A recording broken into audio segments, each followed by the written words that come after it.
I was in the wilderness of Linta district in the Ninth Empire of the East Continent. The cold winter of December was as cold and ruthless as usual, mercilessly invading the southern territory of the empire. The biting cold wind whistled across the snow-covered wilderness. The sparse, withered and yellowed weeds had long succumbed to the cold winter, covered with frost, bent and arched, and leaned from side to side. Only the tall trees, even though they were withered and decayed, still stood proudly, showing their stubbornness and looking forward to spring. I was in the mine, where the road was paved with gravel and black ash, extending from the open-pit mine. The surroundings were covered with dark ore, staining the white snow. Simple wooden houses were located in groups of 3 or 2, and the consortium guards holding guns were smoking at the sentry post, bored. I stood beside the polished stone, picked up a few yellowed herbs, placed them in the weak sunlight, and carefully examined the veins and colors. I was about 16 or 17 years old, wearing a thick plush coat and carrying a backpack. My face was gray and black, and purple from the cold, but the outline was clear and pretty. Seeing that the herbs were good, I smiled and carefully put them into the wooden box and then put them back into the backpack. "Young sir, are you going down to the mine today?" the guard called out. I turned around and saw him waving at me, so I responded, "Yes, I'll go down, I'll be right there." I walked towards the mine, where there were crowds of people and the piercing call of the assembly bell. 40 or 50 miners, wearing shabby dirty coats, cheap snow boots, carrying wooden baskets, holding engineer shovels, and staring blankly. As soon as I arrived, I heard curses. The guards held sticks or whips, their faces fierce. "Hurry up, you losers and slaves of the empire. Who are you showing your dead faces to? Pigs. Hurry up, don't be like an old lady with bound feet. It's 8 o'clock now. If we can't find the quota of ore by 6 o'clock in the evening, this will be the last winter. Bring your lunch and get into the mine." The guards on the commanding heights in the distance, holding cigarettes in their mouths, pointed their heavy firepower guns at the miners. I stood silently behind the crowd. 20 years ago, the Empire's 13th expedition to the Western continent failed, and the elite corps was defeated by the forces of the Church. The Empire lost control over various regions. The Empire's regions are independent of each other, and the indigenous forces have developed into consortiums, controlling the economic lifeline. Hospitals, schools, etc. are inseparable from the consortium, and ordinary people will become slaves if they are not careful. The consortium pursues maximum profit. Although it promotes the process of mechanization, it still exploits the people at the bottom. Just like this mine, the machinery has extracted most of the resources, and the consortium still sends slaves to explore the remaining profits. In their eyes, ore is more valuable than slaves. As the guards insulted and beat me, the crowd became agitated. Everyone rushed into the mines to find ore and avoid being beaten. No one cared about the future. "Hurry up, useless little sir. You are not included. You don't have to go down." The guard smiled at me. "Although I am a slave, I am respected because I am a pharmacist. Pharmacists are the elite class of the empire. I don't know why I am here." Lien Ruafei, who was beside me, looked at me and went into the mine together. He was half a head taller than me, with a big frame, and his winter clothes were bloated and dirty, like a black bear. We were both orphans, grew up in an orphanage, and then wandered the streets and were sold as miners, supporting each other. We came to a remote place, he dug a gap, and saw the secret tungsten ore, and he breathed a sigh of relief. "Sure, no one has been here." "Well, there is not much ore left, I hope the plan goes well." I nodded. "Plan to take it one step at a time. Is the potion ready?" Lien Ruafei asked expectantly. 2 years ago, a disgraced pharmacist came to the mine. Lien Ruafei and I tried to curry favor with him. He taught me pharmacy knowledge. I was quite talented, and he gave me pleasant advice. But he was assassinated not long after. I guess it was an internal struggle within the Ma family. I had no interest in revenge, and I just felt lucky. Yes, too.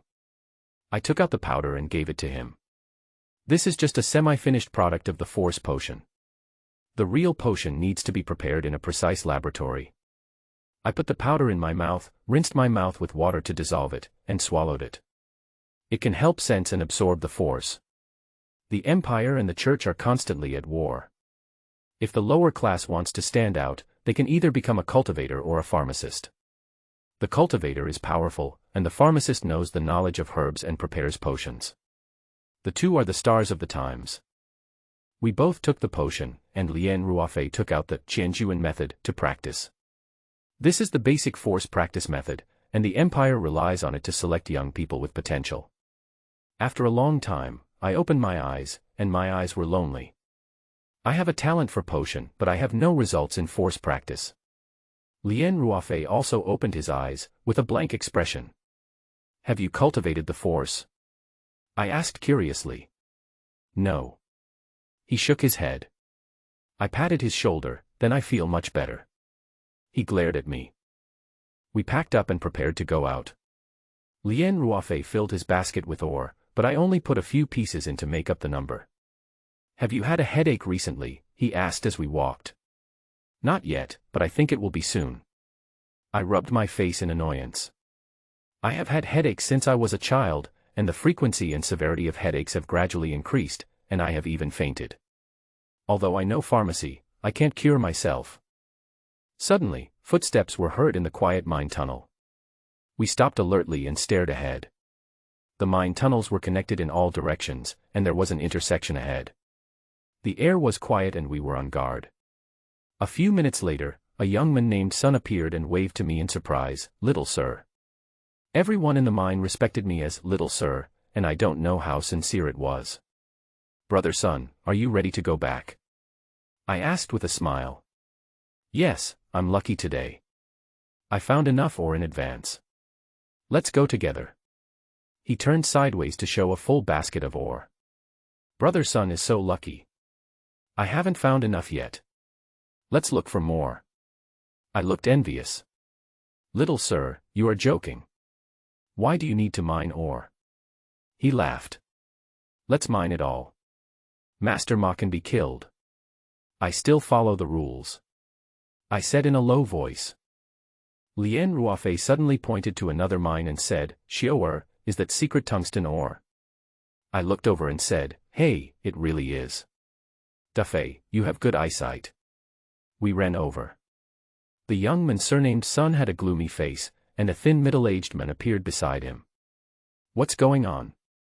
"The kid next to Duxiu has secret tungsten ore in his basket. They went to that mine." The young man surnamed Sun whispered, pointing to the mine. The middle-aged man hesitated. "Why don't we change two people? Don't touch Duxiu.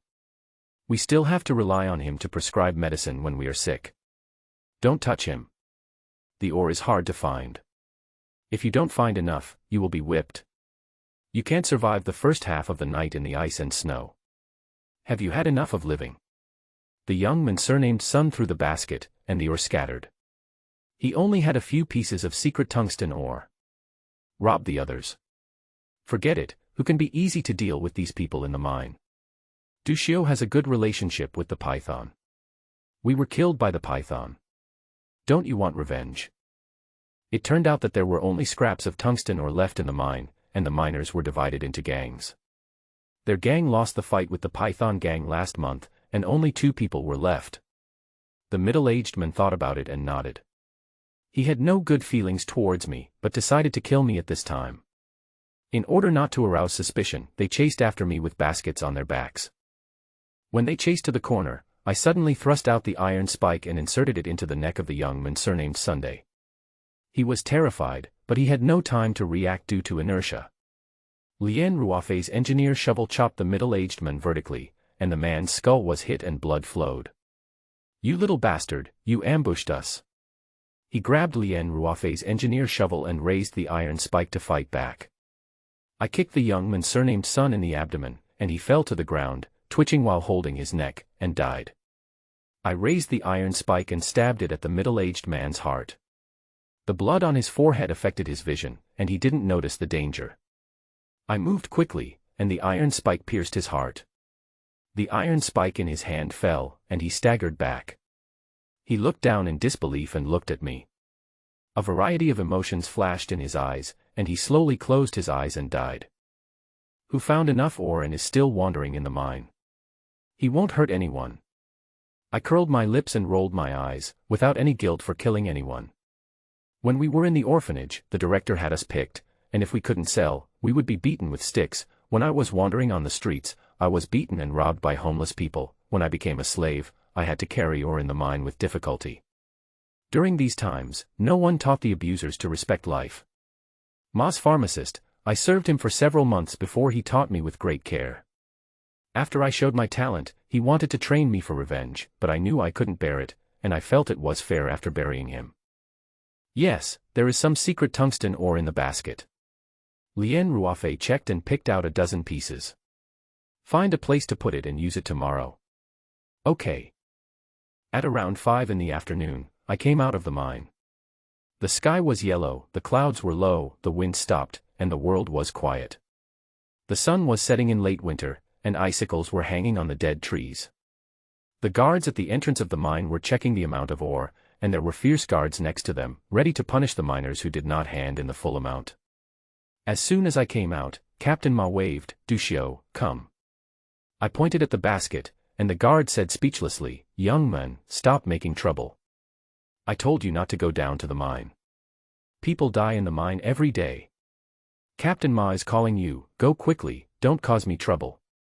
The guards were nice because I could identify medicinal herbs. Captain Ma often found herbs for me to identify their value and sell them for fun. "Sorry, Brother Wang, I'm causing trouble," I said apologetically. "From tomorrow on, you are not allowed to go down to the mine." "It's too dangerous," the guard said sternly. "Okay." I responded, put down the basket, trotted to Captain Ma, and waited respectfully. Captain Ma took me into the room. The walls were covered with decorations. The most eye-catching one was the God-killing picture behind the chair. In the painting, a human butler assassinated a gorgeously dressed god, the Zerg queen was stunned, the wolf guards stretched out their claws, and the beasts in the palace had different expressions. Although it was not the first time I saw it, I was still attracted. Captain Ma sat down and crossed his legs. The table was piled with herbs. "Dushio, take a look at the quality of these herbs, pick out the valuable ones, and throw away the worthless or poisonous ones." "Okay, Captain Ma." I retracted my gaze and began to distinguish the herbs and record their value. At first, Captain Ma didn't believe me and asked others to identify it again. After a few times, he no longer doubted me. I would not embezzle the herbs for making the potion from ordinary guards. Half an hour later, I sorted the herbs into piles. "Captain Ma, the income from the herbs this time is about 760 gold coins, with a margin of error of no more than 30 gold coins. This pile is useless." I handed over the record paper. "Well, not bad. You got rid of the useless ones." Captain Ma nodded proudly. Lao Lu, the person in charge of transporting materials for the Ma Consortium, was fiddling with a lighter on the sofa. After seeing me leave, he said helplessly, "I am the most unhappy here. I came all the way here, and I am exhausted, but I still don't make any money. The mine is remote, and he often delivers materials to various mines. The senior executives of other mining areas also ask him to sell herbs. He cheats a lot of money, but I am the only one who gives him a headache here. Come on, I didn't care about cheating me before. By the way, what is the name of this little pharmacist? Can I let him go with me?" Lao Lu asked with interest. "Go with you? Dream on." Captain Ma refused. "Don't get me wrong, I'm not cheating money for herbs, I'm introducing him to the consortium's pharmacy company, there is a reward, 50 to 50. Pharmacists are rare and precious because of their complicated knowledge of herbs, and various forces are eager to find them. No, the secret tungsten ore is under paramilitary control, and the mining slaves including Dushio will be executed. He is a disciple of Master Ma, and the senior executives of the consortium are hostile to Master Ma's faction, so we can't ask for trouble. Moreover, he has a headache and may lose his talent. It's not worth the risk." Captain Ma explained. "Oh, what a pity." Old Lu sighed. "Bring twice as much supplies this time. The next time you come at least 20 days later. Calculate the time. There is no signal here, and no one will care if there is no food. Why are you sending so much? There will be a big snowstorm, and the road in the wilderness will be difficult to travel." Captain Ma secretly complained that he was lazy. "Did you bring wine?" Yes, it's enough for you to party. In the open space of the mine, the off-road vehicle was loaded with supplies. The driver looked around, and the guards drove the miners to carry the supplies. The miners looked annoyed. They would be searched after carrying the supplies, and they would be severely punished for hiding food. I walked out of the room and looked at Lien Ruafe, who was carrying the supplies. I winked at him, and he nodded and walked towards the supply truck. God created the world, but was stabbed in the back by his most loyal one when he was about to die. Chaos broke out, and humans, wolves, and those who inherited the bloodline of gods founded the empire, the tribe, and the Holy See respectively. The war between the three lasted for 10,000 years. The empire and the tribe were located in the East Continent, and their relationship was relaxed. They often joined forces to resist the Holy See. November 24th was given as a birthday, and it was an important festival in the East Continent. People celebrated the new birth of freedom. The secret tungsten mine was no exception. The guards drove the miners into the mines. Drive these miners to the mines. Today is a holiday, but they can only stay in the mines and can only come out tomorrow morning. Anyone who comes out privately to spoil the fun will be dead. I was also driven into the mines. Dugur. The python and 6 or 7 people caught up with me. I had a simple acquaintance with the python. He was injured and dying in a fight with someone, and I helped him collect ore to treat his injuries. I helped him only because he was straightforward and it was convenient for me to repay a favor. It had nothing to do with kindness. I had a plan and he was useful. Well, this is not the place to talk. Let's go. I nodded, and everyone followed me to the remote mine. Seeing that I had joined the Python gang, the other miners did not pay much attention and hid deep in the mines. Because the guards had made fun of the miners during the festival, they wanted to collect all the ore in advance just in case. Light black clouds piled up, dark clouds pressed down the sky. In the open space, burning stones ignited the firewood pile, and the fire burned brightly, dispelling the cold. The table was filled with delicious food and wine, and the chef was grilling, and the aroma filled the air. Yesterday's supplies made this carnival possible. The guards gathered in a small circle, chatting and relaxing. No one was worried about the miners escaping, thinking that they had no force and were not to be feared, and believed that the miners would not dare to come out. Cities across the empire also held carnivals, with people pouring into the streets, children laughing, students playing, couples embracing, the rich and powerful having balls and enjoying themselves, and countless people looking for opportunities at parties. The cities were immersed in a sea of carnival, in stark contrast to the silence and coldness of the wilderness. In the afternoon, Captain Ma looked up, and snowflakes fell on his nose and melted instantly, but he had a nosebleed, was weak, his legs were shaking, and he fell to his knees. He struggled to open his eyes and saw that everyone was lying on the ground and twitching. The mine was quiet, with only the sound of burning firewood. When he was about to lose consciousness, he saw me at the entrance of the mine, smiling. It's poison, he suddenly realized, and looked up at me in horror. He thought I was just a lucky guy, but at this moment he realized that my talent as a pharmacist was far beyond his imagination. Pharmacists are geniuses. It takes many years to learn about herbs, and it is even more difficult to prepare potions without a teacher. I have only followed Master Ma for a year, and I have prepared a highly toxic potion under simple conditions. Although toxic potions are despicable, they are enough to prove my talent. Please spare my life, Captain Ma begged humbly. I remained unmoved and pulled out the iron rod. His blood stained the snow red. Lien Ruafe, Damang, and others also stopped. Although the defense of the secret tungsten mine was once strong, the personnel were withdrawn after the ore was exhausted, and only 20 or 30 guards were left. It was not difficult to deal with it. I breathed a sigh of relief. I had been waiting for this day for a long time. Last year, I was given a day to see the guards drunk, so I planned this matter. I spent a year preparing poison, making plans, and selecting people to cooperate. If not, I would be slaughtered after the ore was mined out. It was really fate. The snowflakes fell on my palms and melted. I ordered, pack up supplies and prepare to leave. The python picked up the gun and ran over. Dugur, don't you want to rest for a night? It's not good to go out in the heavy snow.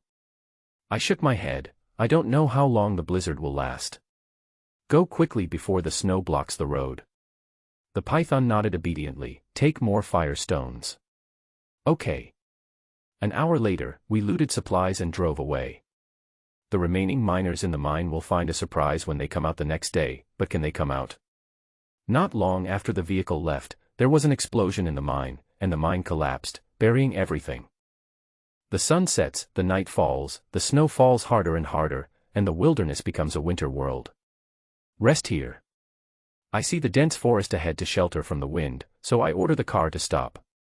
Lien Ruafei brakes, and I tell him, tell the python to keep the car on, and take turns to take a nap. Okay. Xiaoer, where are we going? Lien Ruafei hands me a cigarette, and I take a deep puff, the spicy and refreshing. To Burt City, the nearest fortress city. Will the Ma Consortium put us on the wanted list? No, all the guards are dead, the mine cave has collapsed, and there are no survivors, so they can't find the murderer.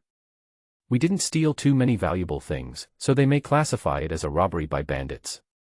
The wilderness of the Empire is dangerous, and the forces of all parties are mixed. The Consortium has strong control in the city, but in the wilderness, strength is respected. It is common for mines to be looted, and worthless mines will not be investigated in detail.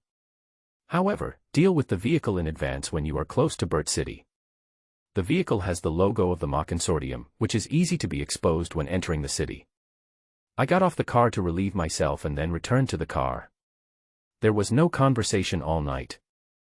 The next morning, the blizzard subsided and we set out again. The blizzard covered the terrain, and the map was useless. I used a compass to guide the way forward. After half a day, 4 or 5 cars appeared from the west, also with the Ma Consortium logo, approaching us. Du Guer, what should we do? Avoid it. The python asked in panic on the intercom, and Lien Ruafei was nervous and sweating. No, drive normally. I looked at the artillery on the other car and gritted my teeth to order. The road conditions were bad, and it was useless to escape. It was even more dangerous to be suspected by the Consortium. At this time, a strange man's voice came from the intercom. Avoid who? Which company of the group are you from? Everyone was nervous. We didn't know the intercom channel of the Ma Consortium. The same area was automatically connected, and the other party was suspicious. Which company are you from? I asked coldly. It's inconvenient to disclose. The other party replied after silence. I'm sorry, you have no right to ask about our affairs at your level. I saw that the door logo of the other party was the same as ours, with white wings, and we were at the same level, so I pretended to be calm. The intercom was silent again, and after a long while, I heard a voice. Where are you going? Burt City. Are you going to Burt City from here? The other party was puzzled.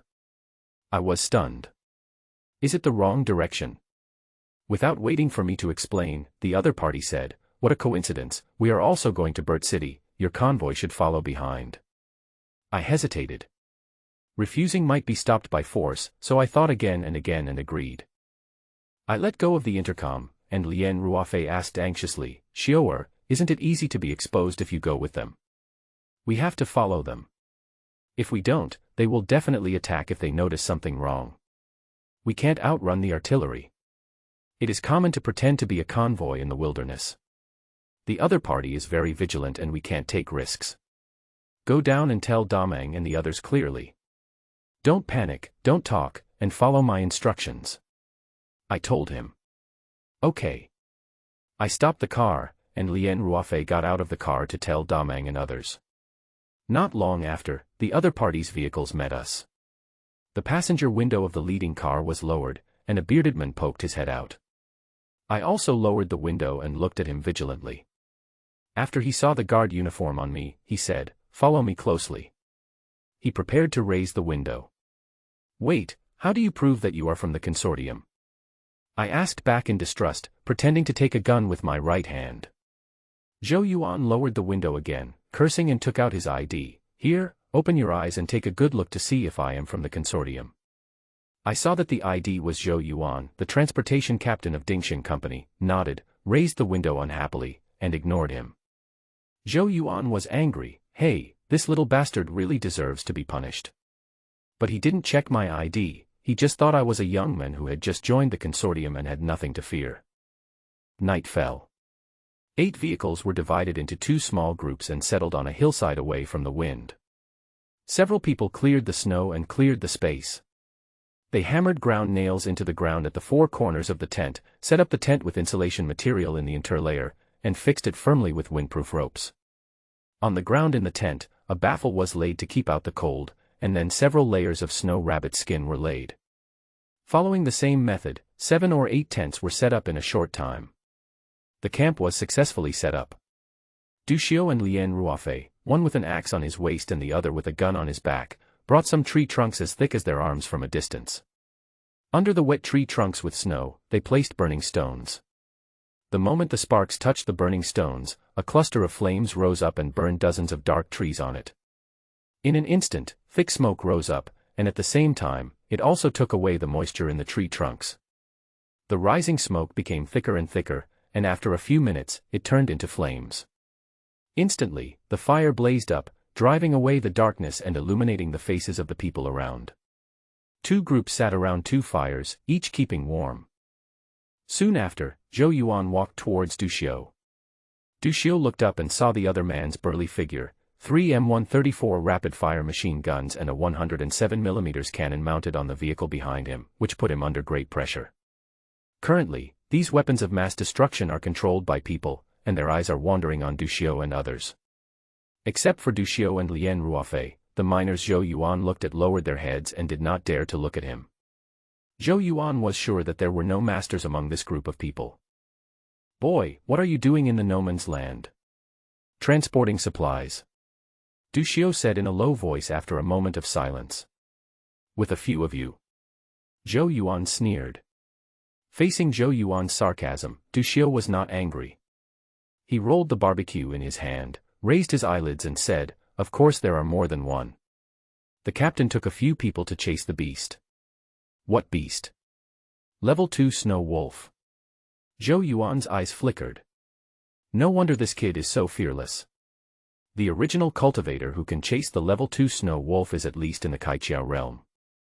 The original cultivator, from low to high, is the Qi and Blood realm, the Kaiqiao realm, and the Tongmai realm. The realm divisions and detailed information above the Tongmai realm are controlled by major forces such as the Consortium. It is difficult for ordinary people to reach. Zhou Yuan himself is only in the Qi and Blood realm. Not only him, most of the hunters in the wilderness are in the Qi and Blood realm. The Kaiqiao realm is already the ceiling. But, is what this kid said true? Zhou Yuan looked Duxiu up and down. The Ma-style guard uniform he wore didn't fit him well, and the sleeves and shoes were too big. Not only him, but the people around him bowed their heads and bent their waists, not daring to breathe.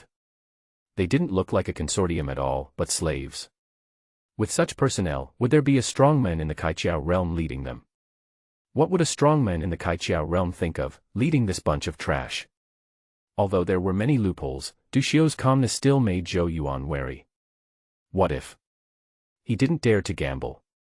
It is generally recognized that between Yuan Xiu and heavy firepower weapons, Yuan Xiu is weak in the early stage and strong in the later stage. Although he is not afraid of Yuan Xiu in the Kaiqiao realm with the heavy firepower in his hands, but this is only nominal. The most notable feature of Yuan Xiu is the combat capability and sustainability of a single soldier. If a strongman in the Kaiqiao realm has been hanging behind his convoy, it would be extremely troublesome. In addition, he is worried that this strongman in the Kaiqiao realm is a gunsmith. In the wilderness, the people of the Consortium rely on powerful hot weapons to plunder wilderness resources and occupy resource stations. This caused a lot of dissatisfaction among hunters. Where there is oppression, there will be resistance. Over the years, gunsmiths came into being. The force guns made by weapon masters, which were driven by the force, had more terrifying power and longer range than ordinary firepower guns. They became the favorite of hunters.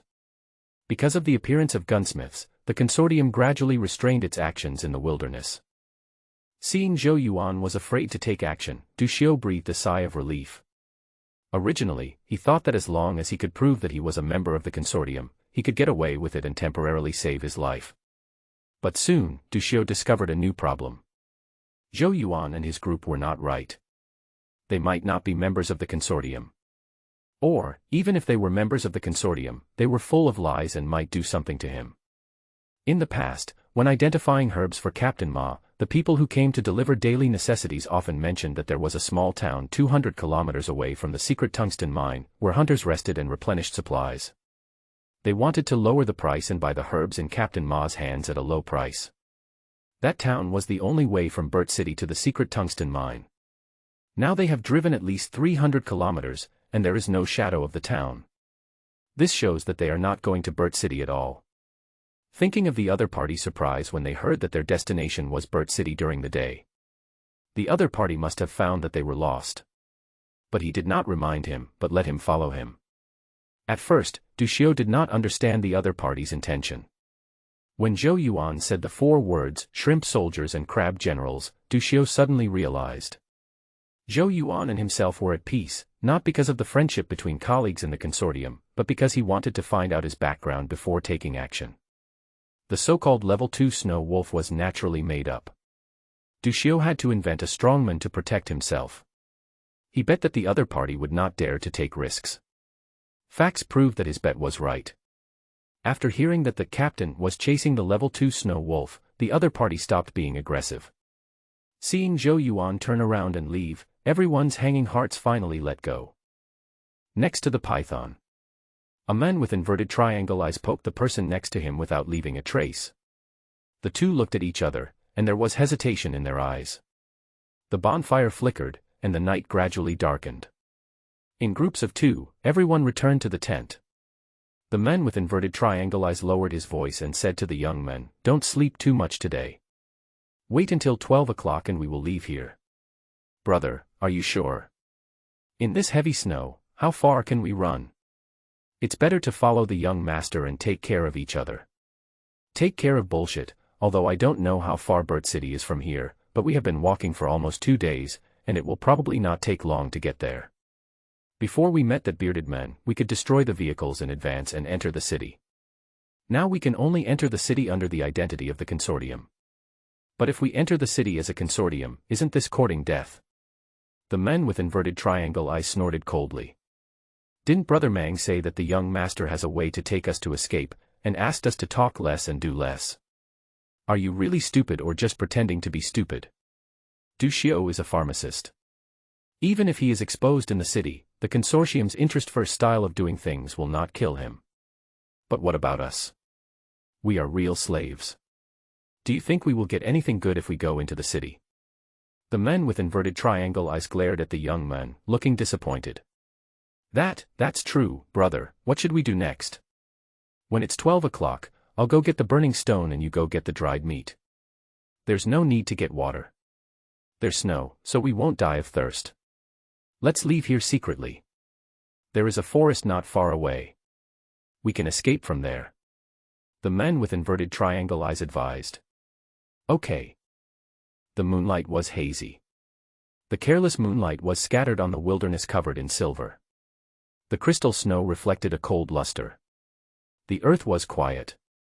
In the campfire surrounded by a circle of stones, the flames had gone out, and the red charcoal reflected a faint red light in the dimness. There was a crackling sound from the unburnt charcoal, and sparks splashed and collapsed into the snow, and then with a sizzle, a shallow hole was burned in the snow.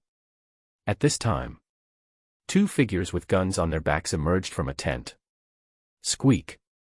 There was a sound of stepping on the snow under the feet of the young men.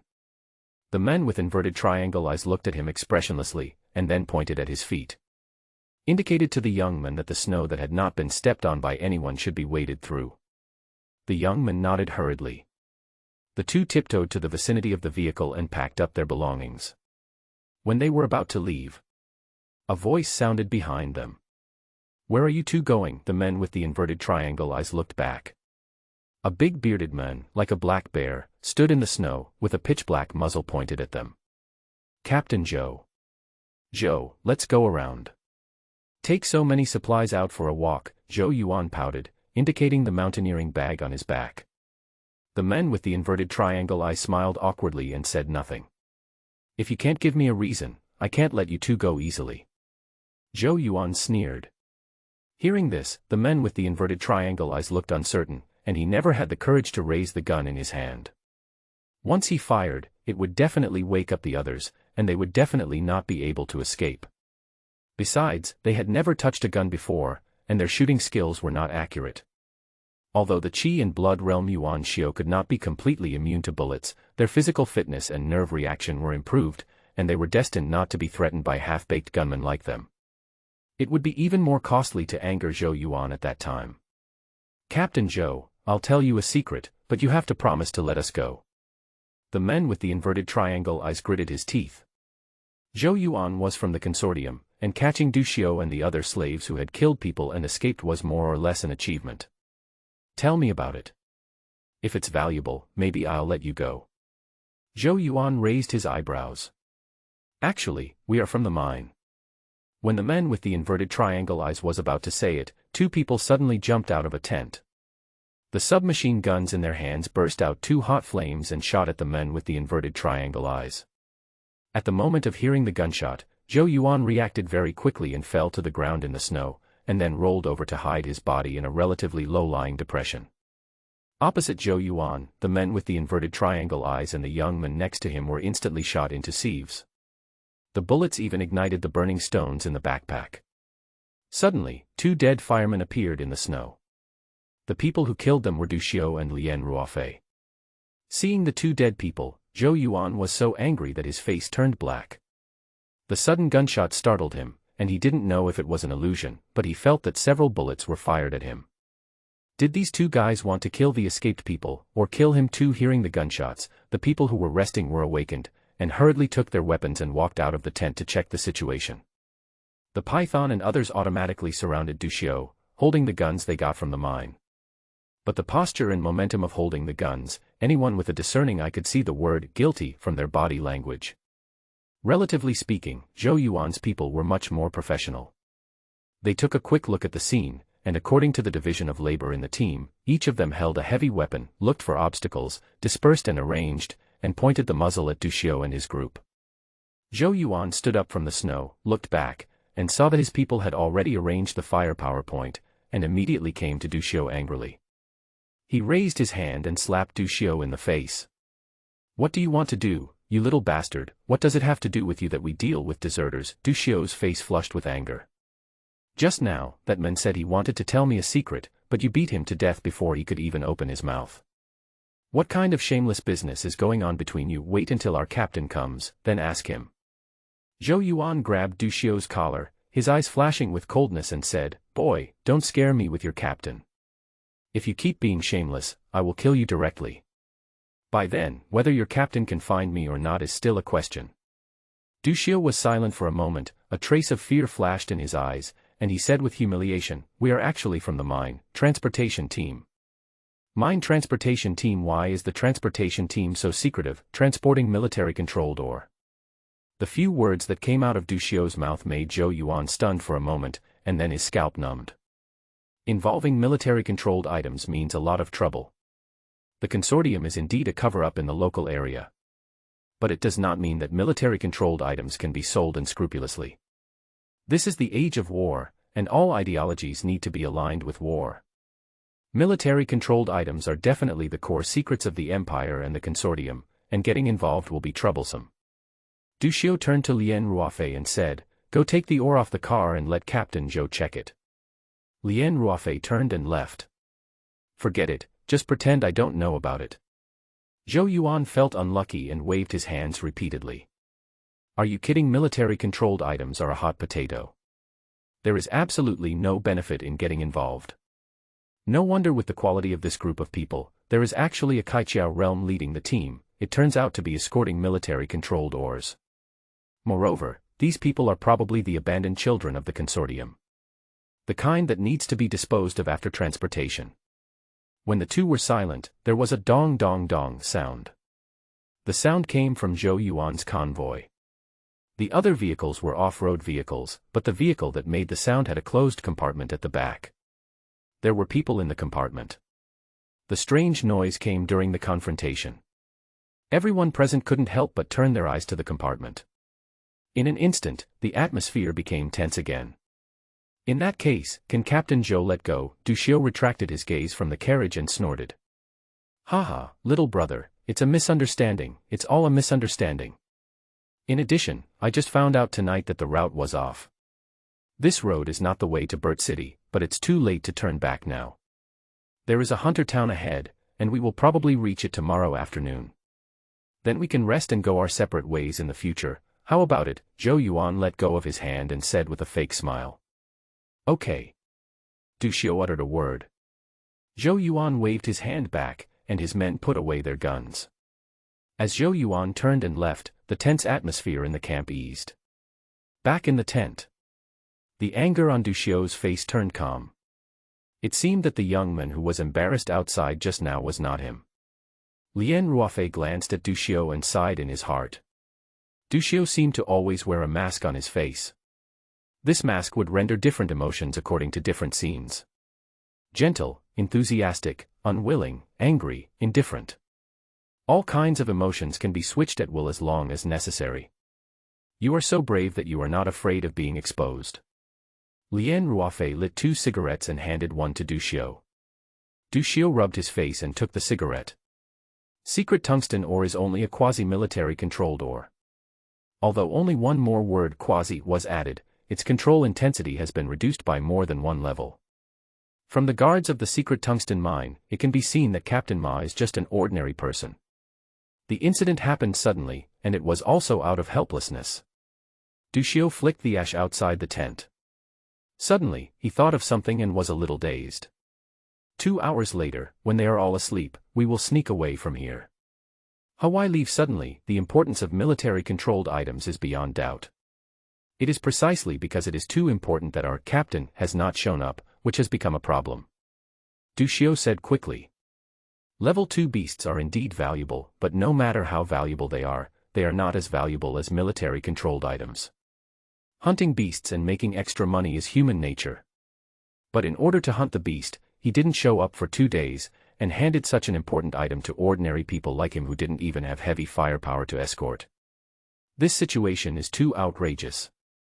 Now the other party is temporarily intimidated by military-controlled items, but when they react during the day, they will definitely make trouble for him again. Du Xiu is not the kind of person who sits and waits for death.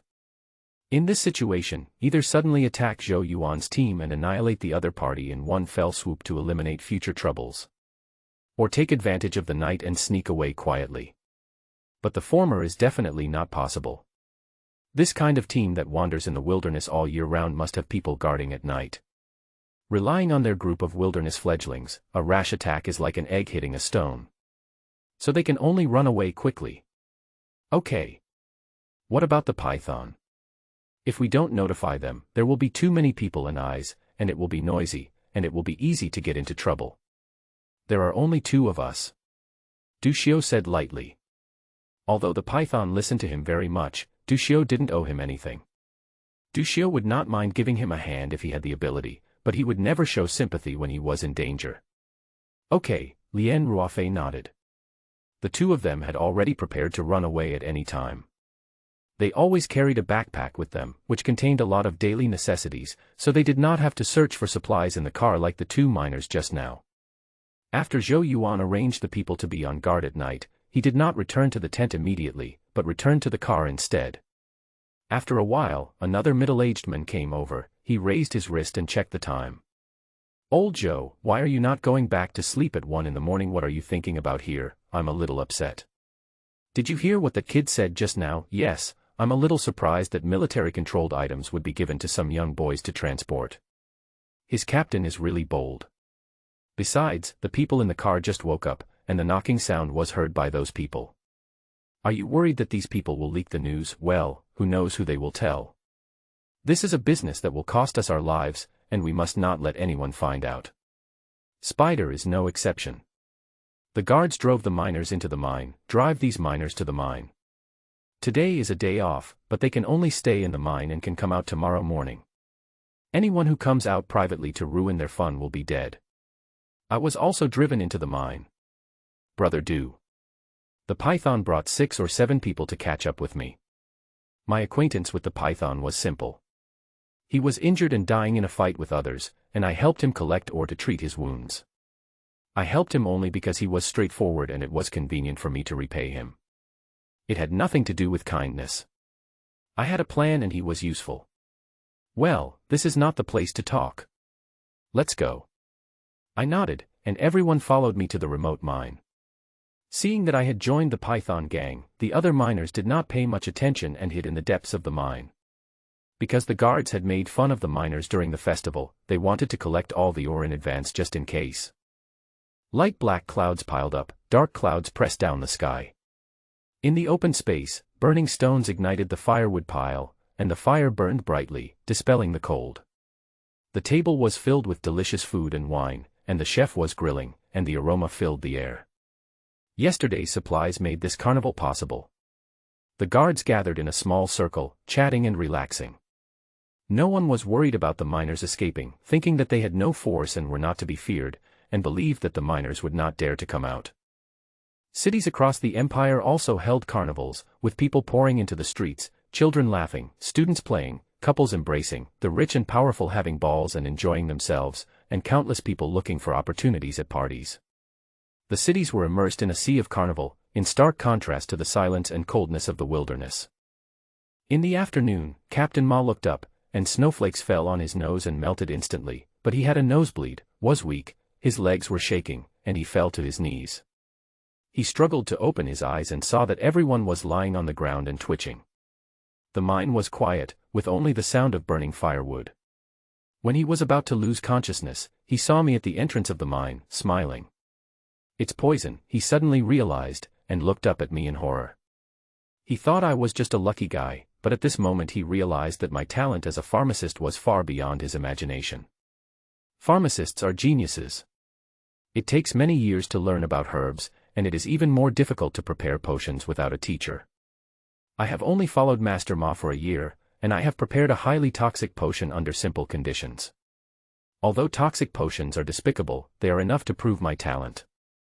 Please spare my life, Captain Ma begged humbly. I remained unmoved and pulled out the iron rod.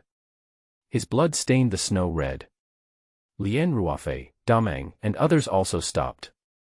Although the defense of the secret tungsten mine was once strong, the personnel were withdrawn after the ore was exhausted, and only 20 or 30 guards were left. It was not difficult to deal with it. I breathed a sigh of relief. I had been waiting for this day for a long time. Last year, I was given a day to see the guards drunk, so I planned this matter. I spent a year preparing poison, making plans, and selecting people to cooperate. If not, I would be slaughtered after the ore was mined out. It was really fate. The snowflakes fell on my palms and melted. I ordered, pack up supplies and prepare to leave. The python picked up the gun and ran over. Dugur, don't you want to rest for a night?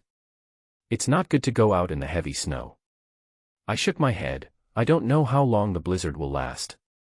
Go quickly before the snow blocks the road. The python nodded obediently. Take more fire stones. Okay.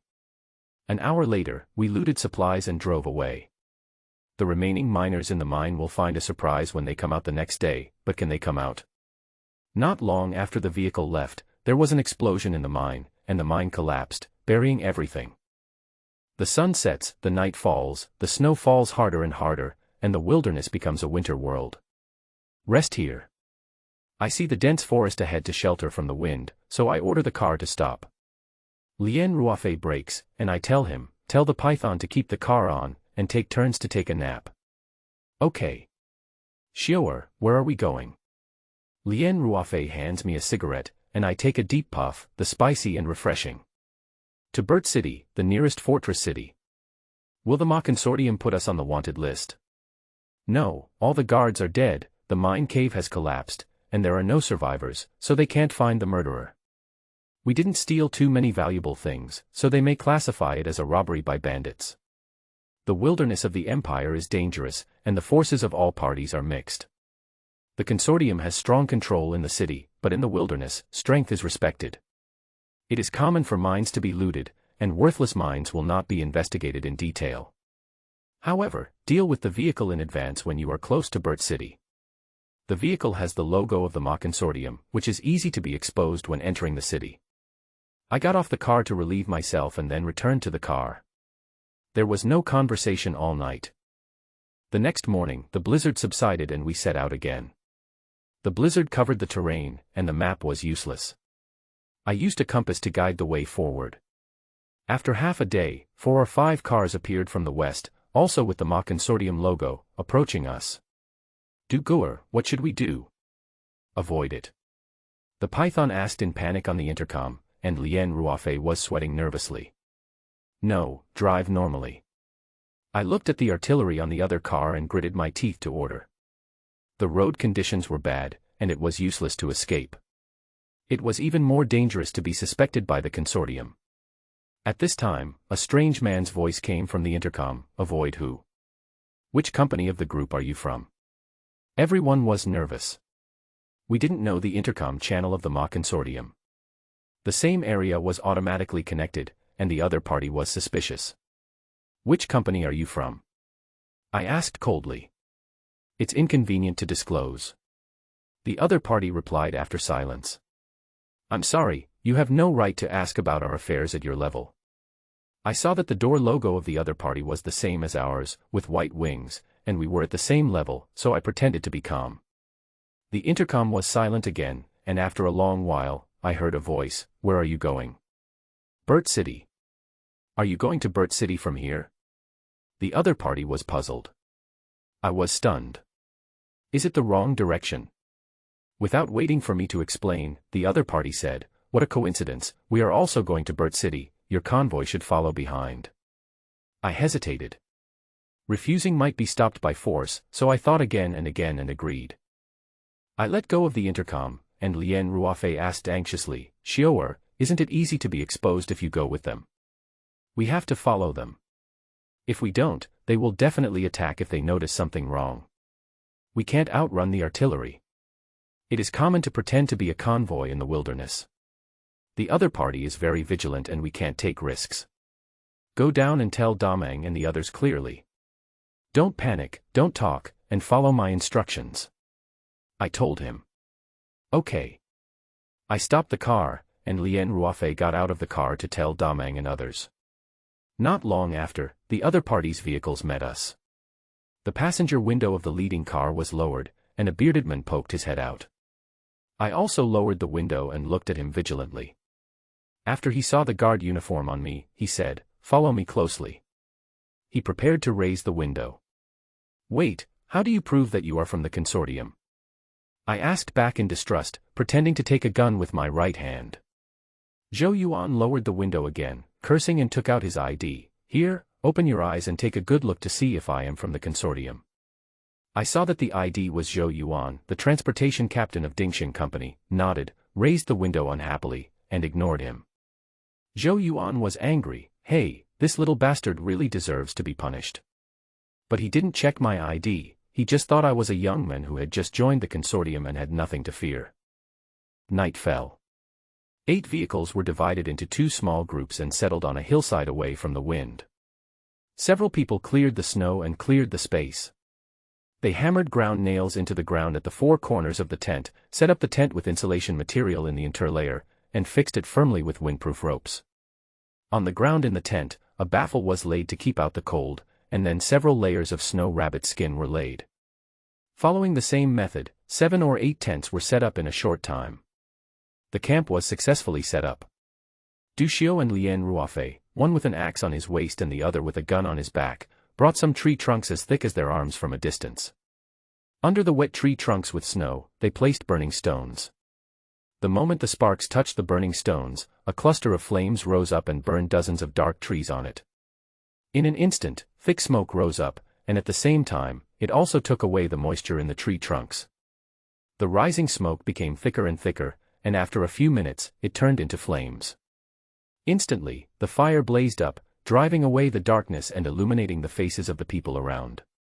2 groups sat around 2 fires, each keeping warm. Soon after, Zhou Yuan walked towards Du Xiu. Du Xiu looked up and saw the other man's burly figure, 3 M134 rapid-fire machine guns and a 107mm cannon mounted on the vehicle behind him, which put him under great pressure. Currently, these weapons of mass destruction are controlled by people, and their eyes are wandering on Du Xiu and others. Except for Du Xiu and Lien Ruafe, the miners Zhou Yuan looked at lowered their heads and did not dare to look at him. Zhou Yuan was sure that there were no masters among this group of people. "Boy, what are you doing in the no man's land?" "Transporting supplies," Du Xiu said in a low voice after a moment of silence. "With a few of you?" Zhou Yuan sneered. Facing Zhou Yuan's sarcasm, Du Xiu was not angry. He rolled the barbecue in his hand, raised his eyelids and said, "Of course there are more than one. The captain took a few people to chase the beast." "What beast?" "Level 2 snow wolf." Zhou Yuan's eyes flickered. No wonder this kid is so fearless. The original cultivator who can chase the level 2 snow wolf is at least in the Kaiqiao realm. The original cultivator, from low to high, is the Qi and Blood realm, the Kaiqiao realm, and the Tongmai realm. The realm divisions and detailed information above the Tongmai realm are controlled by major forces such as the Consortium. It is difficult for ordinary people to reach. Zhou Yuan himself is only in the Qi and Blood realm. Not only him, most of the hunters in the wilderness are in the Qi and Blood realm. The Kaiqiao realm is already the ceiling. But, is what this kid said true? Zhou Yuan looked Du Xiu up and down. The Ma's standard guard uniform on the latter was not fit, and the sleeves and shoes were too big. Not only him, but the people around him bowed their heads and bent their waists, not daring to breathe. How could they look like a consortium? They looked like slaves. With such personnel quality, would there be a strongman in the Kaiqiao realm leading them? What could a strongman in the Kaiqiao realm think of, leading this bunch of trash? Although there were many loopholes, Du Xiu's calm look still made Zhou Yuan wary. What if? He didn't dare to gamble. It is generally recognized that between Yuan Xiu and heavy firepower weapons, Yuan Xiu is weak in the early stage, and strong in the later stage. Although he is not afraid of Yuan Xiu in the Kaiqiao realm with the heavy firepower in his hands. But this is only nominal. The most notable feature of Yuan Xiu is the single-soldier combat capability and sustainability. If a strongman in the Kaiqiao realm has been hanging behind his convoy, it would be extremely troublesome. In addition, he is worried that this strongman in the Kaiqiao realm is a gunsmith. In the wilderness, the people of the Consortium, relying on powerful firearms, plundered the wilderness resources and occupied the resource bases. This caused dissatisfaction among many hunters. Where there is oppression, there will be resistance. Over the years, gunsmiths came into being. The force guns made by the weapon masters, which were driven by the force, gave more terrifying power and longer range than ordinary firepower guns. They became the favorite of hunters. Because of the appearance of gunsmiths, the Consortium gradually restrained its actions in the wilderness. Seeing Zhou Yuan was afraid of the consequences, Du Xiu breathed a sigh of relief.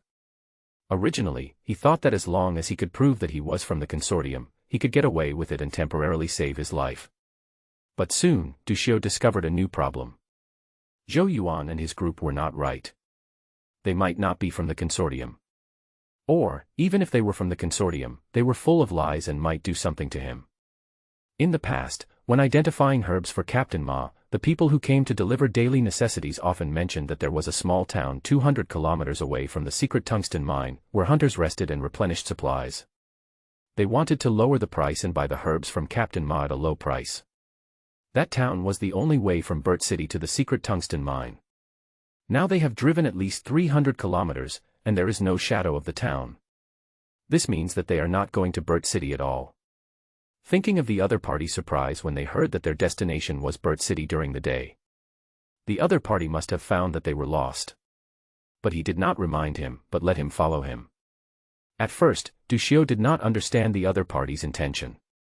When Zhou Yuan said the 4 words, shrimp soldiers and crab generals, Du Xiu suddenly realized. Zhou Yuan and himself were at peace, not because of the friendship between colleagues in the Consortium, but because he wanted to find out his background before taking action. The so-called level 2 snow wolf was naturally made up. Du Xiu had to invent a strongman to protect himself. He bet that the other party would not dare to take risks. Facts proved that his bet was right. After hearing that the captain was chasing the level 2 snow wolf, the other party stopped being aggressive. Seeing Zhou Yuan turn around and leave, everyone's hanging hearts finally let go.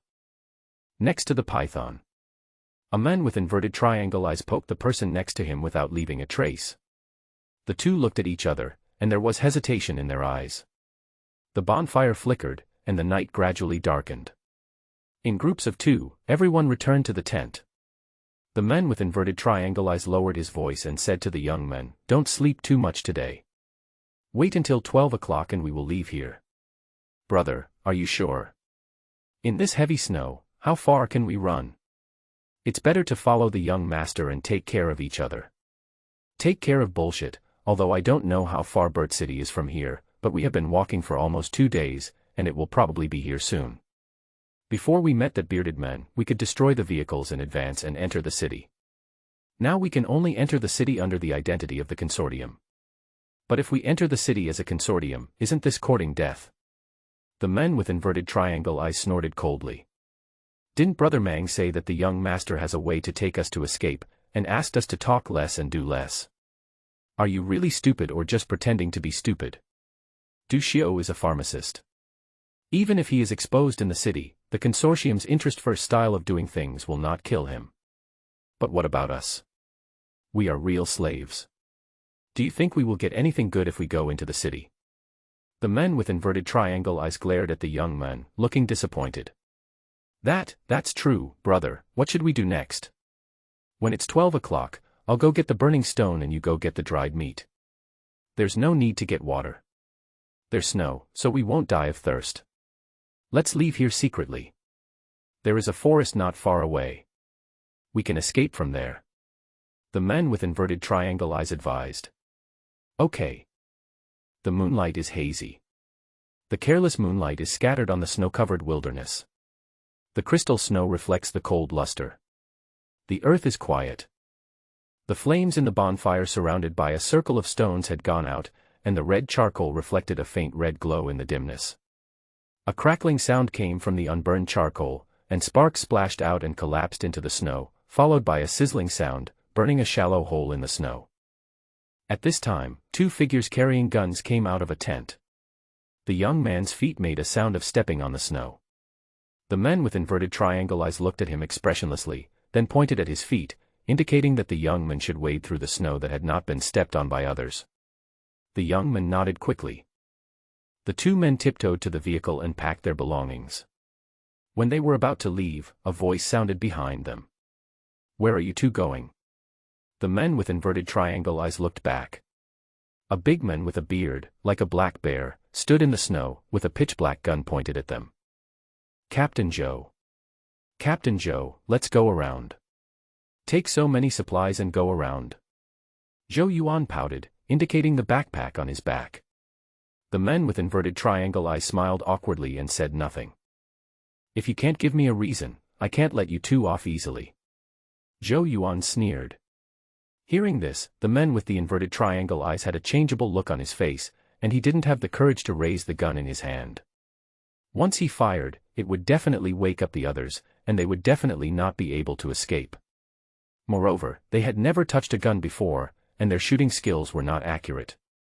Although the Qi and Blood Realm Yuan Xiao could not be completely immune to bullets, their physical fitness and nerve reaction were improved, and they were destined not to be threatened by half-baked gunmen like them.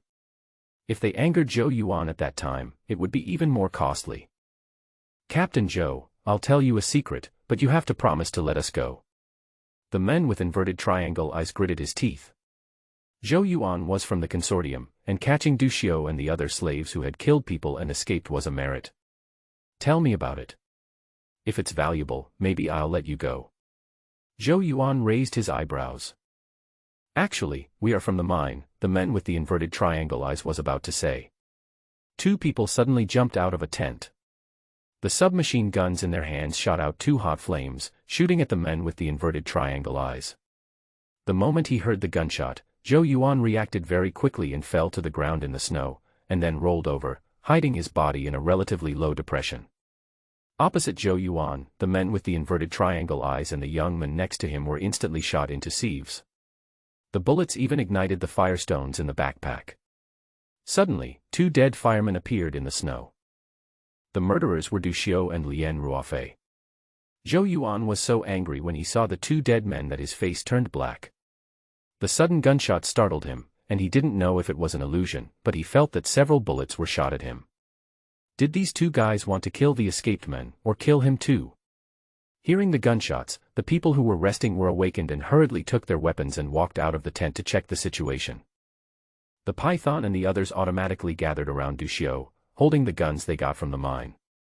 But the posture and momentum of holding the guns, anyone with a discerning eye could see the word guilty from their body language.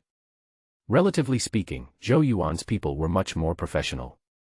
They simply took a quick look at the scene, and according to the division of labor in the team, each holding a heavy weapon, looking for obstacles, and dispersed to arrange them, pointing their guns at Dushio and his group. Zhou Yuan stood up from the snow, looked back, and saw that his men had already set up the firing point. He immediately came to Dushio angrily. He raised his hand and slapped Dushio in the face. "What do you want to do, you little bastard? What does it have to do with you that we deal with deserters?" Dushio's face flushed with anger. "Just now, that man said he wanted to tell me a secret, but you beat him to death before he could even open his mouth. What kind of shameful business is going on between you two? Wait until our captain comes, then ask him." Zhou Yuan grabbed Dushio's collar, his eyes flashing with coldness, and said, "Boy, don't scare me with your captain. If you keep being shameless, I will kill you. By then, it's still unclear whether your captain can find me." Dushio was silent for a moment, a trace of fear flashed in his eyes, and he said with humiliation, "We are actually from the mine transportation team." "Mine transportation team? Why is the transportation team so secretive? Transporting military-controlled ore?" The few words that came out of Dushio's mouth stunned Zhou Yuan for a moment, and then his scalp numbed. Involving military-controlled items means a lot of trouble. The consortium is indeed a cover-up in the local area.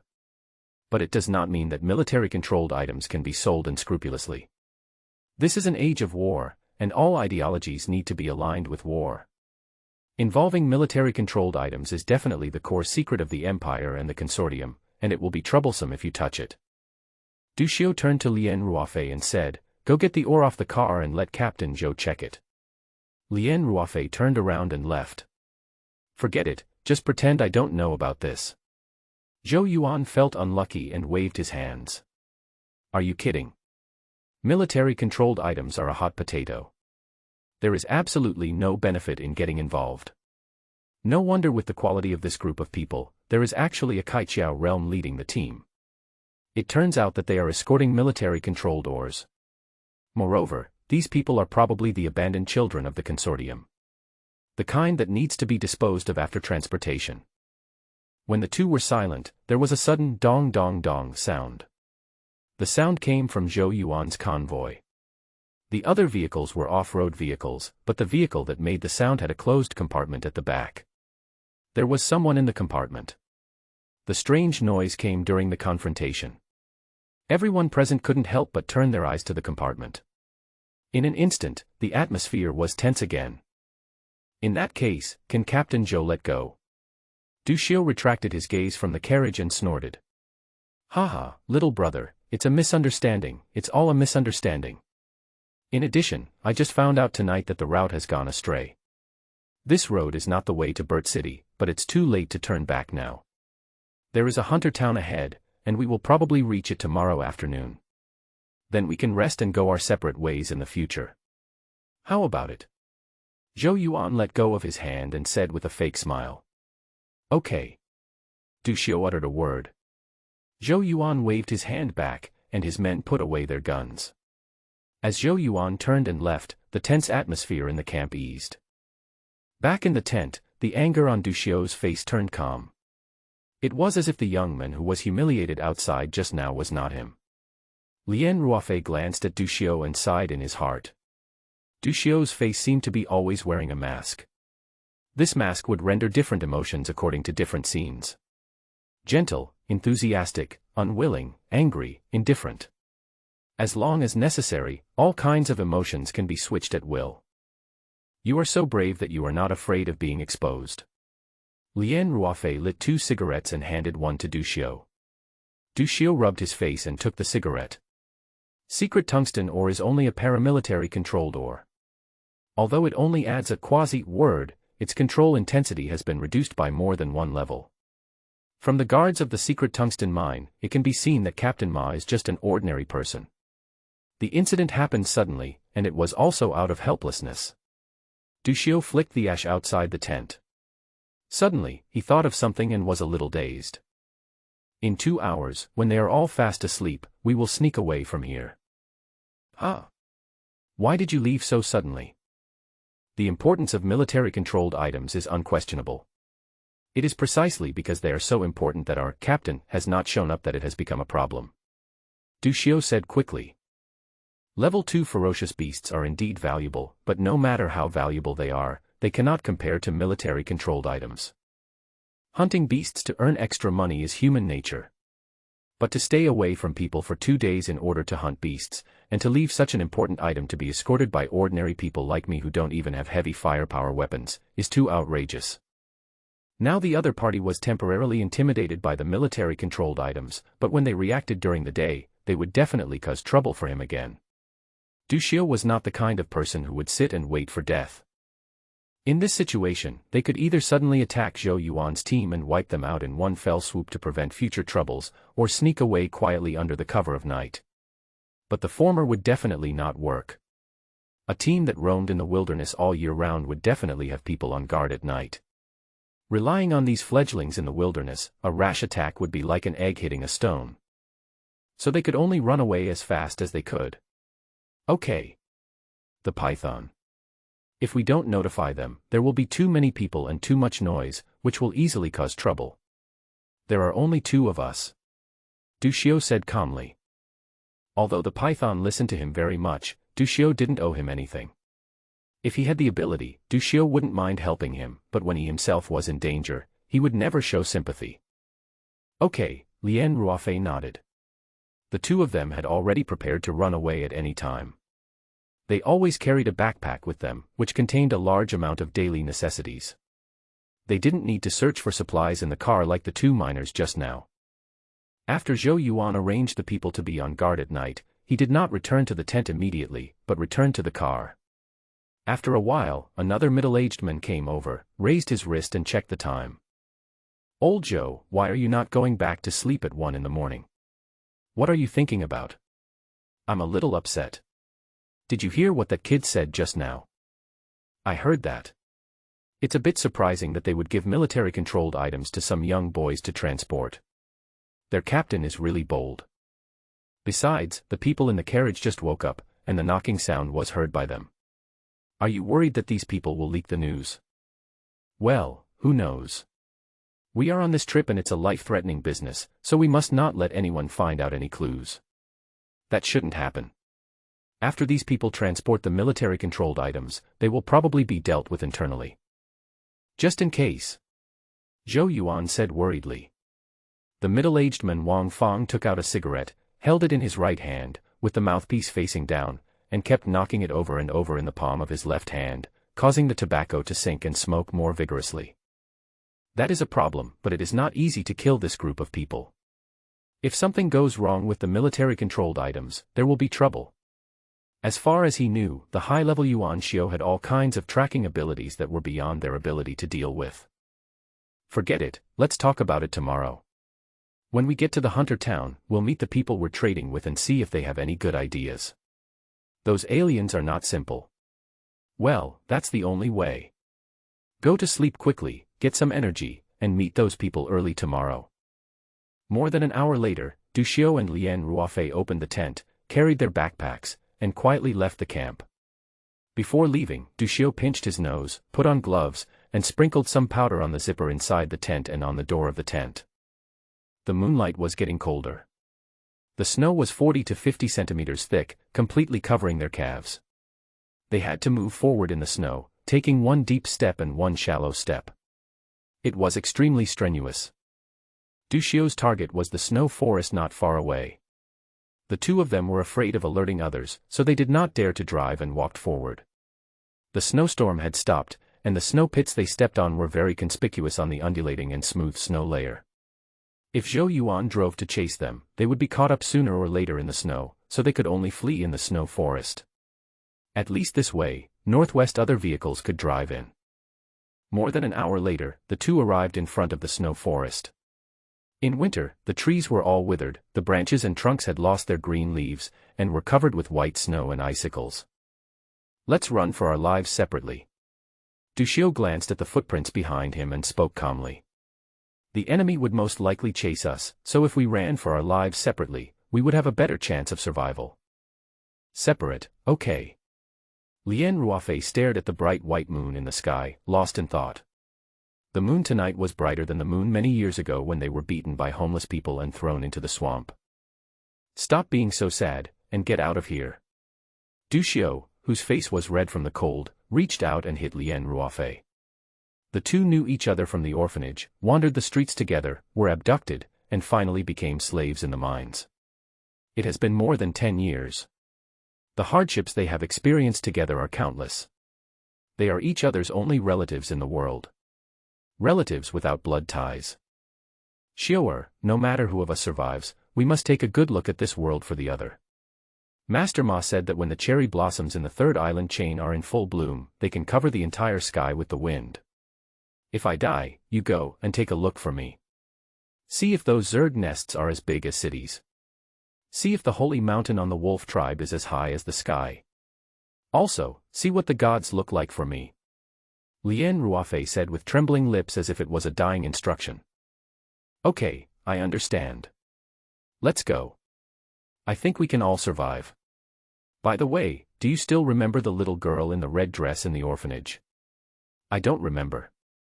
No impression at all. That beautiful little girl in the red dress. You get sentimental at critical moments. You really need to change that habit. Dushio tilted his head and looked at Lien Ruofei. I really don't remember the little girl you mentioned. Okay, that's fine. Okay, get out of here. Dushio said, and walked towards the side of the dense forest without any regrets. Looking at Dushio's back as he left, Lien Ruofei wrote a few crooked words with the barrel of his gun in the direction where Dushio was running. Come and chase me, idiot. After writing, he ran in another direction.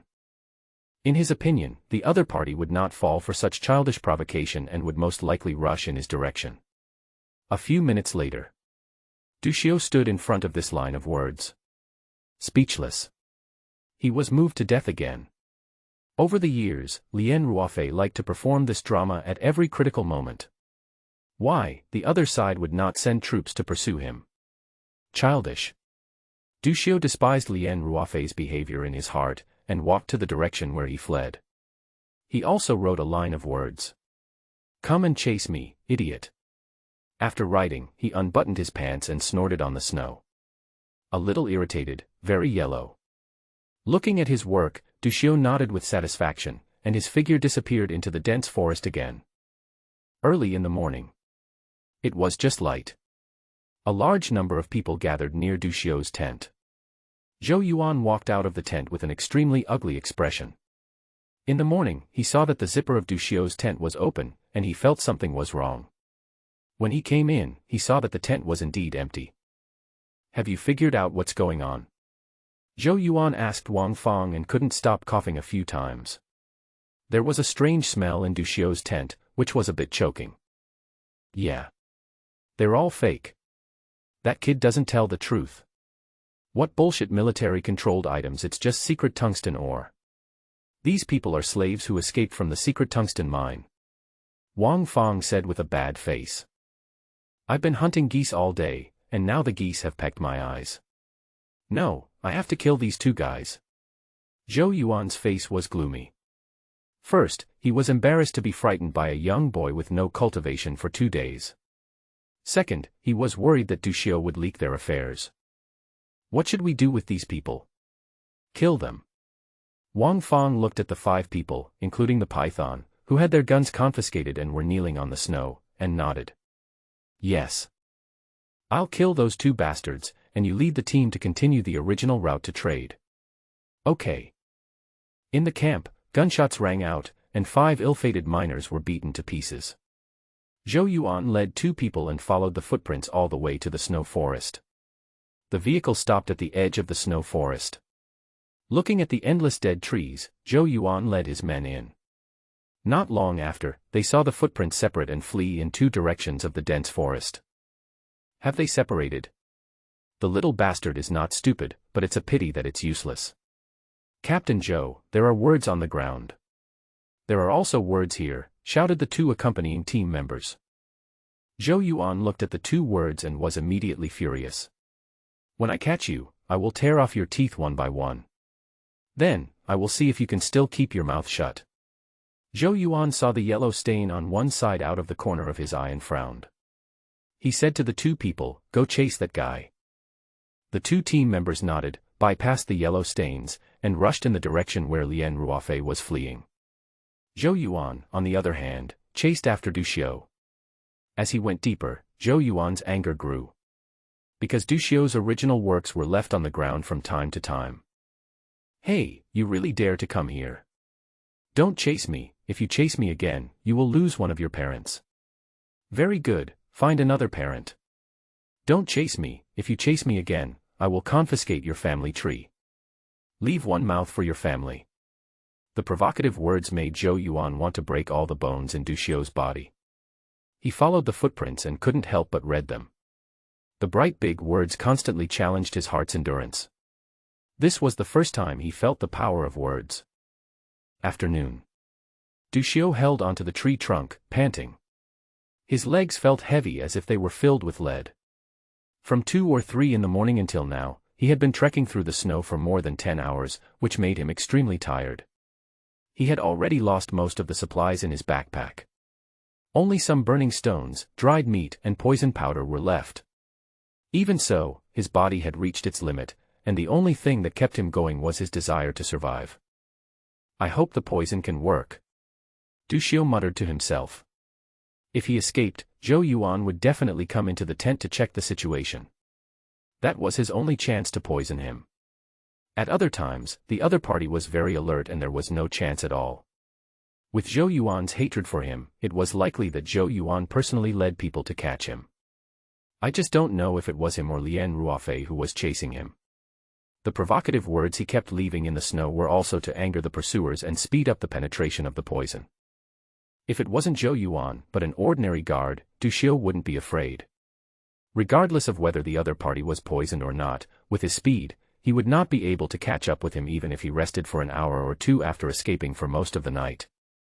If Zhou Yuan came, he would have caught up with him. The other party's physical fitness was not comparable to his.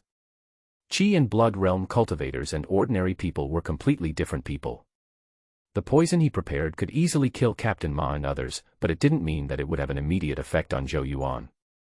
Du Xiu dragged his tired body to a hillside, where the terrain was higher and he could see the situation behind. He sat down on the snow, took out the jerky from his backpack, tore off a small piece and put it in his mouth to chew. The craftsman who made the jerky was not very skilled, and it tasted like chewing wax. After replenishing his energy, Du Xiu grabbed a handful of snow and stuffed it into his mouth to replenish water. Then he began to massage his legs continuously to relieve muscle soreness. After a short rest of 20 minutes, Du Xiu saw a small black dot in the distance, moving quickly in the snow. His face instantly became extremely ugly. Judging from the speed of movement, it was indeed Zhou Yuan who was chasing him. The other party was about 30 minutes away from him. A trace of ruthlessness flashed across Du Xiu's face. At the camp where Du Xiu was stationed last night, several tents still stood in the snow, not blown down by the strong wind. The bodies of the python and 5 other people were lying on the ground, their blood drained, dyeing the white snow red. Next to the camp, a large convoy slowly stopped. On the door of the car, there was a silver fox head. At the front of the convoy, 3 heavy fire vehicles were full of hunters wearing helmets and bulletproof vests. In the sky, 7 or 8 drones carrying bombs were hovering. In the middle were 2 RVs and several trucks. At the back were several modified pickup trucks, with artillery mounted on the truck bed. Hunters wearing gloves and hats, wrapped tightly, sat on the operating table. Work boots squeaked on the snow. A middle-aged man with a slicked back hair and a cigarette in his mouth got out of the car.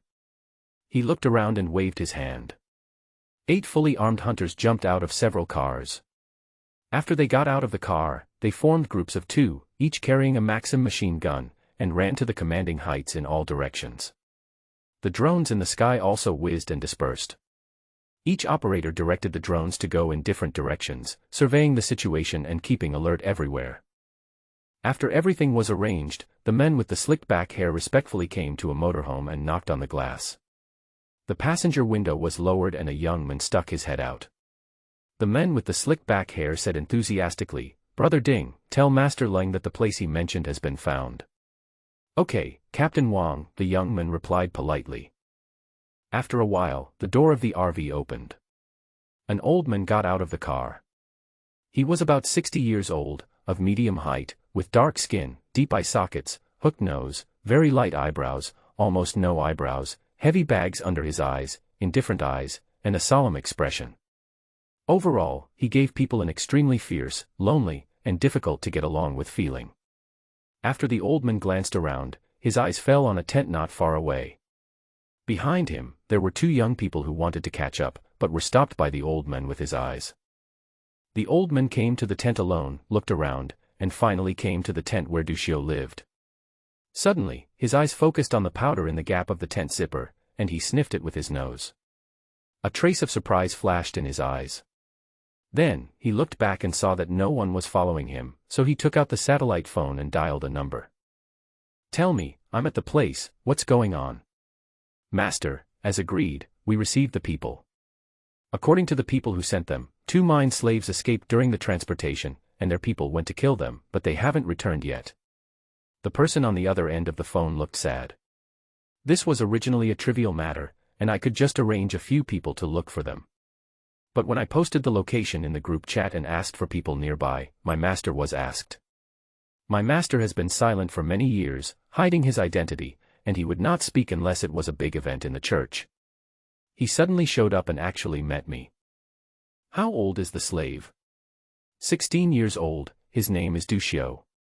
When the person on the other end of the phone mentioned his age, he thought for a moment and said, "Master, there is another piece of news.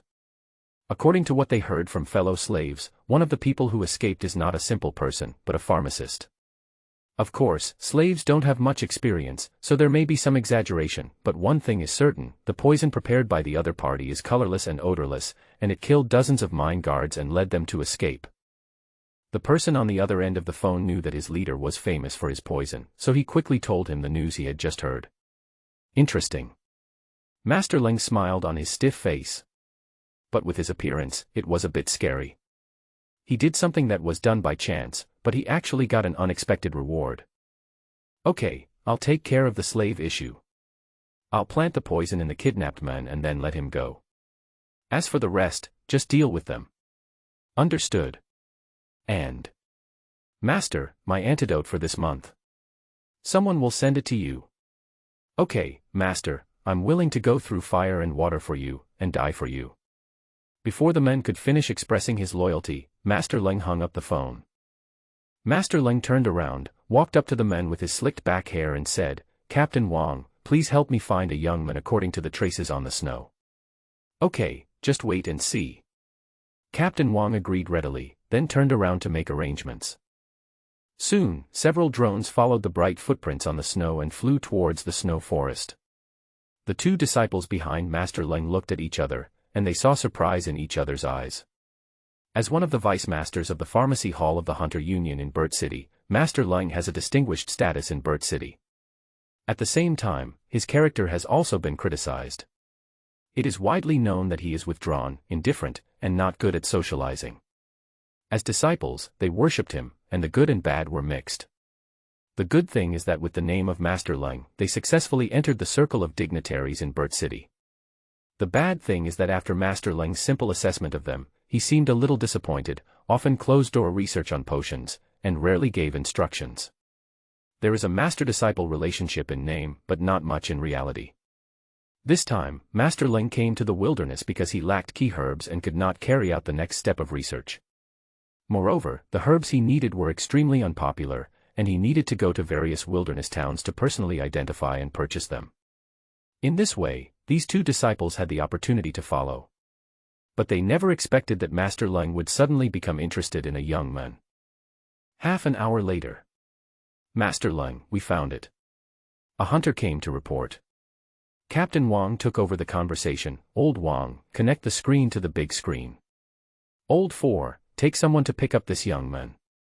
On a modified truck, the carriage was equipped with various sophisticated instruments such as radar. This was the fire control room of the Silver Fox Hunter Group. Sitting on a chair in front of the screen in the control room was a girl with a graceful figure and beautiful appearance, about 16 or 17 years old.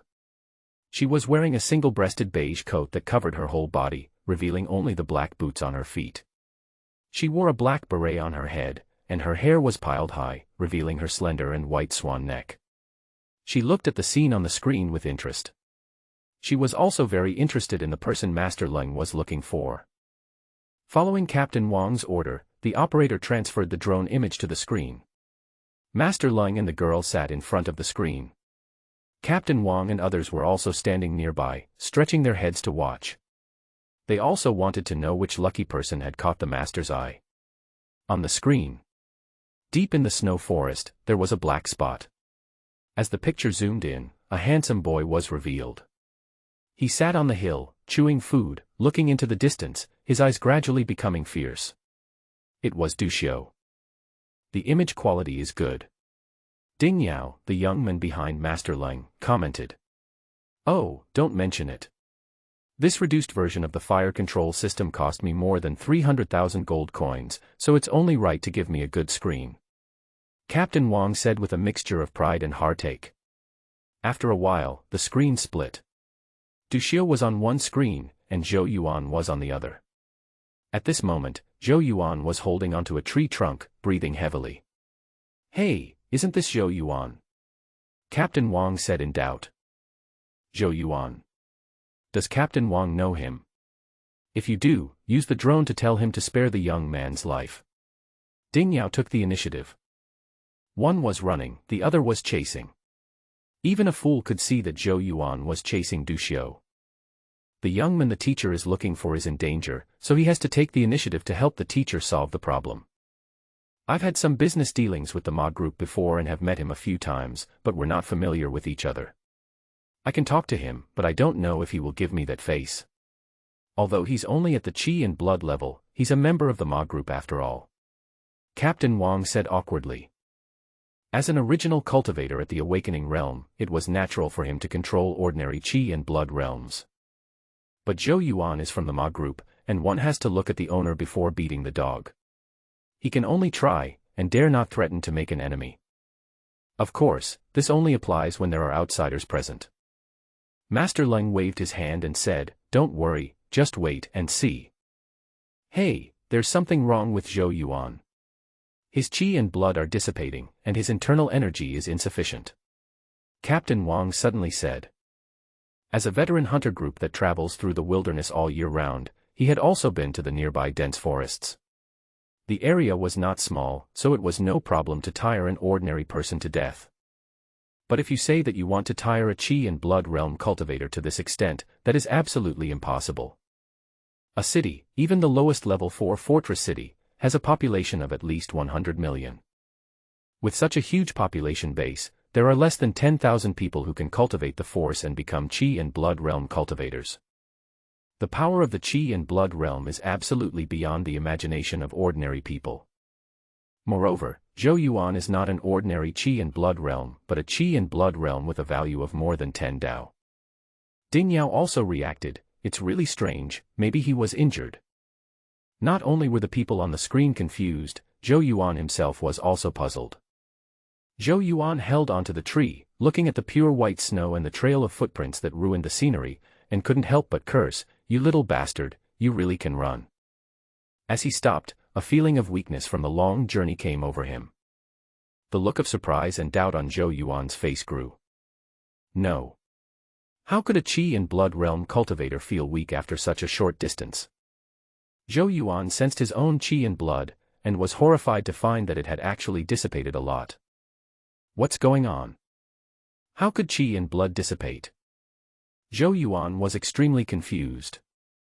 He had neither hidden injuries nor been injured. How come the more than 10 valuable energy and blood in his body were dissipated and only 2 were left? Along the way, he was so upset by Du Xiu's message that he didn't pay attention to the situation inside his body for a while. After thinking for a long time, Zhou Yuan came to a conclusion. Someone poisoned him. In the wilderness, poison is not a popular skill. Provide fire coverage at a distance and strike hard at close range. Poison is a low-class drug that is extremely difficult to prepare. If one wants to poison Yuan Xiao to death, at least a pharmacist must do it personally. But even once the poison was prepared, new problems arose. Poisoning is troublesome.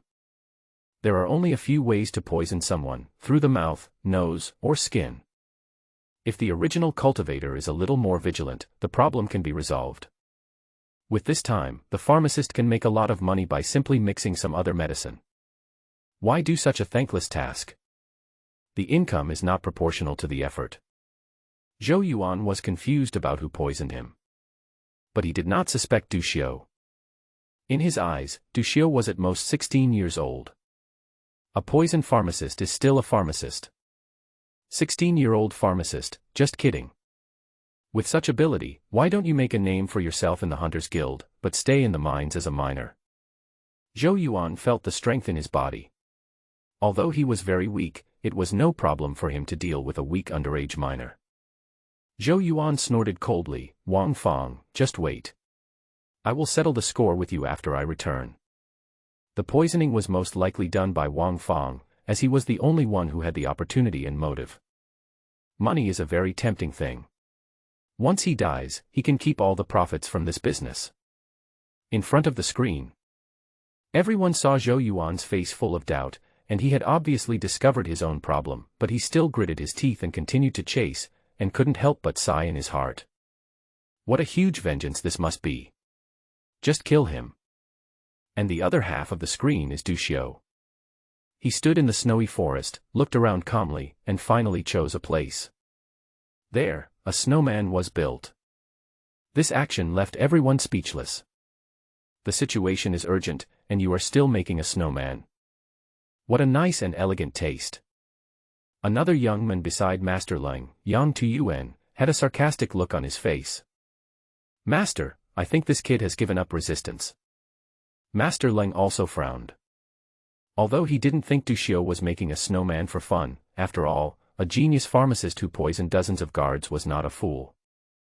But building a snowman would really not help his current living conditions.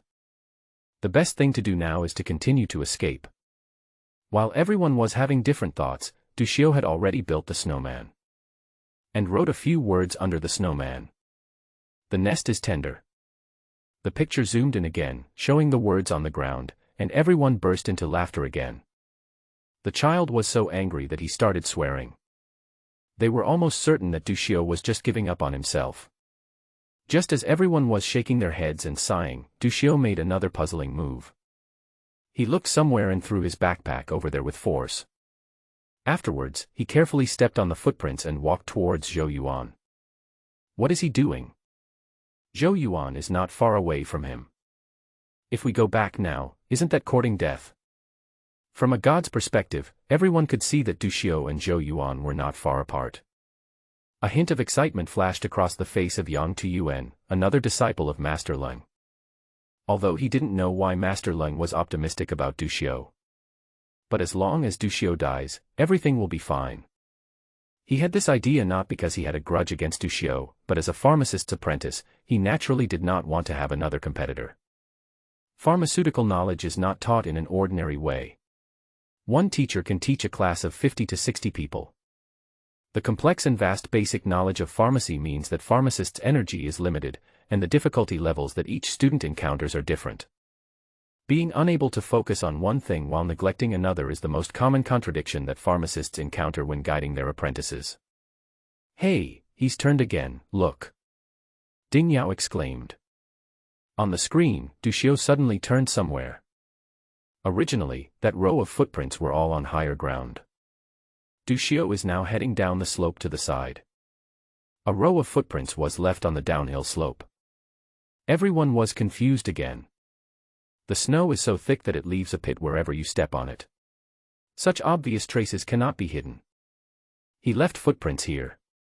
Zhou Yuan stood on the hillside and could see the footprints clearly on the downhill side. You can see where he has gone at a glance. If he really escaped from here, Zhou Yuan would just have to catch up in this direction. If he didn't escape from here, his footsteps would be cut off and Zhou Yuan would be able to react. This was Du Xiu's attempt to confuse the audience. It's completely unnecessary. No, he jumped behind the rock. Just when everyone thought this was a stupid move. Somewhere downhill, Du Xiu bent his knees, half-crouched, swung his arms, leaped forward, and landed behind a huge rock. That's the only blind spot. If you stand uphill and look, Du Xiu's footsteps disappear where he jumps. Amazing. Someone couldn't help but sigh out loud. This method is not particularly clever, but it is indeed not easy to come up with it in such a short time. Yang Tuyuan snorted coldly, "You are just being clever."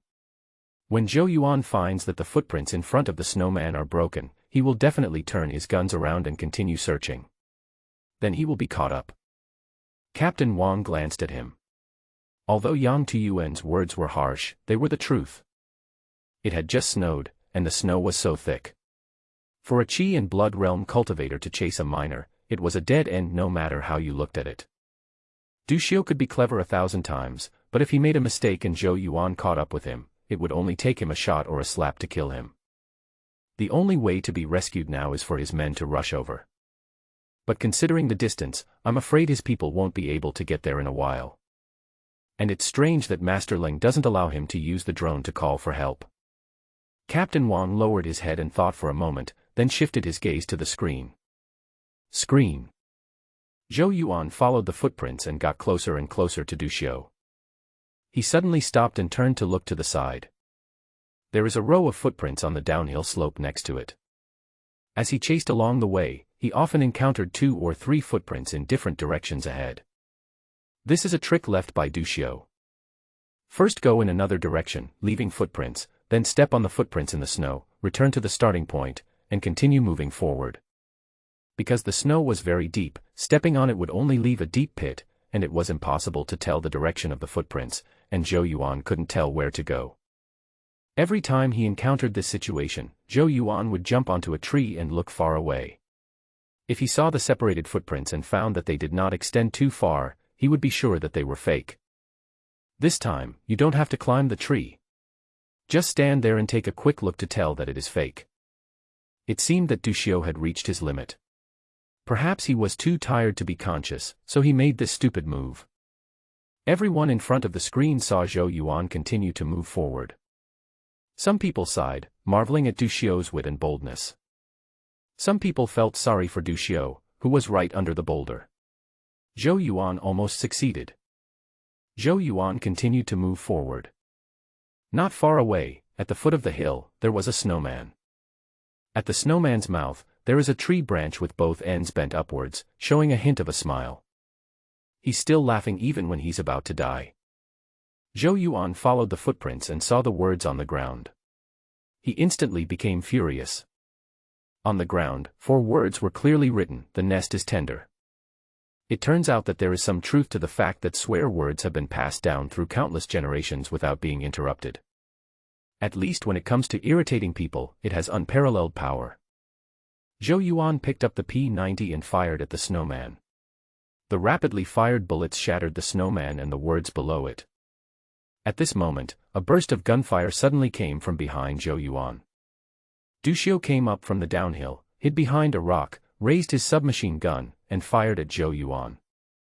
The moment the gunshot rang out, Zhou Yuan's hair stood on end and he subconsciously lay down and rolled over. The bullets hit the snow, splashing countless snowflakes. Zhou Yuan hid behind a tree, looking horrified. How did that little bunny get behind him? Zhou Yuan didn't have time to think about this question before a sharp pain in his arm brought him back to reality. He looked down to check his injuries. I was still shot, but luckily no bones were injured. Zhou Yuan's expression eased slightly, but his desire to kill Du Xiu grew stronger. Let's change the location first. This place is very disadvantageous for fighting.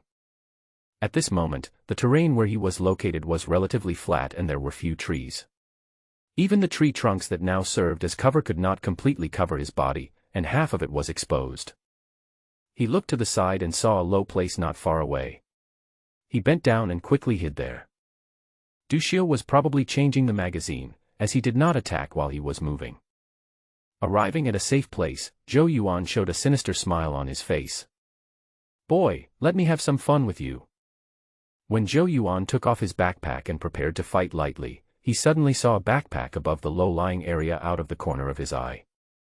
He glanced at it and ignored it. That kid must have made up his mind to launch a sneak attack on me, and thought the backpack containing food was in the way, so he just threw it here and hid it. Just as Zhou Yuan was preparing to move again and go around to Duxiu, rapid gunfire rang out again.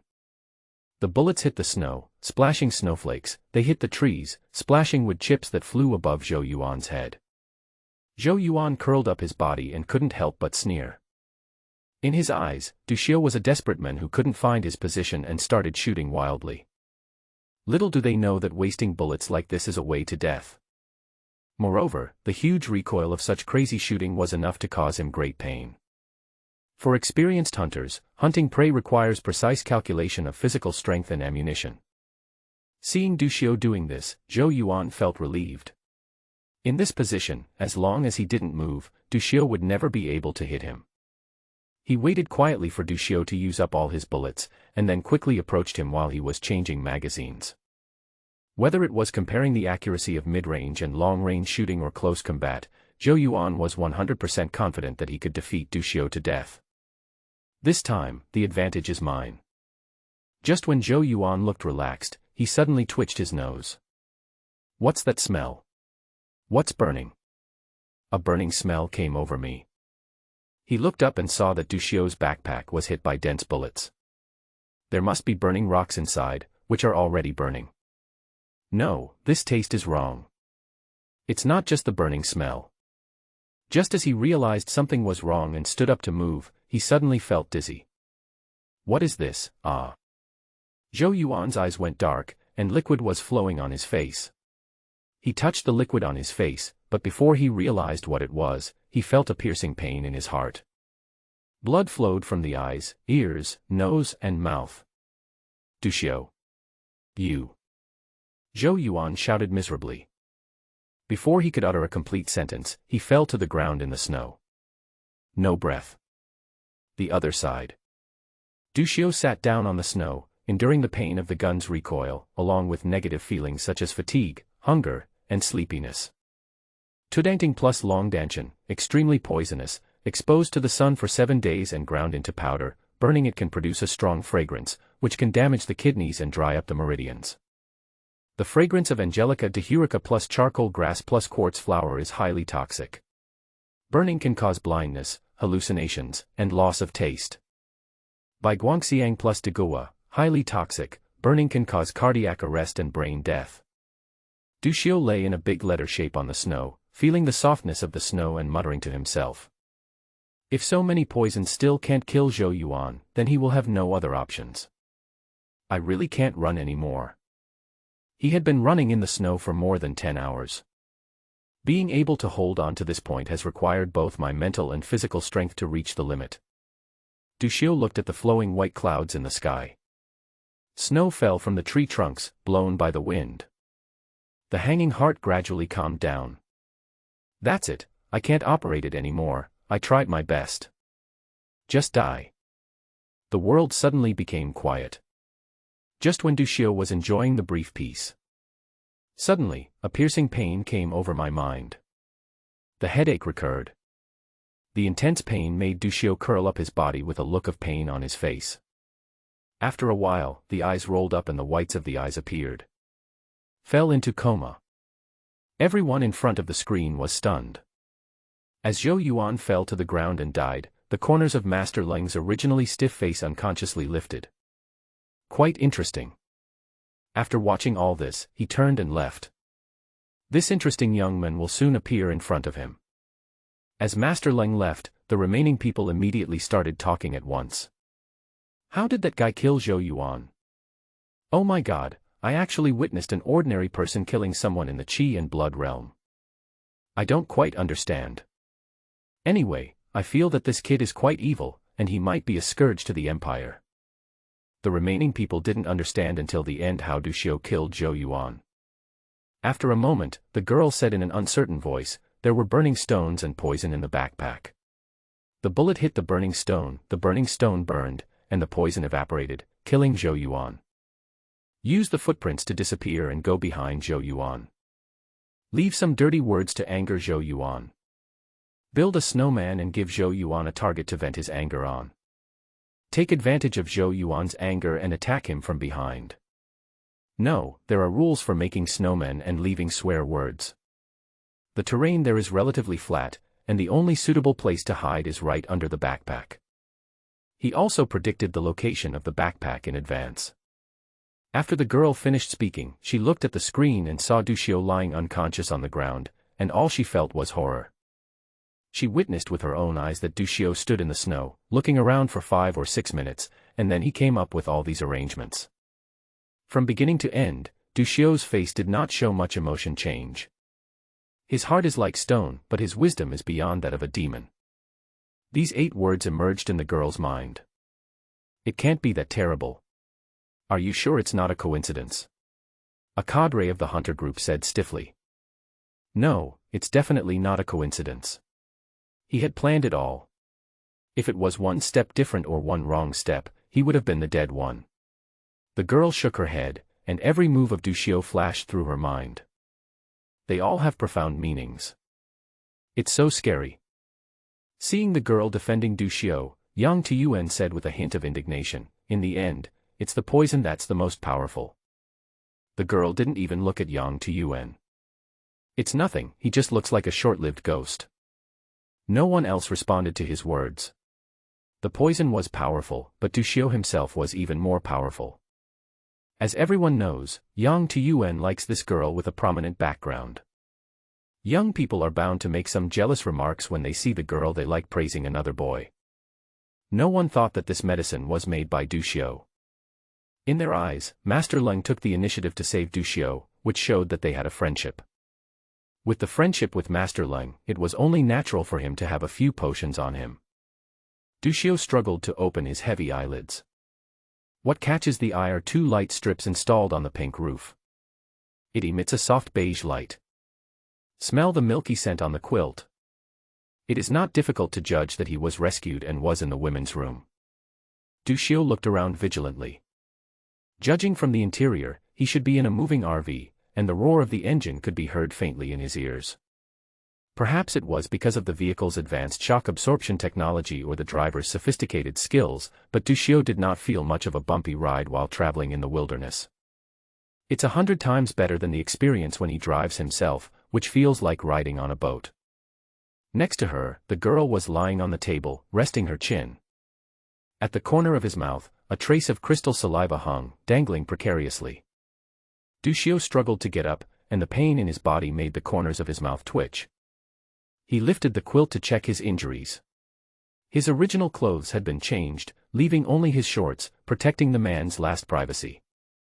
There was a big swelling on his shoulder and a large area of frostbite on his left leg. The wound on the calf had been smeared with herbs and bandaged. The slight stinging sensation of the herbs could be felt through the bandage. The swelling in the shoulder seemed to have been treated.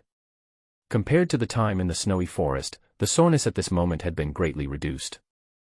As Du Xiu stood up and made a sound, the girl opened her eyes sleepily and wiped her saliva subconsciously. Seeing Du Xiu looking at her calmly, a blush quickly rose on the girl's fair face. One is embarrassment. Are you awake? The girl pretended nothing happened and changed the subject. Well, thanks for the rescue, girl. Where are you planning to go? It wasn't me who saved him. It was Master Leng's order. We are on our way to Burt City and will arrive in 3 days. Master Leng. Who is Master Leng? Hey, you don't know Master Leng. The girl was stunned when she heard this. I don't know him. Du Xiu shook his head. I only know one Master Ma. He died and buried him with his own hands. That's strange. The camp where you rested was the one Master Leng told us to change our route to. The snow forest where you fainted was also the one Master Leng told us to search for. I thought you knew Master Leng. Master Leng is a pharmacist. Yes. A very good pharmacist. The mission that the Silver Fox Hunter group outside accepted at the Hunter Guild is to protect Master Leng. After hearing the girl's words, Du Xiu fell into deep thought. A very good pharmacist. What do I have that is worthy of a master pharmacist's rescue?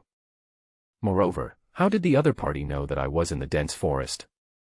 The only ones who knew his whereabouts were Lien Ruofei and Wang Fong and his group. First, let's rule out Lien Ruofei. The most powerful person he knows in his social circle is probably himself. Then only Wang Fong and others were left. Although Wang Fong is nominally a member of the consortium, his appearance in the wilderness must have other purposes. Du Xiu recalled that after he met Zhou Yuan, the other party kept testing him and asking about his background, which showed that he had bad intentions. It is most likely to be a murder. That's right.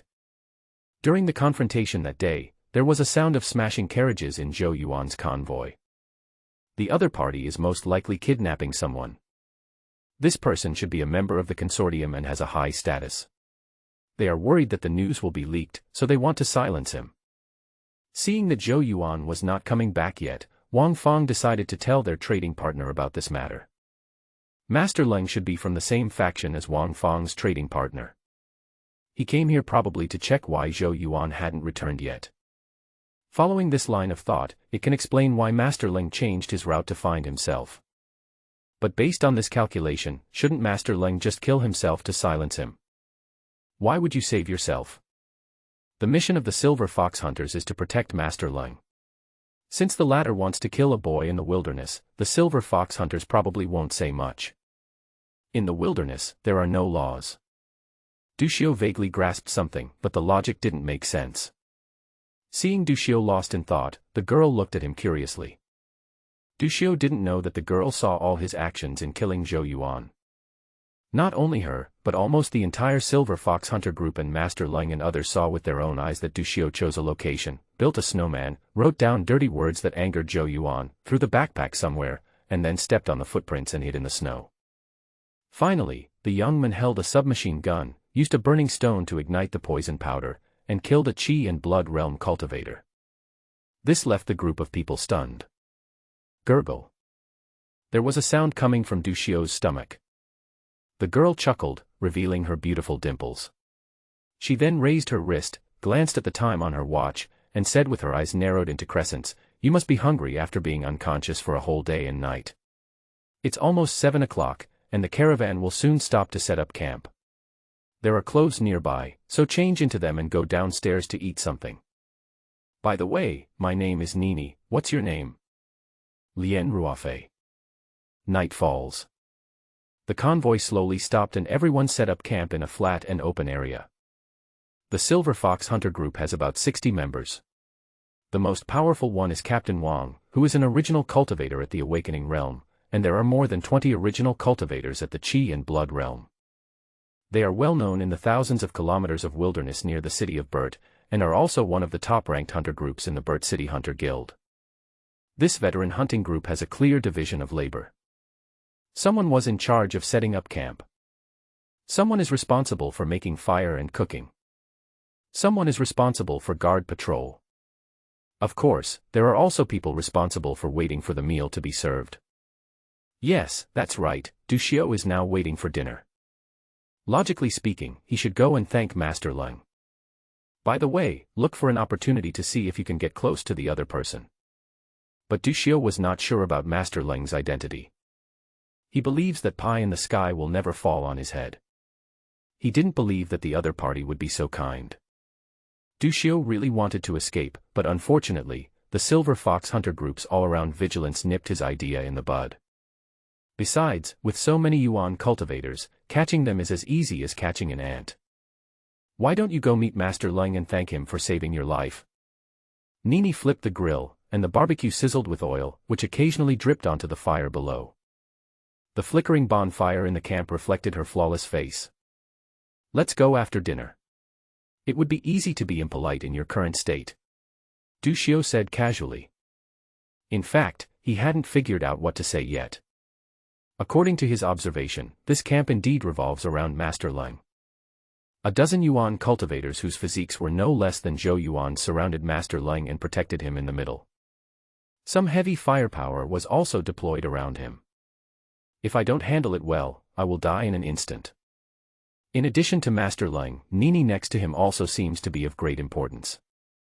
There are only 2 RVs in the entire fleet, one belongs to Master Leng and the other is hers. I don't know what the background is. Of course, she rested in her RV during her coma because there were only 2 RVs. I can only let her down. It's cooked, try it. Nini put the barbecue on the table beside her and signaled Duxiu that he could eat it. Duxiu glanced at the burnt snow rabbit meat on the table and said, "No thanks. Thanks for your kindness, but I don't have much appetite right now." After saying that, I heard a rumbling sound in my stomach. Nini said with a smile in her eyes, "Eat it, don't be stubborn, the poison won't kill you." Duxiu turned his head and looked around. All the hunters had finished their meals, so he couldn't get a free bite. He picked up the barbecue resignedly, put it into his mouth, and then raised his eyebrows. "How is it?" Nini asked expectantly. "Not bad. Although this barbecue looks ordinary, it tastes okay." "Then eat more."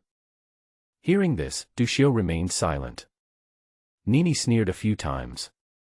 An ungrateful man. Neither of them spoke.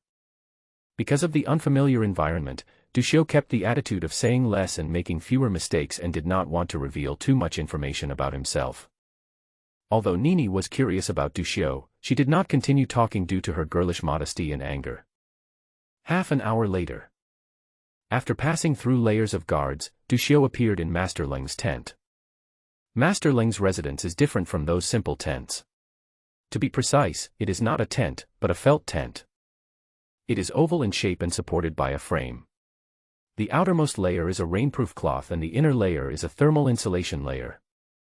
There is a large space inside, and there is a stove with a chimney in the middle. Master Leng was reading a book on the table, and there was no one else in the tent. "Master Leng, Lien Rufei is here to thank you." Nini brought Duxiu in and said. Master Leng turned the book upside down on the table and gave Duxiu a strange look. The moment he stepped into the tent, Duxiu's face was instantly filled with gratitude. "Thank you, Master Leng, for saving me from the murderous hands of the bandits." Master Leng was slightly stunned, then he said calmly, "Bandits?" "Yes. Yesterday, I was looking for snow wolves in the snowy forest to have a snack, but I didn't expect to meet a bandit who attacked me from behind. I had no choice but to run for my life and finally fainted in the snow. Fortunately, you helped me, otherwise I would have been killed by the bandit." When talking about the bandits, Duxiu's face was full of indignation and innocence. When talking about fainting from exhaustion, Duxiu looked frightened. When talking about the righteous act, Duxiu was full of gratitude. In just a few words, the expression on Duxiu's face changed several times. Master Leng and Nini both looked at Duxiu's emotional performance with strange expressions. On the screen, this child is not like this. That thoughtful, ruthless, and cold-blooded boy. Where did you go? Are you sure he is a bandit? Master Leng asked. He must be a bandit. I have never met him, and we have never known each other. But when we met in the snowy forest, he killed me. He must be after my property. He's dead. Ah. There is such a thing. Duxiu looked puzzled, and then he smiled as if he had gotten his revenge. Haha, he must have done so many bad things that he encountered a vicious beast in the snow forest and was killed. You really don't know him. I, Lien Ruofei, swear to heaven that I don't know him. If I tell a lie, I will be struck by lightning. Another thing is that he came from the depths of the dense forest. He must have been chasing someone, and it seems that he has succeeded. He attacked me casually. Duxiu seemed to remember something and added. Nini narrowed her eyes and said, You are really innocent. By the way, that bandit was poisoned to death. Poisoned? I don't know about this. He chased me all the way and finally fainted from exhaustion. As for being poisoned to death, it should be that he was poisoned when he was chasing other people, and it just happened to break out when he was chasing me. The smile in Nini's eyes grew bigger and bigger. Oh, so it wasn't you who poisoned him. Why would I use such a dirty thing? Although I, Lien Ruofei, am just a nobody in the wilderness, I left with honor. If you think you can insult me like this just because you saved my life, then I tell you, you are wrong. How can I, Lien Ruofei, let others ruin my innocence? I will leave on my own. Duxiu's face changed, full of humiliation, and he turned and walked out, saying as he walked, "Although we have different ideologies, I will definitely prepare gifts and go to the Hunters Guild to thank Master Leng for saving my life after I return to the family. Boy, I will leave first." In just a few words, the humiliation of being slandered and the gentlemanly spirit of repaying a favor, coupled with the fact that he walked with a limp due to frostbite but still stood tall and straight, perfectly portrayed the strong-willed and upright young man of the Empire. As he was about to walk out the door, two words suddenly came out of Master Leng's mouth: "Duxiu." Duxiu paused when he heard this. Then he asked in confusion, "Is that bandit called Duxiu? I'll remember this and will tell my elders in the family and repay the Du family." After saying this, a cold light flashed in his eyes. Master Leng's stiff face twitched slightly. "You are so stubborn. No need to act. We saw you killing Zhou Yuan through the drone." Hearing this, Duxiu pursed his lips. An awkward atmosphere spread in the air. Master Leng looked at Nini and said, "You go out first." "Okay, Master." Nini turned and left. As he passed by, he saw Nini, whose cheeks were red from trying to hold back her laughter. After a brief eye contact, Duxiu lowered his head and looked at the ground beneath his feet. The ground is firm. The patterns on the cold-proof board on the ground are clearly visible. It would be better if there was a gap. Duxiu fell into deep thought. He refused to admit it because he was holding on to a glimmer of hope. But since Master Leng knew his name, it meant that Wang Fang must have told him everything. Let's not talk about the identity of the kidnapped person for now. Just think about why Master Leng would go to so much trouble to find him. I guess the problem lies with the poison powder he placed in the camp. In addition to Zhou Yuan, other people were also poisoned. Those people knew that they were the ones who poisoned them. I guess that I knew something about pharmacy. As a master of pharmacy, Master Leng was eager to learn talented people. Only this kind of reasonable explanation can make sense. After thinking it all through, Duxiu turned around and came to Master Leng. "Bow your head and worship. I have been wandering for more than 10 years and have never met a famous teacher. If you don't mind, I would like to become your disciple." From outside the felt tent, there came the sound of silvery laughter. Hearing the laughter, Duxiu's face turned slightly red, and then he looked at Master Leng with a firm gaze. Seeing Master Leng's expressionless face, Duxiu lowered his voice and whispered again, "Master, in fact, I am not that loyal to the Empire. Although I don't know if Master Leng has any other identities besides being a master of alchemy." But Duxiu still expressed his true feelings. The corner of Master Leng's eye twitched slightly, and then he pointed to the pile of books on the table. "Take these away. Remember, talk less and do more." "Yes, Master." Seeing that Master Leng did not deny the idea of becoming his disciple, Duxiu felt relieved. The other party has already tacitly acknowledged the relationship between teacher and student. For the time being, it is safe. Duxiu bowed respectfully and left with the books. After Duxiu left, Master Leng looked at his back and said, "He's a good candidate, but he's really shameless." Inside a pink felt bag.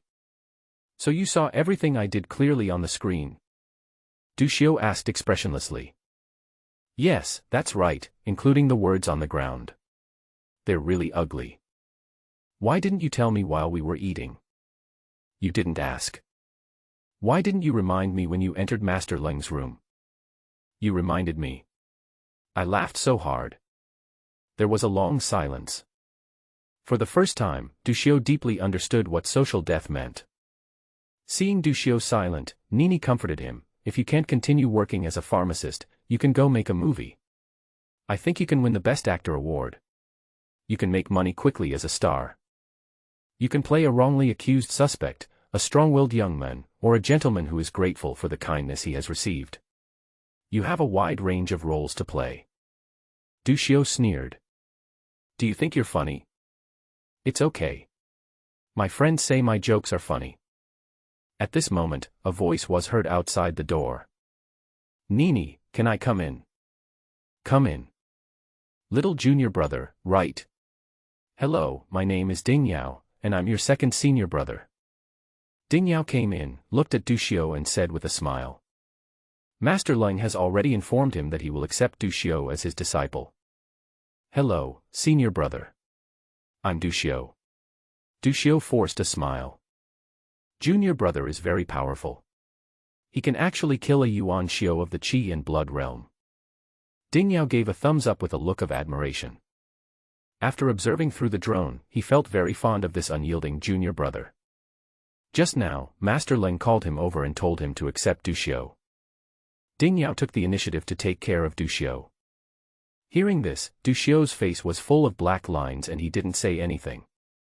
The smile on Nini's face grew bigger and bigger, her eyes were bright and her teeth were white. Seeing Duxiu's silence, Ding Yao was not surprised. He saw from the screen that Duxiu was meticulous and ruthless. He also knew that Duxiu was a ruthless person who was not good at speaking. I guess his personality is similar to Master's, so he doesn't mind. Come on, junior brother, you sleep with me tonight, and I'll change your medicine while I'm at it. Did senior brother treat my injuries while I was unconscious? Thank you, brother. Duxiu thanked him seriously. We are all fellow disciples, you are welcome. Ding Yao waved his hand indifferently. Before leaving, Nini shouted to Duxiu, I'm sorry, Duxiu, for meeting you in this way. The latter's body stiffened, and then his already fast pace became even faster. Inside the pink felt bag, there was even more unbridled laughter. A night in silence. There were no major setbacks on the way to Burt City. On the way, we encountered a group of bandits. The other party just took a look from a distance, and after realizing that the Silver Fox Hunter group was not easy to deal with, they turned and left. In Duxiu's eyes, these people couldn't even be called bandits. They should be called refugees. They were half-naked, unkempt, a few of them were armed with guns, most of them were armed with knives or even sticks, wandering in the wilderness, sleeping in the open air. The fortress city and the wilderness are two completely different worlds. Residents in the city can enjoy the convenience brought by various high-tech technologies. Although most of them face economic pressures such as mortgages and car loans, their lives are not in danger. In their spare time, they can watch a movie, eat hot pot, and enjoy a short period of comfortable life. In addition, various social circles, such as entertainment, painting, racing, boxing, fishing, etc., also allow residents to fully develop their hobbies, find spiritual sustenance and relax. The refugees in the wilderness live by the law of the jungle where the strong prey on the weak and worry about food every day. Most of the first generation of wilderness refugees were exiled murderers and political prisoners. Later, with the exploitation of the financial tycoons, some bankrupt ordinary people, escaped slaves, and those who wanted to pursue excitement and want to stand out and become rich, all came to the wilderness. From generation to generation, a huge number of refugees in the wilderness were formed. Many refugees in the wilderness have spent their entire lives working hard to earn wealth that has flowed into the pockets of urban household registration managers, in exchange for their children's urban residency status. If Duxiu had not relied on Master Leng's reputation, it would have been extremely difficult for him to enter the city. Science is one of the most brilliant pearls in the history of human civilization. In the long history of the Empire, there are 300 years that witnessed the rise and fall of science and technology. The first century, the beginning of science. The scientific pioneers who initially ventured into this field discovered truths and laws and verified them, building a framework and laying a solid foundation for the development of science. The world cheered for them. They were hailed as the greatest men of their time. Flowers, applause, money, honor, power, everything the world can give them is dedicated to these pioneers.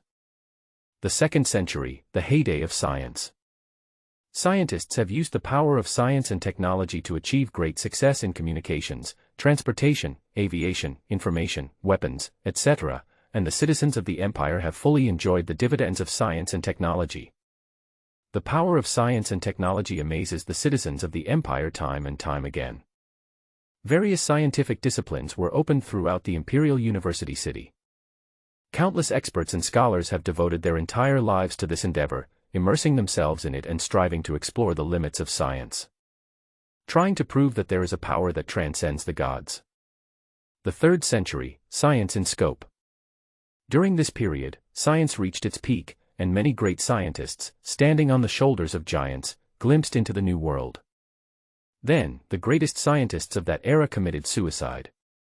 The citizens of the empire did not understand and simply attributed them to being confused due to old age.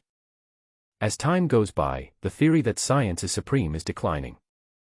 Intellectuals gradually realize that scientific truth may only apply to a certain range. And this range is not large. A diamond. A diamond that is meticulously crafted and exquisitely shaped will make people cheer and bid enthusiastically for its beautiful shape. Because in nature, such beautiful, exquisite diamonds will never be naturally generated. Behind its birth, there are countless top craftsmen who polished and carved it day and night before it was finally presented. The same is true of scientific truth. Scientists, reaching the end of science, discovered that science is nothing more than an exquisite diamond. It is not naturally generated. Science and Theology. Author, Die Lixing. Duccio closed the yellowed book and digested the contents in his head. Hey, Die Lixing, isn't this a traitor to the empire? Ding Yao exclaimed when he saw the author's name on the book. Imperial traitor? Yes. He is the biggest outlier in the empire, ranked first on the empire's wanted list, and all his books are banned. Ding Yao said with disgust. The book my teacher asked me to read. Oh, it might be collected by the teacher. Ren Jian seems to be a very good pharmacist. I guess the teacher searched his books to find inspiration for innovative potion formulas. However, it's best not to let other people see it. There is a department in the Hunters Guild that is specifically responsible for capturing aliens. If you let them know that you are reading this kind of book, it will be a bit of trouble.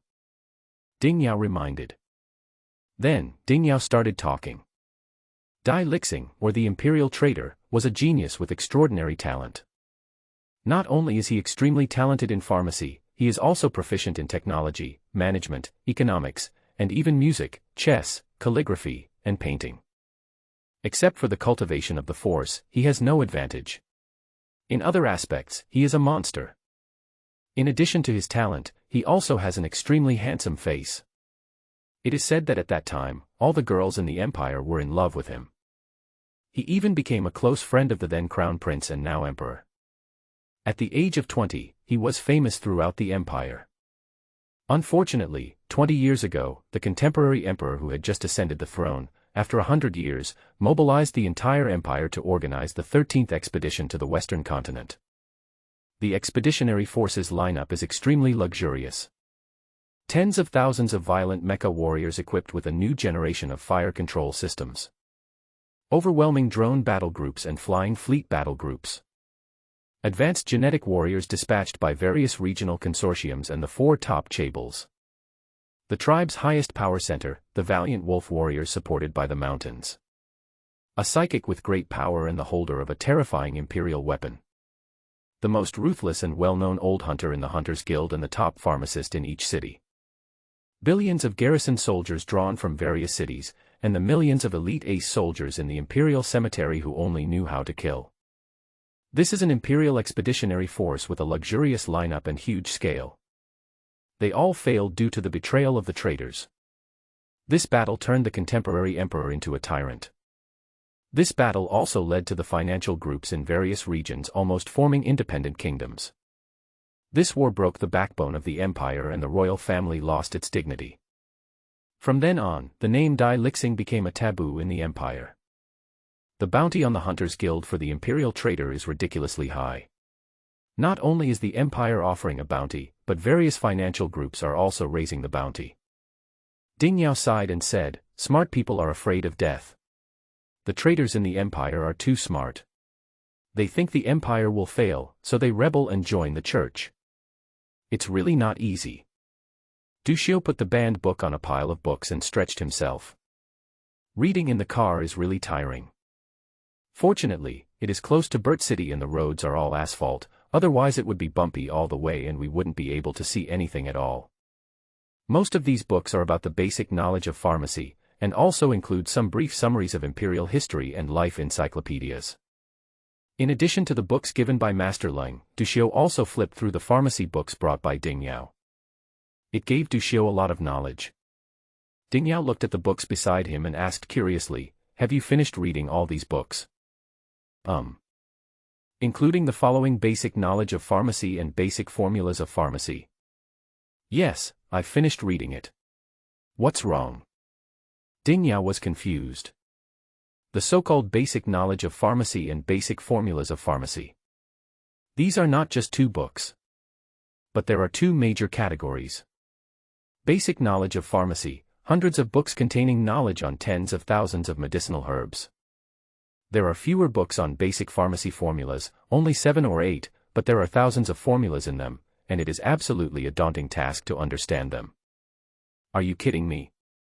You finished reading all these books in 3 days. That's not the case. I've read books on basic knowledge before. I flipped through them casually. They're similar to what I've read before. I mainly looked at the basic formulas of pharmacy. Through communication with Ding Yao, Du Xiu also gained a certain understanding of pharmacists. There is a clear hierarchy among pharmacists, divided into pharmacists and pharmacist apprentices. Pharmacist apprentices are divided into high, medium and low levels. Senior apprentices can become pharmacists only after passing the examination organized by the Hunters Union. Pharmacist, the lowest is level 1 pharmacist and the highest is level 6 pharmacist. Ding Yao and Yang Tuyuan are only senior apprentices and cannot be considered pharmacists. Master Ling is a third-level pharmacist. Master Ma at the secret tungsten mine is at most a senior apprentice. If he was really a first-class pharmacist, the consortium would never throw him into the mine.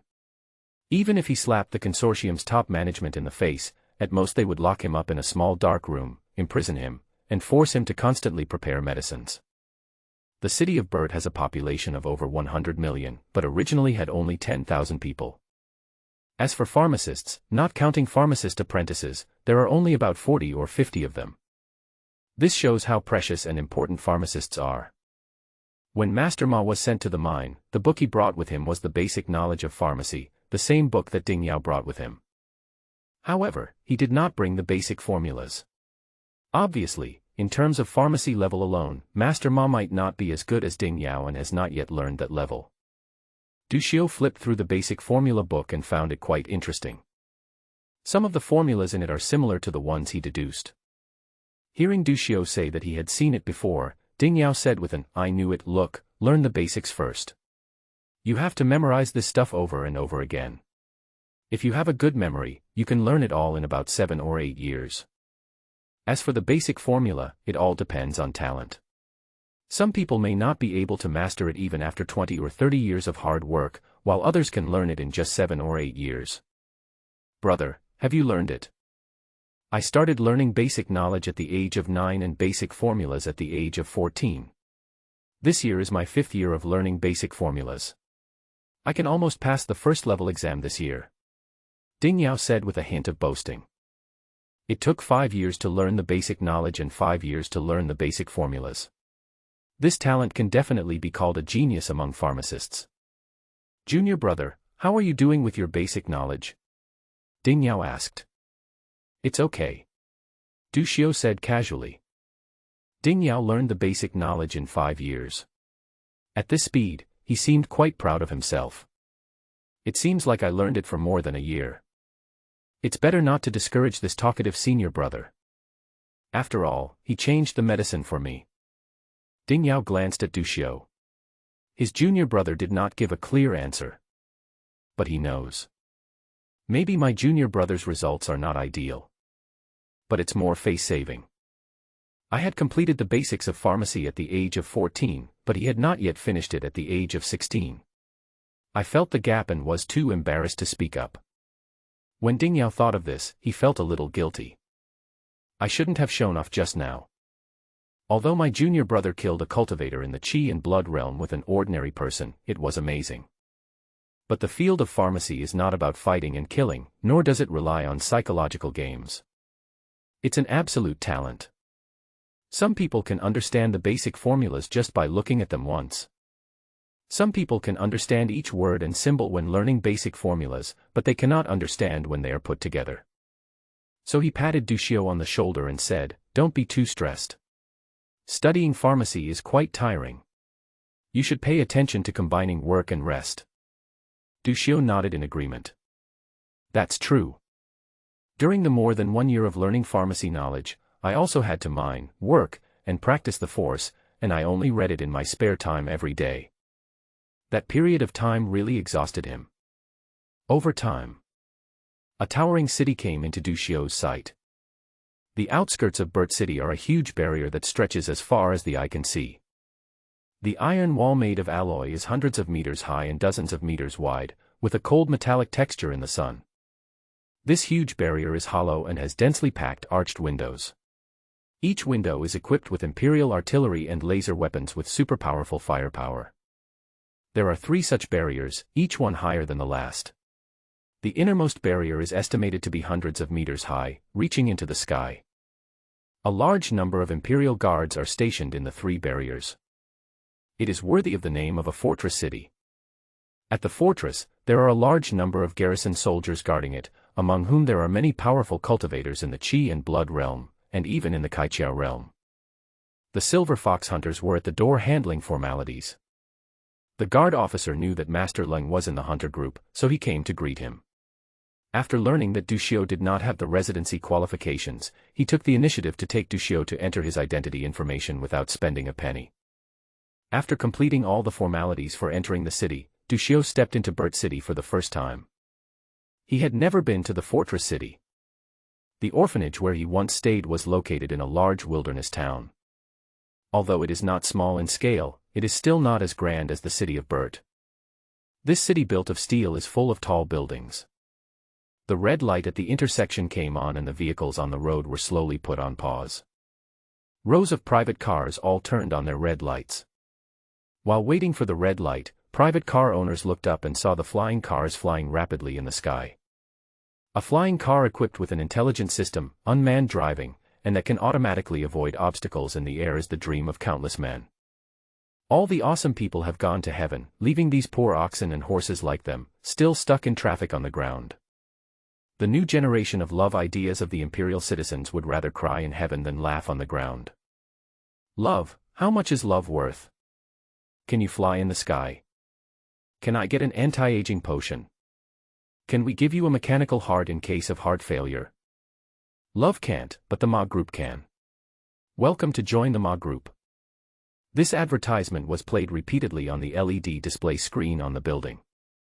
The elites belonging to the consortium shuttled between the various buildings. They were dressed in suits and walked hurriedly. After finishing an impassioned phone call with a client, they fixed their eyes on the advertising words on the LED display screen of the opposite building. After joining the consortium for so many years, none of his goals have been achieved. After cursing inwardly, most people turned their gazes to the maglev trains speeding on the aerial light rail outside the floor-to-ceiling windows. I hope the damn stupid boss won't have to work overtime today. Countless workers make this wish every day but never fulfill it. The night is coming, and thousands of lights are lit up. On the maglev train on the light rail, 2 rows of red spotlights are flashing, like red ribbons flying in the sky. On the LED display screens on each building, beautiful women with sweet voices and curvy figures introduce the consortium's products. Countless lights lit up throughout the city, and the world was immersed in neon. Du Xiu put down the telescope, smacked his lips, and couldn't help but sigh, it's really prosperous. It is undeniable that this wilderness miner who came to Burt City for the first time, although mentally mature, was still shocked by these prosperous cities full of technology. When you first enter Burt City, you will be shocked. But after you stay here for a long time, you will find that we are different from them. Those people are within the framework. Their birth, aging, illness and death are all within this fortress and they can never get out. What they see is what others want them to see, and what they think is freedom is given to them by others. Those tall buildings look beautiful and impressive, but when you stay there for a long time, you will feel depressed and crowded. Even if you have a good quality of life and a luxurious large flat, you can overlook the prosperity of the entire city. But this kind of satisfaction and sense of superiority is also subtly influenced by others, who make you compare yourself with people of the same class. Looking at Du Xiu standing on the road in a daze, Nini appeared beside Du Xiu without knowing when and spoke. Then she pointed to an area not far away. That's where people like us should go. It's our world. A place where we can reach the highest point in the world through our own efforts. Du Xiu looked in the direction of Nini's finger and saw a large, relatively quiet area. It is a city within a city. Compared to other places in Burt City, where there are hundreds of stories high buildings, the average floor number there is pitifully low. There are no tall buildings and no corporate companies. There are only buildings of the Hunter Guild. This era is an era of war. It is the era of hunters. After becoming a cultivator or pharmacist, all citizens of the Empire will choose to join the Hunters Guild and become registered members. The Hunters Guild, as an official organization of the Empire, will not force hunters to do anything except for formal members. Its purpose is to provide a platform for communication and connection between practitioners and pharmacists who are beyond the scope of ordinary people. Hunters earn commissions and obtain training resources through tasks issued by the Union. The imperial upper echelons also intentionally separated the hunters from the ordinary imperial citizens. Each city fortress builds a city within a city, with the Hunter Guild as the center. This city within a city is a world that belongs exclusively to hunters. Wilderness Resource Trading Platform, Pharmacy Hall, God's Judgment Hall, Hot Weapon Manufacturing Hall, Force Firearms Hall, and various hunter group bases. Everything a hunter could use can be found here. Apart from this, there are vast villas, parks, green spaces, wetlands, and lakes. For hunters' leisure and entertainment. Dushio withdrew his gaze from the Hunters Guild and nodded, "Thank you, I understand." Just now, at a certain moment, he did have the urge to go out and take a look at the glamorous world of feasting and revelry. Seeing Dushio come to his senses and stop being so impetuous, Nini immediately smiled again and said, "Hey, brother, don't be mad at me. We are all children of the underworld. My laugh isn't that loud." Dushio has ignored Nini these few days. It's not that Dushio is self-righteous, but that every time the other party sees him, there is a smile on his face. This made him want to rub Nini's beautiful face into the snow. In the end, you can only turn away from each other, out of sight, out of mind, and avoid each other. What a nice girl. Too bad she's not dumb. Dushio, that's too much. Nini looked at Dushio's back and waved her fist fiercely. Dushio asked Dingyao where Nini came from, but Dingyao couldn't tell.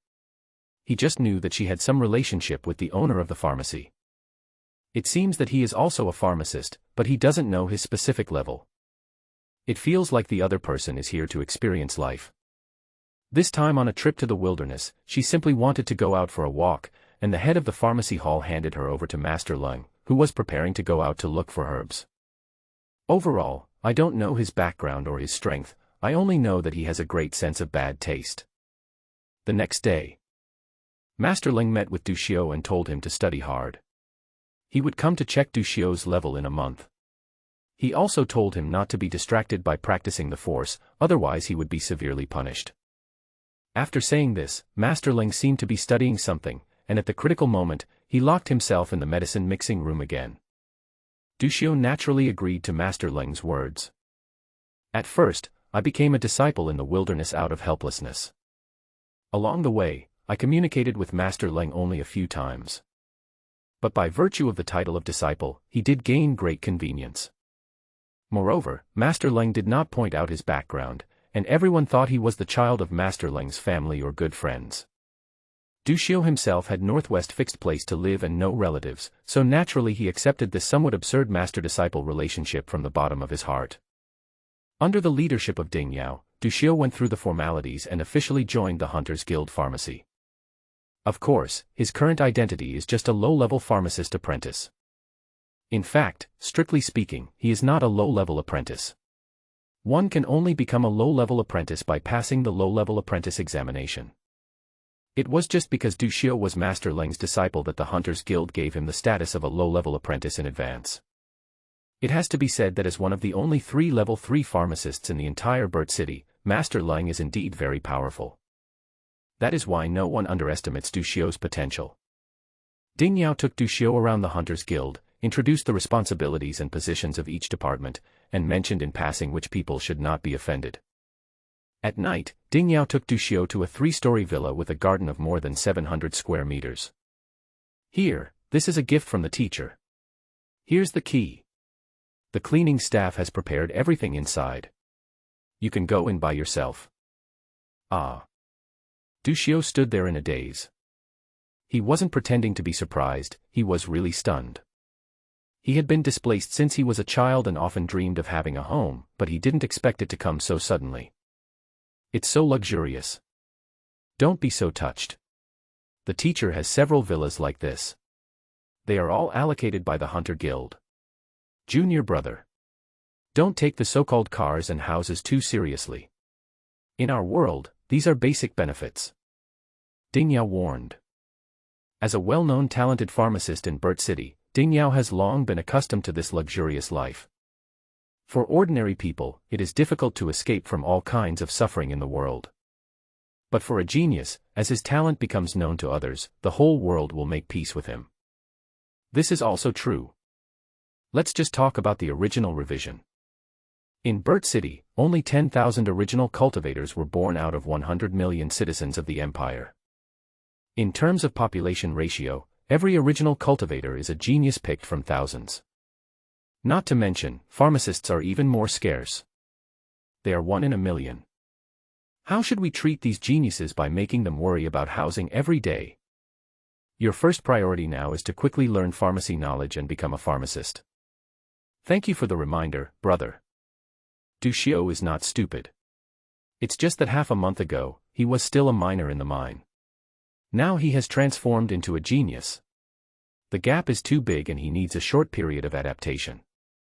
Okay, I'm going back first. I didn't sleep well in the wilderness, I need to catch up on my sleep. Ding Yao yawned and turned away.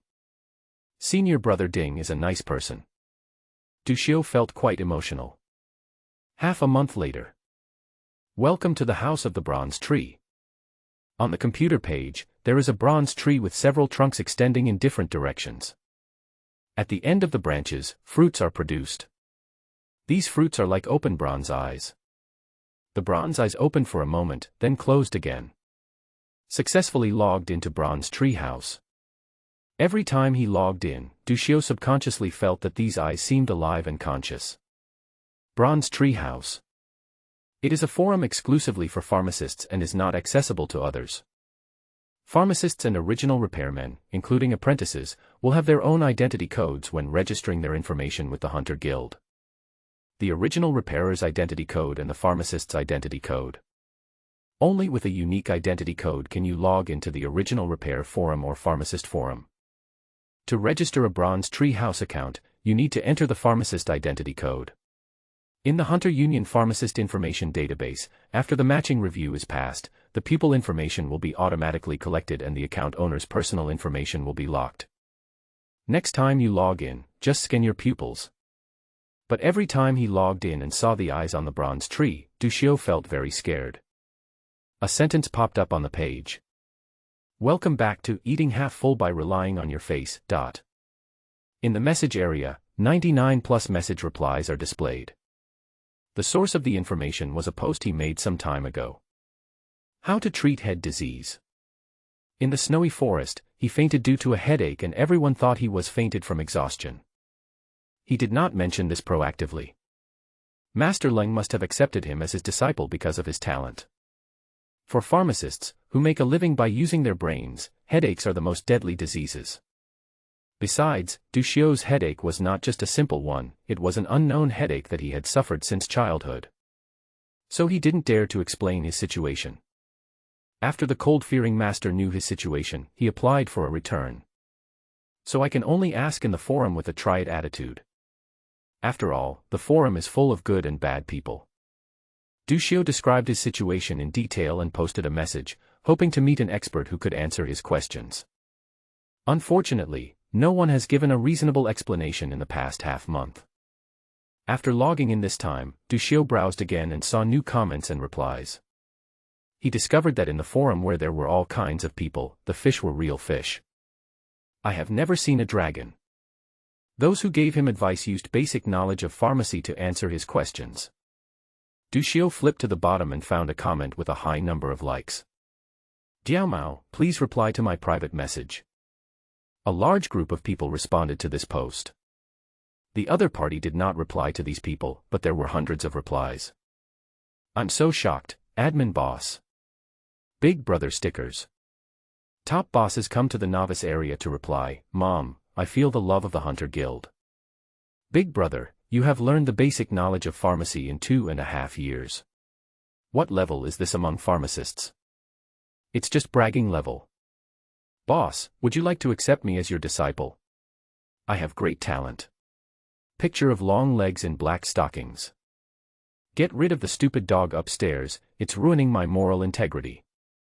I accept disciples, I have excellent skills. 8-pack abs picture. By the way, what level of pharmacist can be an administrator? I am an intermediate apprentice and I browse online all year round. Am I qualified? Don't you want to read the forum rules? Only level 4 pharmacists or above can be administrators. I made the keys, how many keys do you want? It turns out that a 4th level pharmacy master can also be a troublemaker. What, that calls you a fool? The above person's words are so annoying. Which district are you from? The Imperial Seminary is recruiting students this year, don't let me meet you.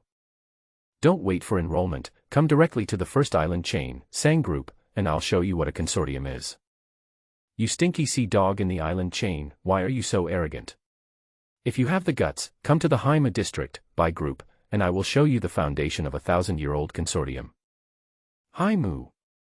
Suburban consortium is also called a consortium. I give up. This forum is really full of chables. If that's the case, I won't pretend anymore. I'll show my cards. I'm the imperial family of the capital. After taking a look at the replies below, Dushio's face was filled with black lines. The silly netizens are full of joy. But to be honest, the proportion of foundation disciples among pharmacists is terrifyingly high. Because pharmacists not only need to learn theoretical guidance, but also need a large amount of medicinal herbs to practice. It's really not something that ordinary people can afford. In addition, in the knowledge system of pharmacology, all high-end knowledge is in the hands of some powerful forces. They tacitly implement a knowledge blockade. The consortium possesses a large amount of advanced pharmacy knowledge. Ordinary civilian pharmacy geniuses who want to continue their studies can only join the consortium. Forming the Matthew effect. The strong become stronger and the weak become weaker. Without continuing to browse the replies below, Dushio took a look at the administrator's ID. I was speechless. Eating soft rice and hard food. He had an impression of this ID and had indeed sent him a private message. His ID has a grinning silly dog avatar, which makes him look a little unreliable. So I ignored him. Now seeing other people's replies, the person who lives off freeloaders is at least a 4th level master of pharmacy, so he needs to respect him. Dushio opened the private message and read it again. Eating soft rice and eating hard, after you recovered from the illness, did you feel any strange sensations in your body? How is your memory normally? Dushio thought about it and realized that every time he had an attack, his spirit would be depressed for a period of time. As for my memory, it is quite good. For example, knowledge about pharmacy can be remembered at a glance and understood with a little thought. Dushio edited his situation in detail into text and sent it to his gigolo. There was no response from the other party. Dushio then picked out a few methods that seemed to be reliable and replied with a few words of thanks under the post. When Dushio was replying to the last person, he suddenly discovered that the post he had posted had been deleted by the administrator. Just when he was confused and didn't know what was going on, the soft rice forced him to reply. Eating for free, your question is a bit complicated. Don't post it on the forum yet. Buy a dose of concentration potion first and see if it works. Relying on your face to eat half full, I can't afford it, it's too expensive. Dushio rolled his eyes. The other party really spoke without thinking. The high-end bosses really don't understand the hardships of the poor. The concentration potion is a 3rd-level potion, and a relatively high-end potion among them. It may not be available in the entire Burt City. Besides, even if there was one, Dushio couldn't afford it. Eating for free, the soul-soothing potion is okay. Relying on your face to eat half full, I can't afford it, it's expensive. Living a life of luxury, can't even afford a 1st-level medicine. Living a life of luxury, are you poor? Living half full, a month ago, I was still a slave in the mine. Eating soft rice and eating hard. Living half full, currently, I don't have a single gold coin in my pocket. From what you mean, my illness is difficult and expensive to treat. Although the Hunters Guild takes care of all the food and drink. But as a low-level pharmacist apprentice with no salary, Dushio really had no money. Soft rice, how should I put it? I don't know if your illness is caused by nerves or the other reason. If it is caused by nerves, a few doses of soothing potion can solve it. If it is not caused by nerves, then it will be interesting. Eating half full with your face, it shouldn't be a neurological problem. I checked it out and it's different from my symptoms. In the past half-month, in addition to studying pharmaceutical formulas and making up for his theoretical shortcomings, Dushio has been studying the problem of headaches. I looked for many typical symptoms and compared them, but found that none of them was the correct one. Eating for free, there is good news and there is bad news, which one do you listen to? Relying on the face to eat half full, haha. Living for free, you are such a boring person. Good news, you may be very successful in the future. Bad news, you may not live for many years. Relying on your face to eat half full, what does it mean? Eating for free, do you know about the awakening of superpowers? Seeing this, Dushio's pupils shrank. A fire rose in my heart. Of course he knew about the awakening of superpowers. People with awakened superpowers are extremely rare, and there seem to be only a handful of them in the entire empire. But without exception, they are the ceiling of the empire's combat power. It is the core force that protects the empire. Those who have awakened their special abilities are completely superior to the original cultivators and pharmacists. The only ones who can compete with it are those who possess imperial weapons with terrifying power. But, what does my headache have to do with the person who has awakened his special powers? A bold idea suddenly popped up in Dushio's mind. Eat half full by relying on your face, you mean, I am an awakened one. Eating for free, it's only a 50% chance. Generally, people who awaken their superpowers will have headaches. In fact, this is not a disease, but a result of mental energy absorption. You can think of it as superpowers being a seed and your brain being the soil. It needs to absorb nutrients from your brain in order to awaken successfully. Eating for free, but the problem now is that there is no nutrition in your brain, and according to what you said about being in a coma, generally speaking, once a person with awakened superpowers falls into a coma due to the absorption of mental power, at most 4 or 5 times, it will cause that seed to wither, that is, the awakening of superpowers will fail. How many times have you been in a coma? Eating half full with face, about 20 to 30 times. How much? Eating half full with your face, about 32 times, and I guess it will become 33 times in the next 2 days. The time is almost up. Eating for free. Are you sure you are not kidding? Relying on the face to eat half full, really, in the past year or so, it happens almost every month. Eating for free, sure. Your supernatural seed looks pretty good. It hasn't withered despite the many failed attempts to absorb the spirit. Relying on face to eat half full, boss, kneeling gently, would you like to invest in me? I don't have a master yet. If you don't mind, I am willing to follow you. Dushio quickly replied.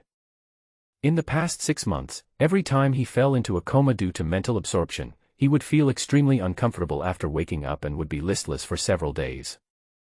No matter how strong the vitality of the supernatural seed in my brain is, it will probably wither soon.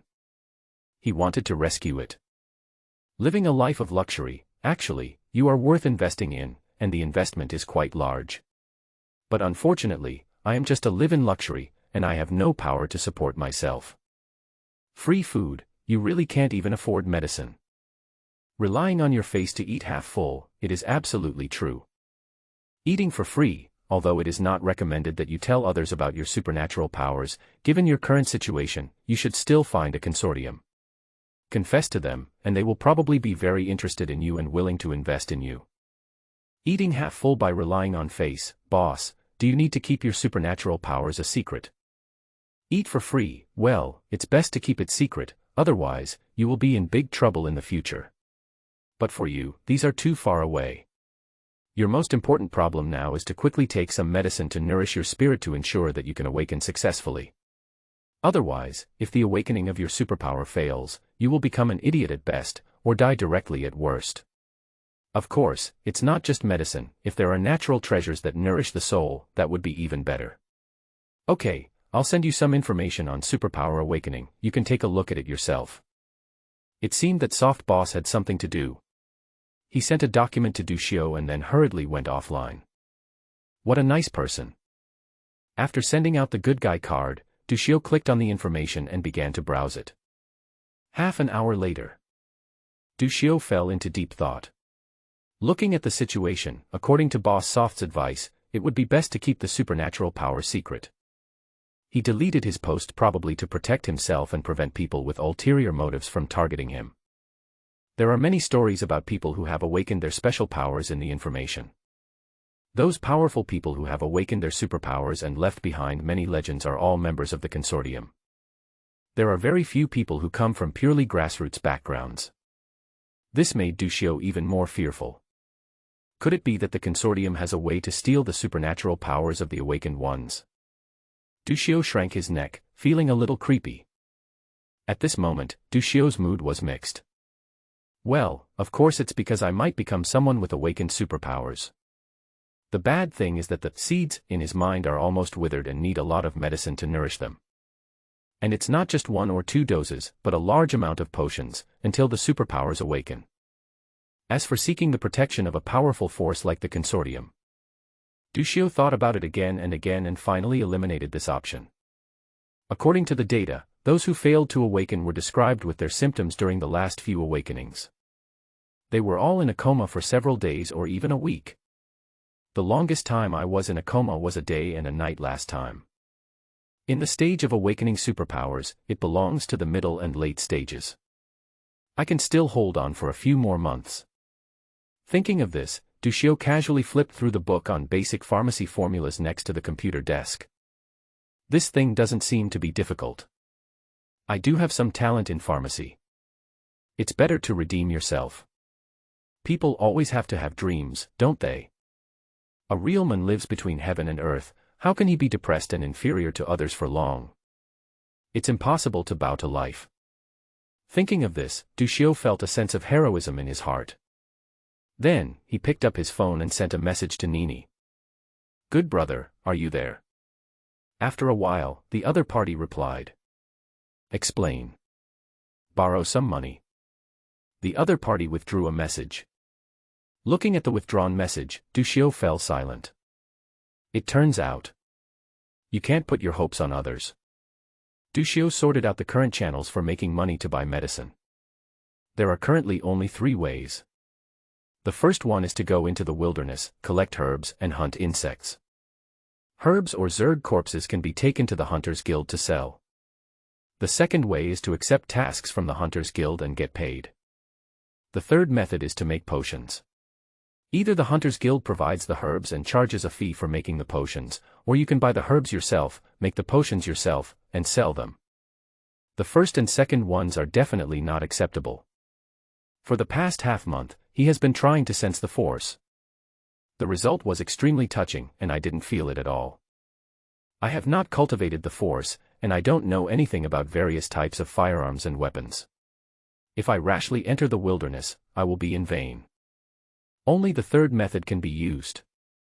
The Hunters Guild will give some free herbs to senior pharmacist apprentices every month. Let them try to make potions and become real pharmacists. Within the past half-month, Dushio has completed the assessment and certification for junior and intermediate apprentices. The assessment for senior apprentices is more rigorous and of higher standards, and is conducted only once every 6 months. The next advanced apprentice exam is still half a month away. He needs to hurry up and pass the advanced apprentice exam. After Dushio made up his mind, he no longer hesitated and continued to study the basic formulas of pharmacy. At this moment, the cell phone rang and Nini sent a message. A grinning expression. Dushio silently blocked the other party. No woman can play with my feelings. January 3rd, 962 Imperial Calendar.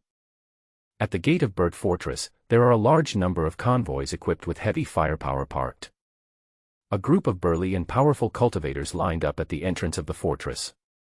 They looked at the long convoy in front of them, shook their heads in disappointment, and chatted with a few good friends around them. The original repairmen at the front of the line enter the inspection area one by one to have their identities verified. In order to prevent the infiltration of aliens, every original cultivator entering the fortress city needs to be carefully checked and the pupils, fingerprints, and other information must be compared.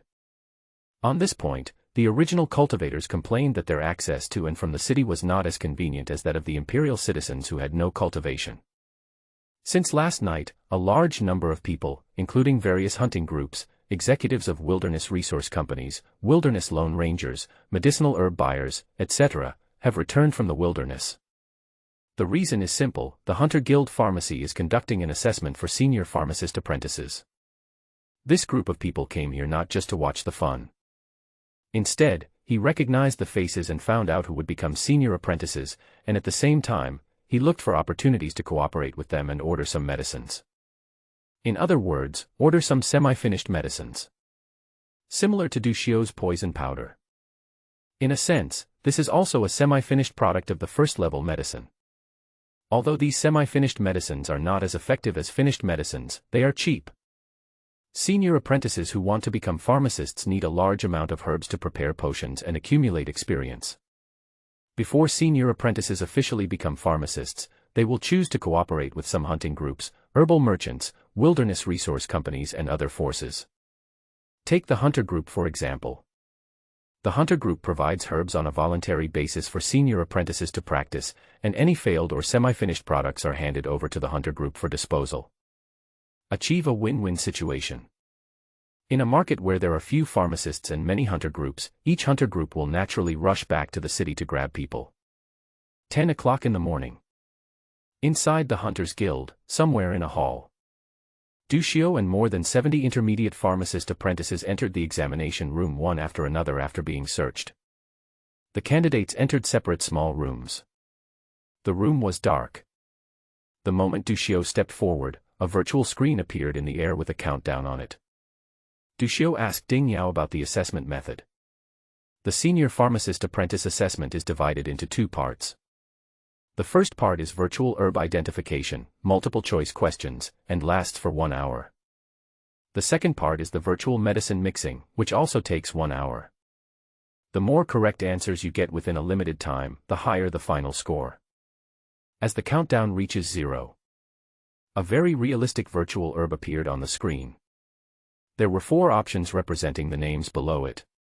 Dushio took a quick look, selected it and left, killing it instantly. No pressure. In a meeting room nearby. The on-site surveillance videos of each candidate are displayed on the big screen. The invigilation team is led by the deputy hall master, and the directors of various pharmacies gather here. In addition, there are some young members of the pharmacy hall. There are so many candidates this time. Yes. It's 3 times as many as last time. Almost all the intermediate pharmacist apprentices in Burt City have come to take the exam. After all, the Imperial Academy will start recruiting students in June. Only first-level pharmacists under the age of 20 will be admitted to the Imperial Academy. That's when you can truly change your fate. If these intermediate apprentices fail to become senior apprentices this time, they will not be eligible to take the first-level pharmacist assessment in June. If they miss this opportunity, another year will pass. Hey, who said it wasn't? The Imperial Monastery is the only chance for ordinary people to make the leap from a hero to a hero. But I'm not going to discourage them. Now that they become senior apprentices, there are only 5 months left until June. They will definitely have no chance of passing the Imperial Seminary examination this year. It takes a lot of time to accumulate experience from a senior pharmacist apprentice to a first-level pharmacist. We have to try. Many of the candidates are already 20 years old. This is their last year. Whether they can make it or not, they have to try. For them, what they missed is not just 1 year, but a lifetime.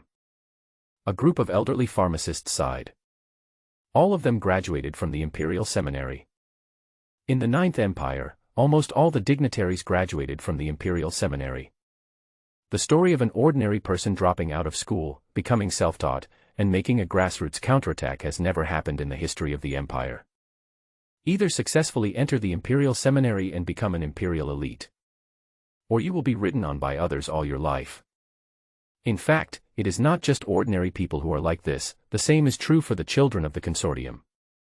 Unless one is a core direct heir, An ordinary child of a consortium will not achieve much in his life unless he enters the imperial convent. Okay, let's not talk about these heavy topics. Do you have any good ideas this time? Hu Yanlia, the deputy head of the pharmacy hall, who was sitting in the main seat, asked. Li Huiping is pretty good. He already has the strength of a senior apprentice. Hu Chui has high hopes. She is the most hard-working apprentice. Yes, these two people will surely pass the exam, and they may even have a chance to pass this year's first-level pharmacist exam. I heard that old Monster Leng has a new apprentice. How is he? Hu Yanlia asked. As a deputy hall master, he is more interested in Duxiu. At their age, seeing whose apprentice is the better one is one of the few pleasures. I just passed the intermediate level a while ago. I'm not too old, but I think it's a bit far-fetched to take the advanced level. Hey, something's wrong, look. A senior apprentice exclaimed, pointing at a screen. The sudden exclamation made all the pharmacists turn around to look at him. One of the pharmacists glared at the man fiercely. This is his apprentice. The leader of the pharmacy was chatting, but his apprentice was shouting and yelling, which was a bit embarrassing. Then he turned his gaze to a certain area on the big screen. Who is that? The pharmacist, like his apprentice, couldn't help but shout out. On the screen, a young man was yawning and clicking on options quickly. It shows above that question 193 has been answered. But now, only 7 minutes have passed since the exam. Almost one question in 2 or 3 seconds. This must be fake. How can it be so fast? You must be blind. Who is this kid? He answers questions randomly. Isn't this just making trouble on purpose? Hu Yanlia glared at him with his tiger eyes, quite dissatisfied. Many of the medicinal herbs in the wilderness are quite similar. Not to mention an apprentice, even if it was a pharmacist, it would be impossible to answer the questions so quickly. It would take some time to identify them. This guy is good. He answered the question after just one look. Isn't this nonsense? Hu Yanlia stared at the screen for a long time, his expression gradually changing from anger to suspicion. This kid is pretty lucky. He actually guessed all the answers to the dozen or so questions he answered correctly. As time went by, Hu Yanlia's expression turned into shock. While he was watching, the boy guessed the answers to hundreds of questions, correctly. Who is this guy? He's pretty good. The other pharmacists were all shocked, and at the same time a terrible thought arose in their minds. Could it be that all the questions this kid answered before were correct? Over time, the pharmacists have gradually become numb. Do you have to be so evil? All of them are correct. As the 1-hour countdown ended, the first part of the senior pharmacist apprentice assessment ended. The last 1 or 200 questions were somewhat difficult, and the young man's answering speed slowed down slightly. In the first part, there were 1,123 questions in total, and 1118 were answered correctly. As for the wrong dishes, it seemed that the young man ordered too quickly and made the wrong ones. Hu Yanlia was very excited. What's this guy's name? Whose apprentice is he? He looked around and saw that no one acknowledged him, so he said loudly, since no one acknowledges him, then I will accept this man as my disciple. If anyone dares to snatch him from me, don't blame me for turning my back on him. Master Huyen, this person seems to be Master Leng's new disciple. That old fellow, can he still be so lucky? Impossible, absolutely impossible. He hasn't stepped out of the mixing room for 800 years. How can he accept such a disciple when he goes out once? I don't believe it. Someone called up Duxiu's information and matched the system photo with the boy on the screen. It really is Master Leng's disciple, Duxiu. Part 2 begins. Let's see how Duxiu performs in the second part. Yes, the second part is the real test of the apprentice's abilities. The first part only tests their memory and reaction abilities. On the screen. Coming to the second part. All the candidates, including Duxiu, fell into deep thought. The second part of the assessment is the virtual medicine ratio. No need to prepare the potion yourself. The question is about a certain medicine, and many herbs are given. The candidates choose different herbs to answer the question. Each potion, such as a force potion, cannot be prepared simply by using fixed herbs and following fixed steps. Because each herb has different years, growing environments, and other factors, the medicinal effects are also different. At this time, if you want to prepare a medicine, you need to make the chemical reactions between the herbs and the reactions between each other to satisfy the core formula of the medicine. Just like the core formula of the force potion is 1 plus 2 plus 3 plus 4 is equal to 10. One is not a ready-made one, it needs to be made up. No matter which one it is, whether you use 0.1 plus 0.9, 0.01 plus 0.99 or 99 to 98, as long as it makes up 1. Continue this way until you get 2, 3, 4, and finally the potion formula is established, and that's it. Of course, this is just a simple statement. When it comes to pharmacy, it is definitely not that simple. It is often a long series of formulas involving various complex calculations. Therefore, talent is extremely important for pharmacists. I didn't expect that this blood coagulation potion could be prepared in this way. Dushio is good at learning the formula of medicine. What a talent for pharmacy. He answered the first few questions well, but unfortunately, he had no idea where to start with the last few questions. It seems that he has never learned the formulas of these potions. Yes, after all, he is still young, so it is normal that he has not learned some forms. However, judging from his performance, he is more than qualified to become a senior apprentice. The first few potions were paired very well, and the speed was very fast. And there were several pairing methods that I hadn't thought of. I don't know how the system will judge it. Yes, there are some formulas that I don't understand. I don't know if he just matched them randomly or if he took an unconventional approach. I don't know how long he has studied the basic formulas. If he has only studied for 2 or 3 years to reach this level, then his talent in pharmacy is too terrifying. The time is up, the assessment scores are about to come out. As the candidates walked out of the room, the results of each examination room also appeared. Li Huiping scored an A and passed the assessment. Hu Chui scored A+ and passed the assessment. Chen Yuan scored C and passed the assessment. Yang Jianghao scored D and failed the assessment. Dushio scored S level and passed the assessment. As the results came out, a group of pharmacists stared at Dushio's S-level score and became instantly jealous. This score means that the recipes in the second part that they couldn't understand were correct. At least the idea is right. They looked at each other. How old are you at this age, yet you can innovate and modify the formula of medicine? Even the pharmacy questions in the exam are the simplest. But how old is Dushio and how long will it take him to learn pharmacy? 17 at most, maybe even less. Considering Dushio's age, he is definitely a rare genius in pharmacy. A genius among geniuses. At this moment, Huyen Lai's eyes were red.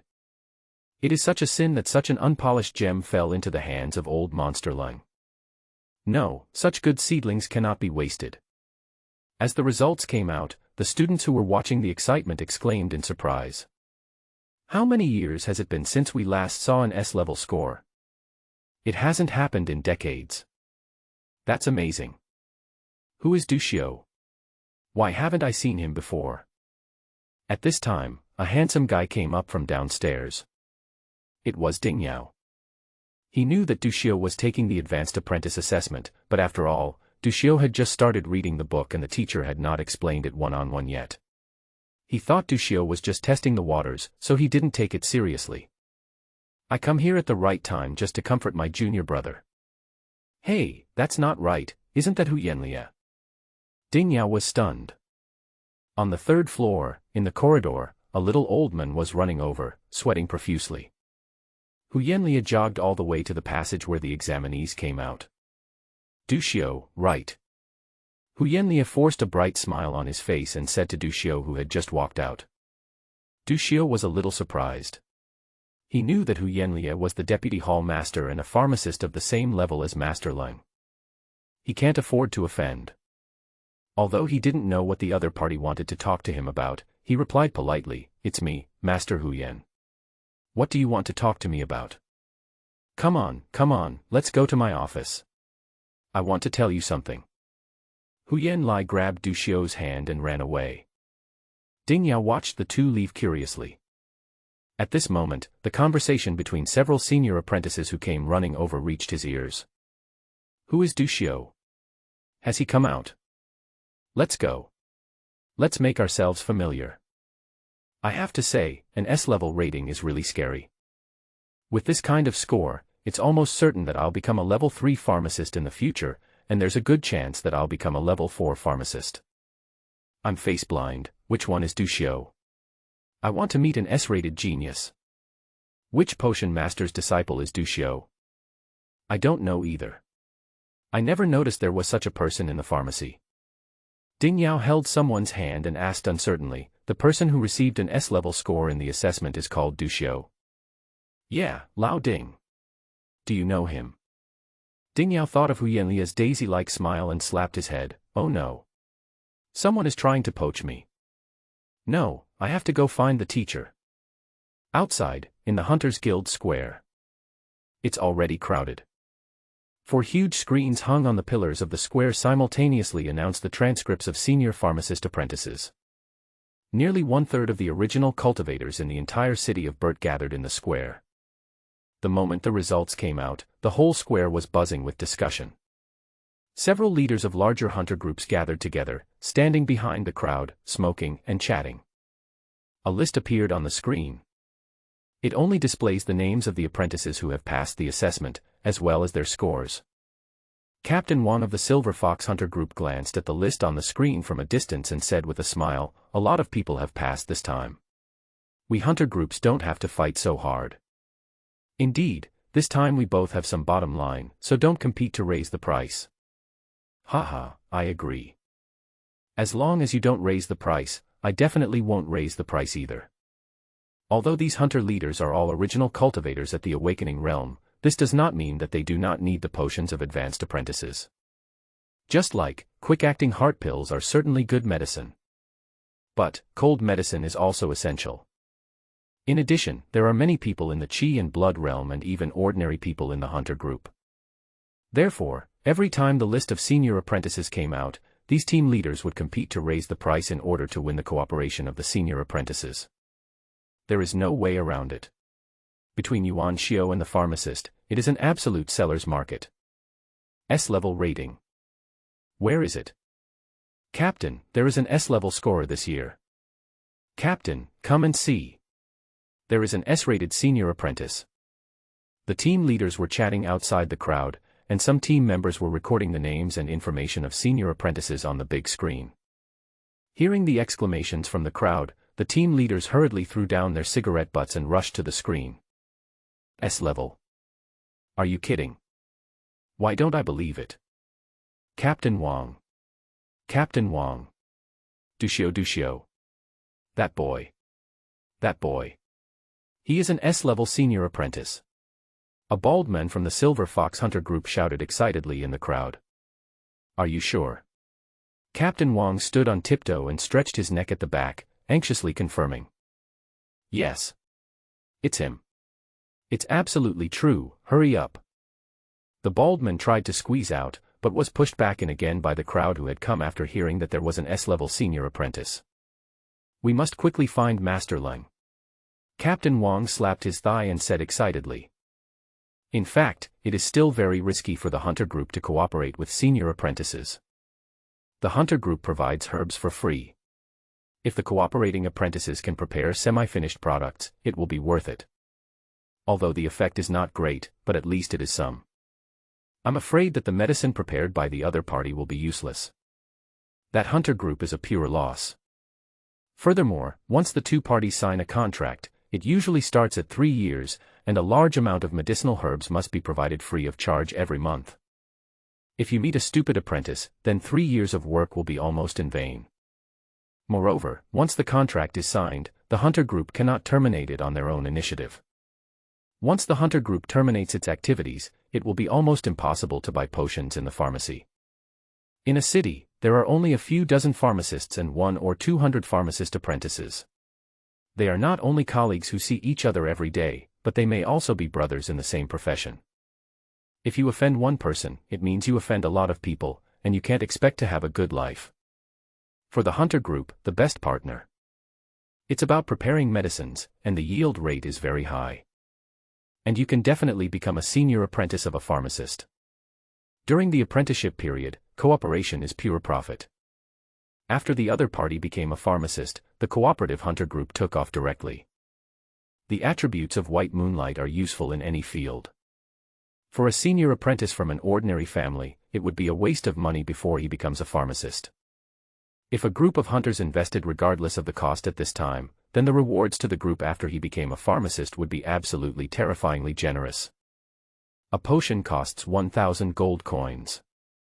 A good pharmacist can earn 9,000 gold coins with tears. What? You say this is impossible? The preparation of the medicine will not fail. This is my success rate. 1 out of 10 sets of herbs will be successful. It's up to you to mix it or not. There are about 200 people in the pharmacy, and the original staff was 10,000. If you don't adjust it, someone else will. If you ask the pharmacist why he is so cruel, he will talk to you. When I was young, I ran under the sunset. That was when he was not famous and was avoiding the whirlwind of creditors. As for his white moonlight hunter group, he could prepare 10 sets of the same potion at a cost of 1,000 gold coins. That's right. The other 9 were earned by him from other hunter groups. The money earned from the hunter group should be spent on the hunter group. Nothing wrong. Let's get back to the beginning. What does an S-rated senior apprentice mean? This means that during his time as a senior apprentice, the success rate of the potions he prepared was extremely high, and the cooperation was pure profit. This means that he can become a third-level pharmacist with almost no chance of success. Isn't this enough? Mixing room. Master Leng put down the beaker in his hand. A relieved smile appeared on his face. Yang Tuyuan beside him hurriedly brought over a cup of warm water and served it carefully. Congratulations, teacher, the blending was successful. Although, Yang Tuyuan didn't know what Master Leng had mixed. But when he saw the usually cold teacher smile, he quickly flattered him. Well, clean up the mixing room. Master Leng nodded, a hint of fatigue on his face.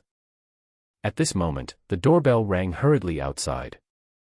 Master Leng frowned slightly. When a pharmacist is preparing medicine, he or she must concentrate highly and cannot be disturbed. Otherwise, if you lose focus for a moment, the entire potion will fail. This means that his experiment has been completed.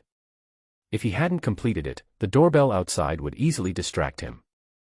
Yang Tuyuan glanced at Master Leng and saw that he was impatient, so he quickly went to open the door. Seeing that it was Ding Yao, he frowned immediately, raised his voice by several decibels, and asked, "Don't you know that the teacher is preparing the medicine? You are disturbing the teacher at this time, aren't you afraid of disturbing the teacher and causing the preparation to fail? You have no manners at all." Ding Yao ignored Yang Tuyuan, pushed him away, came to Master Leng, and said anxiously, "Teacher, something happened." Master Leng took a sip of water, put down the cup, and said calmly, "What's the matter? Why are you yelling?" "Teacher, Du Xiu has passed the advanced apprentice assessment." Master Leng was slightly surprised, but said calmly, "Not bad, I was not disappointed." When he discovered the poison powder at the Snow Forest camp, he knew that Du Xiu had profound attainments in pharmacy. Especially, when Master Leng saw the poison powder used to kill Zhou Yuan at Xuelin's place, he guessed that Du Xiu was at the level of a senior apprentice. A senior apprentice of Du Xiu's age is really good, and he is also good at using poison, which fits in with some of his plans. However, although he knew about this, Ding Yao did not know. "I'm here to congratulate you. Although it's a bit reckless, it's still forgivable. Remember, don't be so unruly next time," Master Leng warned. "Master, that's not the case.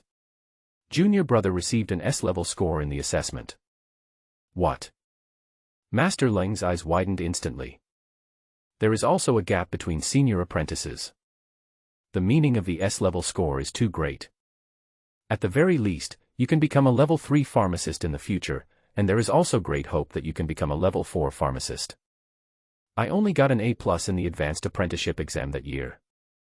Besides, for myself, an S-level pharmacy genius who is good at using poison.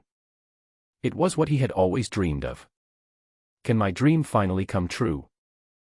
Master Ling suddenly trembled with excitement. Finally waited for it. Master. Hu Yanlia has taken my junior brother away. I feel like he wants to poach you. What? Hu Yan the bastard. How dare you bully me like this? He has already sought death. Master Ling flew into a rage and threw the cup to the ground, with a huge amount of hostility bursting out of his body. He stood up instantly, burst out with amazing speed, and disappeared in the mixing room in an instant like a gust of wind. The remaining 2 disciples looked surprised. Is the master still the original cultivator? Du Xiu, sit down, sit down. Hu Yanlia said eagerly. Master Hu Yan, what do you want to talk to me about? They didn't know each other, and the other person's smile was a little overly enthusiastic, which made Du Xiu very uncomfortable. It's nothing serious. I'm just letting you know that you've passed the test. Passed. A hint of joy appeared on Du Xiu's face. Next, you can save the superpower seeds in your brain. Xiao Du, do you have a master? Hearing what Hu Yanlia said, Du Xiu blinked and smiled secretly in his heart. It seems that his performance is quite good, which makes Hu Yanlia want to accept him as his disciple. In pharmacy, as he learned about the learning progress of others, Du Xiu had a clear understanding of himself. Quite intelligent. There is a master, Master Ling, he is my master. Oh, there's this thing. When did he start teaching you? Master Ling hasn't formally taught me yet. I've only been his disciple for a month.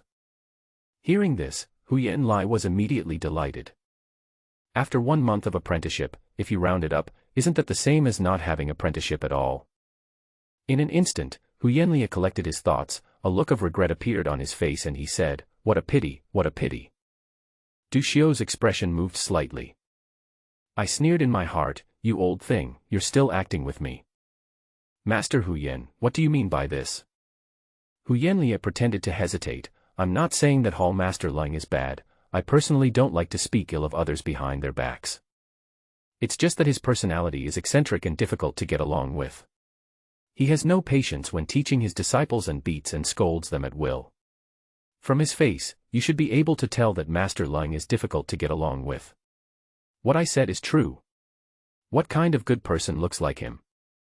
Du Xiu hesitated, really? I haven't paid attention to these.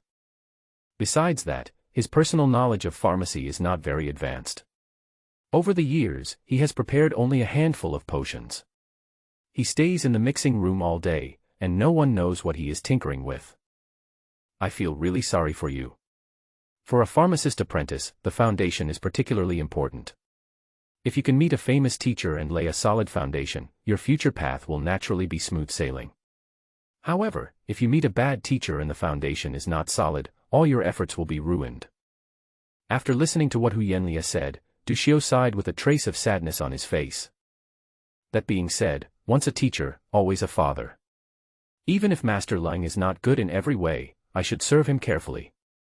Otherwise, how will others see me? Du Xiu blinked after saying this. The core idea is that you have to pay more. Xiao Du is such a rare, loyal and honest person. Alas. Why can't I meet a good disciple like you? Hu Yanli was losing interest. I grew up in a poor family and was very stingy with my money. Now, after decades of accumulation, I have accumulated a lot of wealth. However, I have no children and no disciples. I am left with nothing but a mountain of gold. Sometimes I often imagine that if I had a disciple like you, I would give him 10,000 gold coins a month so that he can spend as much as he wants and not have to be as tight-fisted as I was when I was young. Master Hu Yan. Master. Master Hu Yan, you are so generous. I know that life is very difficult. Sometimes I fantasize that if someone can give me 20,000 gold coins a month, I will go through fire and water for him. Hearing this, Hu Yanli smiled slightly in his heart. There's hope. 10,000 gold coins is only for ordinary people. If that person is a rare talent like my nephew, I will at least give him 30,000 gold coins a month. Du Xiu stood up with joy in his eyes. Hu Yanlia also stood up, a glimmer of complacency flashed in his eyes, and then asked, My dear nephew, is the person you are willing to go through fire and water for like me? At this moment, an extremely cold voice came from outside. Like your dad. Master Leng, with a murderous look on his face, pushed the door open and walked in. Du Xiu glanced at Hu Yanlia, who looked embarrassed and a little afraid, and then glanced at Master Leng, who was full of murderous intent. He made a decisive choice and bowed to Master Leng, saying, "Master.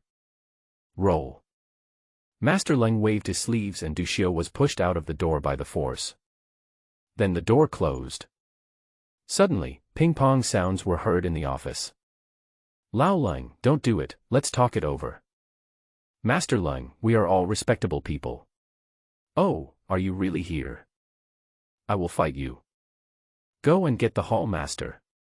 "Old monster Leng wants to kill someone." Du Xiu stood outside the door with regret on his face. "Oh no, it's too early to surrender to the enemy." Du Xiu looked hesitant. "How about going in and kicking that old thief Huyen a few times to show your loyalty?" "Forget it, this old monster Leng is moody. If he expels me from his sect, I still have a way out." Du Xiu looked sad. 30,000 gold coins a month. He was just a few seconds away from happiness. But, forget it. Money is good, but life is more important. Some people, who appear to be respected masters of pharmacy, are secretly engaged in the kidnapping business. I really can't afford to offend you. Just as Du Xiu was sighing at the door, a voice came. "Little brother, little brother." Du Xiu looked over and saw Lao Wang, the leader of the Silver Fox Hunter group, rubbing his hands and looking at him eagerly. Just as Du Xiu was about to reply, Ding Yao came running over, panting. "Junior brother, where is master?"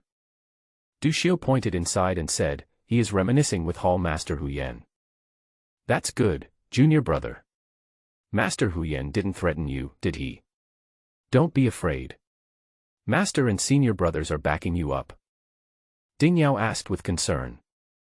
In his eyes, his junior fellow apprentice, who had just joined the pharmacy, did not understand the intrigues among pharmacists, and was not good at speaking, was no match for an old fox like Huyen Tang.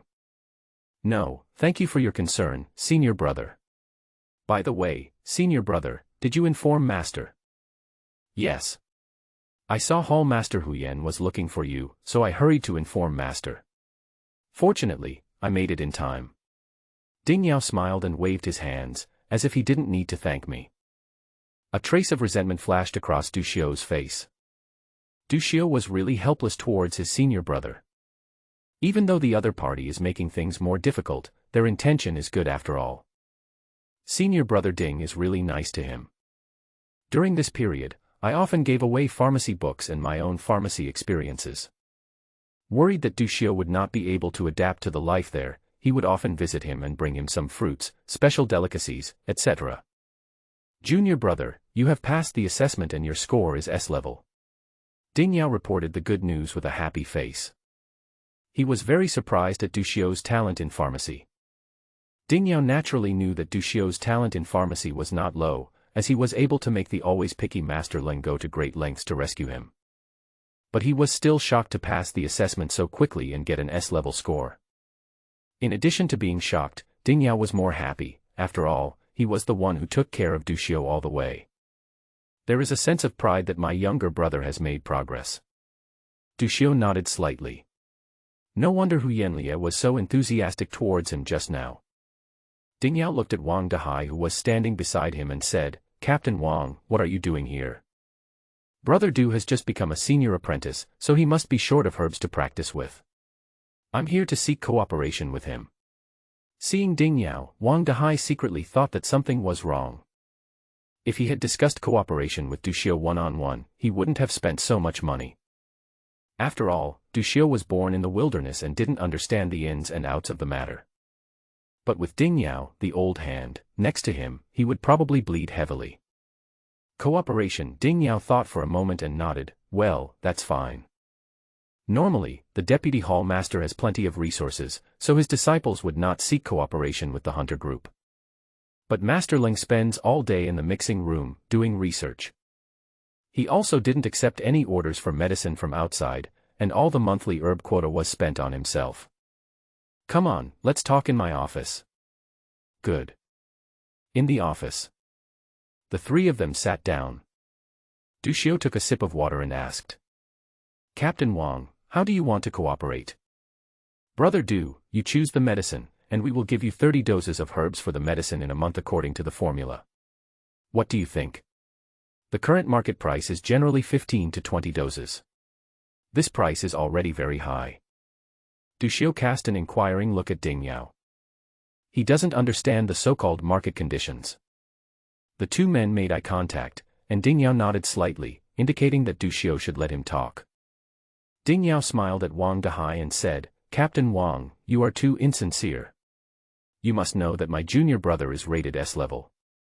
With his talent, as long as we spread the word, there will definitely be a lot of hunter groups willing to give out 30 sets of herbs every month.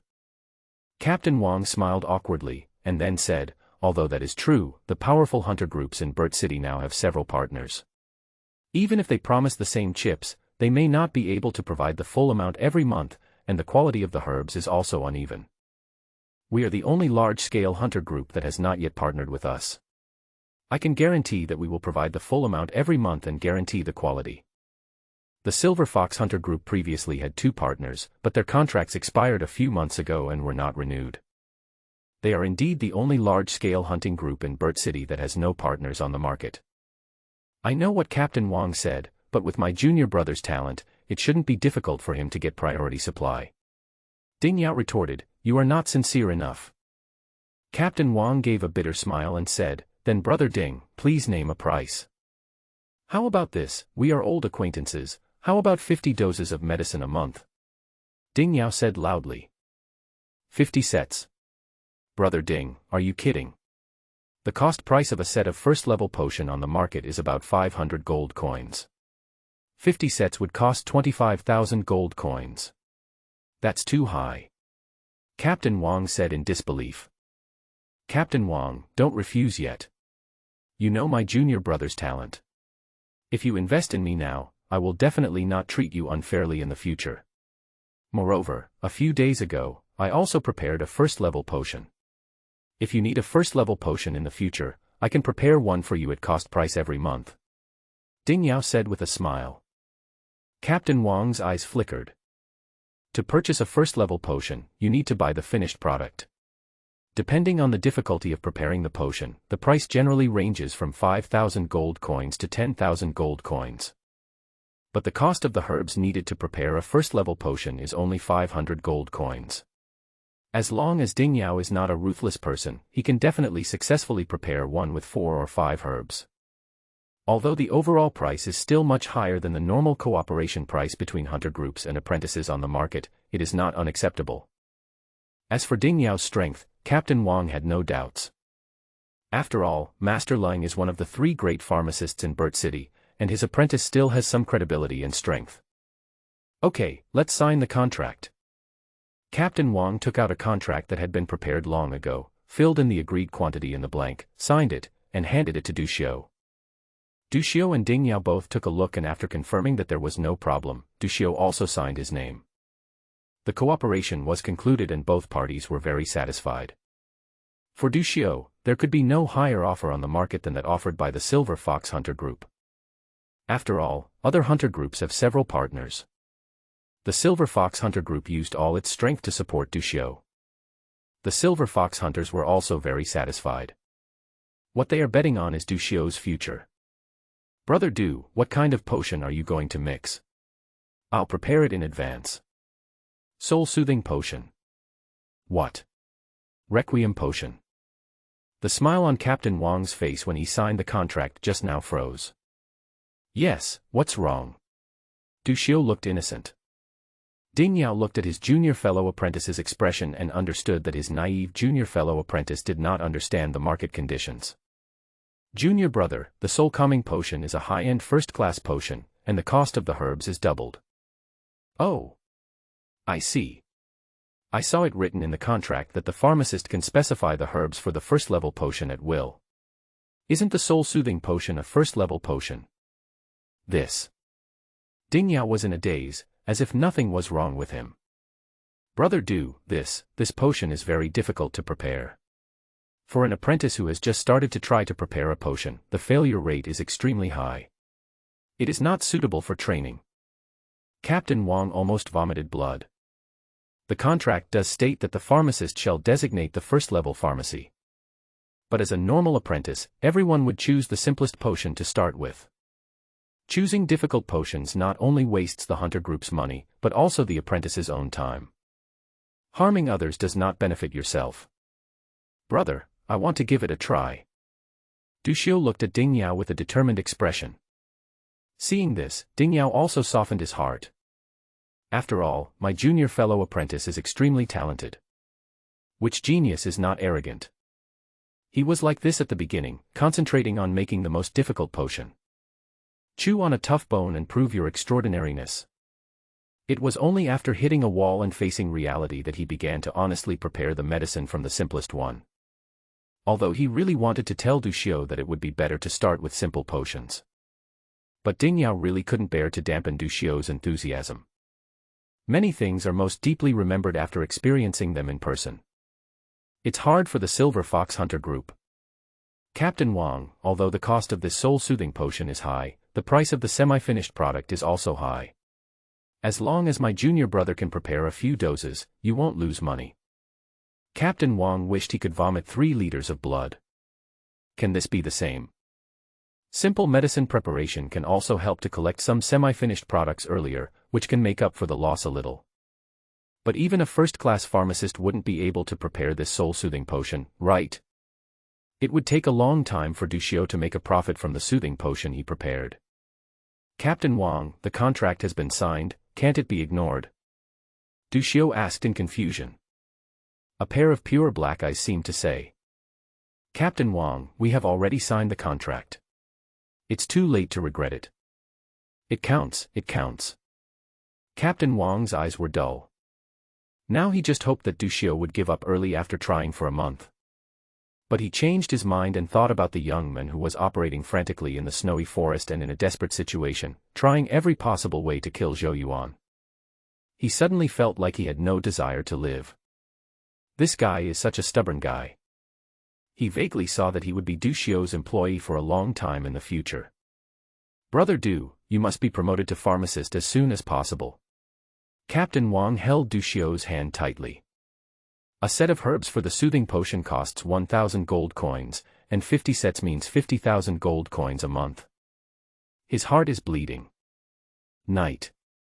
Du Xiu stepped into Master Ling's house with a good mood about signing a contract with the Silver Fox Hunter group. During these few months, while the spiritual absorption of the supernatural seed was not serious, I quickly prepared a soul-soothing potion. After the modulation is successful, with the replenishment of a large amount of soul-soothing potion, the supernatural seed may be able to awaken. Master Ling's residence is not far from his home. It is much more magnificent than the place where Du Xiu lives. After walking through the yard and arriving at the gate of the villa, the joyful expression on Du Xiu's face instantly turned into one of sadness. Master! I finally see you. Du Xiu started shouting before he even entered the house. Master Ling was reading in the study. When he saw Du Xiu coming in wailing, his face turned gloomy. Du Xiu pretended not to see Master Ling's cold face. Master, Hall Master Hu Yan is really too much. After I revealed that I have a master who is extremely talented, extraordinary, and treats me like a son, he still threatened and bribed me. Under his aggressiveness, I can only pretend to obey until Master comes to rescue me. You must believe me.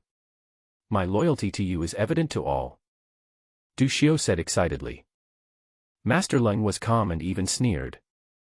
Isn't it time to go through fire and water for old Hu Yan? Master must have heard wrong. In this life, I will go through fire and water just for you. Du Xiu said with great certainty. Master Ling said coldly. I sent someone to look for your friend, Lian Ruofei. He is probably not dead. There are 3 footprints on the snow. 2 of them turned back after walking halfway. These 2 footprints should be the people who were chasing him. The farthest footprint should be Lian Ruofei's. There are traces of a vehicle at the interruption of his footprints. He must have been rescued by someone. Oh, and the human trafficker who sold you to the Ma group, the weasel with pockmarks on his face, is dead.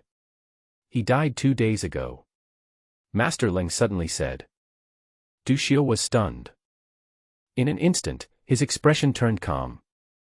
Sadness, anger, and determination are all gone. Become absolutely bland. Like a pool of stagnant water.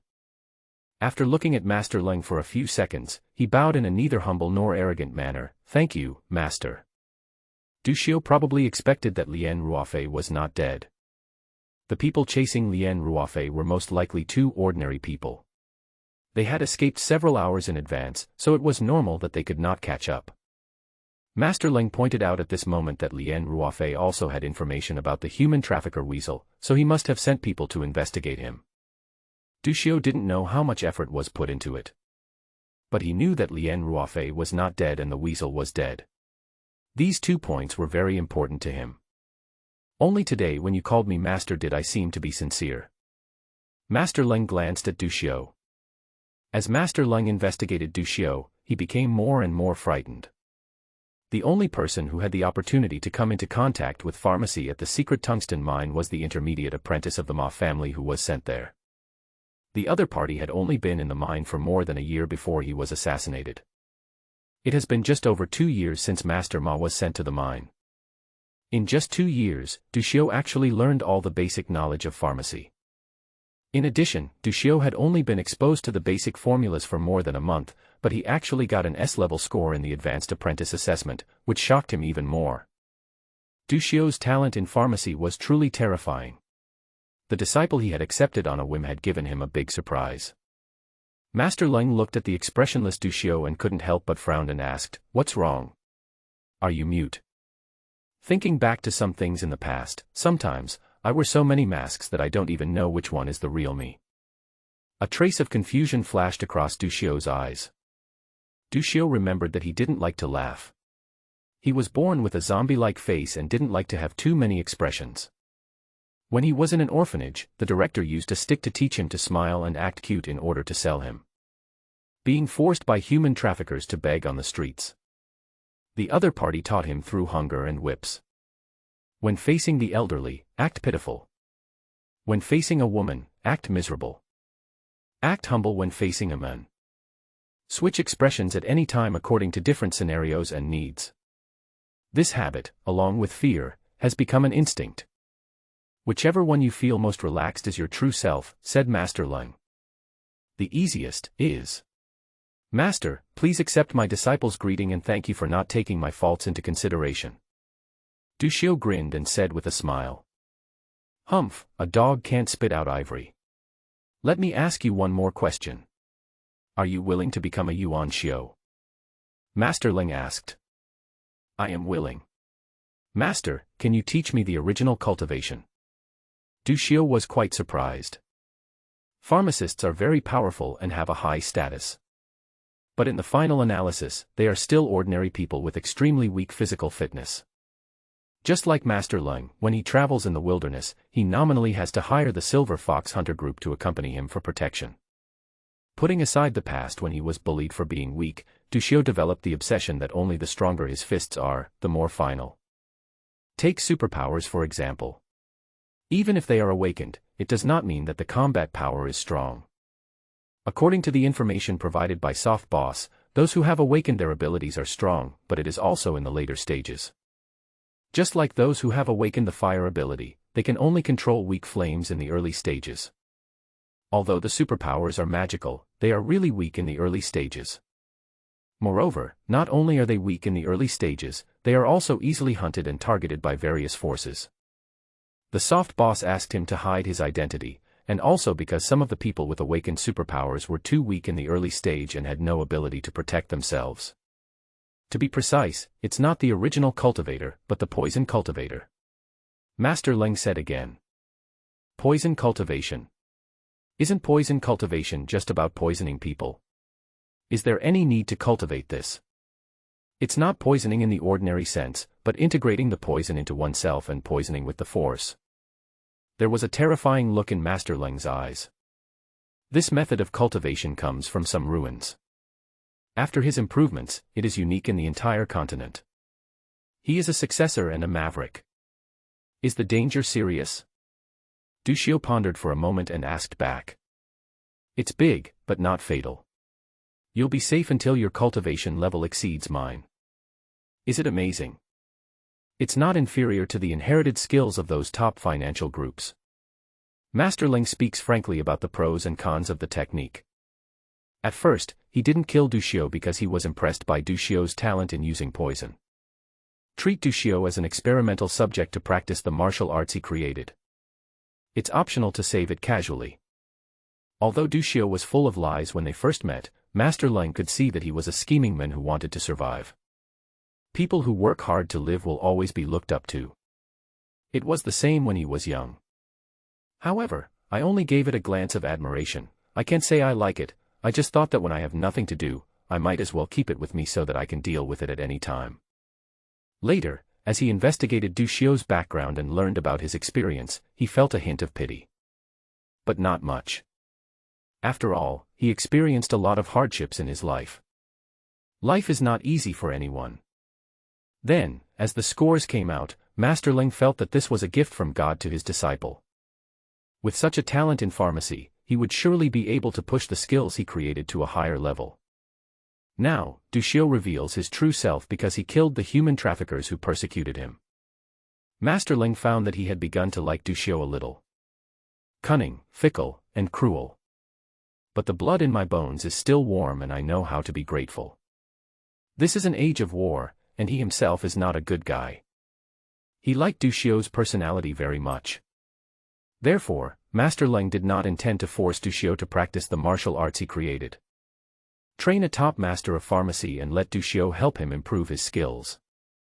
In the future, when I die, Du Xiu will pass on this martial art. This seems to be a good idea. Master, please let me think about it. Du Xiu couldn't make up his mind for a moment. He was definitely tempted, but the problem with the supernatural seeds had not been solved yet, and he didn't want to create any more trouble. Well, there's no rush for this. Xiao Ding told me that you signed a contract with the Silver Fox Hunters. Yes, 50 sets of herbs a month. It was negotiated by senior brother Ding. Ding Yao does have a good heart. Master Ling glanced at Du Xiu and added, he's just a little silly. That boy actually praised Du Xiu for his simple mind and innocent heart. By the way, I will be in charge of the pharmacy hall for this month and will come to class every day from now on. Du Xiu smiled awkwardly. The pharmacy needs a pharmacy master to take charge every month. The hall master and 2 deputy hall masters take turns to be in charge. This month it was Hu Yanlia, but he was injured by his master, so Lao Ling took his place in the pharmacy. Since the incident was caused by him, Du Xiu naturally couldn't continue the conversation. After casually agreeing, he flattered, Master, can we discuss something? Explain. Can you prepare a concentration potion for my disciple? What do you want this for? Master Ling asked. I'm sure Master knows that I learn things very quickly, but because of this, every time I finish studying, I feel like I've overused my brain, and my mental strength is a bit lacking, so I want to make up for it. Oh, so that's it. No. After Master Ling finished speaking, he saw Du Xiu's slightly disappointed look and explained, most of my energy is spent on preparing potions for the exercises. They are all poisons. I don't know much about level 3 potions. Master Ling's face turned slightly red. Poisonous people are proficient in everything. Save people, sorry I can't. Okay, one last question, Master, besides being a pharmacist, what are your other identities? A consortium. A Vatican outcast. A bandit. Roll. Okay. Burt City. In front of Dingxing Company. A middle-aged man with a crew cut and wearing a gray work suit opened the car door and jumped out. Youngest, you guys go to the Hunters Guild first and sell your stuff. I haven't been to Burt City for 7 or 8 years. I'm going to go see my brother, so you don't have to wait for me. Okay, Brother Zhou. Seeing his teammates leave, the middle-aged man with a crew cut walked into the company gate and went straight to the front desk. The uniformed female receptionist put her phone in a blind spot under the bar and watched the variety show. When she saw someone coming, she smiled and asked, Hello, welcome to Dingxing Company. Who are you looking for? Do you have an appointment? Is Zhou Yuan here? I'm his brother. Zhou Yuan. The receptionist showed a strange look on his face. What's wrong? What happened to him? Zhou Qing sensed something was wrong and said with a serious look on his face. Captain Zhou encountered a ferocious beast while transporting the goods in the wilderness. Only 2 people escaped, and the whereabouts of the rest are unknown. What? Impossible. What are the names of the 2 people who escaped back? Where are they? Zhou Qing was furious and said sternly. Mix the decomposed dead leaves and wisteria juice in a ratio of 3:1 to make it meet the potion formula. After mixing evenly, add 90 grams of iron-backed longhorn beetle blood. You need to be careful. The blood of the iron-backed longhorn beetle contains trace amounts of toxins. You need to purify the blood, but be careful not to kill the active elements in the blood, otherwise the resulting potion will be defective. Pay attention to the amount of white orchid. After the blending is completed, you need to add the other 3 herbs in turn. The color of the liquid will change to light yellow, bright yellow, and dark yellow. Each time the color changes, you need to add Yiming to neutralize it. There are a dazzling array of bottles and jars on the preparation table. Du Xiu held the vessel in his hand and prepared the soothing potion, with beads of sweat constantly oozing from his forehead. Master Leng watched from the side and reminded Du Xiu from time to time. Master, what's the next step? Seeing that Master Leng did not continue to give instructions, Du Xiu could not help but ask. Next, throw out the garbage you concocted and start over. Master Leng said calmly. Is this a failure? Du Xiu was stunned. This was his first time to prepare a potion, and he didn't expect it to end just as he began. Seeing Du Xiu being humiliated, Master Leng felt inexplicably relieved. Do you know why it failed? Du Xiu pondered for a moment and said, the reaction between these herbs is not what I imagined. There must be something wrong. The official website of Pharmacy Hall contains a large amount of video materials, which show the process of pharmacists preparing medicines. Du Xiu browsed through a large amount of video materials on how to prepare soothing potions. But the chemical reactions of the herbs in those video contents are slightly different from the chemical reactions of the herbs in his preparation process. Yes, it's not just the soothing potion. It's the same when you mix other potions in the future. There are no 2 herbs in the world with exactly the same medicinal properties. Even the same herb has slightly different medicinal properties. If they had the same medicinal properties, there would be no pharmacist profession. Sending them to a mechanical assembly line would produce potions in batches. What the pharmacist has to do is to prepare the medicine according to the actual situation of the herbs. Don't get hung up on the formulas in the recipes. Those formulas are just general outlines. Just now, you failed because you didn't notice the change in Yiminghua's medicinal power. Pharmacist, you must take remedial measures when you see that the medicinal herbs do not have the expected medicinal strength. Just like before, you should use other herbs to enhance the neutralizing power of Yiminghua. This tolerance period is very short, so we need to react quickly. Master Leng kept commenting. Although most of his skill points in alchemy are in toxic potions. But for an apprentice like Du Xiu who is mixing potions for the first time, it is still a dimensionality reduction attack. Seeing Du Xiu was silent, Master Leng continued, for a pharmacist, basic formulas are extremely important. You haven't fully understood them yet, so it's a little early to prepare the medicine now. Even though Du Xiu was extremely talented, he had only studied for too short a time. I only learned the basic formulas for more than a month. Du Xiu's problem now is that he has only mastered the basic formulas involved in the soul-soothing potion, and he has only a superficial understanding of the other basic formulas. However, the formulas in the soul-soothing potion alone are not enough to support Du Xiu in refining the soul-soothing potion. Just like driving, those formulas are just road signs, telling you whether you need to turn or go straight at this intersection.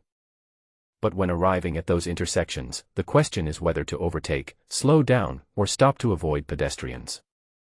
These all require specific analysis of specific issues. Depending on the situation, apply other basic formulas to perform operations. Master, I want to try again. Du Xiu gritted his teeth and insisted. Watching Du Xiu mixing the herbs in the room, he kept sharpening them. Master Leng was very calm and did not give any advice. Instead, he just watched beside Du Xiu. Remind Du Xiu from time to time which step made the mistake that led to the failure of medicine preparation. Next time I encounter this situation, what pharmaceutical formula should I use to deal with it? One night, Ding Yao and Yang Tuyuan were waiting outside the dispatch room. In the past few days, Master Leng has been instructing Du Xiu in preparing the soul-soothing potion. Only at night, when Du Xiu went back to rest, could Master Leng spare some time to guide them. That wild boy named Du is so arrogant. He just passed the senior apprentice exam and he's already brewing a soul-soothing potion. He really doesn't know how high the sky is and how deep the earth is. The master is so partial and has been accompanying him all the time. As for the soul-soothing potion, let alone these few days, even if you give that wild boy a few months, he may not succeed. Do we have to come here every night to wait for the teacher's guidance in the future? Yang Tuyuan kept complaining. Okay, stop talking. Junior brother is a genius with an S-level rating. Master will definitely focus on training him. Moreover, junior brother learns very quickly. Maybe in June this year, he can become a first-level pharmacist and enter the imperial monastery. Ding Yao said. Come on. If he can make the soothing potion in half a year, I'll give him credit for being amazing. Besides, the first-level pharmacist exam doesn't just involve making one type of potion. If that wild boy can pass the first-level pharmacist exam, I'll eat up the mixing room. Yang Tuyuan sneered. Ding Yao did not refute because this was indeed a fantasy. Mixing room. Du Xiu, looking tired, threw the medicine in his hand into the trash can. As expected, it failed again. For 5 consecutive days, Du Xiu was frantically preparing the soothing potion. 50 portions of medicinal herbs, all failed, not even a semi-finished product. 50,000 gold coins, all gone to waste. No wonder after becoming successful, pharmacists become more and more unscrupulous when it comes to charging fees. It's really too expensive in the early stages. During these few days, Master Leng has been staying by Du Xiu's side, giving him constant guidance. In his eyes, Du Xiu was crazy and wanted to concoct a soul-soothing potion to prove himself. Du Xiu himself knew that he did this out of helplessness. The next headache will come in about 10 days. He doesn't have much time left. Every time the supernatural seed fails to absorb spiritual power, it is a damage to the seed itself. The more times the supernatural seed fails to absorb spiritual power, the greater the damage to it, affecting its power. If it doesn't work, I'll borrow some money from Lao Leng and buy some soul-soothing potions. Du Xiu thought to himself. He took out his cell phone and called Wang Dahai. Wang Tuan, I'll advance some herbs for next month. Brother Du, it's only been 5 days. You gave all the 50 herbs to Huohua, use them up. On the other end of the phone, Wang Dahai's heart trembled. He also knew Du Xiu's current situation. As it turns out, Du Xiu has been the focus of attention ever since the results of the senior apprentice assessment came out. He is known as the #1 pharmacy genius in Burt City. The first S-level senior apprentice in Burt City in nearly 100 years. However, Ding Yao has always been telling outsiders that his junior fellow apprentice is simple-minded, obsessed with pharmacy, and has no interest in socializing. It is also for this reason that many forces, due to Master Leng's reputation, dare not harass him excessively. Although no one dared to harass him, Du Xiu's movements attracted much attention. Everyone knew about his serious dispute with the soul-soothing potion. Among the senior apprentices, many fledgling geniuses would choose a more difficult potion and spend a month trying to mix it. To prove your talent. Of course, the reason for doing this is that once you become a senior apprentice, you have the possibility of being accepted as an apprentice by the Master of Pharmacy. If a newly promoted senior apprentice can prepare a certain potion within a month, even if it is only a semi-finished product, it will also attract some powerful pharmacist masters to come and recruit. However, Du Xiu already has a master, Master Leng, who is a powerful person, so he naturally doesn't need to take this step. So he chose to refine the soul-soothing potion to attract attention. Some people admire the genius's uniqueness and his courage to tackle tough problems. Some people also ridiculed Du Xiu for his sensationalism and his ignorance of his own limitations. Regardless of their mentality, everyone knew that Du Xiu was frantically preparing a soothing potion. I was also prepared to see him make a fool of himself in a month. Competitors are enemies. Whether Dushio cared or not, he had become a huge mountain in the eyes of pharmacists of the same age. Of course, Wang Dehai knew clearly that Dushio had a high chance of failing to prepare the soothing potion within a month.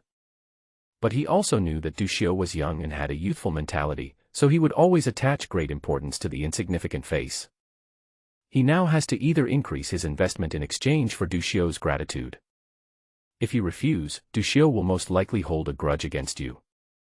The words, S-level rating, kept appearing in Wang Dehai's mind. The highest level of investment is all in. He gritted his teeth and said, "Okay, I'm in the wilderness now. Give me 3 days. I'll go to the town and collect some. When I have 100 copies, I'll send them to you." 100 copies. Yes. Brother Du, you will be responsible for the preparation. We will do our best to provide you with the herbs. After a month, no matter whether it succeeds or not, you will not regret it. 1 month. After Dushio thought about it for a while, he couldn't help but laugh. It turned out that the other party thought he was the kind of person who needed a month to prove his talent. Dushio was too lazy to explain that his time was much shorter than a month. "Okay, thank you for your support, Captain Wang. After Du succeeds, he will never forget your contribution." Although there were some misunderstandings, Dushio finally achieved his goal of getting the herbs. So, while expressing his gratitude, he also painted a pie in the sky for Captain Wang. Okay. If you need anything in the future, please let me know. The Silver Fox Hunters will be Brother Du's most steadfast allies. Wang Dehai said readily. Dushio was very willing to eat this cake and he enjoyed it very much. Watching Dushio contacting the herbs, Master Leng said in his heart. Du from the Silver Fox Hunter group has found a competent enemy. Consider them lucky, just say hello. Dushio put down the phone and said, "Master, I want to rest for a few days and continue to prepare the medicine after the herbs are delivered." "Well, go back and get some rest. Go out and call Ding Yao and the others in." "Yes." Bronze Tree House. Eating for free, soul-soothing potion. Forget about it. Even a third-level potion or a concentration potion can only provide a slight relief. Relying on his face to eat half full, so the soul-soothing potion is useless. Eating soft rice, it's not useless, but the effect is very weak. It requires a lot of soul-soothing potion. If you drink it like water, it may be of some use. Relying on your face to eat half full, you really don't know how expensive firewood and rice are. Dushio looked at the chat box, speechless. If you drink it like water, the cost of a set of soul-soothing potion is as high as 1,000 gold coins. If you drink it like water, you will need at least 10 doses of potion a day, which costs a full 10,000 gold coins. This is just the cost price. If you buy it, a set of soul-soothing potion will cost about 7,000 gold coins, and 10 sets will cost 70,000 gold coins. This is a number that makes Dushio despair. You really don't treat money as money. Eating for free, don't think it's expensive, you kid. The supernatural seed is much more powerful than you think. Don't be so ungrateful. Living a life of luxury, you are just poor. The soft boss used ruthless words to pierce through Dushio's poor underwear. Relying on the face to eat half full, haha. Of course he knew how precious the supernatural seeds were. A big guy who is at least a 4th-level pharmacist, who answers every question and deliberately makes friends, has proved his extraordinariness. However, Dushio was also very curious about Soft Boss. The other party seemed to be very idle every day and replied to messages very promptly, as if he had been staying in the Bronze Tree House all the time. A mysterious and weird Soft Boss. Eating for free, boy, are you going to enter the Imperial Seminary this year? Relying on your face to eat half full, not necessarily. Eating for free, the last time I saw you, you were still a mid-level apprentice. Now you are a senior apprentice. It should be not long before you are promoted, right? In half a year, I don't think you will have a chance. The pharmacist account of the Bronze Tree House will display the identity level of the account owner. This identity information is automatically synchronized with the Hunter Guild's information database. Eating for free, it's good not to go to the seminary this year. The students in this class are all very good and the competition is fierce. The next class will be better. Relying on your face to eat half full, is this year's Imperial Seminary very exciting? Eating for free, go to the forum and see for yourself. I'm going to cook. Boss Soft left in a very cool manner. After seeing that the gray avatar stopped jumping, Dushio came to the forum. There are many plates inside the bronze treehouse. Exchange of experience in pharmaceutical preparation, industry trends, and pharmaceutical industry.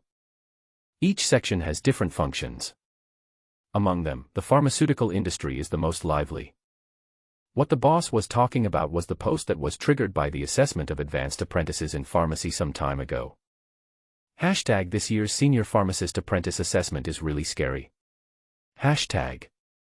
Can we have sex? How? Using the first floor to worship the gods, even the gods find it dirty.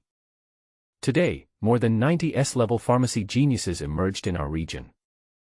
Don't even mention the districts. Just in our fortress city alone, 22 S-levels appeared today.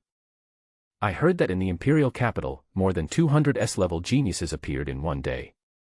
The capital doesn't count, but the fucking people, they wish they could learn pharmacy from the womb, and the pharmacy masters they hired wish they could live at home and chew up the pharmacy knowledge and feed it to their mouths. What reference value is there? Second.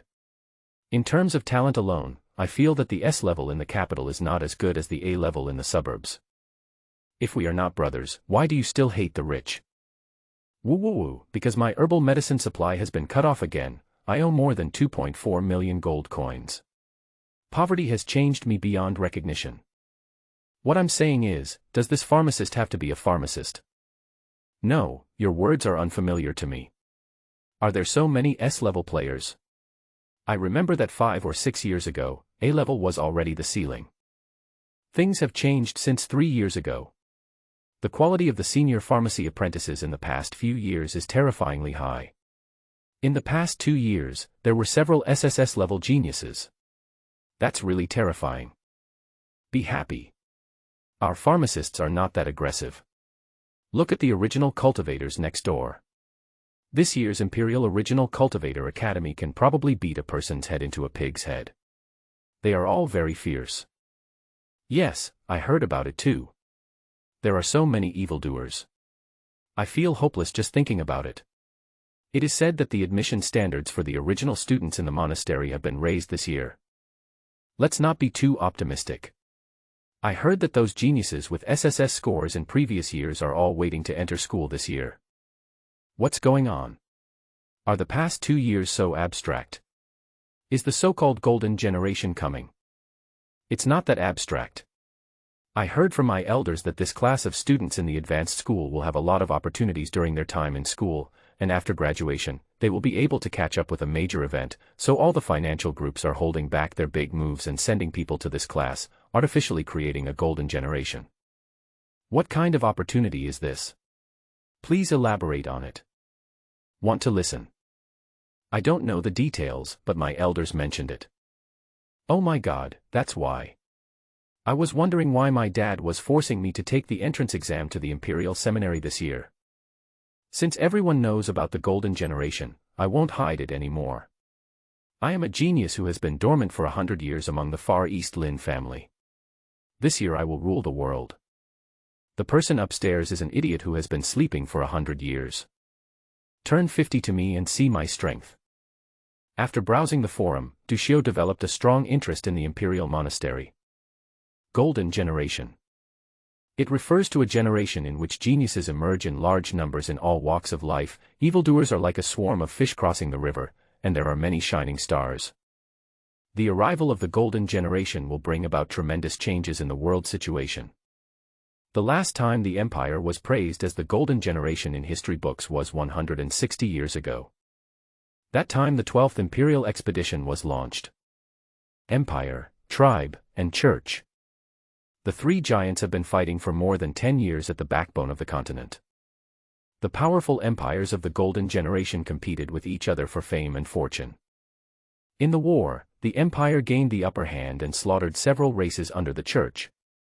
Then came the empire's century of prosperity. I don't know what the quality of this so-called golden generation will be. Du Xiu felt a sense of heroism in his heart. The miner back then. The wilderness miners who enter Bird City will be shocked. For the first time, I felt the urge to see the bigger world and stage. Currently, his main task is to improve his pharmacy skills and prepare a soothing potion. Nourish the supernatural seeds through the soothing potion. Once the superpower seed is successfully awakened, he will have the ticket to become the strongest generation. Secondly, in June, pass the first-level pharmacist examination to enter the Imperial Seminary. Finally, Du Xiu was also quite interested in the Poison Sutra that Master Ling talked about.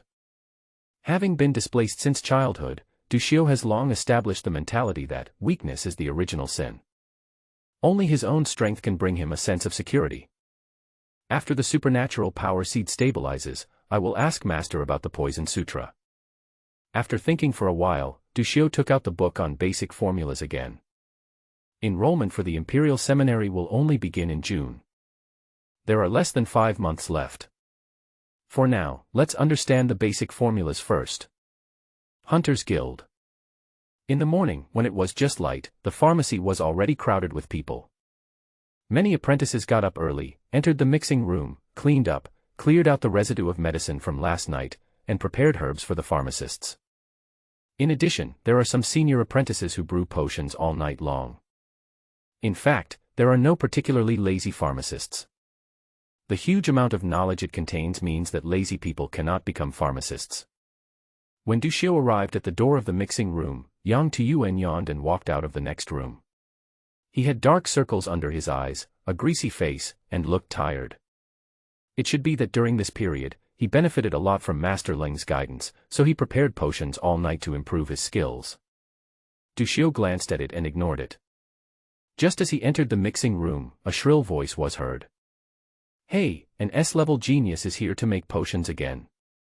Yang Tuyuan said sarcastically, "The herbs sent by the silver fox hunters a few days ago are almost wasted again, right? A wild boy is a wild boy, wasting other people's herbs recklessly without any psychological burden." The louder Yang Tuyuan spoke, the more resentful his voice became.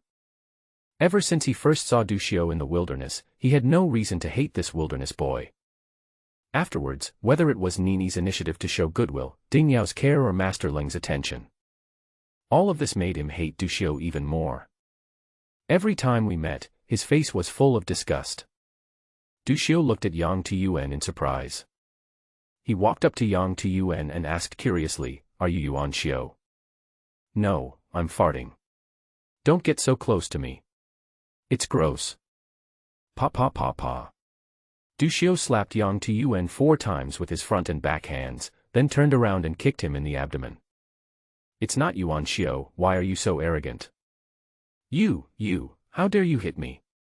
Yang Tuyuan retreated repeatedly and fell to the ground, covering his red cheek with one hand and pointing at Du Xiu with the other hand, saying in disbelief. He never expected that Du Xiu would dare to hit him, his senior brother.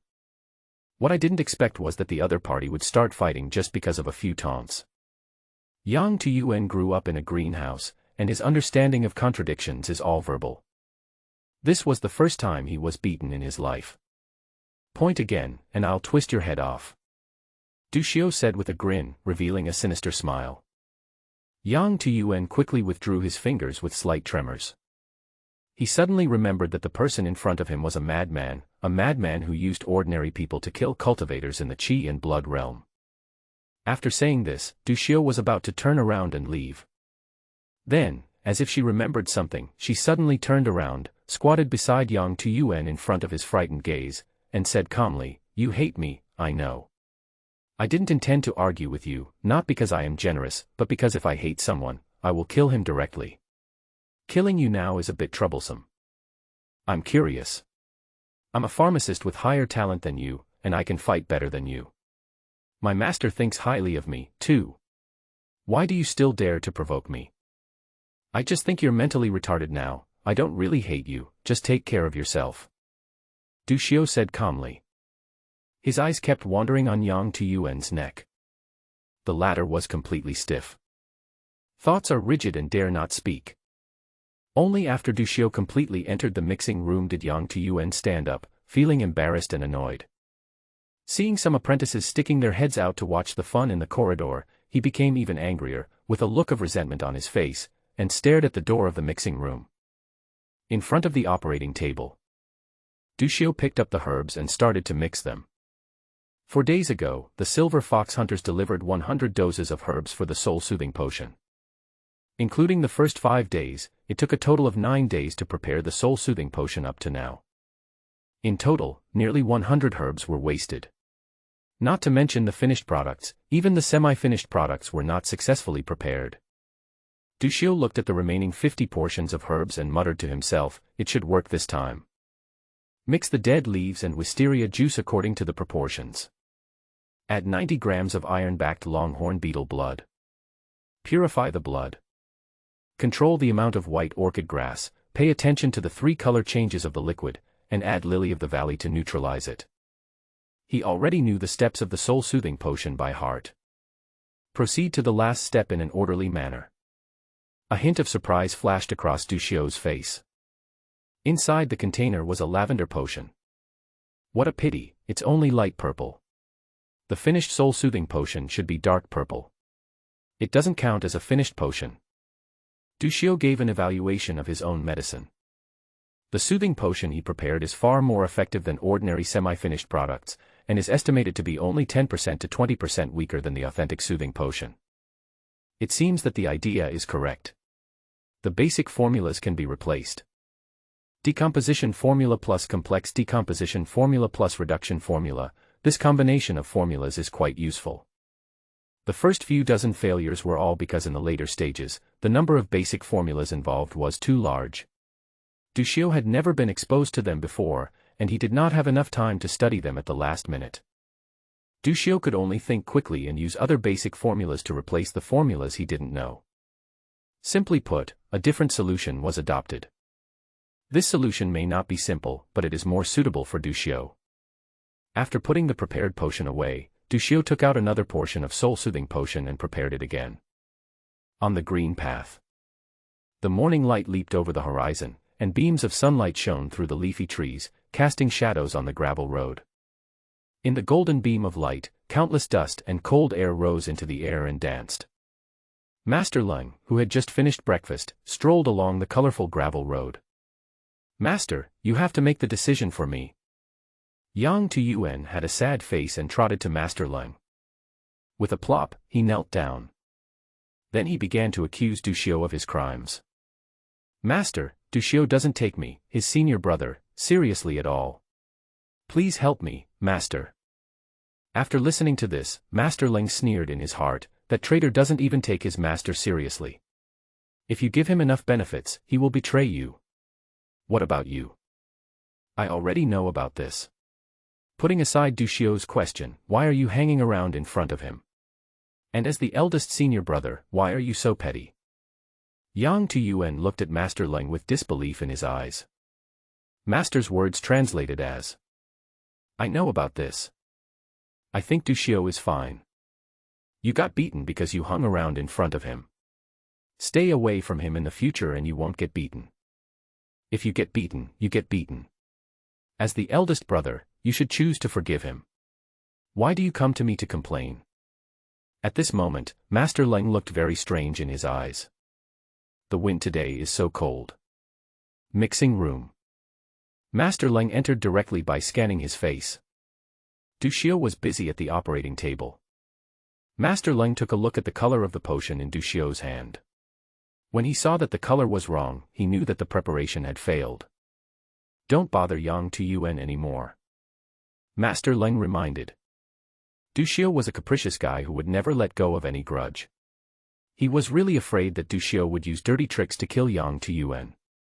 Yang Tuyuan, a kid who grew up in a honeypot, is no match for Dushio. I didn't cause him any trouble. He caused trouble for himself. Dushio replied casually without even raising his head. Don't play dumb. You can teach him a lesson, but don't take his life. This is the bottom line, Master Leng said bluntly. Dushio didn't say anything. He wouldn't make promises easily. Who knows if that kid will go crazy and do something out of the ordinary. This seemingly innocent fool can be very scary when he becomes an extreme person. Duccio took the container in his hand and shook it vigorously, and the originally light yellow liquid turned into dark purple. It's done. What's done? When Masterling saw that the color of the potion Duccio prepared was wrong just now, he stopped paying attention to it. He didn't know which step Duccio made the mistake in and couldn't give him any advice. He planned to wait until the next time Duccio prepared the potion and then watch it again. The potion is ready. Duccio excitedly took the potion and presented it to Masterling. Masterling carefully observed the potion. The color is right. Wait a moment, I will check the potency of the medicine. In the mixing room, there are equipment for testing medicines to check their efficacy. There are a few more. Duccio took out 4 more lavender soul-soothing potions. After Masterling took it, he hurried to test the efficacy of the medicine. A moment later, Masterling came up to Duccio with an incredible expression. Did you really make these? It's genuine. How's it going? Did it work? 1 dose of genuine medicine, and 4 doses of medicine with 80% efficacy. Masterling looked at Duccio with a complicated expression. It usually takes 3 years for an apprentice pharmacist to prepare a medicine. Because even the simplest first-level potion contains as many as 80 or 90 formulas. Rather than saying that it took 3 years to prepare the medicine, it would be more accurate to say that during the process of preparing the medicine, one became familiar with the formula. After all, practice is the only way to test truth. Those cold formulas on paper have a lot of discrepancies when they are actually applied in practice. Similarly, when Duccio first started to prepare the soul-soothing potion, Masterling did not stop him. This is a stage that every pharmacist needs to go through. Although the soothing potion is difficult, it is still a matter of mastering the application of the basic formula. Practicing with any potion is not practicing. It's hard for the Silver Fox Hunter group. But this is a matter of both parties being willing to fight and being beaten. No one could say anything. But, the outrageous thing is, it took Duccio less than 2 months to learn the basic formulas. It took a total of 9 days to prepare the potion. Then, he prepared the soul-soothing potion, one of the most complicated first-level potions. Wrong. I remember when you were mixing the potion just now, the color was wrong and it failed. Masterling asked. According to the original steps, my color is indeed wrong. Just change the steps and it will be fine. I haven't learned the formula behind the soul-soothing potion yet, so I replaced it with the formula I have learned. However, I don't recommend you to use my method because my change is more complicated. Duccio explained. Masterling was stunned. Yes, just change it. It took 9 days to prepare the medicine, and the original steps were changed. He had never heard of a genius who could concoct a first-class potion in Geotion. Perhaps, there are such things in this world, but he is just ignorant. However, it only took 9 days to prepare the soul-soothing potion. A man who had only learned the basic formula for 2 months was able to concoct the soul-soothing potion, a high-end potion, in 9 days. A person who had only learned the basic formula for 2 months used 9 days to arbitrarily change the steps and replace them with other formulas to concoct a high-end medicine called the soul-soothing potion. Apart from Duccio, there is absolutely no other person in this world. Even Masterling felt that the scene before him was extremely unreal. It's like a dream. How could such a thing exist in the world? Every pharmacist is a genius selected from among a million citizens of the empire. Even so, it usually takes them 7 to 8 years, or even 10 years, to learn the basic formulas. It takes 2 to 3 years to prepare the medicine for the first time. And Duccio changed the steps himself after 2 months and 9 days. When these words are put together, it's no longer incredible, but a miracle. How did you do that? Masterling stood there for a long time, and finally spoke. What's so difficult about this?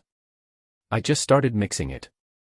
It was always wrong, and I couldn't finish learning the basic formulas in a few days, so I thought of changing the method. The book doesn't say that when mixing medicine, the process is not important, the result is the most important. I changed all the formulas I didn't know how to use the ones I knew, and made sure the final results were the same, and that's it. Duccio scratched his head.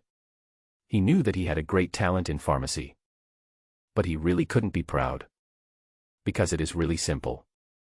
Compared with basic formulas, Duccio thinks basic knowledge is much more difficult. The latter focuses on memory and requires actual reading of books to understand the habits and medicinal properties of various herbs. The former is pure understanding. Those basic formulas were like water in a cup. He just had to pick up the cup and drink the water. Would he be complacent about something as easy as drinking a sip of water? Master Leng looked at Du Xiu for a long time, his whole body cold. He is a pharmacist himself.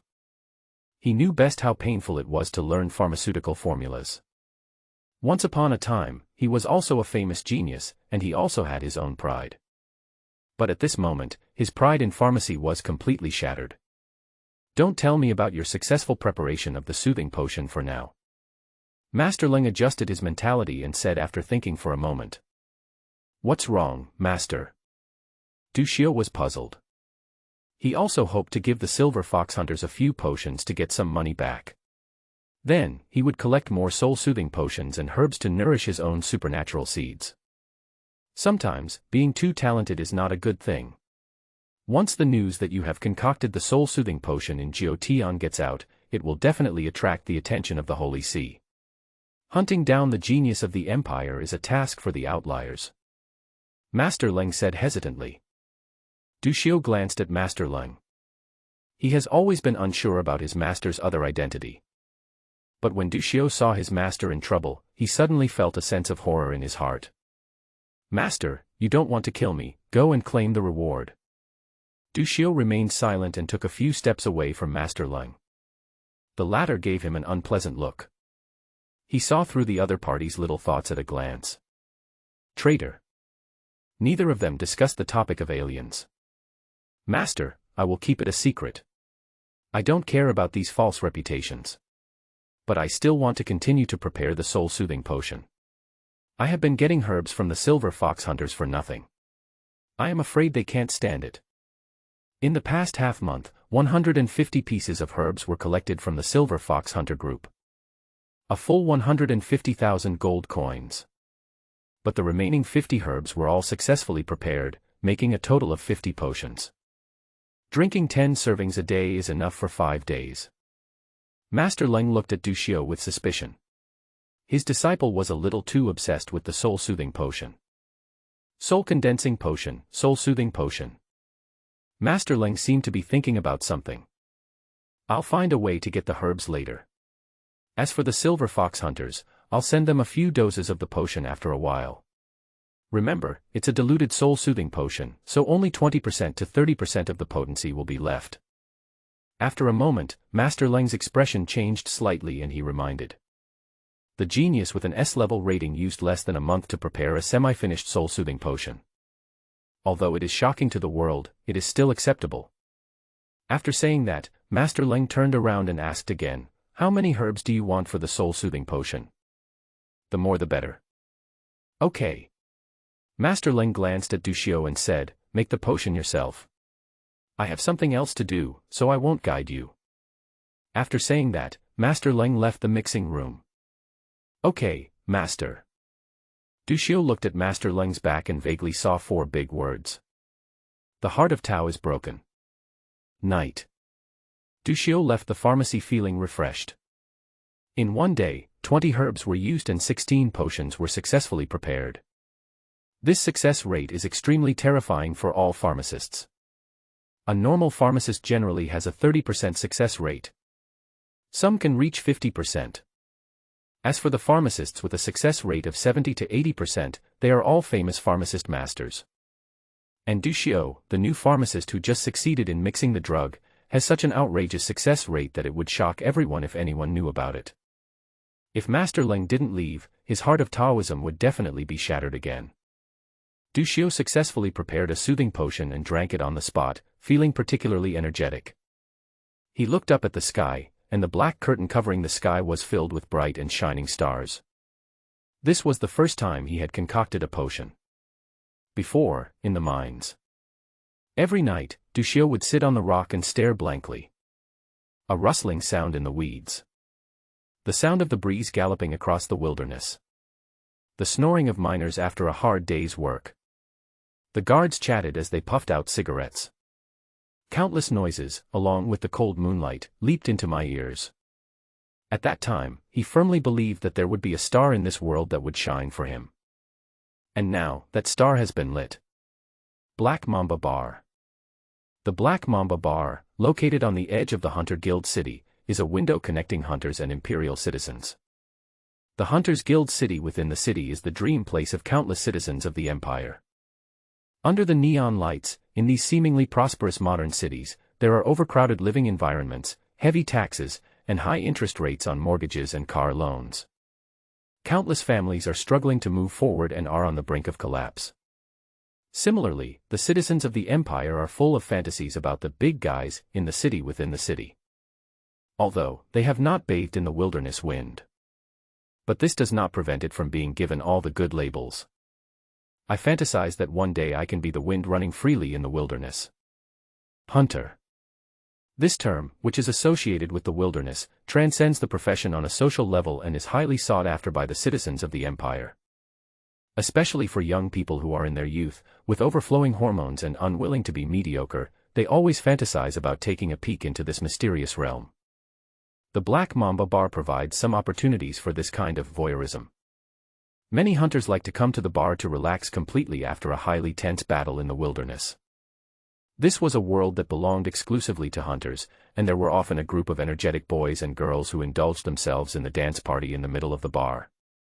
His eyes wander around the hunters, and if he sees anyone who looks friendly, he will go up and talk to him, in order to learn about the mysterious hunter world. Handsome guy, drink alone. A hot young girl with twin ponytails came to the bar, looked at a young man with red cheeks who was drinking, and started chatting with him in a familiar manner. Roll. The young man pushed the girl aside rudely. What a psycho. He drank some horse urine and forgot his last name. The girl stomped her feet in anger and walked away, cursing harshly. The young man drank one glass after another, trying to numb himself with alcohol.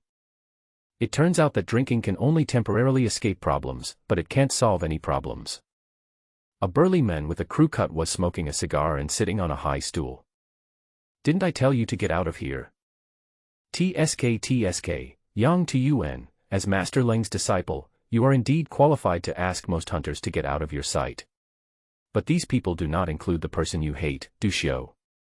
Zhou Qing said with a smile, turned his head and said to the bartender, a glass of white beauty. Zhou Qing found the two people who had returned to Burt City after failing to kill Lien Ruofei.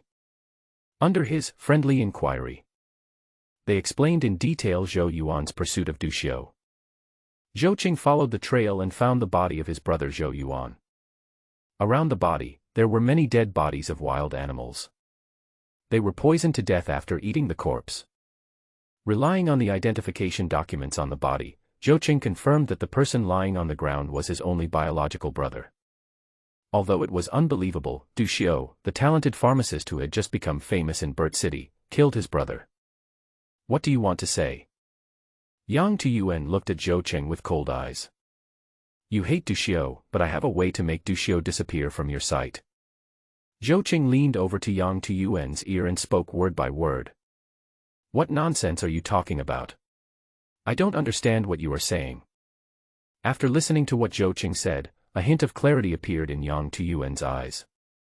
Murdering an S-level pharmacy genius is too shocking to the world. Zhou Qing showed a sneer on his face. Duxiu beat you in public, and this matter has almost spread throughout the Burt City Hunter Guild. Why are you still deceiving yourself? When Duxiu took action, it was the period when pharmacists came in and out most frequently. Many people saw that scene. So quite a few people know about it.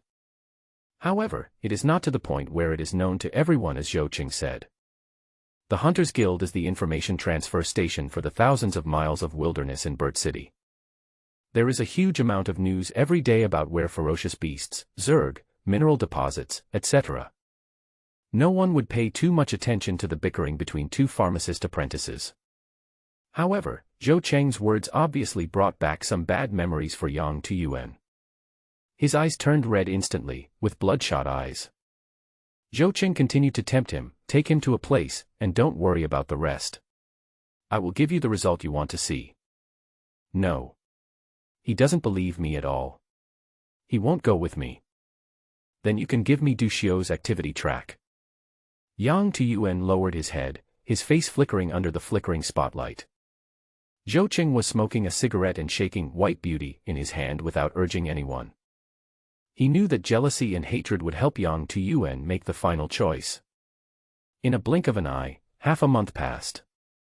In the evening, the door of the mixing room opened. Du Xiu left the pharmacy with 10 semi-finished soul-soothing potions and walked towards the hunter group's base. After all the herbs for the Silver Fox Hunter group were prepared, Master Leng sent people to deliver 20 sets of soul-soothing potion herbs to Du Xiu's preparation room every day. With the nourishment of a large amount of soul-soothing potion, he only felt a dull pain when the supernatural seed absorbed his spirit some time ago. No more fainting. Initial results are showing. Counting the time, more than 20 days have passed since the Silver Fox Hunter group first delivered herbs. Announcing that I have prepared a few semi-finished soul-soothing potions now should not attract alien species to hunt me down, right? It is worth mentioning that after Du Xiu concocted the soul-soothing potion, Master Leng never showed up again. The injured Huyan Hall Master was asked to come out and take charge before his injuries had fully recovered. Inside the hunter group's base. A 6-story building with a courtyard, with a plaque with the words, Silver Fox Hunter Group, hanging at the door. This is the base of the Silver Fox Hunter Group. At this time, the yard was full of various vehicles. As Du Xiu arrived, the members of the hunter group who were resting and chatting in the yard greeted him with smiles. Nearly half of the Silver Fox Hunter Group are original cultivators, and in addition there are a large number of ordinary people. Of course, these ordinary people are only relative to the original cultivators. Before they joined the Hunters Guild, they were also brave warriors who had experienced many battles. Having extremely strong physical fitness is the ceiling for ordinary people. For them, Du Xiu is their hope for promotion. Those with less talent can only rely on force potions if they want to become force cultivators. The force potion prepared by the pharmacist can help ordinary people sense the force, assist in cultivation, and eventually reach the Qi and blood realm. However, this kind of force potion is extremely expensive if the Silver Fox Hunter Group and Du Xiu are not in a cooperative relationship. It would take these ordinary members many years to save enough money to buy the force potion. But with Du Xiu as a partner, these ordinary members have great hope. Responding with a smile all the way, Du Xiu arrived at the door of the conference room on the top floor. The people inside were arguing, and the entire corridor was filled with the voices of rough men. Captain Wang, our group hasn't distributed any money for half a year. Did you know about this? Wang Dehai had just summarized the gains and shortcomings of the last mission, and the deputy leader in charge of the hunter group's finances couldn't help but speak. I know. Wang Dehai looked pained and sucked his teeth. How much money do we have in the account? There are still more than 4,000 gold coins, just enough to buy ammunition for the next mission. Where did we spend our money? Half a year ago, the regiment's fire control system cost more than 300,000 gold coins, which was all our money. The matching ammunition also added another 60,000 gold coins to the foreign debt. We finally saved some money in the past 6 months, and Brother Du's herbs cost another 150,000 gold coins. The regiment has no money left. I'm really puzzled. People want 50 portions of herbs, but you insist on promising 100 portions. Isn't this just bluffing? I was excited at the time. Besides, the group had no money. Why didn't you tell me? My goodness, you were so quick to say that. Before I could react, you had already promised to give me the 100 herbs. What could I do? Okay. I'll borrow some money from Lao Zhang later and try to pay the brothers the rewards. It's not about the reward. We are brothers who have been through life together. Over the years, we have saved some money, which will last us for a while. What I want to talk about is Brother Du. His expenses for medicinal herbs are too much. The deputy head said with a painful look on his face. Normally, the supply of herbs for senior apprentices is 15 sets per month, and one set of herbs costs 500 gold coins, which means 7,500 gold coins per month. Du Xiu charges 50 sets of medicinal herbs a month, and each set of herbs costs 1,000 gold coins, which means 50,000 gold coins a month. The cost of supplying Du Xiu alone is almost enough to cover the cost of signing 7 apprentices from other hunter groups. Normally, a hunting group would only have 2 or 3 senior apprentices working together. They have doubled it, which is really unsustainable. After all, such a large hunting group needs money for ammunition, fuel, equipment, pensions, team member salaries, and food and necessities. The deputy leader said, "Captain Wang, why don't you talk to Brother Du again and stop mixing the soothing potion and try another one? I heard that someone in the market is buying herbs for the soothing potion. The herbs for this potion are already quite scarce, and the price is expected to go up next month. By then, 50,000 gold coins may not be enough. No, the supply of herbs cannot be cut off.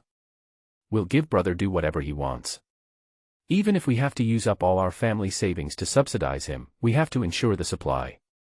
Wang Dahai slammed the table and said resolutely. After these words were spoken, the remaining people looked at each other in bewilderment.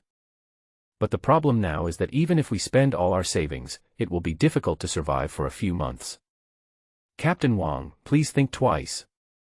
Captain Wang, you are forcing our group of hunters into a dead end. Let's have a good talk with Brother Du. Our group really can't handle this kind of pressure. That's right.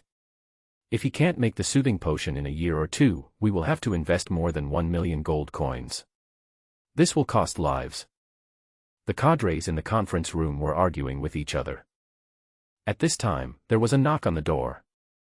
Du Xiu pushed the door open with a little embarrassment on his face. It seems like I have pushed this group of hunters a little too hard. Seeing Du Xiu coming in, the noisy hunter group suddenly became quiet. Not only Du Xiu was embarrassed, but other cadres in the hunter group were also embarrassed.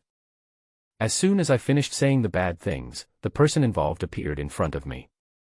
These people under him really deserve to be punished. When Du Xiu came up, no one reported in advance. Captain Wang, I'm really sorry for causing you trouble during this period. Du Xiu said with a grateful look on his face. Having spent so much money on the other party, Du Xiu would not be stingy in expressing his gratitude to the sponsor.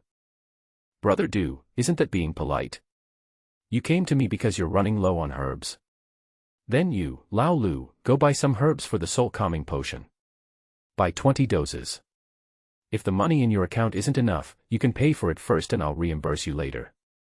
Wang Dahai pointed at the deputy head and greeted him. The deputy head of the group was extremely upset. I really admire you, old man. Just pretend. Sooner or later I will sell you that precious fire control system of yours. The others kept their heads down and did not dare to interrupt. They say they support Captain Wang, but the group is really poor. But what if you clearly oppose it? The S-class genius pharmacist is standing right next to him. Is it scary? Although they didn't believe that Du Xiu could prepare the soothing potion within 1 or 2 years. But no one will deny Du Xiu's achievements in the next 10 or 20 years.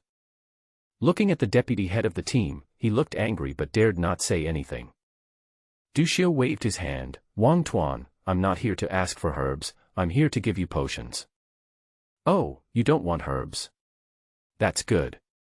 Wang Dahai breathed a sigh of relief, then suddenly raised his head. Wait, what do you want to send? Send me some medicine. Du Xiu smiled and took out 10 doses of medicine from his backpack. Wang Dahai was trembling all over, with great surprise in his eyes, but also a little bit of disbelief, and asked tremblingly, send a medicine to comfort the soul, medicine. Yes. But it's only a half-finished product. Old Lu, Wang Dahai called out to Deputy Head Lu, hurry up, hit me and tell me that I'm not dreaming. Deputy Captain Lu swung his arm and slapped Wang Dahai in the face. There was even a bit of the force on his palm. Looking at Wang Dahai's rapidly swelling cheeks, Deputy Head Lu said to the Hunter Corps cadres with certainty, this is not a dream, this is real. Brother Du has prepared a soothing potion. In an instant, the conference room exploded. Oh my God, in less than a month, I have already prepared a semi-finished product of the soul-soothing potion. Am I dreaming? Awesome. So amazing. I haven't heard of this in years. A new apprentice was able to prepare a semi-finished product of a first-class high-end medicine in less than a month. Is this the terrifying thing about S-level pharmacy talent? How old are you, Brother Du? 16 or 17? At this age, he's really a freak. Wang Dahai had red and swollen cheeks and a look of ecstasy on his face. He made the right bet. Du Xiu's talent is even more terrifying than he imagined. He was ready to support Du Xiu to the best of his ability for a year without asking for anything in return. But unexpectedly, he saw rewards in just the first month. Captain Wang, don't just be happy yet, put the potions away first. They should be quite valuable. Du Xiu joked. As a high-end first-level potion, the soul-soothing potion has a market price of at least 7,000 gold coins. There is often no demand for it. Once the soothing potion is available, it will be quickly sold out. If you want to get it safely, you have to pay a premium of about 8,500 to 9,000 gold coins. The 10 potions he brought were all of 3 to 4 times more effective. There is absolutely no problem in selling a set of potion for 3,500 gold coins. Okay. Wang Dahai hurriedly put it away. These medicines will definitely not make back the investment, but they represent a signal. This is a signal that Du Xiu will continue to produce medicines in a steady stream in the future. It also represents that the Silver Fox Hunter Group will have a signal of friendship with future top pharmacists. Brother Du, it's almost evening. Let's have a drink together to celebrate the first time you mixed a potion. What do you think? Wang Dahai invited excitedly. Forget it. Thank you for your kindness, Mr. Wang. I have to hurry back to the preparation room to sort out my recent mixing experience. Du Xiu declined. Okay, this is business. Wang Dahai nodded frequently and immediately agreed. With his talent and hard work, Du Xiu deserves to be able to concoct a semi-finished soul-soothing potion.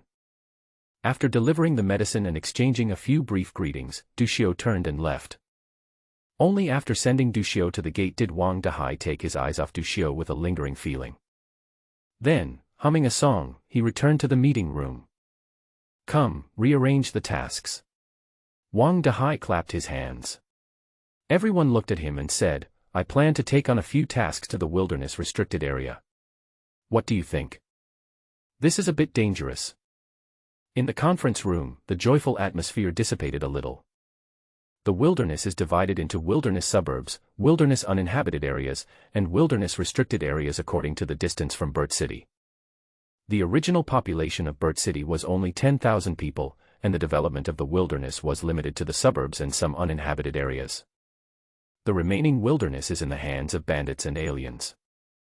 They spontaneously established a wilderness town and occupied an area. The resources in the wilderness suburbs and uninhabited areas have been almost exhausted in recent years. In order to obtain more training resources, hunters can only advance into the heart of the wilderness. But this will inevitably lead to a direct collision with bandits and aliens. Currently, several famous hunter groups in Burt City and hunter groups under the consortium are exploring the wilderness restricted areas. While they gained a lot of resources, they also suffered heavy losses. Captain, is it possible to open up the wilderness restricted area? Everyone asked worriedly. Didn't we encounter a group of bandits when we came back last time? I feel like they're pretty easy to talk to. We can go to that area and talk to them first and cooperate in developing wilderness resources. If they don't agree, we can take action later. Wang Dahai said. Everyone fell into deep thought. The last mission was near the wilderness restricted area. There, they did encounter a group of bandits who wanted to sneak up on them but took one look at the Silver Fox Hunters logo.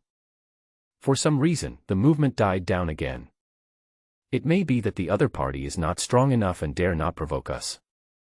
If we go to that area, that would be an option. Since the other party is afraid of you, you can win by fighting even if you can't reach an agreement through negotiation.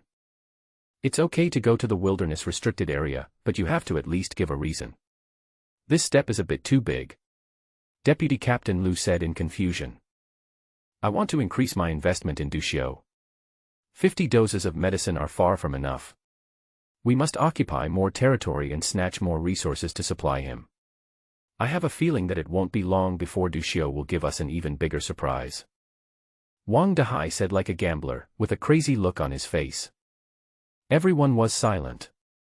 But their eyes involuntarily fell on the safe in the corner. There are 10 potions. A miracle potion. Done it. Did it with Mr. Xiao Du. Yes. When Mr. Du becomes a pharmacist, I will shamelessly ask him for some force potions. To expand the territory is to do what bandits do.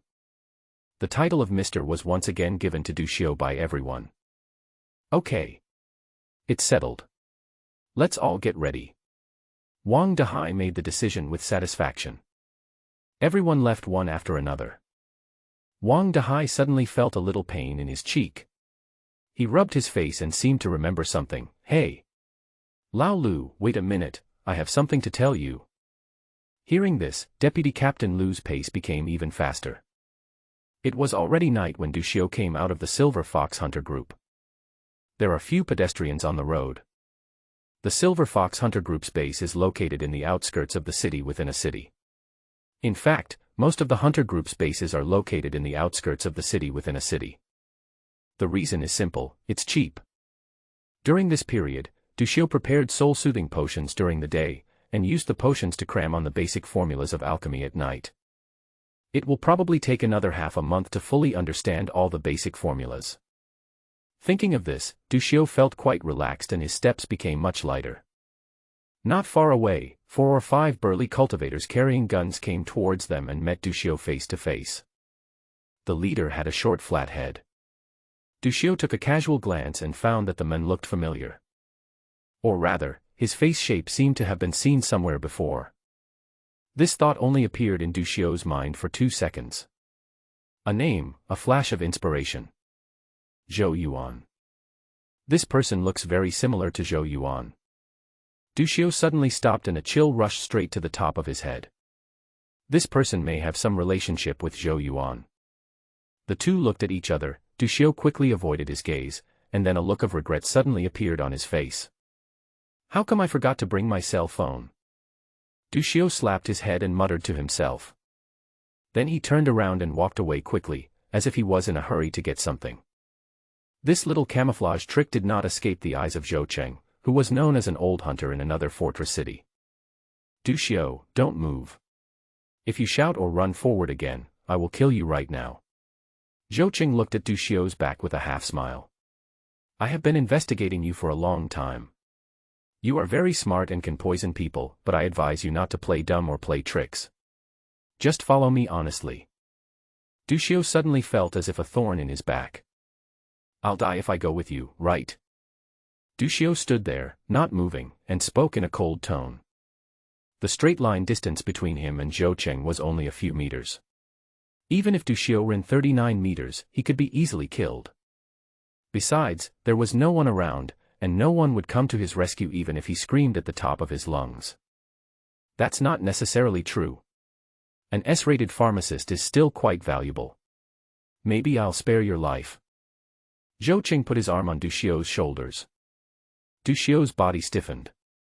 Zhou Cheng leaned over to his ear, showing a sinister smile on his face and said, "Don't be afraid.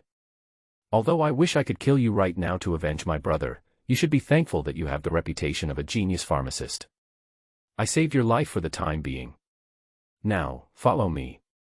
Don't make any noise on the road, and don't let outsiders notice anything unusual. Otherwise, I'm afraid I won't be able to help myself and kill you immediately." Good. Du Xiu spat out a word coldly. Du Xiu was surrounded by several people. Under the leadership of Zhou Cheng, he walked along the green path all the way to the Black Mamba Bar. The main entrance of the Black Mamba Bar is in the city within the city, and the back door is connected to the Burt City area. Zhou Cheng brought Du Xiu out from the back door. 2 black business cars have been waiting outside for a long time. Zhou Cheng opened the car door roughly and pushed Du Xiu in. Du Xiu was secretly calculating in his mind. This kidnapping was premeditated for a long time. The place where the other party took action was a sparsely populated area. The roads they took were all remote paths, intentionally avoiding surveillance. When passing by the Black Mamba Bar, I vaguely heard the sound of a power outage in the bar. All the routes were planned, even the power outage in the bar was probably their fault. But the key question is, how did the other party know his whereabouts? He usually stays in the mixing room and never goes out of the door. How come the other party was so strict with the time? I had just left the Silver Fox Hunter group and they were waiting on this road. Du Xiu's eyes gradually narrowed into slits. Yang Tuyuan. It should be him. When he left the mixing room, Yang Tuen poked his head out. His eyes lingered on his backpack. He was the only one who knew that he came to the Silver Fox Hunters to deliver potions.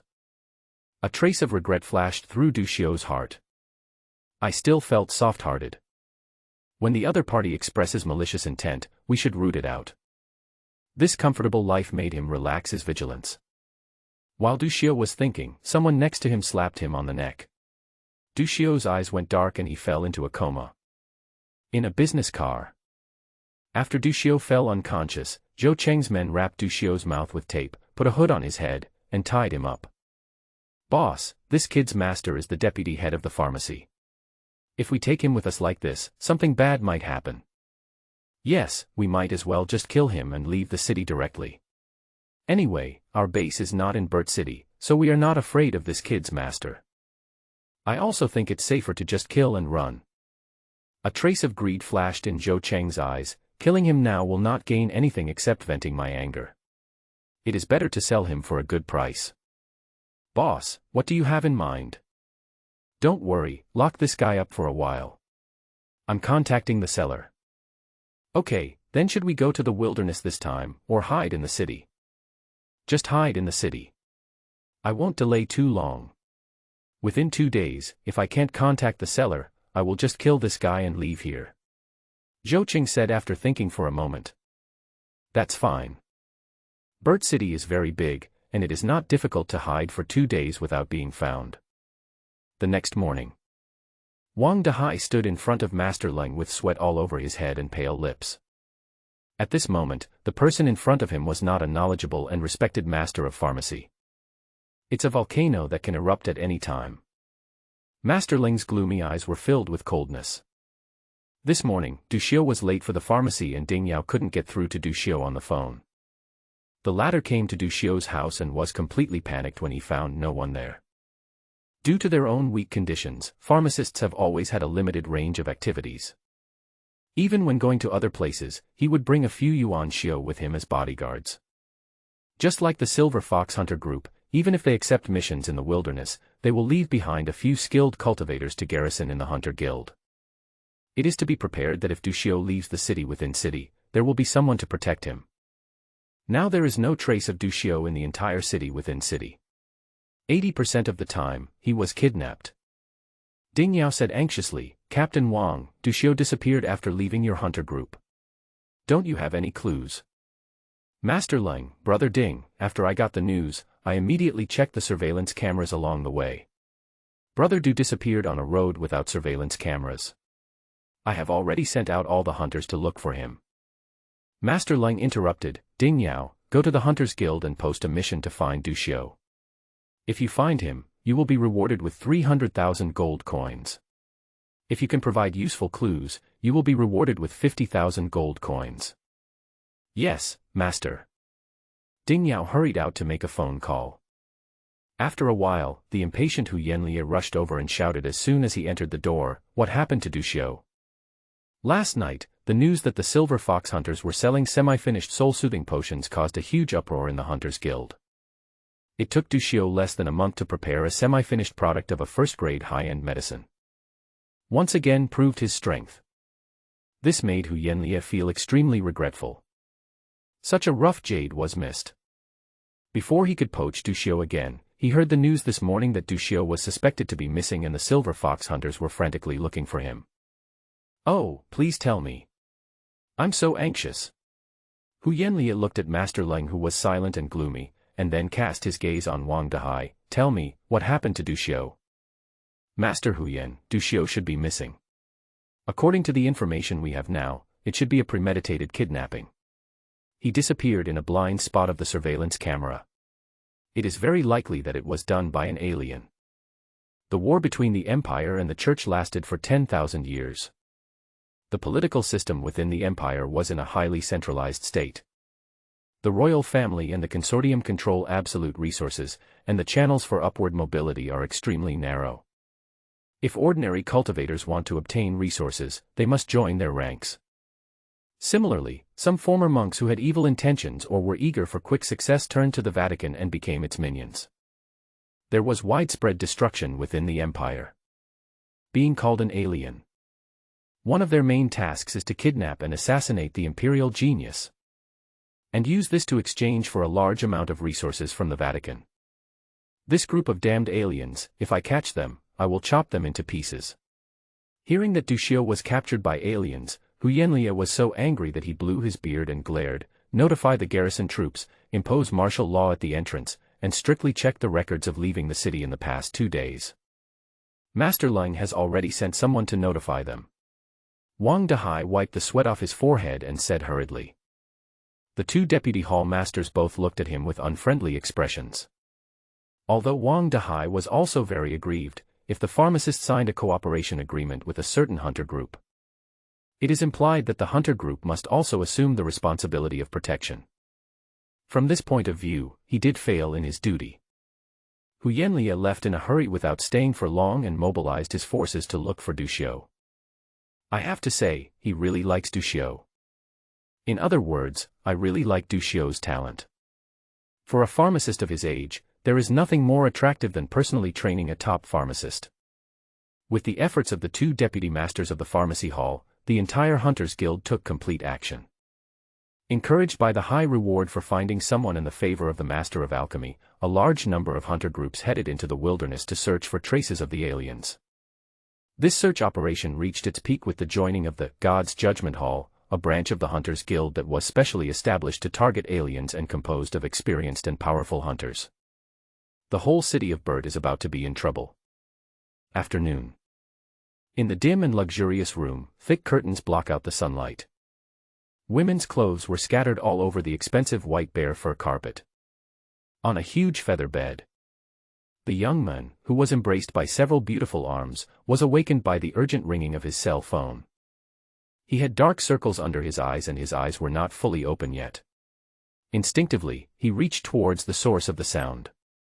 In the direction where the ringing sound came from, there was a woman with skin as white as cream lying there, and his hand was groping the woman's body for a long time. A delicate moan came from the woman. The young man showed impatience as he couldn't find his phone. He stood up and roughly pushed several naked, slim, and beautiful young women around him off the bed. Several women woke up one after another, looking at the men's impatient looks, not daring to make a sound. They picked up their clothes on the carpet, put them on, and quietly left the room. The young man answered the phone and listened to what the other party said. He said with a playful smile on his face, Huyenlia asked me to help him find someone. Why? Doesn't the Hunters Guild look down on our Ma group? Now you know to beg me. What did you do before? Master, are we sure we don't want to help? As far as I know, not only is Huyenlia the missing pharmacy apprentice, but he is also Master Leng's apprentice. The 2 of them together have great power in Burt City. The man on the other end of the phone asked cautiously. It's just Burt City, a 4th-level city fortress. He Huyenlia, including the so-called Master Leng, is nothing if they leave Burt City. Do I need to care about him? The young man showed disdain. Okay, I'll reply right away. Don't disturb my sleep for such trivial matters in the future. You will lose your salary for this month. That's it. The young man hung up the phone, covered himself with the quilt, and continued to sleep. The young man had just fallen asleep when his cell phone rang again. The young man who had stayed up all night yesterday was furious. He picked up the phone and yelled, "Didn't I tell you not to disturb my sleep? Do you want to die?" After the young man finished speaking, there was a long silence on the other end of the phone. A moment later. Say it again. A cold voice came. When the young man heard the voice, his body trembled continuously, with a trace of resentment and an unnatural and stiff smile on his face. So, it's you. Help me find someone. Looking for someone. The young man was a little surprised. Who? Tell me. Dushio, go to the Hunter Guild and ask what he looks like. Beep, beep. The young man looked at the hung-up call with a grim expression, and then smashed the phone against the wall. Damn it. A bunch of stinky rats, all of you go to hell. 4 o'clock in the afternoon. In February 962 of the imperial calendar, the first rain of early spring arrived quietly. The ray-like drizzle, bringing the chill at the end of winter, washed away the dust on countless tall buildings. The neon city was shrouded in mist. It was drizzling, and water gradually accumulated on both sides of the road, forming a small stream. The dead leaf debris was carried by the water into the sewer and fell into the endless darkness. On the street, a large number of security company members and gang members appeared on the streets. They kept going in and out of various hotels, bath centers, entertainment venues, and other places where people could stay overnight, constantly searching for something. The property company and the city transportation group also worked overtime, reviewing the surveillance footage in their jurisdiction and searching for a certain person. Many forces affiliated with the Ma group began to take action. The entire fortress city was being moved by an invisible giant hand. Somewhere in a small hotel, the youngest member of Zhou Cheng's team opened the curtains and saw a gangster with earrings and a cigarette in his mouth, walking out of the hotel next door. He couldn't help but be alert. "Boss, something's wrong." "What's wrong?" "From the looks of it, it seems like someone is searching for something." "Search." Zhou Cheng's voice became louder. He then came to the balcony, opened the curtains, and looked down. "Let's go. Move to another place." Zhou Cheng took a quick look and felt something was wrong. When he went out just now, he encountered many inspections, but he didn't take it seriously at the time. Now, everyone from the society came out, which made him feel creepy. The only people who can command members of a society are the big shots in the consortium. Could it be that Du Xiu has some connection with the consortium? Zhou Cheng suddenly felt the situation was difficult. He is not afraid of the Hunters Guild. After all, the number of people is limited. No matter how much Master Leng mobilizes, there are only about 10,000 original cultivators. He hid among the ordinary crowd and could be said to have no worries. However, when the consortium intervenes, the nature of the situation changes. Those who can be called consortiums are all giants that monopolize multiple key local industries. The power they can mobilize is extremely terrifying. Youngest, call the others and evacuate immediately. The few people under Zhou Cheng were obviously an elite hunter team that had been working together for many years. Following his order, everyone rushed into action, taking Du Xiu and leaving the hotel along the evacuation route. Arriving at the spare vehicle parked at the evacuation route, the youngest wiped the raindrops from his face. "Boss, where are we going?" "I've already figured out where I want to go. Let's go straight there. Once we get there, we can talk if we can. If not, kill this guy and throw him into the river. Let's get out of here." "Are you talking about aliens?" someone asked uncertainly. "Yes." "What? Are you scared?"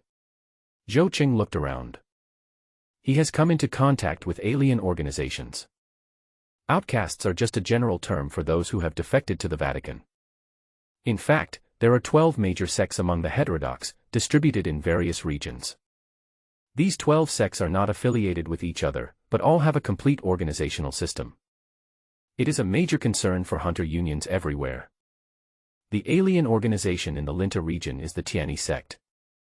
A huge organization that controls the entire Linta region and all the bandits and aliens.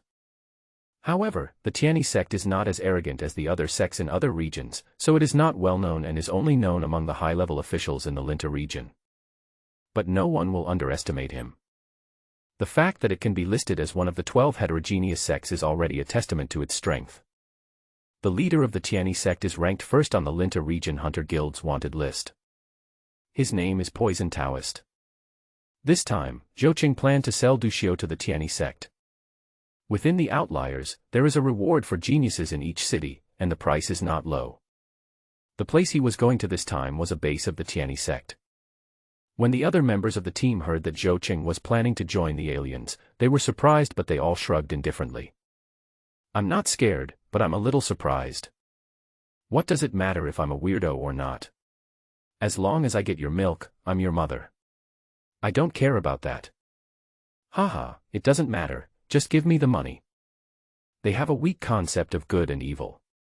Although they are hunters, they often play the role of bandits when they meet other hunters in the wilderness. "That's fine. I originally wanted to wait for someone I know to help me get in touch with him, but I can't get in touch with him. He might have gone to an uninhabited area and there's no signal. Let's not wait any longer and go straight there." Zhou Cheng made the decision. He knew the Tianyi sect's headquarters in Burt City, which was revealed by this acquaintance. When he went out just now, he had already confirmed the place and originally wanted to wait for an acquaintance to call and introduce it before going there.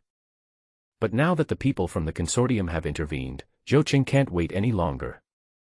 The longer the night, the more dreams you have, so avoid accidents. Anyway, with an S-level pharmacy genius, no one would doubt his determination to surrender. 2 business cars plunged into the rain. A shop on the first floor of a building. There are 6 words on the plaque of the store. Honest Agency Company. The store is very small. There was a bald man in his 20s sitting inside, looking bored. He crossed his legs and watched the girl group's passionate dance on the tablet. Check your crotch from time to time. There was a hint of evil desire in his eyes. After a while, a phone call came in. Seeing the caller ID, the bald man was speechless. After answering the call, he took a cigarette from the cigarette box on the table, lit it, and responded casually. Got it, I've already notified them and they're looking for them. No, I'm just wondering, aren't we supposed to kill these geniuses? Why are we looking for them again and demanding to capture them alive? Who gave this order? The higher-ups notified me. I don't know the details. Anyway, I don't understand why we have to capture them alive. Wouldn't it be better to just kill them, take photos, collect evidence, and collect the reward? Are we carrying the pharmacist with us because we are afraid that those crazy judges won't be able to find us? It's already difficult to stay alive, so leaders, please don't make it more difficult for me, okay? Are you just here to argue with me? Just do what I tell you to do, and stop whining. This month, your antidote is gone, so you'll have to figure out a way to fight it yourself. The person on the other end of the phone was also hot-tempered and started to scold. Dad, you are my dad, okay? I am wondering why the Tianyi sect is like this. I think when I was a wanted criminal, my life was not so hard. Don't worry about it. The higher-ups have issued a death order. We can't find anyone. There's no antidote this month. Go find someone quickly. It's not that I'm upset. We were hiding like rats. Who would dare to go out and look for someone? Then you just wait at home and see if there's any idiot who can bring someone to your door. Brother, do you need anyone? Zhou Qing poked his head out of the door. The bald man glanced at Zhou Qing, hung up the phone, and said with a fake smile, Yes, do you have a contract to sell yourself? This is a serious business, and I don't want anything without complete procedures. Many people who are bankrupt and unable to repay their debts will sign a contract to sell themselves to various mines through an intermediary company. Do you want a pharmacist? Upon hearing this, the bald man stood up instantly and wiped his hand under the counter. There are guns hidden underneath. Friend, what do you mean? Why don't I understand what you are saying? Stop pretending. I'm Lao Zhaozman from Qingzi City and an outer member of the Tianyi sect. Zhou Qing took out his cell phone, which contained a photo of him and a man. The bald man took a few glances and found that he recognized the man in the photo. He was indeed a manager in the sect, so his expression relaxed slightly. Oh, a pharmacist, what level? The bald man said casually. He simply couldn't believe that the top leaders of the Tianyi sect had been dormant and the management had been slacking off over the years. On the contrary, some peripheral members often kidnapped some random people, pretending to be pharmacists, and came to collect the reward. He thought Zhou Qing was pretending to be the one to receive the reward. A senior apprentice, a real talent. Zhou Qing smiled. Not only that, he is also an S-level genius, his name is Du Xiu. Oh my. The bald man was stunned, and then excited. Brother, are you telling the truth? Du Xiu was the person that the higher-ups ordered to be captured alive. Zhou Qing chuckled and waved to the back, and the youngest one walked in, pushing the tied Du Xiu. After taking off the hood and seeing Du Xiu, the bald man's face showed joy. Then he took out his mobile phone, looked at the photo in the message and tried to identify him. Yes. It's him. Awesome, brother. You're my real brother.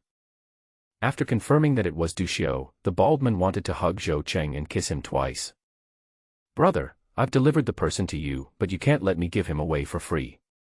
Zhou Qing said with a smile. The bounty within the alien species is very high, especially for the extremely talented pharmacists. The big money provided by the Vatican is astonishingly large. It's not free, absolutely not free. The bald man grinned and said, "Wait for me to make a call." The bald man took the phone and made a call. Before he could speak, the person on the other end of the phone spoke first. "Why are you calling? Did some idiot send someone to your door?" "Yes. Duccio is right here with me." "Get out of my way. I don't have time to joke with you." "I'm not kidding. It's really here with me. I sent you the photo. Take a look." A moment later, the bald man said to Zhou Cheng, "Wait here for a while, guys. Someone will be sent over soon, and your reward is with him." Zhou Cheng and his companions did not have any doubts. Although the alien organization was cruel and ruthless, its credibility was still acceptable. Of course, it's not that they have good character, but that the wealthy people in the Vatican gave them too much. After layers of exploitation, even the money that flows out from between the fingernails is enough to fill the mouths of the lowest level with oil. Giving out a little bit of reward to attract more people and pursue sustainable development is a common tactic used by heterogeneous organizations. The evening rain, after several hours of fermentation, became heavier and heavier. There are few pedestrians on the road. The whole world was covered with thick mist. A figure came from the end of the road. The man was wearing a mask with devil fangs and holding a black umbrella. Walking slowly, but also quickly. A few seconds ago, he was at the previous intersection, and a few seconds later, he appeared in front of the agency. Noticing someone coming, the people in the room immediately became alert. All eyes turned to the person who came. The bald man spoke first. "Who the hell are you? Where's Duccio? From the church? Why are you playing tricks like that?" the bald man muttered. Although he was confused, he had no doubts. As soon as he reported the news, someone came over and mentioned Duccio's name. It was 100% certain that he was a member of the sect. And judging by the way he is hiding his identity, he is probably a big shot in the church. After a while, Duccio was brought out. "Who caught that person?" the visitor asked, looking around. Zhou Cheng quickly stepped forward and said, "I caught him." "Are all your people here?"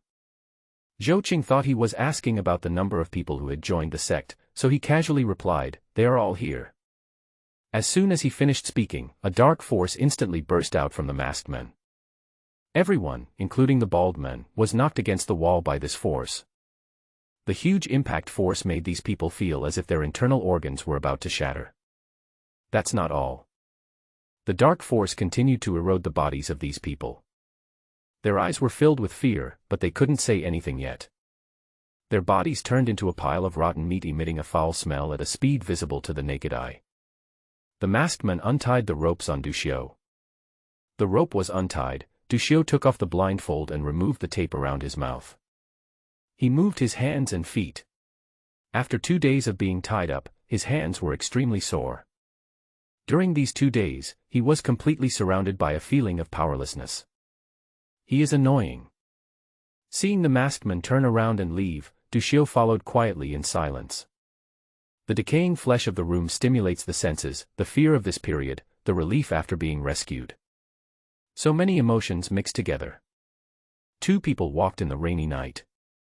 2 figures, one big and one small, huddled under a black umbrella. At the intersection, Duccio stretched out his hand and raindrops fell into his palm. The late winter chill that had not been melted away in early spring spread through the palms of my hands and throughout my body. Duccio said, "When I was in the orphanage, I often hoped that one day my biological parents would suddenly appear in front of me, hold me in their arms, lift me above their heads, and excitedly tell me, 'Child, we finally found you.' I imagined this scene countless times. I even thought of the lines.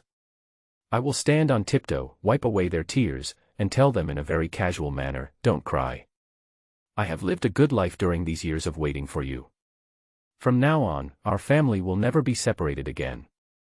When I was wandering, I often hoped that passers-by would give me a few coins. I didn't need much, just enough to buy some expiring bread in the store. Or I could look in the trash can and find some fruits that haven't completely rotted, or some leftovers wrapped in plastic bags. If there are no fruits or leftovers, a dead mouse will do, as long as it can keep me alive. When I was a minor, I hoped that the guards would see that I was young and pitiful and would give me fewer whips. When others bullied me, some kind-hearted people would stand up and speak for me. I stayed in the orphanage for 9 years, but my parents and I didn't find anyone to adopt me. I have been wandering for 3 years and no one has given me a penny. I tried to steal and rob, but they caught me, pushed me into a corner and beat me. I ate while they beat me. I received every whipping I deserved in the mines. No kind-hearted person ever stood in front of me and said a word of justice. Therefore, I hate leaving my fate in the hands of others, and I hate the feeling of powerlessness of waiting to die. Whenever this happens, the ticking sound of the second hand will ring in my mind. It is so clear that it seems to remind me that my life has entered a countdown. Master, I want to learn the Poison Sutra. The masked man turned around and looked at Dushio's determined gaze. The rain, like dense arrows, shot towards the entire city. A twisted bolt of lightning tore through the rain curtain and struck the tall building. Silver light flashed on the lightning rod. Boom. Under the sound of a belated thunderstorm, the masked man uttered a word. Good. After receiving a positive answer from Master Leng, the sadness on Dushio's face disappeared, and he suddenly became unruly again. Master, if you're not curious, how can I recognize you? Not curious. Since you are curious, I will tell you reluctantly, because in my life, no one else will care about me so much except you. Dushio smacked his lips and patted Master Leng's shoulder. Old Leng, don't worry, Dushio, will definitely treat you well since I have accepted you as my master. I am sincere. Oh, is the person you are willing to go through fire and water like me? Ahem, it was just a casual affair back then, why are you still holding a grudge, old man? Dushio scratched his head in embarrassment. Under the mask, Master Leng's mouth corners were raised high. I'll give you something. Master Leng took out a sandalwood box and threw it to Dushio casually. Dushio opened it and found 2 medicines in the wooden box. What kind of potion is this? Concentration potion. Mind-focusing potion. Don't you know how to mix it? Dushio was stunned. Last time, Master Leng said he didn't know how to mix it, so Dushio didn't hold out hope. He didn't expect that after he casually mentioned it, the other party actually found a mind-focusing potion for him. And there are 2 of them. The 3rd level potion is a concentration potion, and each set costs millions of gold coins. Hu Yanlie is just a 3rd level pharmacist, but he dares to say that he is wealthy. I have been an outlier for so many years, don't I deserve to be called rich? Master Leng snorted. I deserve it. I deserve it. Dushio's eyes flashed with emotion, and he said with a smile, Master, in this life, I will go through fire and water just for you, no matter what. Go away, go back on your own, don't say you were kidnapped, make up your own excuse. Without waiting for Dushio to finish expressing his loyalty, Master Leng waved his hand, handed the umbrella to Dushio, and his figure disappeared in the endless rain. Dushio looked at the figure disappearing in the rain and fog, with the corners of his mouth raised high. What a stubborn old man. Rainy night. Station. The raindrops thrown towards the earth are becoming more and more dense. As the passengers got off at the station, the maglev train started slowly again, speeding up faster and faster. After a moment, it transformed into a silver dragon, smashing countless raindrops, breaking through the rain curtain, and whistling away into the distance. Night. Rain curtain. Silver dragon. Against the backdrop of the 3 interweaving elements, a girl is walking on the platform holding an umbrella and carrying a luggage bag. She was very tall, about 1.7 meters, with hair reaching her collarbone. She had a pretty face and fair skin. She wore a light brown mid-length windbreaker that wrapped her body, leaving only a pair of extremely straight long legs exposed. Her appearance attracted the attention of passengers who were getting off the bus at their stop. Although the girl has a good appearance, what is more noticeable is her cold temperament. With those stunning eyes. No matter how skilled a painter is, he cannot paint such beautiful eyes. It seems that it once contained bright stars, but now, they are gradually dimming. It turned into the coldness of the dead silence of the universe. The girl with excellent temperament is like a proud snow lotus blooming in the cold winter on the top of the sacred mountains of the wolf tribe. The appearance of the girl made the men around her involuntarily focus their eyes on her. Then, the women next to them pinched their arms hard. The men quickly shifted their gazes, pretending to see someone they knew and greeted them with their eyes. Several awkward glances met in the air, and many, familiar faces suddenly appeared on the platform. At the exit, Nini was waiting with several bodyguards in black. As passengers appeared in twos and threes, Nini suddenly waved excitedly. Morning. The girl with a cold temperament walked towards Nini with a faint smile on her face. 3 hover cars sped through the air and finally landed in the courtyard of a villa in the Hunter Guild's city within a city. Nini changed into pajamas and came to the living room with 2 glasses of red wine. Welcome to my humble abode, my queen. Jiang Zhao buried her body in the sofa, stretched out her jade arms lazily, and took the red wine. My friend, you are still so free. I can't help it. I can't shoulder the responsibility of the family. I should relax while I'm still young. After I graduate from the seminary, who knows where they will send me. Nini sat down beside him and shrugged angrily. Come on, tell me why you suddenly came to Burt City. I have a mission, but I can't tell you the specific content. Jiang Zhao took a sip of red wine. Well, you guys are really mysterious.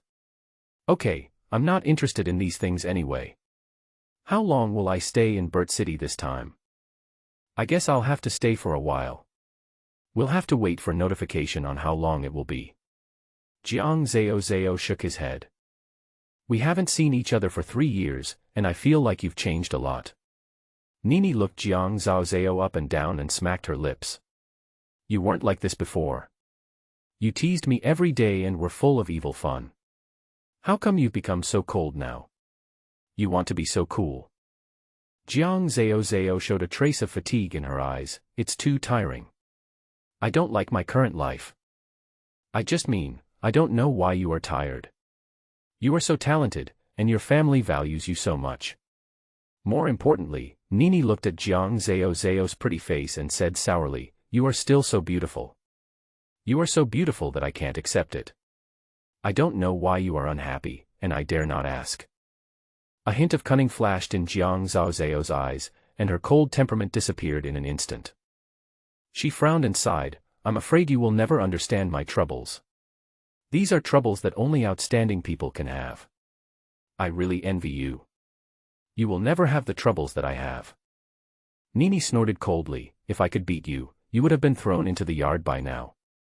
Just impotent rage, stupid mortal. Jiang Zhao chuckled. Looking at Jiang Zhao switching back and forth between being aloof and insulting, Nini felt relieved. Fortunately, that former good friend is still there. Although I haven't seen Jiang Zhao for 3 years, the most widely circulated stories in the family circle are about her. The proud daughter of heaven, who is called the light of revival by her family and stands under countless spotlights, is somewhat different from the quirky, smart, cunning and irritating little girl in her youth, but she is also gradually similar to the girl she was when she was young. I found someone who looks like you. Nini said, suddenly remembering something funny. When it comes to outsiders, Jiang Zhao returns to his cold attitude, oh. Aren't you curious about who it is? I'm not curious. Jiang Zhao finished speaking, patted Nini on the shoulder, and advised earnestly, woman, curiosity will kill you. With your IQ, it's safer not to be so curious.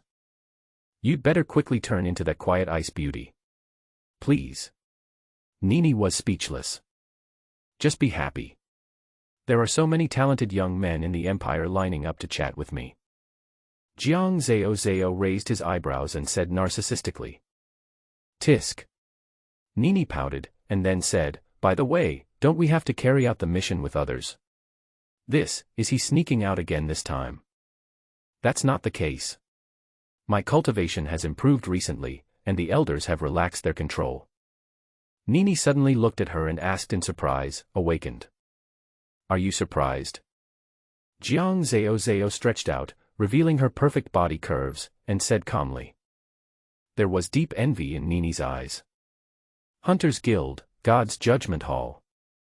As a sharp knife of the Empire against the Holy See, the most powerful old hunters in the area gathered inside the Hall of Divine Judgment. Correspondingly, the power in the hands of the Divine Judgment Hall is astonishingly great, and it can arrest suspected suspects at will. Because of this, many people regard the members of the Divine Judgment as wild beasts. So, you were out on your own and got robbed. In a room of the Hunters Guild, a member of the Divine Judgment asked Du Xiu with a serious expression. Du Xiu sat on the chair, his body tense, a trace of uneasiness flashed in his eyes, and he said apologetically, "That's right. After I prepared the soothing potion, I felt too tired recently and wanted to relax. I went out the back door of the Black Mamba bar to relax outside the city. I didn't expect to be knocked unconscious. My cell phone and other things were gone. I didn't wake up until it rained. I must have been robbed." The two members of the Divine Judgment looked at each other and were quite dissatisfied with the character of this alchemy genius. "You just went out to play once. Do you know how many people we mobilized to look for you? Not only us, but your master and Hall Master Huyen also issued a huge bounty mission to find you. Yesterday alone, there were hundreds of hunter teams that went out to look for you. I'm really sorry. I've been under too much pressure this month from preparing the soul-soothing potion, so I wanted to walk around and relax." Du Xiu lowered his head, his voice getting smaller and smaller. "Okay, go back first, and don't be so reckless next time. I'm sorry to trouble you." Du Xiu bowed repeatedly. During the 2 days of his disappearance, the Divine Judgment Hall made the biggest noise. As the main department for capturing aliens, they could not escape the blame and were ashamed. A large number of their members were scattered in the wilderness. It should be judged as ordinary robbery, right? After Du Xiu left the room, he thought to himself. Master Leng didn't let him tell anyone about the kidnapping, probably because he was afraid that he wouldn't be able to cover up his lie. Tianyi sect. In the past few days, Zhou Qing often mentioned this name when chatting with others. The alien stronghold he went to was also the stronghold of the Tianyi sect. Master Leng came directly here, obviously he received information from the alien. Being able to command aliens, Lao Leng's status among the aliens is not low. When Du Xiu saw his master for the first time, he felt that he didn't seem like a good person. Sure enough, he is not a good person. Du Xiu complained in his heart. In the room. After Du Xiu left, a member of the Divine Judgment team asked, "Do you think what Du Xiu said is true or false? Although it seems a bit absurd, I think it should be true. After all, he is only 16 years old and was born as a refugee in the wilderness. He has never seen the beautiful night view of Bird City. He has been stuck in the mixing room for a month. It is normal for a teenager to want to go out and relax. You said, it shouldn't be that he joined the aliens and was released back, right? That's impossible. You know the working style of those weirdos. They only care about money. If they were asked to kill Du Xiu and collect the reward, they would definitely be interested. But if they were asked to develop Du Xiu as an undercover agent, they would definitely not have the patience. After all, he is just an apprentice. It would take decades for Du Xiu to become a master of medicine. It is not certain whether they can live to that time. They will not do something that is thankless. That's true. However, these geniuses are really more carefree than each other. It's normal. Pharmacists prepare medicines every day, which is too boring. By the way, have you heard? Our Divine Judgment Hall has trained a group of super geniuses this year. They are incredibly powerful. Of course I know. The most powerful genius has even been recognized by the Emperor.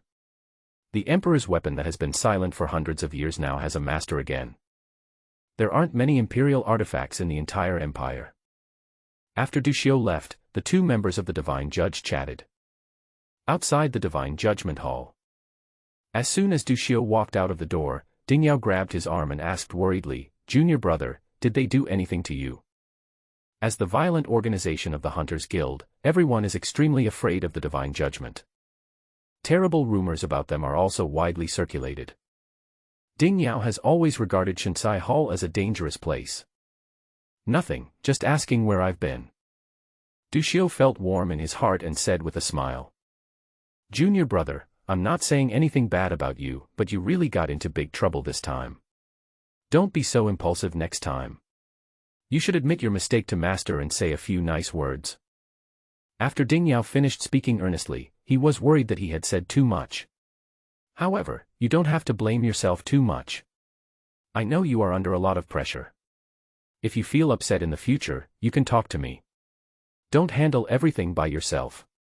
Sometimes speaking out your troubles may not necessarily solve the problem, but it will make you feel better. Yes, I understand, senior brother. Du Xiu said obediently. By the way, senior brother, where is senior brother Yang? He seems to have returned to his hometown. Did he tell you that? That's not the case. He asked for leave directly from master. It seems that something happened at home and he needed to go back. Yeah. Du Xiu nodded. It should be old Menleng who found out Yang to Yuan. After all, he was the only one who had a grudge against him and could betray his movements. Looking at the way the old Menleng killed people, he really looked like a demon who regarded human life as worthless. It would be easy to force Yang to Yuan to tell the truth with a little bit of trickery. But Du Xiu was curious about how old Menleng would deal with Yang to Yuan. It's necessary to ask later. A hint of cold murderous intent flashed across Du Xiu's eyes. He thought that he was not a good person and that repaying evil with kindness had nothing to do with him. In the distance, a figure was running towards them. Hu Yanlia rushed over and waved to Du Xiu. Ding Yao stood in front of Du Xiu with a wary look on his face. Master Hu Yan, what do you want from me? Xiao Ding. Hu Yanlia saw Ding Yao and said with a smile, you go ahead and do your work. I want to talk to Du Xiu about some private matters. Ding Yao was a little hesitant. Although he knew that Hu Yanlia wanted to poach his talents, the other party was his superior after all, and Ding Yao didn't want to make things too embarrassing. Seeing that Ding Yao was not leaving, Hu Yanlia said again, Xiao Ding, have you completed the tasks assigned by the pharmacy this month? Have you written the work report? If you have done everything, go and cooperate with Lao Wang to check the quota of herbs for this month. As the deputy head of the pharmacy, it was easy for him to find something for Ding Yao to do. Du Xiu took the initiative to help out and said, brother, go and do your work first. Upon hearing this, Ding Yao did not stay any longer. He whispered a few words of advice and then trotted all the way to Master Leng's residence. Nephew, are you okay? After seeing Ding Yao leave, Hu Yanlia walked forward and asked with great concern. Thank you for your concern, Master Hu Yan. I am fine. Du Xiu bowed again and said, I heard that Master Hu Yan spared no effort to find me. I am very grateful for your concern. It's okay. As the deputy head of the pharmacy hall, I naturally have the responsibility to take care of you. Moreover, you disappeared while I was on duty. If I really can't find you, I will be ashamed. Hu Yanlia added, why don't you accompany me for a walk, nephew? The last time he was swinging a hoe in the office, he was caught red-handed by Master Leng. This time he would never make the same mistake again and planned to take Du Xiu for a walk in a remote place. Let's go. I'm not trying to spoil the fun, but my master is waiting for me. I'm sorry I can't obey your order. If you have something to talk to me about, just tell me directly. After Du Xiu finished speaking, Hu Yanlia was stunned. Master. What a harsh word.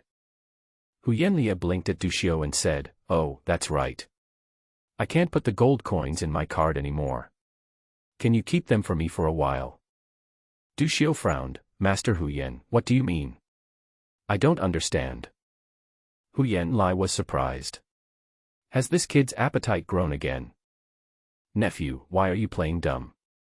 Although we haven't met many times, we have known each other for a long time. We had a very pleasant discussion last time. Why are you so cold now? I only regard Master Hu Yan as a respectable senior, but we cannot say that we have a spiritual relationship. Du Xiu said with a cold expression. Hearing this, Hu Yanli became even more suspicious. This kid, could he be a robber who was hit by a brick and made stupid? Hu Yanlia said with a fierce look on his face, my dear nephew, I found a memory card with 500,000 gold coins. Do you think it is yours? As he spoke, Hu Yanli took out a gold coin storage card issued by the Hunters Guild. 500,000 gold coins, who are you looking down on? Master Hu Yan, please don't be like this. I'm afraid Master will misunderstand me. Du Xiu took 2 steps back, looking like an iceberg who would refuse anyone. If there is nothing else, I will go and pay my respects to Master. Hu Yanlia was stunned. Okay. Looking at Du Xiu's back, Hu Yanli hesitated. Something is wrong. I remember he wasn't like this before. How could Du Xiu's greed for money be destroyed by just one brick? Night. Master Ling's residence. Are you sure you want to practice the Poison Sutra? Master Ling asked again with a serious expression. Du Xiu nodded. Without the force to protect himself, he would always be a fish on the chopping board, at the mercy of others. Besides, the world is not peaceful nowadays. It is impossible for me to stay in the pharmacy all my life and live under the protection of others. Since you have made up your mind, I will not stop you. Do you know the realm divisions of Yuan Xiu? The original cultivation is divided into the Qi and Blood stage, the Awakening stage, and the Meridian Opening stage. I don't know the stages above that. Yes, that's right. Originally, there was a theory about the first 3 realms and the last 3 realms. The first 3 realms are what you said, and the last 3 realms are the core condensation realm, domain realm, and immortal realm. However, the last 3 realms are difficult to advance to, so they are not widely circulated. Master Ling nodded, and then continued, the Qi and Blood realm means sensing the force, absorbing it into the body, and guiding it to circulate in the body. During the circulation process, Qi and Blood will condense, and each cycle will form a value of Qi and Blood. The more Qi and Blood you condense, the stronger your combat power will be. Even if they are in the same Qi and Blood realm, the difference in combat power between them is as great as heaven and earth. Therefore, the detailed division of the Qi and Blood realm is based on the Tao value. Du Xiu asked curiously, what is the highest value of the Qi and Blood realm? The maximum value of blood and Qi that can be condensed by the human body is 120 Tao points, but this is just an ideal number. In fact, let alone 120 Tao points, the Empire has not seen a Yuan cultivator who has broken through 100 Tao points in the past 100 years. Ordinary Yuan cultivators usually reach the limit and advance to the Kaiqiao realm after condensing 30 to 40 Tao points of blood and Qi. Du Xiu was surprised and said, there is more than twice the difference between 30 or 40 Qi and Blood realm and hundreds of Qi and Blood realm. So after they are promoted, will their strength also differ by twice as much? It's far more than that. The higher the Tao value, the more difficult it is to condense Qi and Blood, and the greater the difference in combat power. A cultivator at the Qi and Blood realm with 40 Tao values slaughtering a cultivator at the Qi and Blood realm with 30 Tao values is like crushing dry weeds and rotten wood, not to mention a cultivator at the Qi and Blood realm with over 100 Tao values. Generally speaking, a cultivator at the Qi and Blood realm with 80 Tao values can fight against ordinary cultivators at the Awakening realm. Master, what determines the limit of Tao value? Du Xiu asked. Master Ling knew that Du Xiu knew very little about Taoism, so he slowly taught him from the basics. Qualifications, skills, and natural treasures. Putting aside the qualifications, let's just talk about the skills. For example, the most popular Qianjuan method in the Empire has a rather chaotic cycle, a rough process, and no system in the nodes. The consortium's practice system is complete, and there are correspondingly better force routes between the nodes. People with the same qualifications can cycle more times, at a faster speed, and their Qi and Blood can condense faster. That's why many people see the Imperial Monastery as the only way out for ordinary people. For ordinary people, if they don't want to work for the consortium, the legitimate way to obtain advanced skills for free is limited to the Imperial Academy. In addition, the Imperial Academy also has many unique cultivation resources, some of which can increase the original cultivation value. Master Ling tells the knowledge related to cultivation. Du Xiu listened most of the time, occasionally raising his own questions. As time passed quietly, the mystery of Yuan Xiu's affairs was unveiled before Du Xiu's eyes. Qi and Blood state, condensation value. The state of awakening, the position of awakening. Open up the meridians and clear the channels. The Qi and Blood realm is the foundation, and its upper limit determines the upper limits of other realms in the future. Normally, those who have reached the Qi and Blood stage with 36 Tao values are qualified to impact the awakening stage. However, the Kaiqiao realm, which was promoted from the Qi and Blood realm with 36 values, is at the bottom of the same level. Therefore, the Qi and Blood realm almost determines the upper limit of the original cultivation. No wonder everyone is flocking to the Imperial Seminary, including some children of financial groups.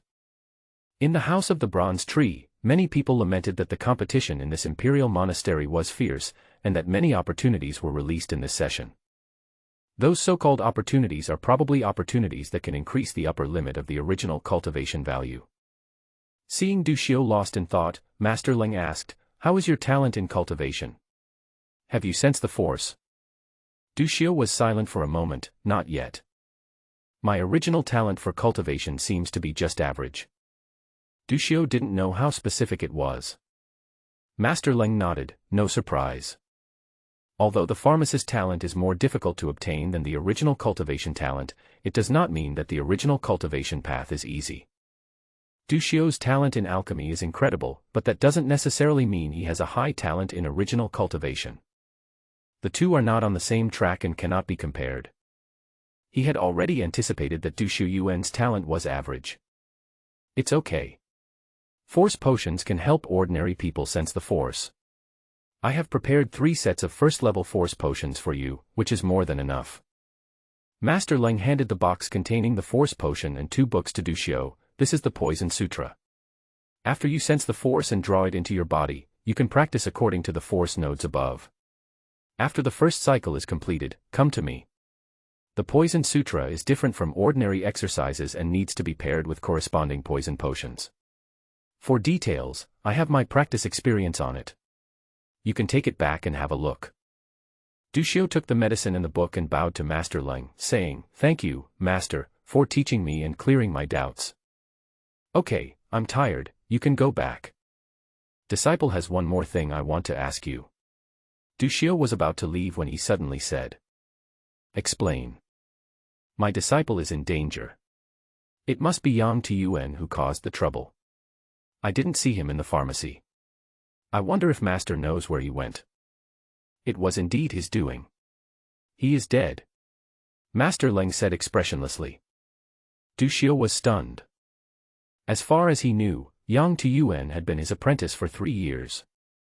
Originally, he thought that it would take some effort to deal with the other party, but he didn't expect that Master Ling would not care about their old friendship at all. For a moment, Du Xiu didn't know what to say. "Do you think I'm heartless?" Master Ling saw Du Xiu was silent, and smiled calmly. "Although Yang Tiyuan and I are master and disciple in name, we are not master and disciple in reality. I just accepted him casually and kept him with me in the past as a cover. I ignored him, but he shouldn't have hurt you." At the end, a fierce look flashed in Master Ling's eyes. He hid his identity in Burt City and accepted Yang Tiyuan and Ding Yao as cover, without any affection between them. Compared with Yang Tiyuan, Ding Yao could still admire him a little bit, but although the latter had good talent as a pharmacist, he was too naive and was destined not to be accepted as a true disciple. As for Du Xiu, he truly trained him as his disciple. His talent in pharmacy is uncanny, and his cruel and cunning nature make him a perfect candidate to inherit all he has learned. If Yang Tiyuan dared to harm Du Xiu, he would naturally be seeking death. Du Xiu's expression tightened. There was a sense of sudden realization in my heart. My master doesn't seem to be a good person. Today, I will teach you the Poison Sutra, and you will be my only official disciple. Aside from Ding Yao, if anyone calls himself your senior brother in the future, I will kill him if we have the chance. If you are not his opponent, you should be careful and guard against him." Master Ling seemed to have thought of something and reminded him with a serious face. Du Xiu bowed and said in a deep voice, "Disciple will remember this in my heart." It seems that Master Ling killed Yang Tiyuan because he did not value him and because he was hurt by his disciple. However, he went through fire and water for Hall Master Huyan, but Master Ling did not turn hostile. In comparison, he was indeed overly partial to him. Du Xiu didn't mind Master Ling's working style at all. Master is not a good person. Coincidentally, I'm not a good person either. Well, back off. When talking about his apprentice, Master Ling waved his hand disinterestedly. "Yes, disciple, I'll take my leave." Du Xiu left Master Ling's house, thinking about that senior brother his master mentioned. It seems that there is a real senior brother above me. However, this senior brother seemed to have angered the master and was expelled from the sect. Pay more attention to it in the future. After running all the way home, Du Xiu couldn't wait to read the Book of Poison. More than 2 hours later, After Du Xiu had briefly browsed through it, he couldn't help but sigh at the extraordinary talent of the author of the Poison Sutra. Ordinary exercises, such as the Qianjuan method, absorb the original force into the body and then circulate the original force to drive the growth of qi and blood in the body. During the practice, if one wants to quickly condense the qi and blood in the body and increase the Tao value, one needs to eat a large amount of ferocious beast flesh and blood. Compared to ordinary exercises that replenish blood and flesh and strengthen qi and blood, the Poison Sutra requires swallowing highly toxic substances to accumulate toxins in the body. First take a less toxic medicine to develop the body's immunity, and then gradually increase the toxicity from shallow to deep. The qi and blood condensed through this kind of practice can no longer be called qi and blood, but rather poisonous qi and blood. As one's cultivation level increases, the force in the body becomes extremely poisonous. Ordinary cultivators will die if they come into contact with it. The power is extremely terrifying. Du Xiu thought of the pools of rotten flesh on the ground when Master Ling saved him. That was because Master Ling's force contained a deadly poison. However, although the power is amazing, the pain endured during the process is not something that ordinary people can endure. Moreover, the upper limit of the Poison Sutra is extremely astonishing. Theoretically, as long as he can endure the pain, he can condense hundreds of values. Du Xiu glanced at the Poison Sutra and saw the poisonous herbs needed for cultivation, and his scalp tingled. Chuan Ma Xiong, Greythorn Thumb, Tian Kue Chao. Are you sure this thing is for human consumption? The herbs he knew in the first few pages were already the ceiling among the poisons, and this was only a practice method for the qi and blood realm. The herbs in the subsequent practices might be of even greater origin. Du Xiu was secretly shocked. After being amazed, Du Xiu quickly adjusted his mentality. Everything in the world has a price tag. Now that you have made a choice, you must bear the corresponding price. In the Poison Sutra, in addition to the mantras for practicing the techniques, there are also some original techniques and secrets. The secret technique that could be included in the Poison Sutra by Old Man Ling is quite extraordinary. Among them is a secret art of disguise, which is quite extraordinary. If practiced to a high level, one can change one's appearance completely. Seeing this, Du Xiu couldn't help but wonder whether the current Master Ling was his real face. After quickly reading the Poison Sutra and memorizing the contents in his mind, Du Xiu took out a dose of Force Potion. Each realm has a corresponding Force Potion, which is one of the most famous potions in the pharmacist system. It is also one of the medicines that every pharmacist must master. When he was at the secret tungsten mine, Du Xiu had prepared Force Potion, but compared to the potion he had in his hands, the one he had prepared before was at best a semi-finished product of a semi-finished product. Du Xiu drank the Force Potion in one gulp, then closed his eyes and sensed it. Before God created the world, there was no force. All the species that were endowed with life were extremely weak, unable to practice cultivation, and were firmly controlled by the gods. After his death, his blood spilled into the sky and turned into the force.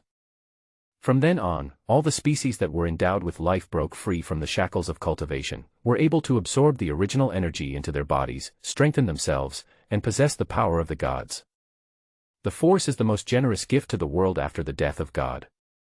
A few minutes later, Du Xiu practiced the techniques from the Poison Sutra and sensed the force in the air. The force was like mist, and he seemed to be in a bathroom filled with mist. A large amount of the force lingered around him. He could clearly sense the force around him. Du Xiu followed the techniques and carefully drew the force into his body. 2 hours later, Du Xiu sensed a faint fluctuation of the force in his body. A bitter smile appeared on his face. With the help of the Force Potion, he completed 1/30th of the force node circulation in his body. But Du Xiu could clearly sense that the efficacy of the Force Potion had been greatly weakened, and the force around him was rapidly dissipating. Before long, Du Xiu could no longer sense any trace of the force. No wonder Yuan Xiu attached so much importance to pharmacists, it was really because practicing was too expensive. At his speed, he would need 30 bottles of force potions to complete one cycle of the force nodes in the Poison Sutra and reach one value. A cultivator at the Qi and Blood realm needs to cycle at least 36 times. This requires thousands of bottles of force potions. Moreover, this is just a conservative calculation. The speed of the force node cycle will become slower and slower as the Tao value increases. As the time required for a cycle increases, the demand for force potions will also increase. Dushio felt a sense of extra strength in his body out of nowhere. Reaffirmed my confidence. Once you have practiced the Tao, you should never give up. Dushio took out another dose of force potion and drank it all in one gulp. The force that had dissipated around began to spread again. Dushio didn't dare to waste it, and quickly practiced the magic formula to absorb the original force. Before I knew it, a night had passed. Dushio sensed the force in his body and was in a good mood. Roughly speaking, 1/10 of the force node cycle was completed. After practicing like this for another 10 nights, he would be able to complete the first circle of the force node cycle, condense chi and blood, and become a chi and blood realm cultivator. As for the daytime, Dushio planned to use it to prepare force potions. According to the mysterious boss on the forum, 1 dose of concentration potion is enough for the supernatural seeds to absorb for several months. The 2 sets of concentration potions given by the master were enough for him to not have to worry about the supernatural seeds before the first-level pharmacist examination in June. It's a pity that the supernatural seeds cannot be ripened. Dushio lamented. The supernatural seed will only absorb a certain amount of mental power each time, and when it has absorbed enough, it will stop absorbing. It would be a complete waste to drink 2 concentration potions at the same time. Under normal circumstances, supernatural seeds can only be nourished and awakened slowly. As for when the seeds will blossom and bear fruit, that is not certain. According to the information about the superpowers released by Soft Boss, some people never waited for their superpower seeds to awaken in their entire lives. Don't worry about the supernatural seeds until the Imperial Academy recruits you.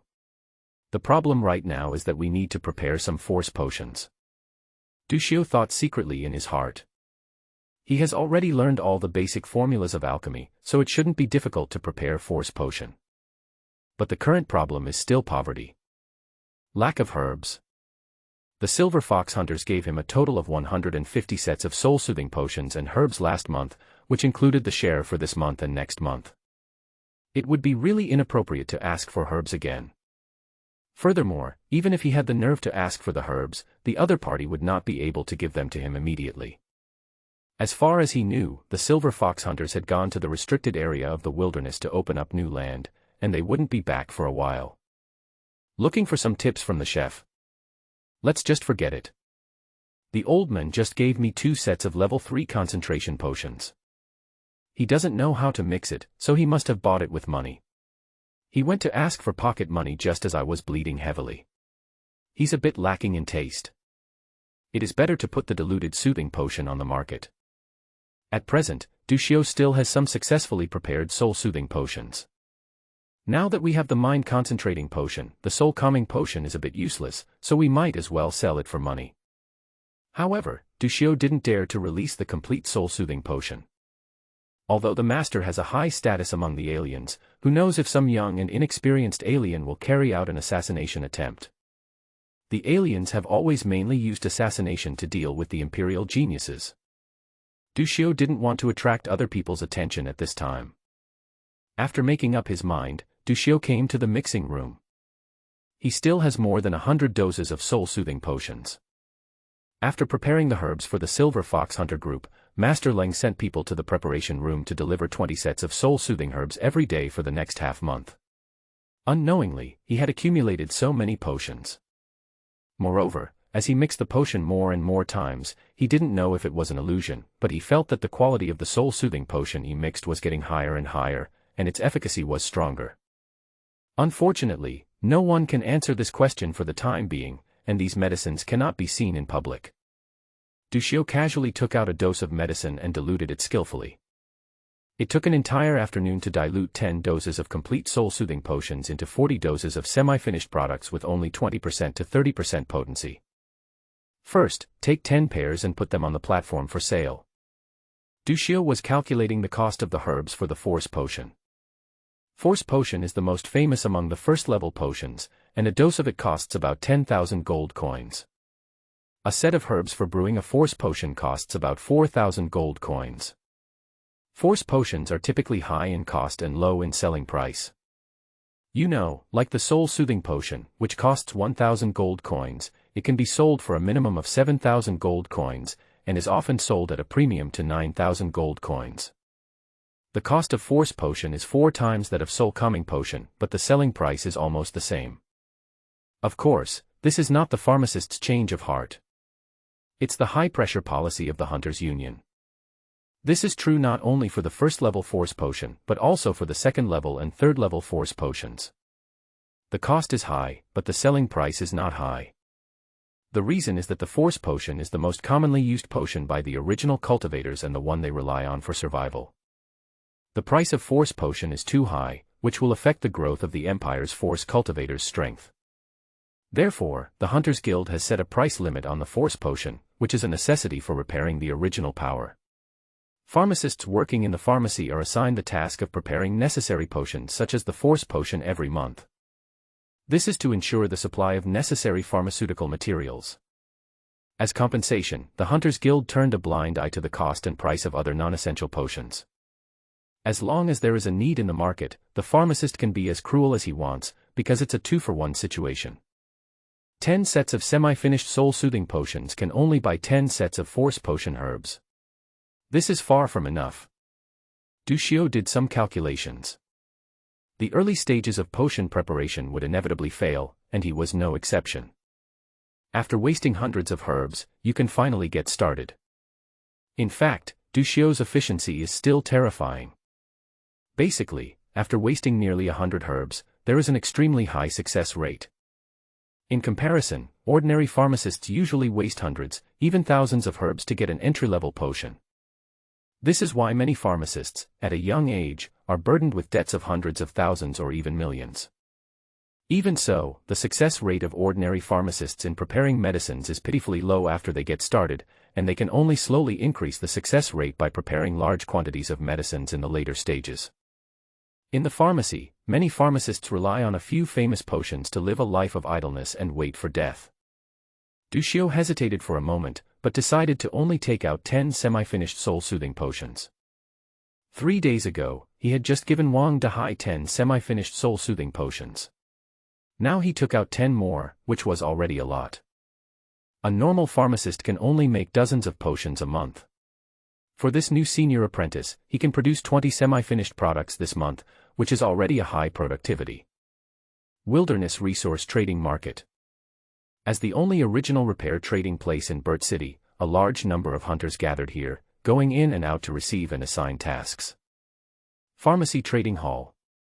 On the huge display screen, lines of red subtitles indicate the medicines that the pharmacist has for sale. Dushio handed the semi-finished soul-soothing potion to the staff before leaving the hall. The information about the semi-finished product of the soul-soothing potion appeared on it. There were several exclamations. The hunters who stayed here all day, ready to pick up bargains and become scalpers, set off for the trading place the moment they saw the sale information of the soul-soothing potion. Not long after, Dushio received a message on his mobile phone. Account number ending in 9527, income amount 39,000 gold coins, balance 39,000 gold coins. Dushio was in a good mood when the money arrived. This was the first money he actually earned by making medicines. With a little more money in his pocket, Dushio walked around the herb sales hall for half an hour. The confidence he had just gained disappeared in an instant. This price is ridiculous. A set of force potion herbs costs 4,500 gold coins. Isn't this going to kill me? Dushio complained viciously. Let's buy it from the hunter group. The Hunters Guild will not take a cut of the potions sold by pharmacists, after all, they are their own employees. However, the Hunters Guild will take a portion of the commission from the herbs that hunters sell. This part of the commission is naturally added to the price of the herbs. Therefore, it would be relatively cheaper to purchase herbs directly from the hunter group. There is no middleman to make a profit. Let's go check out the Silver Fox Hunter group tomorrow. Dushio said to himself after thinking for a moment. The main force of the Silver Fox Hunter group is pioneering in the wilderness, and there are people stationed in the base. There should be some medicinal herbs stored in the station warehouse. It was already evening when Dushio left the Wilderness Resources Trading Building. The dark clouds hovering in the sky were shattered by the sunset. The sunset catches the edge of the day. Rows of golden red clouds stretch to the end of the sky. In the city washed by rain, the air is filled with the fresh scent of grass, trees, and soil. Du Xiu was strolling along the green path, feeling quite good. "Hey, my brother." A crisp voice was heard from not far away. Two girls were walking over from the opposite direction, and one of them saw Du Xiu and greeted him. Du Xiu's joy disappeared in an instant. "Oh, hello, familiar stranger. My good brother, what you said is so cold. It's just that I didn't lend you money. You don't have to be so stingy. Where is your masculinity? Nini acted like we are all children of the world, so don't be petty. Could you please stop being so rude? There's nothing I can do. You're an S-level genius, after all. If it weren't for this girl, who has 3 points of modesty and 97 points of beauty, I might have thrown myself into your arms." Nini blinked and said with a smile. Du Xiu pursed his lips and said, "I don't believe you at all." If he believed her, the other party would block him before the next day. In private, Ding Yao told Du Xiu why Yang Tuyuan was like a fool and full of malice towards him. The reason is that earlier, Nini often teased Yang Tuyuan. One side has a bad taste, the other side is really moved. As soon as Nini saw that something was wrong, she blocked Yang Tuyuan directly. Yang Tuyuan, the self-indulgent old bootlicker, was depressed. In the snowy forest, it is seen that the ex-girlfriend is interested in Du Xiu, and Du Xiu is sleeping in Nini's RV again. Yang Tuyuan was so jealous that he did a series of stupid things. "Tell me, what do you want from me?" Du Xiu asked directly. Nini's habit of walking through thickets of grass without getting a single leaf on her was really not something he wanted to have too much contact with. "I'm organizing a party, come over tonight." Nini invited. "I'm busy. I've been immersed in the ocean of pharmaceutical knowledge recently." Du Xiu refused directly. "No, we are all young people, let's get excited together. Are you still angry because I didn't lend you money?" After saying that, Nini added, "There are a lot of beautiful women at the party. No matter how beautiful they are, it has nothing to do with me. I only have the empire and the people in my heart." Du Xiu said righteously. "They are also very rich." Nini added again. "But they are also people. I will arrive as scheduled in the evening." Du Xiu smiled indifferently, looking like he was concerned about the country and the people. There is no way, poverty makes him flexible. Jiang Zhao looked at Du Xiu with a strange expression. So shameless." Du Xiu looked calm, asked about the time and place, and then left. Night is falling. 7 o'clock. There was a knock on the door and Du Xiu opened it. "Senior brother, why are you here?" Du Xiu looked surprised. "Nini has organized a party and invited many senior apprentices. If you have nothing to do, come with me." Ding Yao invited. After the last kidnapping incident, Ding Yao felt very guilty, thinking that he had failed in his duty as a senior brother and had not taken good care of his fellow junior. So this time I specially called Du Xiu to relieve the pressure appropriately. Parties like this are very common among pharmacists. After all, pharmacists spend the entire day in the compounding room, and their work is boring and brain-intensive. Many pharmacists like to organize parties, have a few drinks, relax and exchange some pharmacist experiences. Okay. Du Xiu nodded. He originally wanted to relax and see if he could meet some wealthy dog owners. The two walked together and talked all the way. When we were still some distance away from the party venue, we could already hear melodious music and bursts of laughter. Du Xiu looked up and saw that the lawn in the distance was bustling with activity. Strips of colorful lights are hung on the nearby trees. There are several food trucks parked on the roadside. The barbecue chef was flipping the barbecue meat beside the barbecue stove, sweating profusely, and the aroma was everywhere. The pastry chef kept raising his wrist, calculating the time, waiting for the dessert to come out of the oven. To the accompaniment of wonderful music, the waiters brought various delicious foods to the party. A group of energetic young people were chatting and laughing in the middle of the lawn, and the atmosphere was very warm. When Du Xiu and Ding Yao entered the venue, many people looked at them in surprise. Although Du Xiu didn't have many friends in the pharmacy, that didn't stop many people from knowing him. The S-level rating is like a halo, making Du Xiu particularly dazzling in everyone's eyes. Apart from this, everyone's impression of Du Xiu is still based on two things: he beat up his senior brother over a disagreement and was robbed when he went out to relax. He has a strange personality. This is the impression most apprentices have of Du Xiu. However, this does not affect others' desire to make friends with Du Xiu. Du Xiu, brother Du, right? As soon as Du Xiu came in, he saw a young man walking towards him. Hello.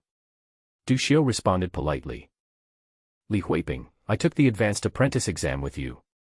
Li Huiping introduced himself and said, Brother Du is indeed an S-level genius. He has concocted the soul-soothing potion in just 1 month. It's really amazing. Brother Li, you are too kind. It is just a half-finished product. Brother Li, if you take Master Huyan as your master, your future will be bright. Li Huiping ranked 3rd in that assessment and received an A grade. The 2nd and 3rd place winners of this session were accepted as disciples by Huyanlia. I am honored to be recognized by Master. When Li Huiping saw Du Xiu praising Huyanlia, a hint of complacency appeared on his face.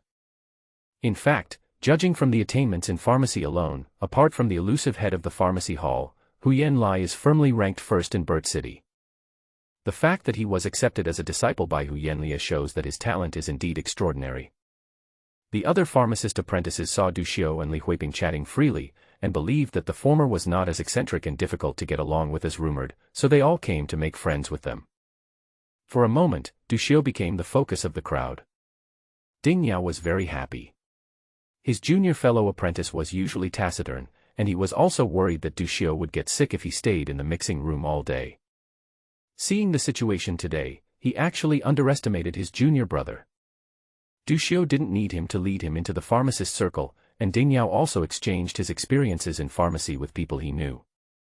By the way, Brother Du, if you can make the soothing potion later, could you please leave a few doses for me? I won't take it for free. I will buy it at the market price. Li Huiping said very politely. Huh? What does Brother Li want the soul-soothing potion for? Du Xiu was quite surprised and subconsciously thought that Li Huiping also had a supernatural seed. To be honest with you, Brother Du, I can only prepare 5 doses of medicine a day at most. If I make more than that, I'll feel dizzy and my mental strength won't be able to keep up. Li Huiping was quite depressed. The biggest problem pharmacists face is a lack of mental strength. Preparing each dose of medicine requires extreme concentration and rapid calculations for various situations. After modulation, an immediate review and summary and brainstorming session are required. It is a great test of mental strength. Will you feel dizzy after preparing the medicine? Du Xiu was surprised. There is such a thing. Yes. Brother Du, have you never encountered this situation? Li Huiping asked curiously, how many doses of medicine does Brother Du prepare in a day? Not really. At least 20 pairs a day, and 30 or 40 pairs can also be produced with overtime. Du Xiu said silently in his heart. He noticed the curious looks from all around him and knew he had to hide his incompetence, so he smiled and said, I'm not as hard-working as Brother Li. I average 4 sets a day, so I haven't encountered this situation yet. After Du Xiu finished speaking, the people around him started to join in. No wonder they are the 1st and 3rd ranked pharmacy geniuses in Burt City. Unlike us, 3 pieces a day is already the limit. Although Brother Du prepares 4 sets a day, he is mixing a soul-soothing potion, which is much more complicated than an ordinary first-level potion. 4 sets can be equivalent to 6 or 7 sets. It's really amazing. Yes, he is indeed an S-rated genius. Brother Du, can you leave me a few semi-finished soul-soothing potions? I'll pay a premium for them. Brother Du, if you have any extra, can you leave some for me? When discussing mental strength, everyone was talking about it, and it was obvious that they had suffered from it for a long time. Du Xiu then realized that his mental strength seemed to be different from that of ordinary people. Is it because of the supernatural seed? Du Xiu guessed secretly. Seeing that everyone wanted to buy the soothing potion, Du Xiu said that he could only do his best and exchanged contact information with everyone. Then, everyone started talking about the preparation of the medicine. Through conversation, Du Xiu found that he had many differences from other pharmacist apprentices. I have never encountered a situation where my mental strength could not keep up. He is also adept at applying basic pharmaceutical formulas. As for some so-called difficulties in pharmacy, one can get a glimpse of their essence at a glance and will not be troubled by them. Du Xiu once again had a clear understanding of his own talents. Quite intelligent. Time passes and the crescent moon hangs in the sky. A girl's laughter came from the distance. Everyone was shocked and looked sideways. Du Xiu put down his wine glass and looked in the direction of everyone's gaze with curiosity. Nini was coming towards us with a group of girls. A group of young and beautiful girls walking together gave off a sense of competition, which added some color to the whole party. "Brother Du, you don't have a girlfriend yet, right?" Li Huiping winked at Du Xiu. Du Xiu shook his head. "Brother Li, what do you mean by this?" "These girls are the daughters of the leaders of various hunter groups, as well as the children of some wilderness herb merchants. Brother Du might as well get to know some of them." Du Xiu looked strange. Li Huiping added, "Brother Du, is this your first time attending a party like this?" "Good. No wonder." Li Huiping said with a smile, "If we pharmacist apprentices want to be promoted to first-level pharmacists, we need a huge amount of herbal resources. It is naturally far from enough to just cooperate with the hunter group. Therefore, many forces like to form an alliance with pharmacist apprentices." Du Xiu suddenly realized, isn't this just a powerful force choosing a son-in-law? Nearby, some pharmacist apprentices in their 20s could not hold back and took the lead in walking towards the women at the party. Both parties had certain purposes, and soon several pairs of young men and women appeared, chatting happily with each other. "Brother Du, aren't you going to go up and find your own good match?" Li Huiping originally wanted to take Du Xiu with him to enhance the friendship between men. But seeing that Du Xiu was unmoved, a trace of anxiety appeared on his face. Although Li Huiping was not short of money and had no interest in becoming a live-in son-in-law, he could not resist the women at the party because they were too charming and beautiful. He wanted to go out into the secular world and test his true nature. "Brother Li, you don't have to wait for me. I'll take a look," Du Xiu said uninterested. Hearing this, Li Huiping did not try to persuade him anymore. After all, Du Xiu was now the most famous pharmacy genius in Burt City, so it was reasonable for him to wait for a good price. As Li Huiping left, an empty seat became available next to Du Xiu. After a while, a pretty girl, about 23 or 24 years old, sat down in the empty seat and took the initiative to strike up a conversation with him. Du Xiu wanted to find a rich dog owner and chatted with her for a while, but the girl was much more realistic than him and directly expressed that she could get the herbal resources, but she had to get married. Du Xiu was speechless. He is not an ascetic and has no taboos about matters between men and women. But Du Xiu was deeply opposed to this kind of open interest negotiation. This happened to 3 or 4 girls in a row. Du Xiu lost his patience and sat in a corner away from the crowd. "It seems that I still think too well." Du Xiu couldn't help but sigh as he looked at the young men and women exchanging glances at the party. He thought that he could attract some investment with his talent. But the forces behind these girls seemed to be not interested in investing and want to tie him down with marriage. In their eyes, after investing in themselves for a few years, they would only be a first-class pharmacist at best. But these forces do not lack cooperating pharmacists. What they wanted was a pharmacist who belonged completely to their family. Jiang sat on the chair early and put down the orange juice. "I didn't expect you to become a pimp." Nini drank some red wine and a blush appeared on her face. "I miscalculated. I wanted to organize a party to celebrate your short-lived freedom and let you experience the atmosphere of young people. I didn't expect these people to turn it into a blind date meeting for me." Nini finished her glass and poured herself another full glass of red wine, saying rather unhappily. At the beginning, she notified 20 or 30 young people who looked pleasing to her. As a result, friends brought their friends, and about 60 or 70 people came. She had never expected that large parties for pharmacist apprentices were all marriage parties by default. "I accidentally became a pimp." Jiang Zhaozhao watched the girl who was wearing delicate light makeup and bright clothes pretending to be reserved under the light, and the pharmacist apprentice who was trying hard to show his gentlemanly manners, pretending to be having a good chat with her. For a moment, I felt a little dazed. "Hey, what are you thinking about?" Nini waved at Jiang Zhaozhao. Jiang came back to his senses early and smiled. "I suddenly had an idea." "Tell me about it." I want to be a pharmacist. Hey, your childhood dream has been rekindled again. Nini was a little surprised. Jiang Zhao had been interested in pharmacy since he was a child, and he had studied it for a long time. However, he later discovered that Yuan Xiao had a higher talent in the field, so he was taken by an elder in the clan to practice hard. Yeah, it's a sudden idea. Jiang Zhao looked at the group of girls in the crowd again, turned his head and said, let's try to learn it while we are still relatively free. Don't look at me for this matter. I am a very average pharmacist and I can't teach you. Nini pouted, I am just a salted fish who eats and waits for death. Recommend a suitable pharmacist. Nini thought for a moment and said, pharmacists are easy to find in the capital, but there aren't many suitable pharmacists in Burt City. The old men in the pharmacy all have weird tempers, are self-righteous, and have a lot of rules. The few female pharmacists left were taken away by my aunt. You don't need to have a very high level, just about enough will do. There is a suitable candidate. Let's go. That person is right here. A person appeared in Nini's mind, and then she looked around, and finally found the figure in the corner. Du Xiao sat in the corner, holding his phone, watching a video on how to prepare force potion. Two graceful figures appeared in front of him, blocking the light. Du Xiao looked up and saw Nini looking at him with a smile, and asked, what's the matter? Have you found the rich woman you were looking for? Why do you think I'm sitting here? It's okay. I'll send you a rich woman. Nini pulled Jiang Zhao to her side and introduced her to Du Xiao. My best friend Jiang Zhao is a famous rich woman. Du Xiao looked at Jiang Zhao curiously. He had met her during the day. Those extremely beautiful eyes left a deep impression on him.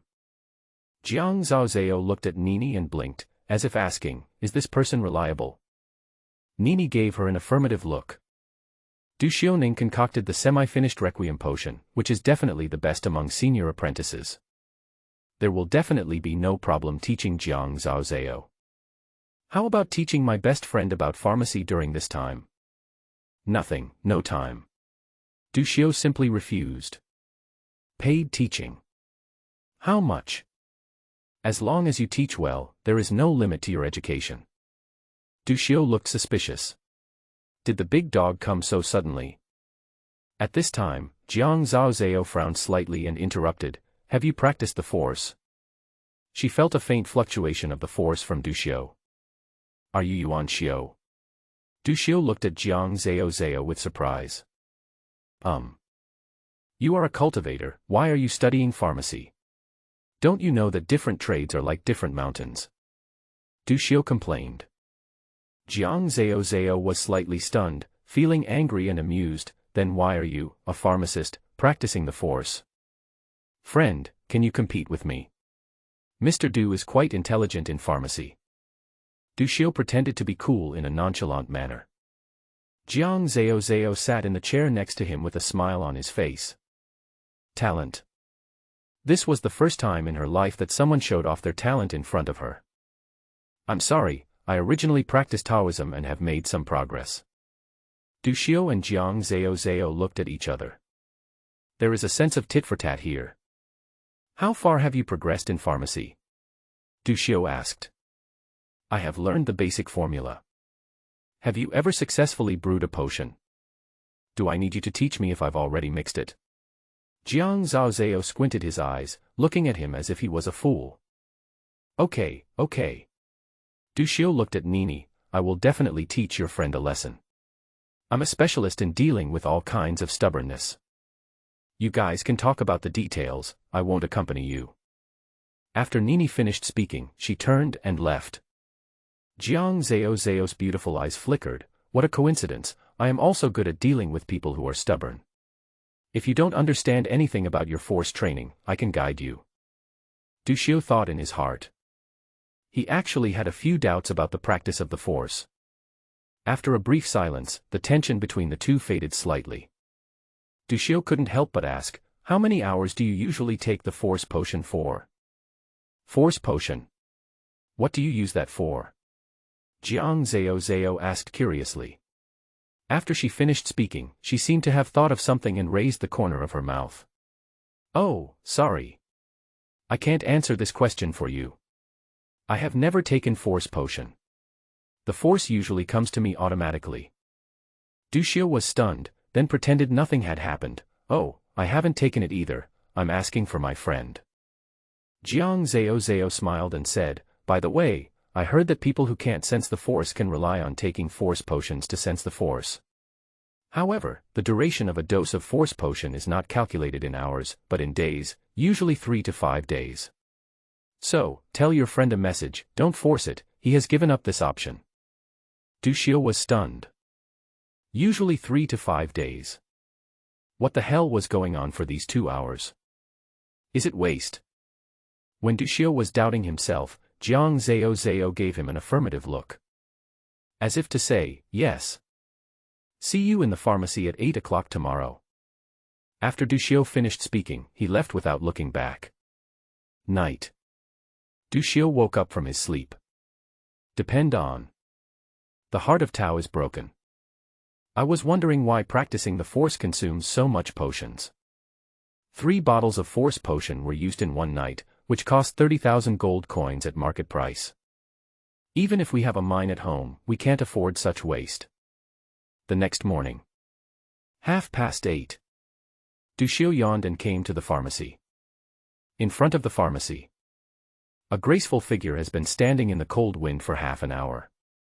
Jiang Zhao looked at Du Xiu coldly, and the latter said apologetically, sorry. I remembered the wrong time. I thought I said 9 o'clock. Jiang Zhao took a deep breath. This was the first time in her life that she had gone on a date with a man of the same age, and it was also the first time that she was stood up. And what is certain is that the other party did it on purpose. She saw the same kind of acting skills beneath Du Xiu's seemingly sincere face. Jiang Zhao exhaled, his cold face suddenly turned into an unusually bright smile. It's okay, I just got here not long ago. You got up so late, you must have advised your friend not to practice the force, right? Has he come to his senses? He is not still stubborn, is he? Give your friend another message. Du Xiu interrupted, thank you for your kindness, but my friend suddenly fell ill and died last night. After saying that, Du Xiu stepped into the pharmacy. Scan your face to enter the exclusive mixing room. What kind of potion do you want to mix? Du Xiu asked. What are you good at mixing? Jiang Zhao looked around the mixing room curiously. This was her first time entering the mixing room. Soul-soothing potion.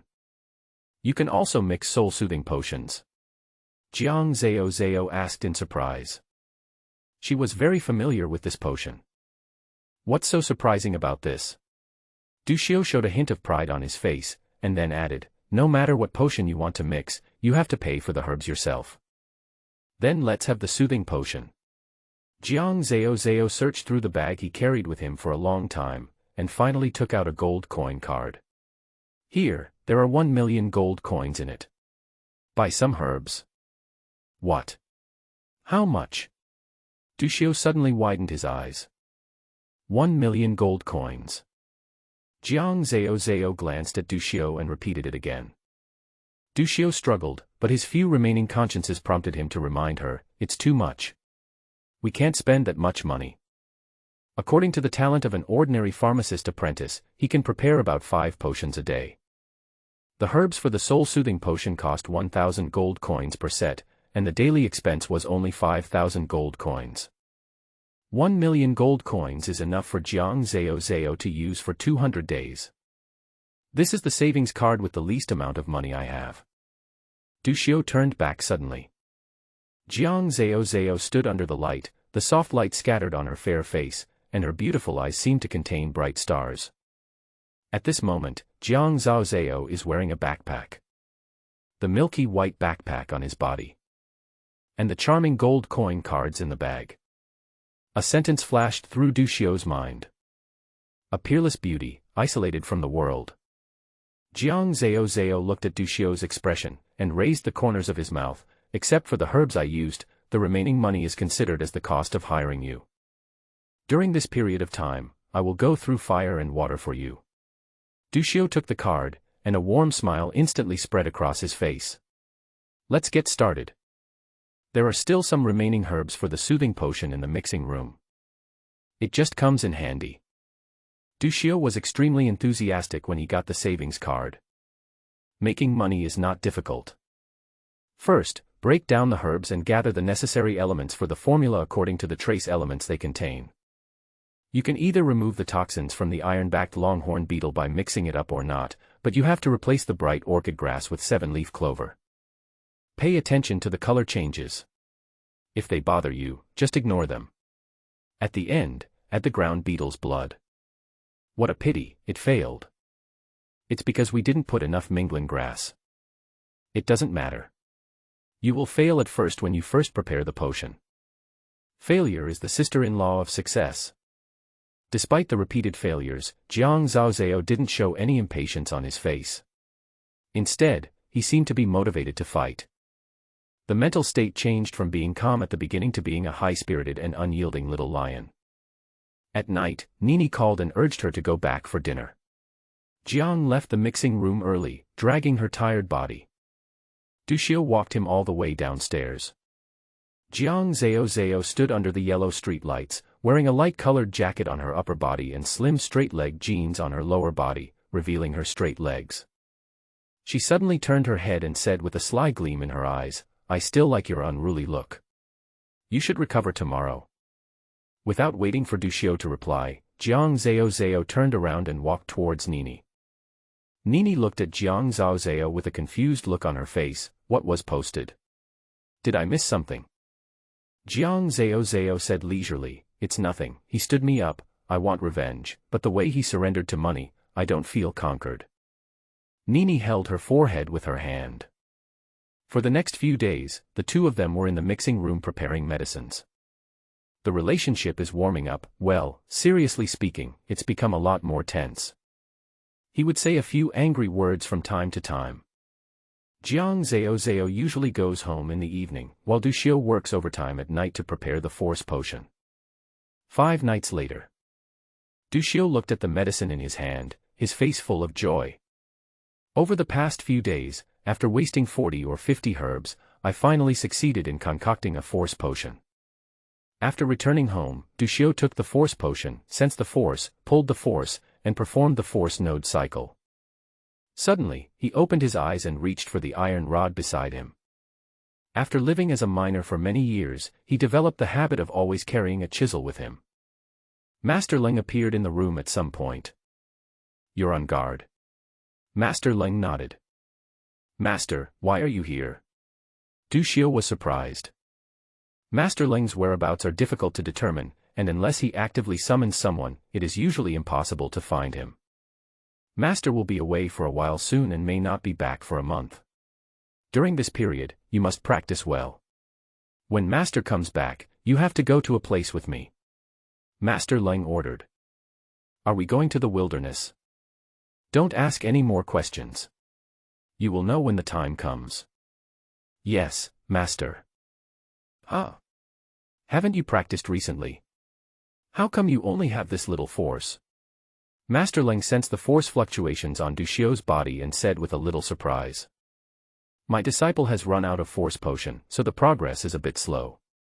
"It's all used up?" Master Leng asked in confusion. "A dose of medicine can be used for at least 3 days. It's only been 6 days. How could it be used up?" The duration of the force potion that a disciple takes is shorter than that of an ordinary person. The effect of the medicine can only last for 2 days. 2 hours.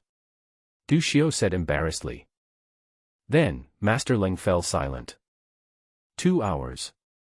This qualification can no longer be described as poor. No, Du Xiu was clearly practicing just now. Seeing Master Leng's confusion, Du Xiu explained, "My disciple just prepared the force potion today." Afterwards, Master Leng was speechless again. The facial expressions are very rich. Force potion, the general efficacy can last for 3 to 5 days. 5 days are for people with average qualifications, and 3 days are for people with slightly lower qualifications. 2 hours, to say it was a waste is an understatement. However, to prepare a force potion from scratch without any guidance, even a talented pharmacist would need several months. And it took Du Xiu 5 days. His talent in pharmacy and cultivation is both breathtaking. Master Leng paused for a long time, and finally said, "Have you ever considered giving up your original training and focusing on studying pharmacism?" Du Xiu tilted his head and looked at Master Leng. "What's the meaning? Do you dislike me?" "It doesn't work, it's too late." "I haven't thought about it." Du Xiu shook his head stubbornly. "In a few days, there will be an invitation to the Linta District Pharmacists Exchange Conference. You can go there then," said Master Leng. Pharmacists Exchange Meeting. Well, the Imperial Seminary is about to start recruiting students. Some pharmacists who left the Linta region and became instructors in the monastery will come to the Linta region in advance to hold an exchange meeting and impart some pharmacy knowledge. Master Leng said. Pharmacism is generally an academic profession, and the higher the level, the more serious the factional struggles become. Pharmacists who came out of the Linta region naturally wanted to absorb some pharmacy talents from local factions in advance. Although their intentions are not pure, they do impart a lot of pharmacy-related knowledge at the exchange meetings. If you want to continue practicing the force, it would be best for you to pass the first-level pharmacist assessment this year and enter the Imperial Monastery, where there are rare treasures that can improve your qualifications. But before that, you need to improve your level of pharmacy. Master Leng said. Although Du Xiu's talent in pharmacy is extremely terrifying, a good cook cannot cook without rice. Without someone to teach, everything is just empty talk. It is impossible to pass the examination of the Imperial Academy based solely on the pharmacy knowledge circulating in the market. And he himself had no time to teach Du Xiu during this period. When Du Xiu saw Master Leng mention the Imperial Monastery again, his eyes flickered. This session of the Imperial Seminary seems to be really extraordinary. Master, what exactly is in the Imperial Monastery? There are many things involved, and I can't explain them all in a short time. In short, this year's Imperial Academy enrollment is the most grand one since the founding of the Empire. The treasures of the entire Empire will be open to this class of students. There was a gleam of light in Master Leng's calm eyes. I will definitely live up to Master's expectations. Okay, this is the medicine that comes with the Poison Sutra. You should take it together during this period. Master Leng took out a few medicines from his body and said, dilute them and drink them. For the specific ratio, you can look up the record in the Poison Sutra. After Du Xiu took it, Master Leng waved his hand and a black flame appeared out of thin air, quickly imprinted on Du Xiu's forehead, and then disappeared. Master, what is this? If you encounter an alien, use the force to pull it. With it, you can be safe in the Linta area.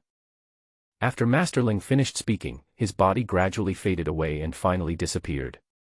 Old Lingto, what is your specific cultivation level? Du Xiu touched his forehead and looked at the place where Master Leng disappeared with horror. 3 days later. Mixing room. Puff. A fart sound brought some embarrassment to the mixing room. Du Xiu, the instigator of the incident, moved his body without making a sound. He diluted the poison potion given to him by Master Leng according to the proportions in the Poison Sutra and drank it every day. But unexpectedly, the first dose of medicine caused discomfort in the digestive system. A moment later, there was another sound. Friend, you've been talking too much lately. Jiang Zhao took several steps back until he reached the vent in the corner, and said with a strange look on his face. As we all know, the mixing room is a quiet and closed space. My stomach hasn't been feeling well lately. Du Xiu smiled awkwardly, knowing that he was in the wrong, and did not respond to the other party's sarcasm. Jiang Zhao saw some crimson soothing potion in the corner and said casually. What kind of potion is this? Soul soothing potion. Isn't the finished product of the soothing potion purple? Semi-finished product, not well prepared. How much? I'll take a few pairs. I've been overusing my brain lately and need some nourishment. Through this period of preparation, Jiang Zhao also discovered that his talent as a pharmacist was only fair. Above average talent, not bad, but not amazing either. Take it. Don't tell me I mixed it. I won't admit it even if we leave this room. Why, are you worried that someone will cause trouble for you after I'm poisoned to death? I'm not in a good mood today and I don't want to argue with you. Du Xiu snorted coldly. He originally thought that Nini was irritating enough, but he didn't expect that her skills were not even 1% of Jiang Zhao's. This girl can definitely make people angry when she talks. When they were not familiar with each other, the other party was extremely aloof. But after they got to know each other, Du Xiu had only one thought in his mind. It's better not to be familiar with it. Okay, that's enough for today. I'll come back when your bad breath is cured.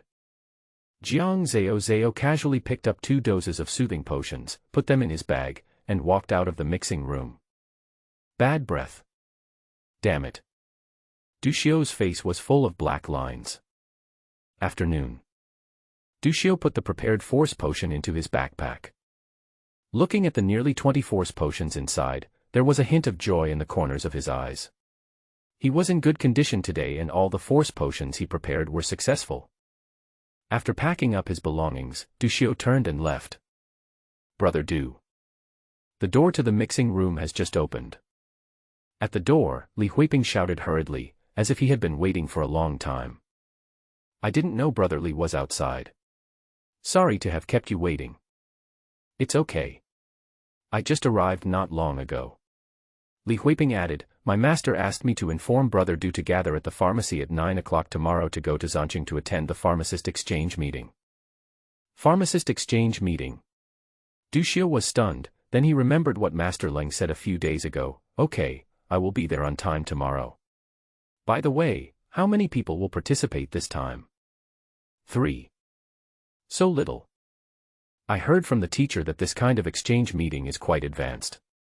Only senior apprentices with an assessment score of A or above can participate, and they can only participate once.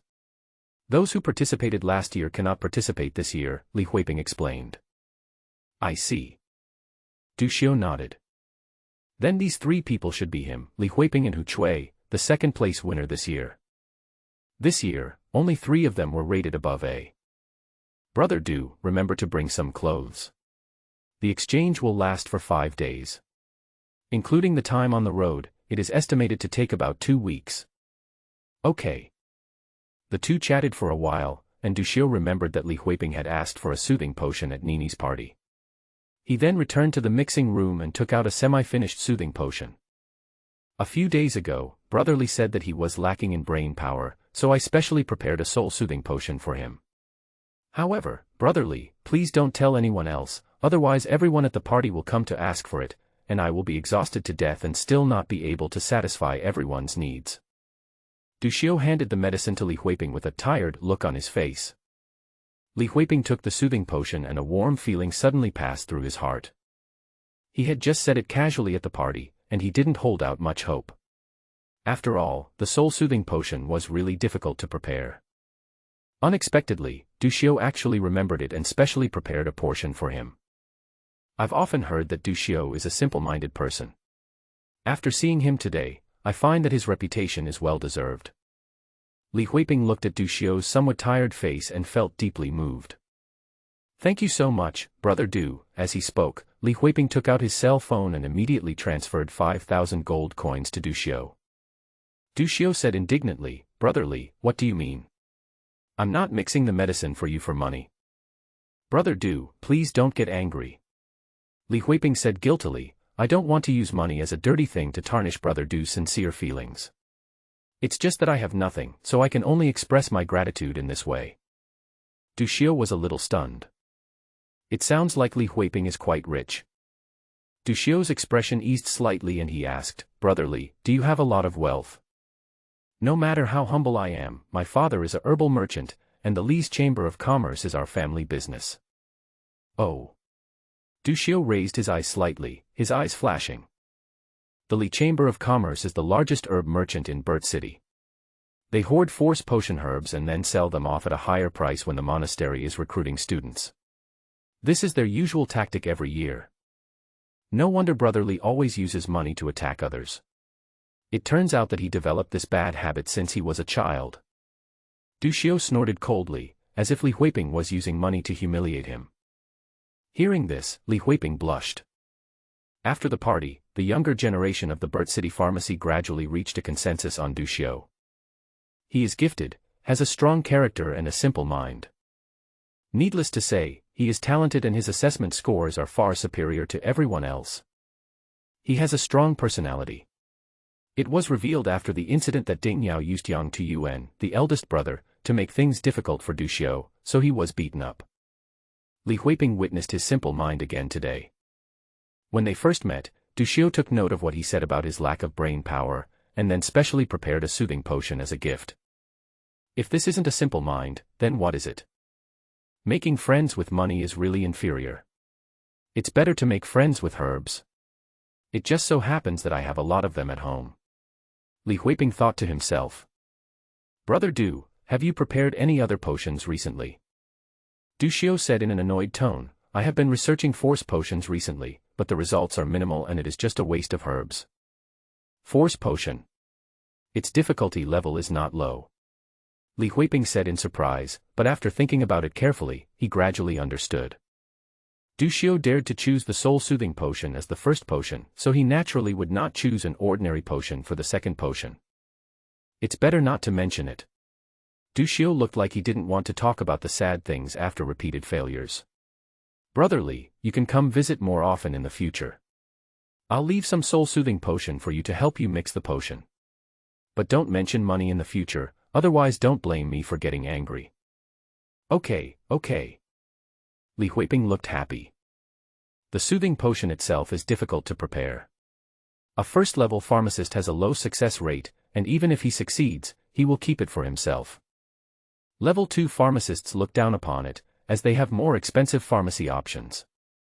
Therefore, the soul-soothing potion has always been hard to come by in Burt City. Li Huiping thought to himself, next time, I won't use gold coins. I'll just give him the force potion and herbs. I'm sure Du Xiu won't refuse again. After exchanging greetings for a while, the two went their separate ways. Du Xiu looked at Li Huiping's back, feeling a little depressed. He should understand the underlying meaning. Return home. Du Xiu took out the Poison Sutra and began to study the medicines he would need to take for cultivation. You can't take any more toxic drugs during this short period of time. It is quite indecent to emit body waste gas in public places. My own force training is very slow, so it doesn't matter if I stop taking it. I just don't know how to improve it. Du Xiu held 3 doses of medicine. After each major cycle of the force, after condensing the starting value, a poison must be taken to allow the toxin and the force to merge with each other. The first 3 cycles of the force require taking medicines made with 3 highly toxic herbs, namely, Chuan Ma Xiong, Hui Ji Teng, and Tian Kue Chao, as the main herbs, combined with other herbs. He has not yet completed the first major cycle, so there is no rush to take the Chuan Ma Xiong potion. He can wait until he returns from the pharmacist exchange meeting before practicing and taking it. I wonder if the formula of the Chuan Ma Xiong medicine can be improved. It would be great if the side effects could be eliminated. Du Xiu took out the recipe and broke down the formula. A night in silence. In the early morning of the next day, Du Xiu arrived at the assembly point with dark circles under his eyes and his carry-on luggage. In front of the pharmacy, Hu Yanlia, Li Huiping, and a short-haired girl have gathered together. I'm sorry, Master Hu Yan, I'm late. Du Xiu said apologetically. Haha, it's okay. I just got here too. Every time Hu Yanlia looked at Du Xiu, his eyes were extremely hot. My dear nephew, you have encountered some problems in pharmacy recently. Li Huiping didn't know that his master knew Du Xiu, so he took the initiative to try to get closer to him, saying, Brother Du, my master is very accomplished in preparing force potions. If you have any problems, you can consult me. Oh, my dear nephew is actually researching force potion. The young people are really promising. Hu Yanlia said admiringly. Then I'll bother you for a while, Junior. Du Xiu had some questions in his mind, so he spoke up. But it's okay. Hu Yanlia put his hands behind his back and spoke confidently, like a master. Hugh, one day you will know. I took old Monster Leng as my master just for fun. The true master is still me, Hu Yanlia. Old Monster Leng, he knows shit about pharmacy. Facing the slightly chilly spring breeze of March, Hu Yanlia answered Du Xiu's questions one by one. Not only was he extremely relaxed, but he also gave many explanations by analogy. This surprised Du Xiu a little. To be honest, Hu Yanlia's attainments in pharmacy were indeed good. At least better than Lao Ling. As Du Xiu's questions became more difficult, Hu Yanlia's speed of answering slowed down slightly, but he was able to answer them in the end. In a blink of an eye, half an hour passed. Du Xiu stopped listening, lowered his head, and thought thoughtfully about the answer given by Hu Yanlia. Hu Yanli looked at Du Xiu in disbelief. He was quite surprised when he first applied the pharmaceutical formula. He never expected Du Xiu to have such profound attainments. But although he was surprised, it didn't stump him. Later on, the extension, deformation and replacement of the potion formula made him feel terrified. These abstract concepts are far beyond the reach of a teenage pharmacy apprentice. It's like a 3-year-old asking, to be or not to be. A normal person would subconsciously think that he saw this sentence somewhere and then learned it to others. Hu Yanlia felt the same way, thinking that Du Xiu had heard it from somewhere and did not figure it out on his own. But old Monster Ling, that bastard pharmacist, can he come up with these theories? Thank you, Hall Master Hu Yan, for clearing up my doubts. After Du Xiu finished thinking, he bowed to Hu Yanli. Hu Yanlia's answer just now gave him a lot of inspiration. As for the effect, it still needs to be applied to actual modulation. My dear nephew, if you are short of money recently, you can come to me. Hu Yanlia hesitated for a moment and then spoke again to hint. He really likes Du Xiu's talent. Thank you for your kindness, Master Hu Yan. Du Xiu looked normal, but his tone was a little cold. Li Huiping sighed inwardly when he heard this. Master is confused. Brother Du is not the kind of despicable person who only loves money. In the distance, 2 graceful figures were walking towards us. Nini and Jiang Zhao. This time, I'd like to trouble Master Hu Yan to take care of my friend. Nini said politely to Hu Yanli. You're welcome. Hu Yanli looked at Nini and Jiang Zhao meaningfully. These 2 little girls have great backgrounds and should not be underestimated. Nini is the junior of Master Jiang of the pharmacy. The hall master has not been in Burt City recently. He has been preparing some medicines for the family behind Nini. The other girl has a more prominent background and seems to have some connection with the Shenkei Tang. Everyone met up and then took a car to the airport. More than an hour later, a small flat airship slowly took off. As the force shield was activated, a propulsion airflow was ejected from the tail of the airship, and the airship instantly plunged into the clouds. There were about 20 people on the airship. In addition to the pilot, there were also chefs, cleaners, force cannon operators and others on board. They all served Du Xiu and others. The clouds outside the window floated in the air like huge white marshmallows. After looking at it for a while, Du Xiu pulled the curtain and started reading a book on pharmacy. The airship was moving at a very steady speed, without any bumps in the room. The Linta region has 112 fortress cities, a population of tens of billions, and an area of 2.7 billion square kilometers. The distance between the fortress cities is huge. Even if he takes a flying ship, it will take several days to reach Zan City. A moment later, there was a knock on the door. Du Xiu opened the door and saw a short-haired girl about 18 or 19 years old standing outside, looking a little reserved. Master Du. Sister, just call me junior brother. Du Xiu saw Hu Chui's embarrassment and took the initiative to speak. He was just 17 years old, the youngest among the senior apprentices in the pharmacy. The apprentices in the pharmacy like to call each other brothers to show their closeness. Sister Hu, do you want to talk to me about something? Junior brother, do you have any soul-soothing potion? I want to buy some. Soul-soothing potions are already scarce, and Hu Chui and Du Xiu have no friendship, so she feels a little lacking in confidence when going to buy one. No problem. Du Xiu said without hesitation. A pharmacist is also a businessman, and it would be a waste not to do business that comes to his door. How much is a soothing potion? Usually it's 4,000. If my senior sister buys it, 3,005 will be enough. I'll make a profit. Du Xiu said casually. I only need less than 3,000 gold coins now. Can I owe you some money first? Hu Chui said, her face flushed. Okay, no problem. Du Xiu agreed readily. In the Burt City pharmacy, Du Xiu had a good impression of Hu Chui. It's not the affection between men and women, but the affection between people at the bottom of society who are struggling to survive. The pharmacist's mixing room is in the same building. Hu Chui is the first to arrive and the last to leave every day. Hu Chui is of average height and appearance. She is dressed simply and looks a bit sloppy, but she has a stubborn spirit. It is like wild grass in the wilderness in winter, crawling in the soil, absorbing nutrients, waiting for its own spring. As an A+ grade genius, she is not only extremely talented, but also extremely hardworking. It is hard for Du Xiu not to look up to such a person. Du Xiu turned around, went to the luggage in the bedroom, took out a semi-finished soul-soothing potion, and handed it to Hu Chui. A moment later, Du Xiu received a transfer message on his mobile phone. Account ending in, income amount 2,927 gold coins, balance 41,927 gold coins. Thank you, junior brother. I will pay you back as soon as possible. Hu Chui seemed to have very little contact with the opposite sex. Her voice became smaller and smaller, and finally as thin as a mosquito.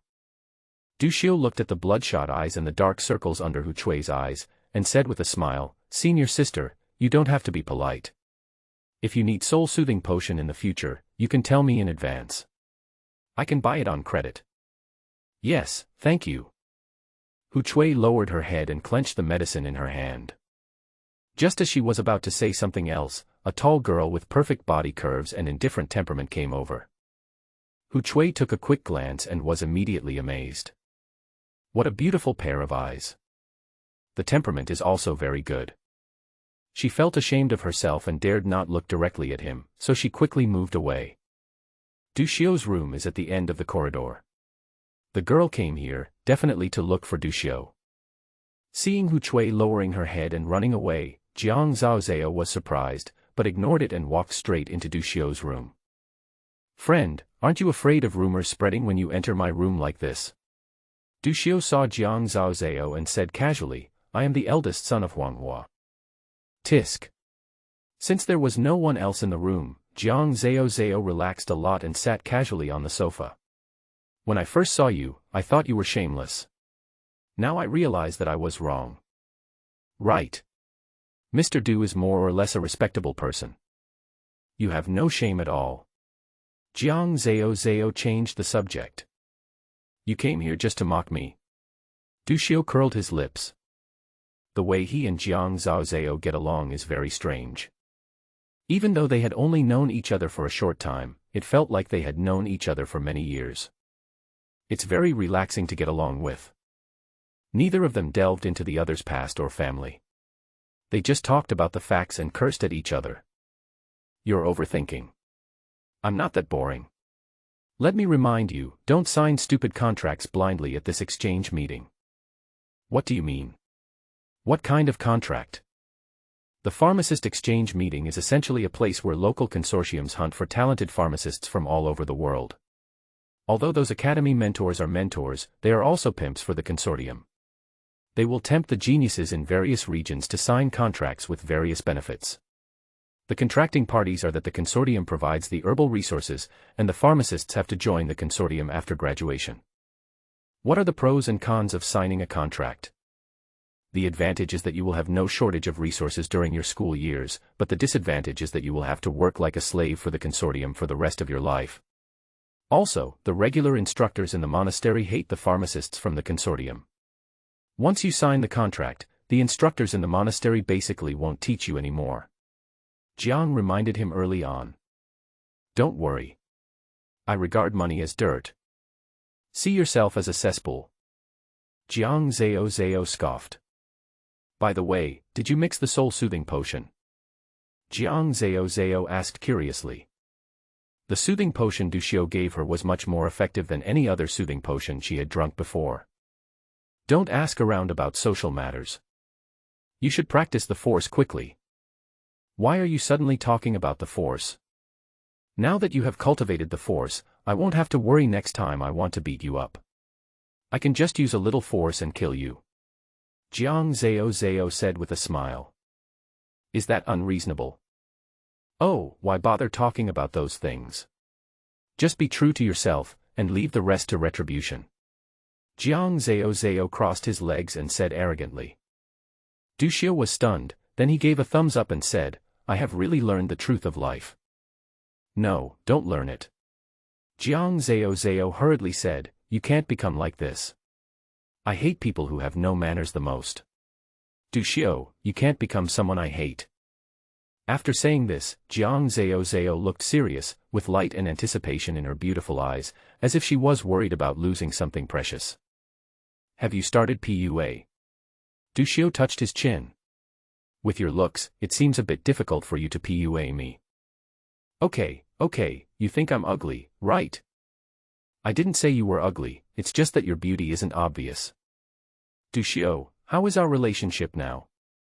It's okay. Can I beat you now? Jiang Zhao rolled up his sleeves, revealing his fair arms, and then said seriously, it doesn't hurt, just bear with it, I'll be gentle.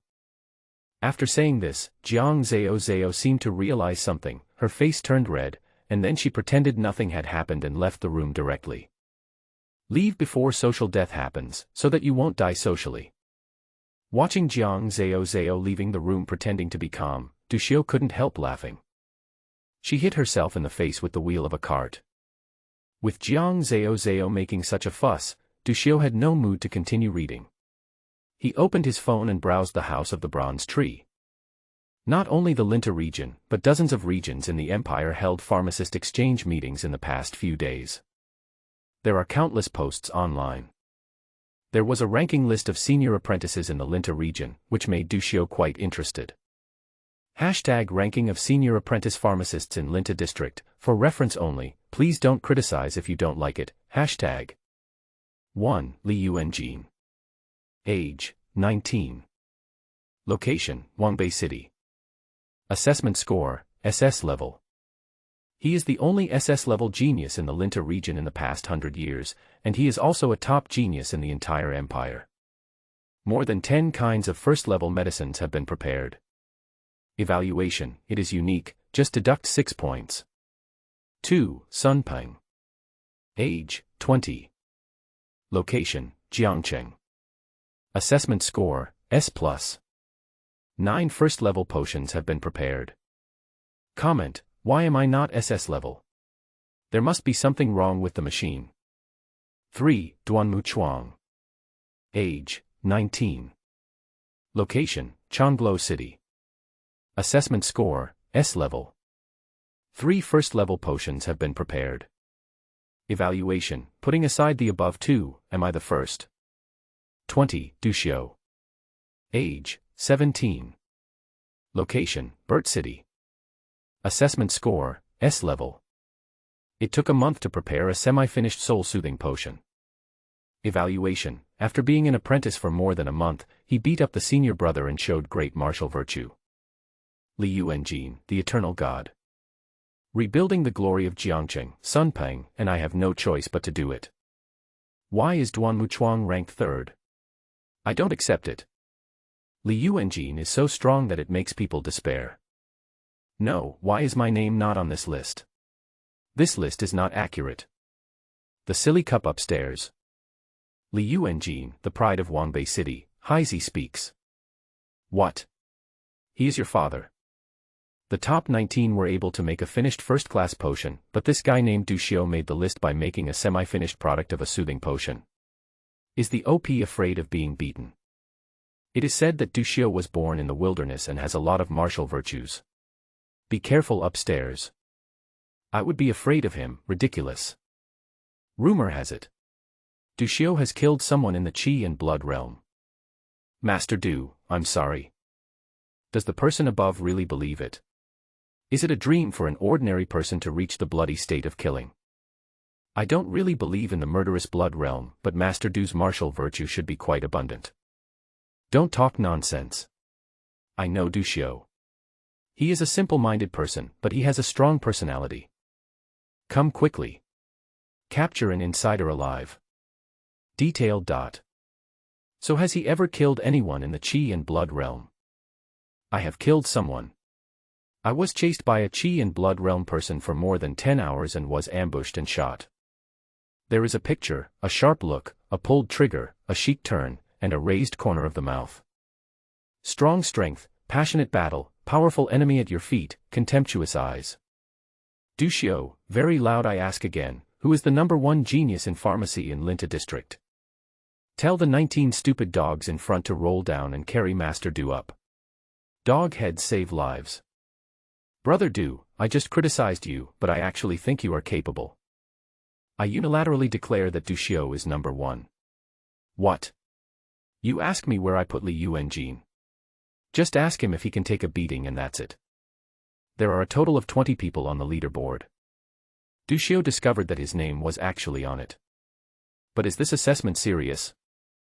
In the evaluation of a pharmacist, write that he is full of martial virtues. As he flipped through the pages, Dushio became even more speechless. The news that he had killed Zhou Yuan eventually spread. It should have been spread by the Silver Fox Hunter group. After all, there were many people who witnessed it, and the hunters were a bunch of rough guys who liked to show off. However, Dushio had nothing to worry about once this matter became known. After being kidnapped by Zhou Qing last time, Master Leng investigated Zhou Yuan and found that he had no other relatives or friends, so there was no need to worry about retaliation. However, when Dushio looked through the comments, he found that many people were making fun of him. I'm afraid this label of being full of martial virtues will not be removed for a while. 4 days passed in a flash. In the evening, the huge outline of Zanqing was looming at the end of the sky. As the airship approached, this city made of steel appeared before Dushio's eyes. From a bird's-eye view, densely packed cubic buildings are inserted into the golden sunset. Countless aerial railways are in the shape of arcs, crisscrossing in the air. The colorful city lights make the city of Zan look magnificent. In front of the huge city fortress, there is a vast open space with a lot of people and dozens of airships parked in it. Hundreds of pharmacist apprentices from the city fortresses in the Linta region gathered here. Hu Yanlia led everyone off the airship, and a special reception staff took them to go through the relevant procedures. It is worth mentioning that after they got off the airship, someone took Jiang away early. Jiang glanced at Dushio early in the morning and did not take the initiative to explain where they were going, and Dushio did not ask out of curiosity. The two separated. Entrance to the Zan fortress. There was a long queue at the gate. A large number of original repairmen and pharmacists are waiting to enter the city for testing. A young man with an extraordinary temperament and a gloomy expression came from behind, surrounded by 40 or 50 bodyguards in black. Halfway through the walk, the garrison soldiers who were maintaining order stopped them and said, "Get in line." The leading young man stopped and looked at the garrison, impatiently asking, "Don't you know me?" The garrison soldier was not very old. He stiffened his neck and said, "I don't care who you are. Everyone has to queue up." The young man stepped forward and stood in front of the garrison soldier. The two were very close to each other. The latter subconsciously stepped back and raised his gun. Seeing this, the black-clad bodyguards behind the young man simultaneously pulled out their guns and pointed them at the young garrison soldier. "You are very brave." The young man smiled as if he had encountered something interesting. "Go call your leader over." Inside the sentry post, the middle-aged man put down the thermos, took out a cigarette from his pocket, lit it, and saw some team members lying on the glass, stretching their heads to look. "What are you looking at?" "Captain, someone cut in line over there, but was stopped by Xiaoshi." "Hey! Who is so bold as to cut in line while I'm on duty?" the middle-aged man sneered. He went to the window and looked out. When he saw the young man, he felt that he looked familiar. After a moment, he remembered something. His body stiffened, a chill rushed to the top of his head, and cold sweat broke out on his back. Broken. The middle-aged man hurriedly pushed open the door and trotted out. The closer he was to the young man, the faster he ran, and the fat on his body swayed back and forth with his steps. "Master Ma, it's a misunderstanding." "A misunderstanding?" the middle-aged man shouted before he even got close. There were fluctuations of the force of the awakening realm emanating from his body. "But at this moment I feel extremely humble." The middle-aged man shouted at the young guard, "Get out of here now." He turned around and flattered, "This kid is new here. He didn't know what a great man is. He offended Master Ma. I will definitely teach him a lesson later." The young man laughed and said, "I won't argue with him. It will make me look petty." Master Ma is very generous. Pa. The young man slapped the middle-aged man in the face, then grabbed his collar with a ferocious expression on his face. But I will compare myself with you. How many young masters does the Linta Genie Ma family have? The middle-aged man's face turned red, and he didn't dare to use the force at all, allowing the young man to humiliate him. Replying to Master Ma, there are 6 masters in total. Everything you eat, drink and use is given by Lin Ta Ma. Is it hard for you to remember me? Is it true that as long as I don't wear the golden wings emblem for one day, you guard dogs will never remember me? I'm sorry, Master Ma. The middle-aged man said with trembling lips. Next time, one night, your wife and daughter will be sold to a dance hall, your son will be sold to an organ center, and as for you, you will be tied to the gate of the mine with a dog chain. The young man stared straight into the eyes of the middle-aged man. The middle-aged man lowered his head, with a fierce light flashing in his eyes, but he did not dare to show it on his face. Yes, 6th master. The middle-aged man spoke in a hoarse voice. The young man loosened his hands, and his ferocious and terrifying expression disappeared, replaced by a smiling face. He straightened the collar of the middle-aged man. Okay, I'm just kidding. He then smiled and said to the bodyguard behind him, Look, he's scared silly. The black-clad bodyguard behind remained silent. The young man said calmly, You should laugh now. After he finished speaking, the black-clad bodyguards all laughed out loud. Some people even laughed until they cried. The young man changed his face back and forth and strode away expressionlessly. At the front of the team, a group of people are checking into the city. The young man passed the group of people. The young man suddenly stopped, turned around slowly with a stiff head, and looked at someone in surprise and suspicion. At this moment, Dushio suddenly felt his brows warm up. He looked at the young man surrounded by the crowd. The two of them looked at each other as if they had telepathy. Dushio was in deep thought. The black flame that Master Leng had imprinted on his forehead seemed to be stirring. It seemed that if his force was pulled even slightly, the young man in front of him would be in big trouble. The young man's pupils shrank and he looked at Dushio deeply, as if he wanted to engrave the latter's appearance into his mind. He seemed to realize that he was being too abnormal, and quickly shifted his gaze away from Dushio's face and looked at the person next to him. Master Huyen, is that you? The young man greeted with a smile. Master Ma, you are here in Zancheng too. Well, just join in the fun and wander around for fun, the young man said casually. By the way, I haven't had the chance to thank you for the last time you helped me. Are you free tonight? I'll treat you to dinner. Hu Yanlia said. Is the pharmacist I found for you last time coming with you this time? The young man asked. I followed you. Hu Yanlia turned to look at Dushio and explained, My dear nephew, last time you disappeared, I asked Master Ma for help, and he did a lot of work for you. Thank you, Master Ma, for your help. Dushio thanked him politely. Oh, it's nothing. The young man didn't dare to look directly at Dushio, pretending to be absent-minded and said, Let's go to Yuyuan to eat tonight. Hu Yanlia was stunned. Really eat it? He just said he would treat me to a meal, but it was just a false politeness. Is your attitude so sincere? Besides, how could the other party look down on him? According to his understanding, these young masters of the consortium were all arrogant and looked down on others. They did not take the third-level pharmacist seriously at all.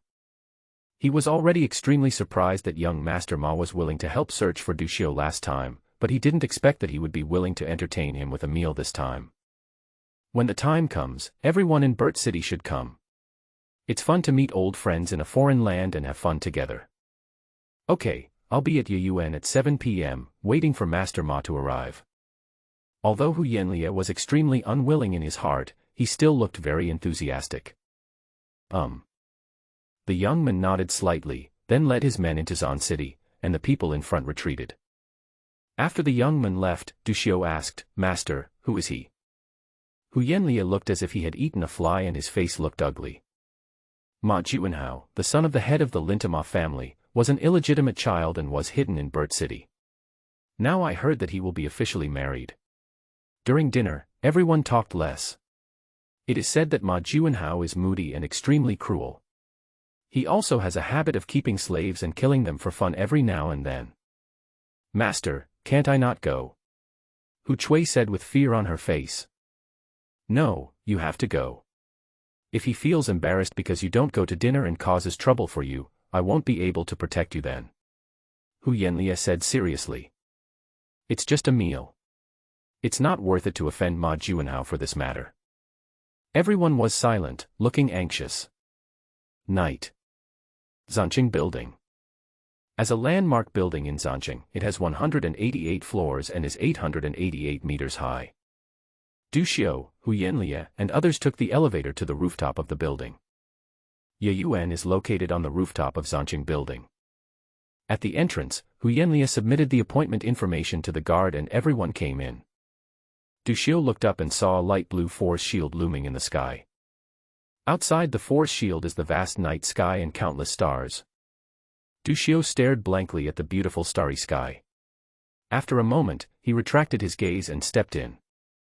There are many flowers and plants in Ye Yuan. Characteristic plants from various regions are transplanted here. Under the temperature control system, flowers and plants are in full bloom and in spring. Under the arched wooden bridge, water flows gently, and several golden carps are playing in it. After passing through a bamboo forest, we were led by the waiter into the private room. Hu Yanlia reminded again, you all should talk less and keep smiling throughout the whole process. Several people nodded in agreement. 20 minutes later, Ma Juanhao, surrounded by bodyguards, came to the private room. You go guard the door. Ma Juanhao waved his hand at his men. The bodyguards bowed and retreated. Master Ma, please take a seat. Hu Yanlia said enthusiastically.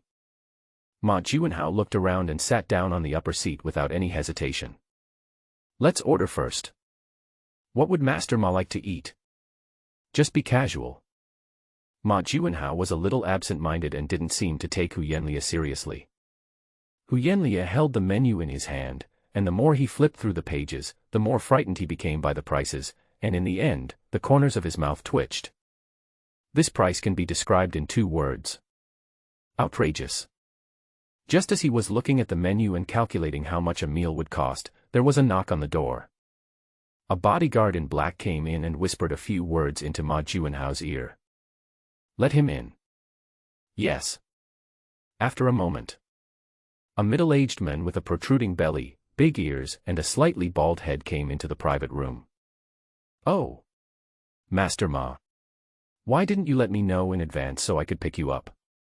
The bald man bent his waist, seemingly complaining, but actually flattering. This small private room is not worthy of your status. I will change it to a supreme private room for you. No, I'll just eat a few bites and leave. Ma Juanhao yawned. He was used to his subordinates fawning on him. I haven't been here for a long time. Do you have any new dishes recently? Yes. I just put together a few famous dishes recently. They haven't been made public yet. They all use rare ingredients. Oh, it's so rare. Tell me about it. The first dish is the 8 delicacies of the deep sea. These are rare fish species caught from below 10,000 meters by sea hunters from the first island chain. These 8 kinds of fish all have a trace of the blood of the species endowed with them. Oh, there are also people who are endowed with racial blood. Ma Juanhao showed a hint of interest. God created the world for eternity. Give life to all things. On the continent, in addition to the Zerg, humans, and werewolves, there are many other peculiar races. Although their overall strength is not as good as these 3 parties, it should not be underestimated. It's just that the other races that were endowed with life are sparsely populated, live in remote corners, and are difficult to find. Yes, absolutely genuine, they are the blood of the fishman and the sea race respectively. Interesting, interesting. I have always wanted a female merman slave. However, after the last racial war, the mermen hid in the depths of the ocean. I sent many ocean-going fleets but could not find any trace of them. Master Ma, don't worry. I will contact those sea hunters later and ask them to help you keep an eye out for information about the murlocs. Yeah. The first dish was so extraordinary that Ma Juanhao became interested and asked, what about the other new dishes? The second dish is the 3-thread soup. We extract a thread from the backs of the 3 insects, the ground beetle, the giant winged chamber worm, and the sandworm. This thread is like a thin thread, but it has high nutritional value and tastes great. A bowl of 3-thread soup requires tens of thousands of zerg. Ma Juanhao just nodded slightly, somewhat indifferent. Although the process is complicated and the ingredients are expensive, it is not rare after all. He has no interest in anything that can be solved with money. The last dish is monkey brain. This is the brain of a third-level monster, the black golden ape. It is absolutely rare to come across it. A living black ape? That's not the case. It's dead. If Master Ma wants to eat monkey brains raw, I can send someone to catch them. But it might be too late tonight. Forget it then, just serve the first 2 dishes and then some signature dishes. Ma Juanhao said. Hu Yanlia turned to the last page of the menu with a slight tremor. There are 5 big words written on it. Signature dish series. The cheapest dish is 980,000 gold coins. The more he read, the more horrified Hu Yanlia became.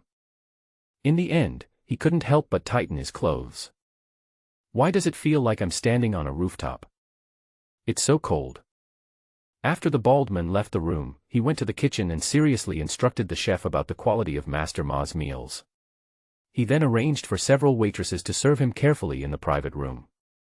After doing all this, the bald man came to another luxurious private room. The dining table was filled with a wide variety of delicious food and fine wines. Melodious piano music was playing in the room.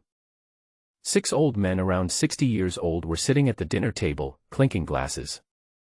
Next to each of them sat 2 good-looking young women, who kept pouring wine and serving food to them, smiling at them.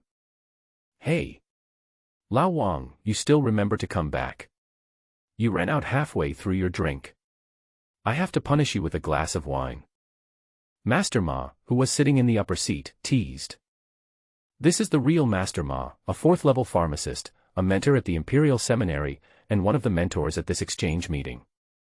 At the same time, he holds leadership positions in several pharmaceutical companies.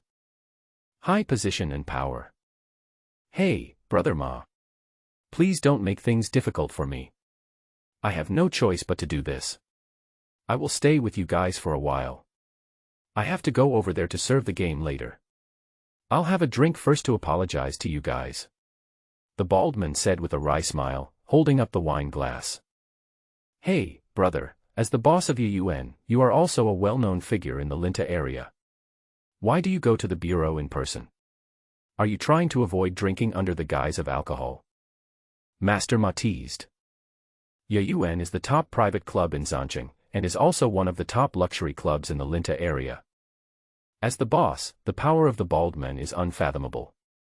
The precious ingredients from various regions on the table alone can give us a clear picture of this. Brother Ma, please stop kidding me. I am nothing in front of that gentleman.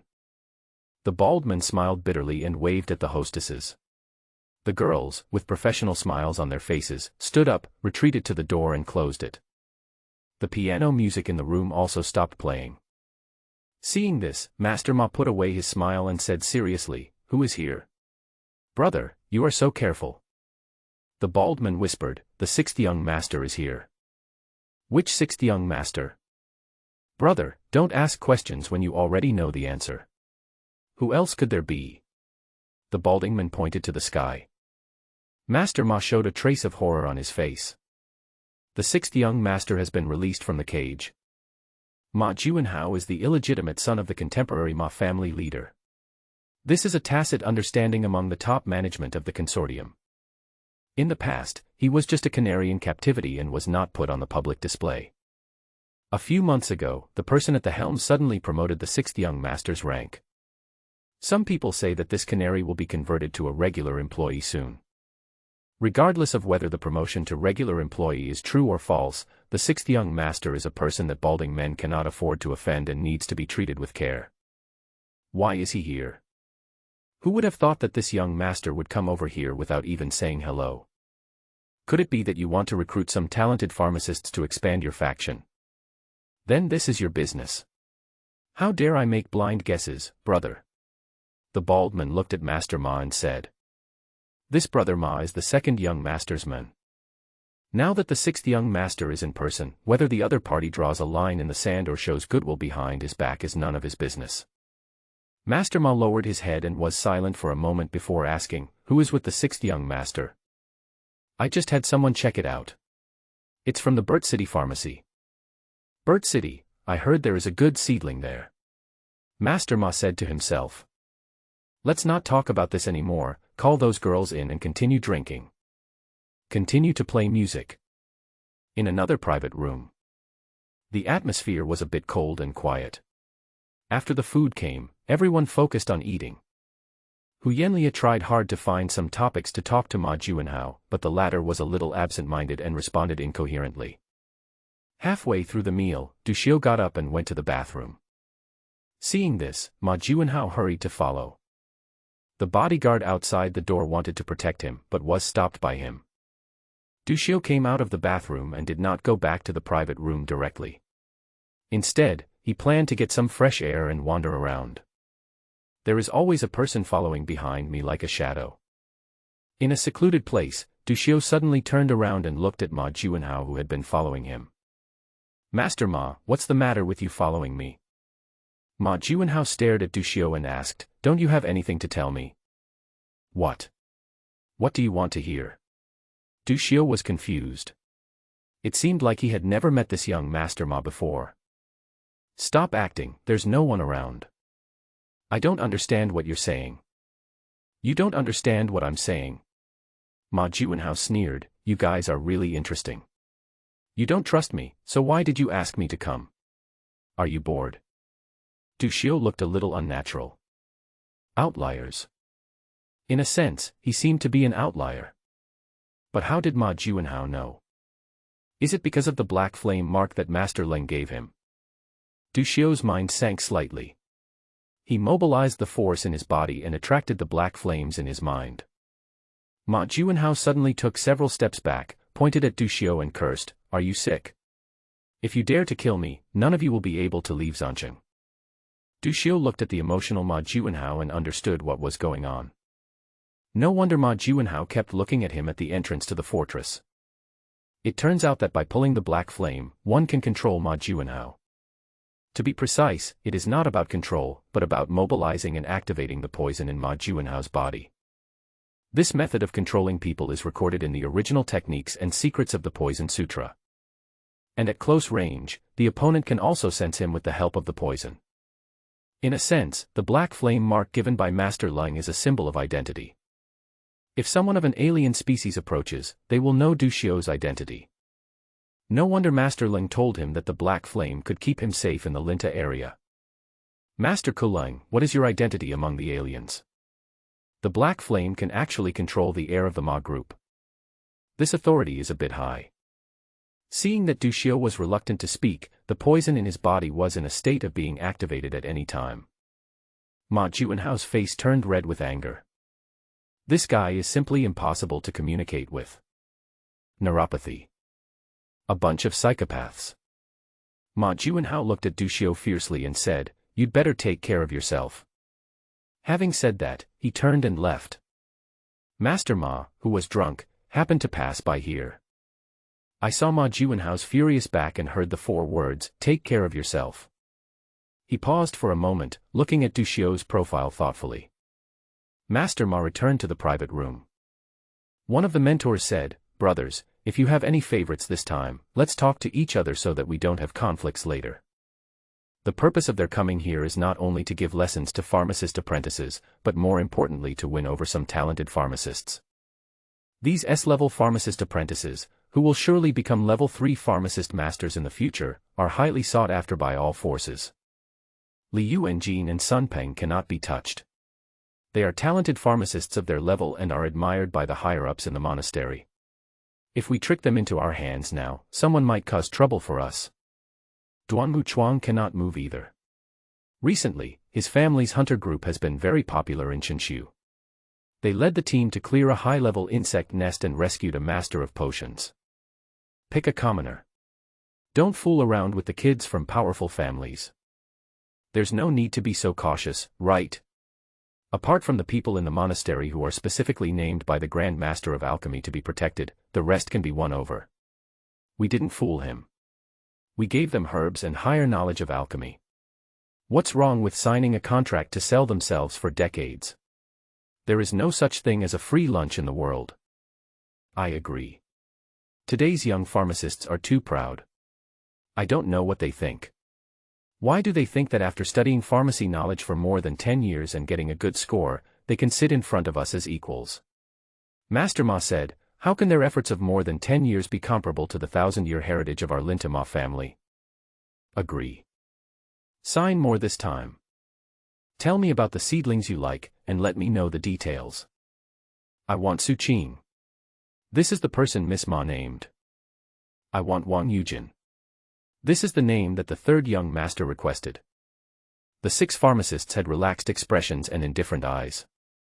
They forgot that more than 30 years ago, they were also young people who studied hard for more than 10 years. The so-called imperial civilians. Now that he has been absorbed, assimilated, and given a surname by the consortium, he is reaching out to his former self of 30 years ago. I just don't know if the other 4 stubborn ones will stop us. Someone suddenly said. There are a total of 10 mentors in this exchange meeting. The exchange meeting is not an official event. It's just that this method of hunting for geniuses online in advance is too effective. Various places followed suit, and gradually, before the Imperial Seminary began recruiting students, they would organize exchange meetings. In previous years, there were only 6 of them, these local pharmacists who went abroad, who organized exchange meetings. Although they are the monastery mentors, they are also the spokespersons of the local foundation within the monastery. The mission is to send elite students who have graduated from the seminary to work for the foundation. But this time it was special. The monastery's top management sent several instructors to each region. After all, these pharmacists from the consortium worked in the monastery, so even though they didn't like it, they couldn't refuse. No, there are too many geniuses in this class. The best students in recent years are all enrolled in this class. The higher-ups are afraid that we will sign some of the best students, so they sent people to watch over us. Master Ma said, as long as we don't coerce those top students and only sign the remaining ordinary geniuses, the academy will not interfere too much. After all, those students have not yet enrolled and are making their own choices. They have no right to stop us. I'm worried that those 4 colleagues will talk nonsense and sabotage our signing. They don't dare. Master Ma raised his eyelids and sneered, the military expenses of the Empire's expeditionary forces and garrison troops are all paid for by local financial groups. They can still tell the difference between a few pharmacist geniuses and the Empire's military defense. Then don't worry. By the way, a few days before the exchange meeting, let those 4 colleagues go up and speak first. After they finish speaking, maybe they will leave. Yes, that's it. Also, I just discovered something interesting. The 6th young master tried to win over a young pharmacist, but the other party didn't give him face, which made the 6th young master very angry. Master Ma suddenly said. Brother Ma, do you mean to vent the 6th young master's anger? Someone said. That's not what I meant. I just thought it was interesting, so I told you guys about it. After Master Ma finished speaking, he went back to drinking. Although the 6 of them are from the Ma group is too bloated, with countless group companies in various fields under its jurisdiction. The 6th young master, who is about to be promoted to the position of official, is a mountain top. This mountain top may be very high or very low. It may reach its peak, or it may collapse suddenly. Ma Jianhao left Yuan with a gloomy face. Before leaving, he said goodbye to the balding man and put the blame on himself. Hu Yanlia was informed by the waiter that Ma Jianhao had settled the bill, and he was filled with mixed feelings. You say the other party respects him. During the meal, he ignored me, left without saying goodbye, and never even looked me in the eye. You say the other party doesn't respect him. Before leaving, I carefully settled the bill. After Ma Jianhao left this inexplicable dinner, everyone felt relieved. After settling the bill, Hu Yanli regained his spirits and started eating with relish. The other side. As the night grows darker, in a villa somewhere. Dark living room. Ma Jianhao was wearing thick silk pajamas, staring at the wine glass with red eyes. There was a slight knock from the door. A tall young man, about 20 years old, wearing a black suit and with a face as white as paper, pushed the door open and walked in. Seeing Ma Jianhao, the man had an elegant smile on his face and said in a very magnetic voice, "Brother Hao, you don't seem to be in a very good mood today. What on earth do you want to do?" "What's wrong, Brother Hao, don't you know what to do? You've read the plan." "Haha, if I hadn't seen an alien today, I might still be kept in the dark by you." Ma Jianhao's eyes were cold and he sneered, "I don't know how many of you are here, but I warn you, if you treat me as an abandoned pawn, I will kill all of you before I die." "Brother Hao, you are such a joker. How could you be a discarded pawn? You are our best partner." The young man sat down gracefully, picked up the red wine and poured himself a glass. "Today, I met someone who has more authority than you," Ma Jianhao said slowly. "Your authority is higher than mine."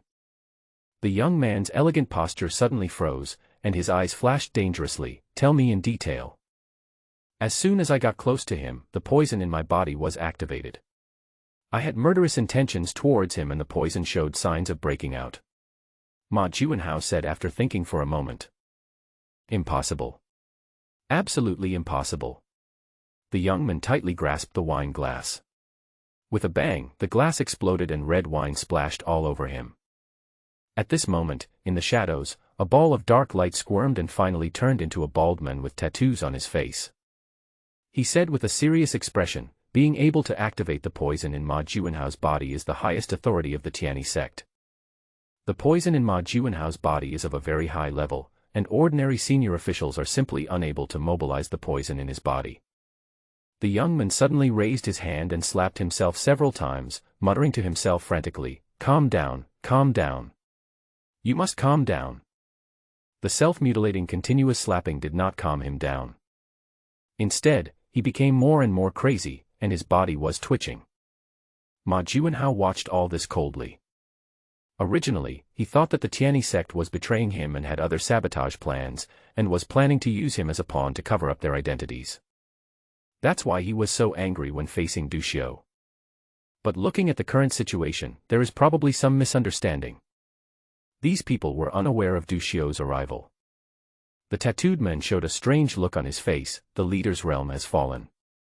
For more than 10 years, he has been hiding his identity and commanding remotely. No one knows where he is.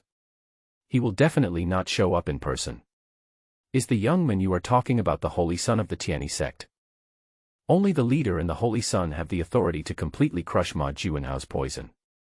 But the old leader will definitely not show up easily. It could only be the authority of the Son of God. After saying this, he looked at the young man who was twitching madly on the ground with a strange expression. The quasi-holy son of the Tianyi sect and the former disciple of the sect leader. The gifted race, the only vampire race on the continent. Mei Jianyuan. This genius of the blood clan can always regard himself as the holy son of the Tianyi sect. It is also the business card of Tianyi sect outside. Aside. A huge wave rose in Ma Jianhao's heart. That young man, is he the holy son of the Tianyi sect? Fortunately, I settled the bill when I left. That is to say, the plan remains unchanged, and there are still as many people taking action, right? Well, the old man, the leader, knows about this operation. He didn't say anything, which means he will not interfere with this activity. As for why the Holy Son came, maybe it's for other tasks. We don't need to care. Ma Jianhao felt a little relieved. What these crazy guys did was too extreme. Even with his identity, it would be difficult for him to cover up the tracks for so many people. Once the matter is exposed, I will definitely be killed without a burial place. Fortunately, Du Xiu was not in the plan. Otherwise, the retreat plan will have to be rearranged. On the ground. Mei Jianyuan kept twitching, his face turned extremely pale, his body grew taller again, 2 pairs of sharp fangs grew out of his mouth, and the clothes on his back were about to burst, as if something was about to grow out. "Go, call 2 blood slaves in," said the tattooed man. Ma Jianhao went out expressionlessly. After a while, he led in 2 men with terrified faces. He quickly hid aside. Mei Jianyuan's body turned into light and shadow, and he quickly knocked the blood slave to the ground, piercing his sharp fangs into the other's neck. After just a few minutes, all the blood in the 2 men was sucked dry and they turned into mummies. Mei Jinyuan's eyes regained clarity and a look of morbid satisfaction appeared on his face. I'm sorry, I lost my composure, Brother Hao, thank you very much. Mei Jinyuan bowed gracefully. Ma Juanhao's face was expressionless, but his heart was in his throat. In the first half of his life, he was a good canary. Although he was an illegitimate child, he had no worries about food and drink, and no need to worry about women. He felt that it was good to live this absurd life like this. But a few months ago, he was accidentally abducted to the wilderness, poisoned, and forced to become a member of the Tianyi sect. Since then, his life seemed to be out of control. His two half-brothers, whom he had never met, were the core heirs to the Ma group. One was killed at home. The other was in the wilderness, kneeling before him. He was forced by Mei Jianyuan to kill the other person with his own hands, and the incident was recorded on video. Ma Juanhao was completely tied to the pirate ship of Tianyi sect. Later, due to the murder of two heirs, the position of the core direct heir became vacant. He was valued again by Lintima. The father, whom he had only met a few times, had a meal with him and told him many things about the internal affairs of the consortium. A very small portion of the resources of the two deceased core heirs were transferred to him. This was something worth being happy about, but Ma Juanhao was not happy at all. The consortium values him very much, but the Tianyi sect values him even more. His house is almost becoming a den of weirdos. Especially Mei Jianyuan, the most active madman and mentally ill person in the Tianyi sect. Although he kept calling him Brother Hao, Ma Juanhao knew that the other party had no respect for him at all. Just like the young men in Graceland. The other party must know my identity, but is still unwilling to accept me. Even wanted to kill himself. A bunch of lunatics. Mei Jianyuan said again, Brother Hao, can you help me find the detailed information of that young man and tell me, please? Just as Ma Juanhao was about to speak, the tattooed man suddenly said, you can't tell him. Elder Su, what do you mean? Mei Jianyuan turned around with a faint smile on his face, I want to go see my junior brother, do you want to take care of this? See. I'm afraid you want to kill him. If you can't beat him, of course you'll just meet him. If you can beat him, of course you'll kill him. The honor of the holy son of Tianyi sect is not something that everyone can shoulder. Mei Jianyuan said lightly. No, if the holy son dies here, we will all die. Elder Su shook his head and refused. I did it covertly, so no one knew he died in my hands. The leader killed someone, does he need evidence? When talking about the leader, Elder Su showed a trace of fear on his face. Once upon a time, the Tianyi sect was also the most powerful force among the aliens. But the root of all the troubles was that the leader's realm had fallen. He was worried that someone would rebel and poison all the top fighters in the sect. It directly cut into the combat power of the Tianyi sect's top leaders. That's why the Tianyi sect acts so cautiously. If the leader knew that the Holy Sun died here, all the alien creatures and poisonous species in Zan City would break out. That old devil won't talk about his hard work or loyalty. Since that person has the authority of the Son of God, I must protect him even at the cost of my own life. Otherwise, given the leader's style of exterminating the entire clan of a person once he kills someone, all those who are related to him would probably die. Brother Hao, please tell me that person's information. Mei Jianyuan looked at Ma Juanhao with a smile. The smile was cold. If you dare to tell him, you will definitely die. Although the leader does not easily interfere in the affairs of the sect, once the Holy Sun dies, he will definitely take action, and everyone will die. Elder Su reminded. Brother Hao looked like he had eaten shit. Originally, he thought Duxiu was a high-ranking official of Tianyi sect. He was unhappy because no one informed him of Duxiu's appearance, which was a variable.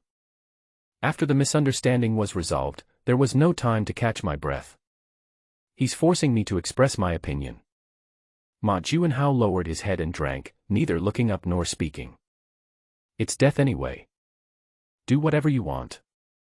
Elder Su, do you think I can kill you?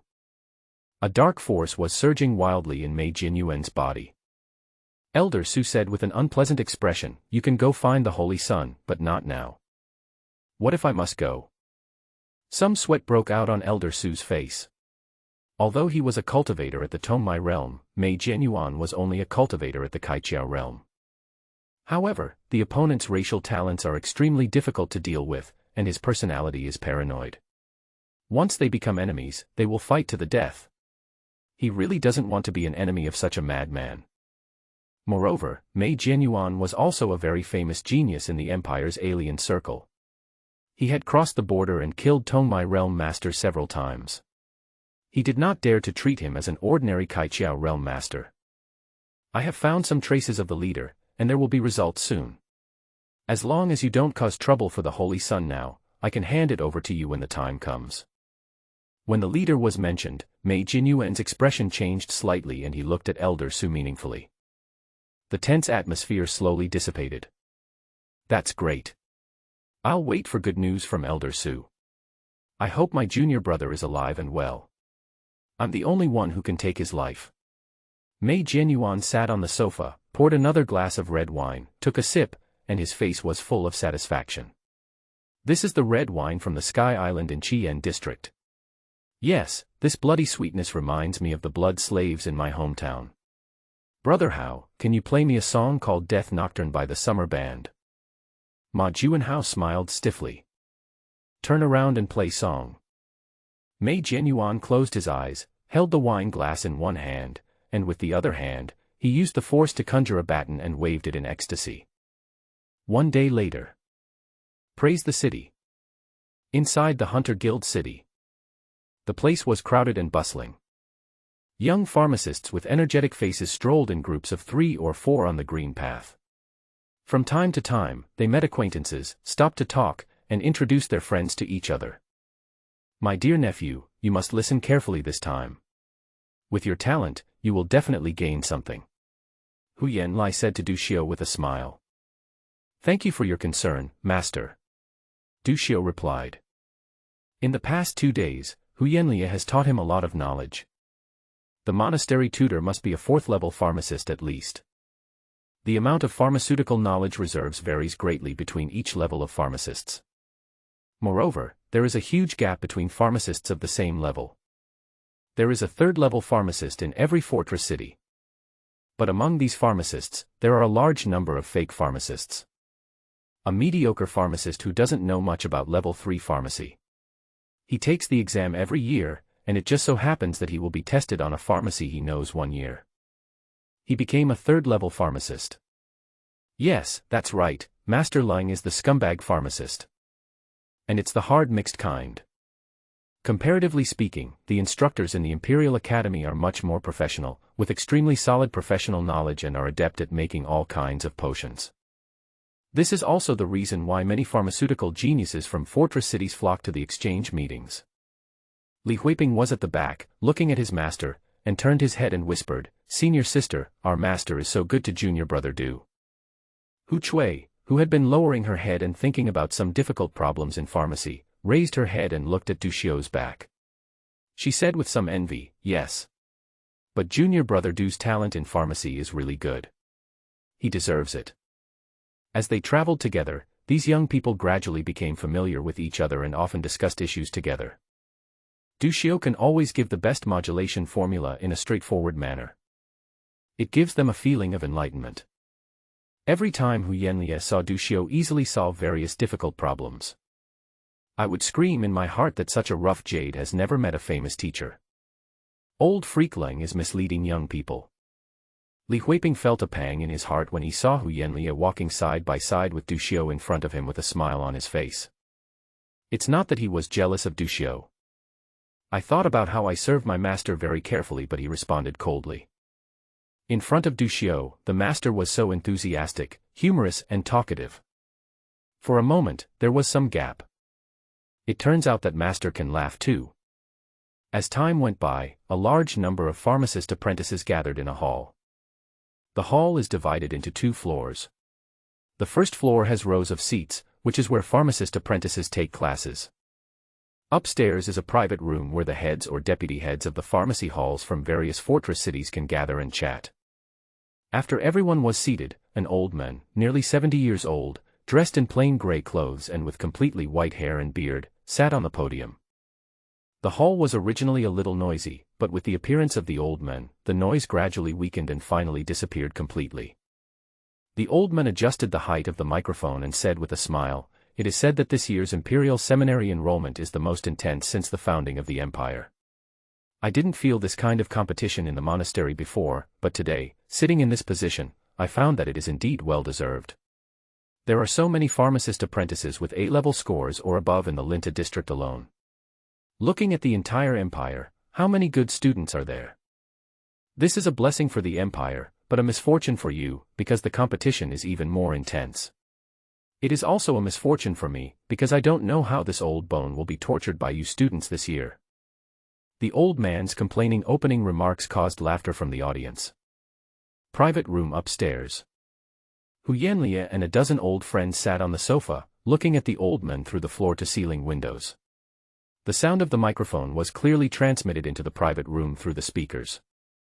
"I didn't expect Teacher Huang to come here in person.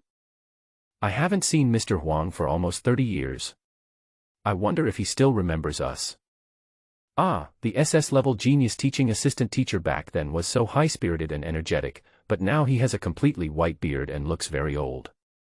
Yes, it has been 30 years without us noticing.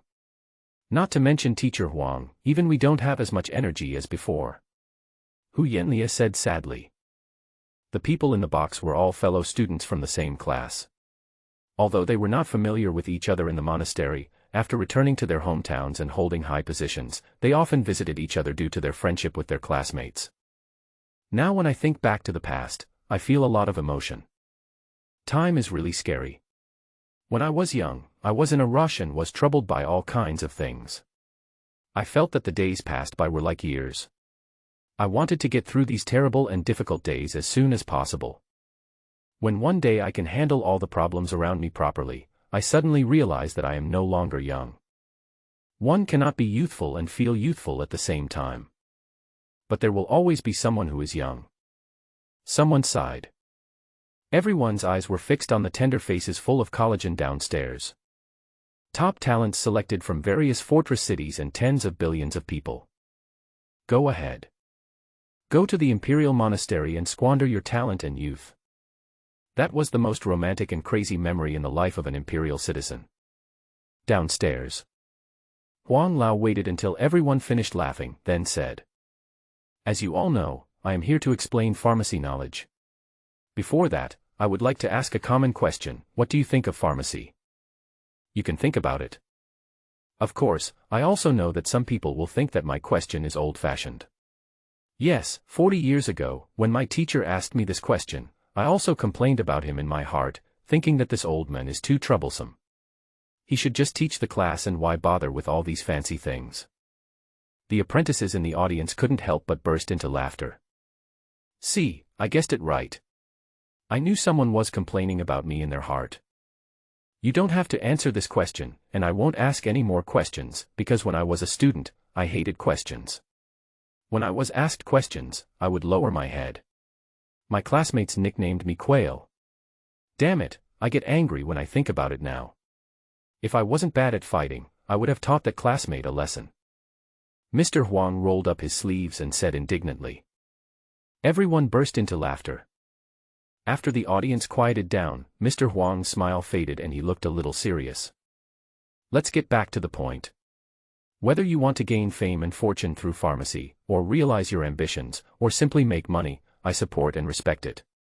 Everyone's dream from the bottom of their heart, as long as it does not violate the law or public order and morality, is worthy of support and respect. But we have to recognize two facts. First, pharmacy is very boring and tedious. I have seen SS-level geniuses crying in the mixing room, and I have also seen C-level talented pharmacists who endured the darkness and waited for the dawn. There is no shortcut to success. If there is, it is to keep learning and persevere. Hold on to your dreams, don't give up easily, and strive to chase the highest peak." Second. Mr. Huang took a sip of water. There is no second. There was another burst of laughter from the audience. Today's chicken soup will be here first. Before the class officially starts, do you have any questions you want to ask?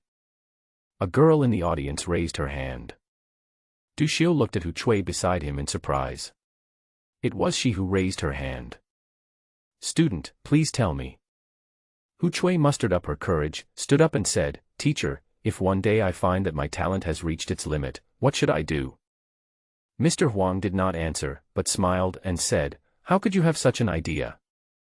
I thought that the pharmacy problems that I had been working on for days were solved by my junior brother with just one look, so I couldn't help but feel desperate." Mr. Huang was surprised. All those present were A-level geniuses or above. A problem that an A-level genius would think about for days was solved by the other party in just one glance. This talent was definitely great. "Who is your junior fellow apprentice?" Hu Chui looked hesitant. She didn't expect that Mr. Huang would ask Du Xiu's name, but if he asked, it would be disrespectful to Mr. Huang if she didn't answer. "Just tell me, my name is not that shameful," Du Xiu said indifferently. He also has his own pride in his heart. The pharmacist's talent is not stolen or robbed, it is his own, there is nothing to hide. Du Xiu. Hu Chui said. Old Huang laughed, "Du Xiu. I know that guy with abundant martial virtues. I envy his martial arts ability." As soon as the words fell, the whole hall burst into laughter. The life of a pharmacist is very boring. Most people have the habit of relaxing by browsing forums and talking nonsense in the Bronze Tree House. As the exchange meeting began, many pharmacists were paying close attention to the pharmaceutical talents in various regions. Although the genius of pharmacists is amazing, they are all the same after all, and they can only mix a certain number of potions. And Du Xiu, the pharmacist who gained fame through his martial arts, seemed quite festive. Therefore, Du Xiu attracted much attention and was very famous in the forum. The apprentices around all looked curiously at Hu Chui's sides. Generally, people from the same place would sit together. Some people looked at Du Xiu, while others looked at Li Huiping, secretly guessing which one is full of martial virtue. The parties pretended nothing happened. "I'm sorry, classmate Du Xiu, I was just kidding you." "Girl, please sit down." Mr. Huang said, "Pharmacy is indeed a talent-oriented field, but classmate, stick to your own path and don't compare yourself with others. The blooming of one flower will not affect the blooming of another flower. If you really feel that your talent has reached its limit, you can take a short break, or like the group of kids in the private room upstairs, return to your hometown, work in a pharmacy school, and train more pharmacy students. Passing on pharmacy is the duty of a pharmacist, and it is also the unique romance of the pharmacist profession. Okay, let's not talk about these heavy topics. Young ladies and boys, the oldest of you is only 20 years old. The pharmacy problems you encounter are the simplest ones. You can't give up on such difficulties. Pharmacy is a one-man show. You have to move forward courageously and persevere to the end." Mr. Huang took out the remote control, and a PPT appeared on the screen behind him. Start to talk about pharmaceutical knowledge from macro to micro. From 9 in the morning to 10 at night. Except for meal times and breaks, Mr. Huang was lecturing fluently. As the performance came to an end, everyone gave a warm round of applause. For 3 consecutive days, a total of 4 academy instructors appeared on the stage, including Mr. Huang. It lasted until very late every day. Although the apprentices' faces showed fatigue and confusion, there was a gleam in their eyes and they were extremely excited. The third night. Du Xiu and others left the hall with the crowd. "Brother Du, did you understand the pharmacy knowledge point that Teacher Wang talked about at the end?" Li Huiping said as he looked at the questions written in the notebook in his hand. "Which one?" "It's a variation of the harmonic formula." "I understand half of it," Du Xiu said after thinking for a moment. "Can you tell me about it?" Hu Chui asked with anticipation. "Wait until I figure it out. There are a few key points that I don't quite understand yet. I have to go back and study them." "All right." 3 days of cramming had burned out Du Xiu's CPU. Among the 4 instructors, Mr. Huang gave the best explanations of various pharmaceutical terms in a simple and easy-to-understand manner, which was both professional and interesting. Help first-level pharmacists build the essence and framework of basic herbal knowledge and basic herbal formulas involved. The 3 subsequent instructors focused on the principles, variations, and applications of several common primary herbal formulas. It's all valuable information, and it's well presented. At least, during the free time of these few days, when Du Xiu asked Hu Yanlia questions, the explanation given by the other party was obviously different from the understanding expressed by Huang Lao and others.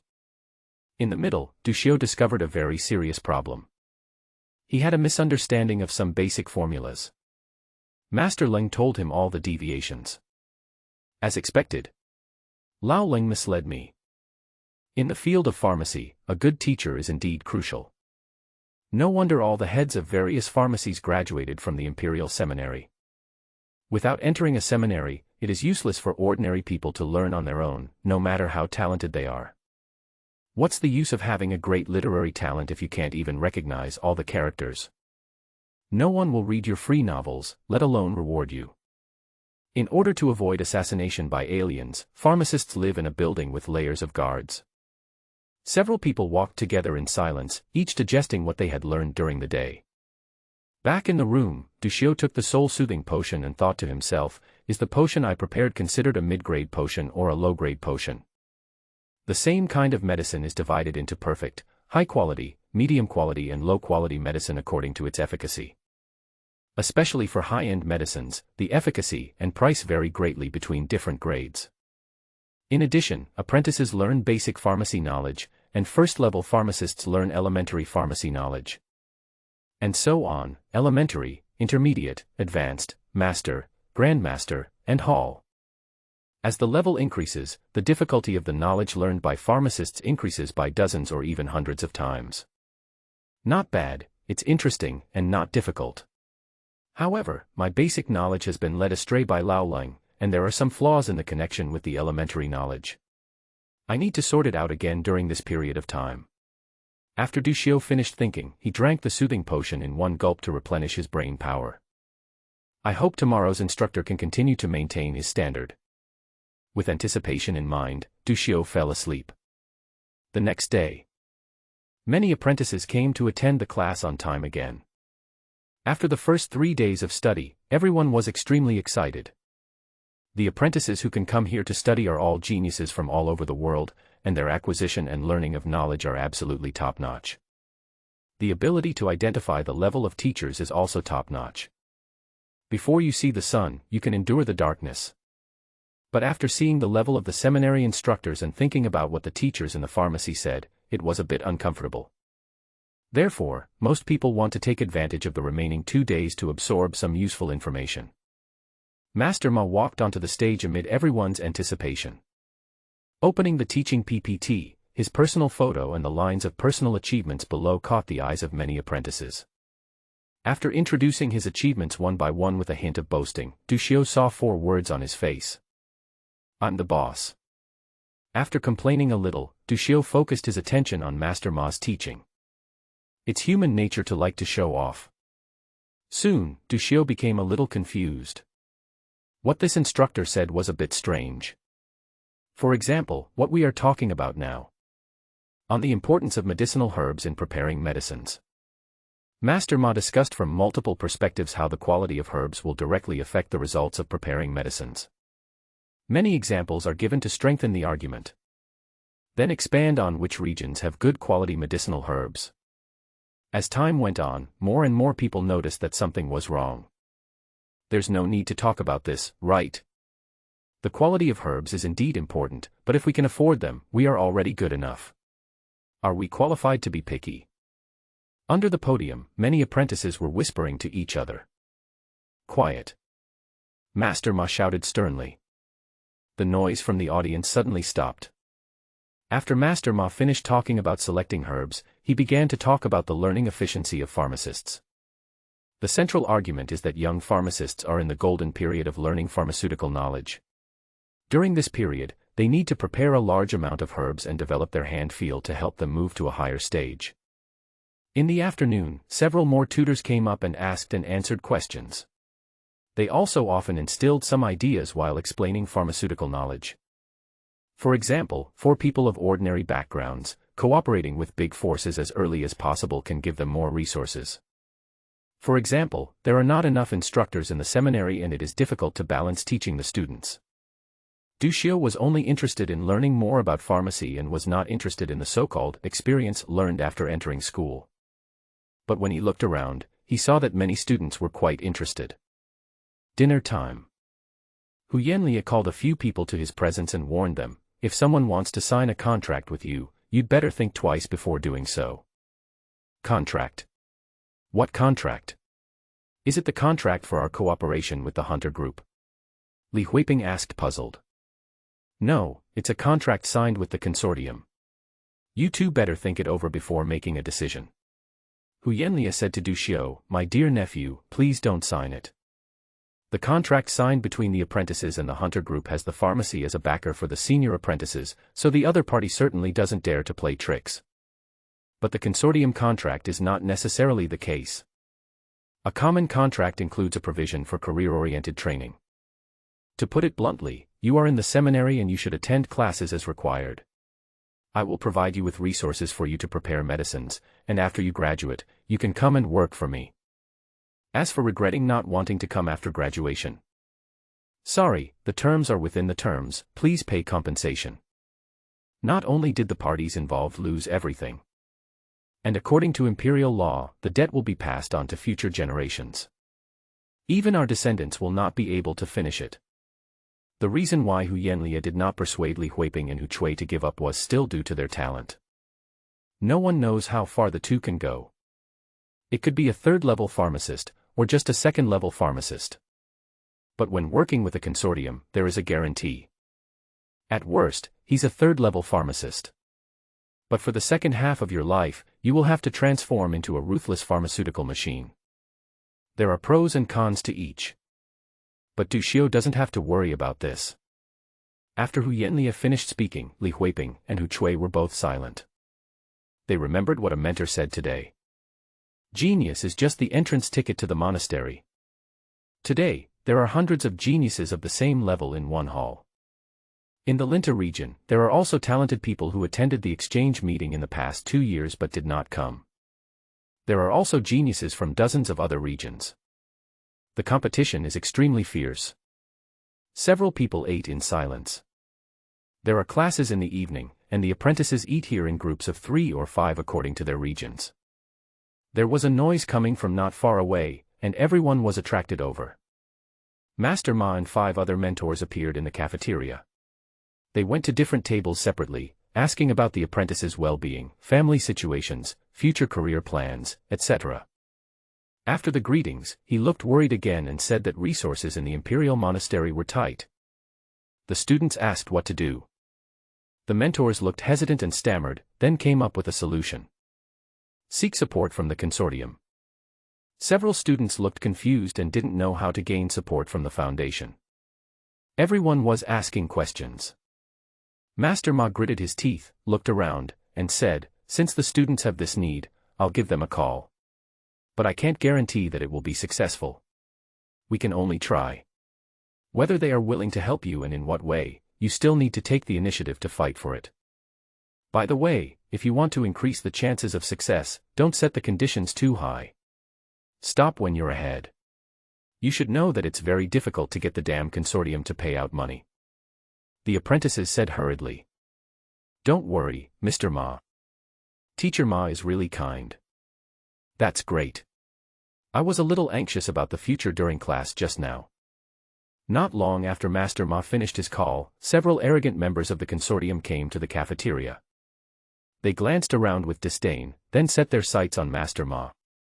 They said with a haughty expression on their faces, Master Ma, which disciple are you talking about? Master Ma pointed to the students around him and said, these are all my disciples. The consortium staff was shocked. What? Master, don't be ridiculous. I thought you were talking about only 3 or 4 disciples. If it was 3 or 4, we could solve their herb resource problem while they were in school for your sake, but I can't help with these hundreds of people. It requires too many herb resources. Old Wang, don't be anxious. These are all geniuses in pharmacy. They are worth investing in. Master, please stop joking. Aren't there many geniuses who haven't grown up? And you should know how much pharmacists cost. There are so many people, I am powerless. I have already made the promise, and you don't even give me a little face. Master Ma pretended to be angry. So many people are key. I heard that your old man was left with a hidden disease in the fight with the forces of the church. I will prepare a few medicines for him for free, but you must help my disciples today.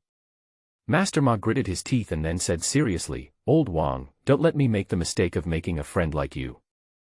The consortium staff struggled for a moment, and finally said as if they had made a difficult decision, okay, for your sake, I'll give them a chance.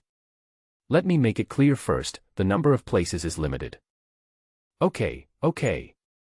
Master Ma winked at the apprentices around him, and the apprentices around him hurriedly gathered in front of the consortium staff. Sign me. I am willing to sign it, too. What conditions do both parties need to pay for the contract? Can I see the contract? Everyone rushed to speak. The members of the Ma group, dressed in suits and ties, started talking to the apprentices. In a short while, dozens of people signed the contract. The apprentice, who was originally a little hesitant, saw that everyone else had signed, and did not bother to read the terms and conditions, and hurriedly signed his name for fear that the quota would be full. Some children of powerful forces or cautious apprentices left quietly after seeing the people from the consortium coming in. Senior executives of pharmacies in various cities. Or they feel that it is difficult to make a name for themselves as an apprentice. Or a cold temperament. Or they don't want to offend the consortium. At this moment, no one spoke to stop it, and everyone watched the show in front of them silently. A busy street in Zancheng. The cars on the road were passing by like a long dragon. Gusts of light breeze passed through the tall buildings and flowed tirelessly into the streets and alleys. On both sides of the road, beech trees with new buds swayed in the wind. Under the street light, a graceful figure, wearing headphones, with her hands in her pockets, strolling on the sidewalk. Suddenly, she took out her cell phone and was stunned for a few seconds when she saw the caller ID on the screen. Then, click answer, put the phone in your pocket, and move on. There was someone mumbling something on the other end of the phone. The voice seemed quite loud and a bit harsh. The girl took out her cell phone and turned down the volume. A few minutes later, the girl spoke in a very cold voice, I'm listening. Well, I'm on a mission. I don't know when I'll be back yet. The voice on the phone suddenly rose a few notches. I didn't use the mission to escape. There are indeed some aliens in Burt City, but we are still investigating the clues. After the girl finished speaking, the person on the other end of the phone started to scold her again. When she reached the traffic light, the girl seemed distracted and didn't notice the traffic light on the opposite side which had just turned red, so she walked straight past. Beep, beep, beep. A series of rapid whistles sounded. When the girl came to her senses, she was already standing in the middle of the zebra crossing at the traffic light intersection. Next to her, there was the sound of a horn urging her to move forward. It was the evening rush hour and there were many cars at the intersection. The girl stopped in the middle of the zebra crossing, blocking the passage of vehicles. The horn sound soon became continuous. There were endless vehicles waiting for the girl to move forward. The girl was in a trance and the car lights were dazzling. She couldn't see who was urging her. All she knew was that everyone was pushing her to move forward. The girl quickened her pace and walked to the last line of the zebra crossing. Didn't we agree that I would be free until I graduated from the Imperial Seminary? The girl spoke in a daze. The person on the other end of the phone seemed irritated. The scolding became louder and louder. After a moment, the girl said in a depressed tone, Do you know that I will return as soon as possible today without running away? Girl in front. A woman in her 30s, dressed delicately and with fair skin, holding the hand of a little girl. The little girl was about 4 or 5 years old. She was carrying a school bag, dressed very fashionably, had a ponytail, and was jumping around. Mom, the teacher praised me again today. Really? Are you so great, baby? What did the teacher praise you for? The teacher praised me for being smart and said that I would be a useful person when I grow up. The woman was a little surprised, then frowned. She squatted down and looked at her daughter at eye level. Baby, what do you think? Do you want to be useful? Yes. The girl nodded, I want to be useful. Baby, you are awesome. You have your own goal. Mom is very happy. But, I don't want you to become a useful person. Why? Mom. Baby, a tree growing in a park can be useful because it can provide shade. But if it grows on an uninhabited grassland, it can also be its own scenery. The woman pinched the little girl's face. Mom doesn't mind you helping others, but you must be yourself first, and then help others to the best of your ability. Don't be yourself just to help others. The little girl's black gemstone eyes were filled with confusion. Mom, I don't understand. Am I stupid? No. You didn't understand because I didn't explain it clearly. I'll tell you when I think of a better way to explain it. The woman tapped the little girl's forehead. Baby, the teacher praised you today, so I decided to reward you. What do you want? Mom, I want to go to the oceanarium. Okay, let's go this weekend. Mom. The little girl hesitated. Baby, if you want something, just say it directly. Don't think about putting yourself in a difficult position. Well, I still want to eat marshmallows. No honey, you have cavities. Mom, why do you want me to tell you then? Because Mom wants to tell you that everyone has the right to say no. The little girl blinked, looking confused. The woman squatted on the ground, thinking for a moment, and realized that what she said was too complicated. She smiled and shook her head, and then said, Baby, Mommy can buy you marshmallows, but you can only eat a little. Yeah, Mom is the best. One big and one small, keep moving forward. The deserted girl standing on the last white line of the zebra crossing looked at the backs of the mother and daughter leaving in front of her. He whispered to the phone. Mom, in my next life, I don't want to be your daughter. Jiang hung up the phone early, turned on the music player, selected a heavy metal song, turned up the volume to the maximum, put the phone in his pocket, zipped up his jacket to the top, stepped over the last white line, put his hands in his pockets, hummed a song, and walked in the dark. Inside the hall of the pharmacist's exchange meeting. The dinner time, which was supposed to be 1 hour, took a full 2 hours because of the signing. Classes didn't start until after 8 o'clock.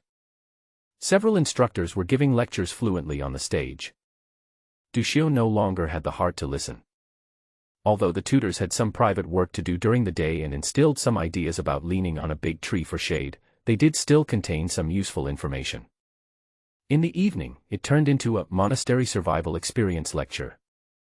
Suddenly, the phone vibrated. A message appears on the screen. Jiang Zhaozhao, let's go out and drink. Duxiu, I don't have time. I'm doggy paddling in the ocean of knowledge. Jiang Zhaozhao, friend, are you sure? Duxiu, I'm sitting in the middle of the second row. If I leave now, I'll attract a lot of attention.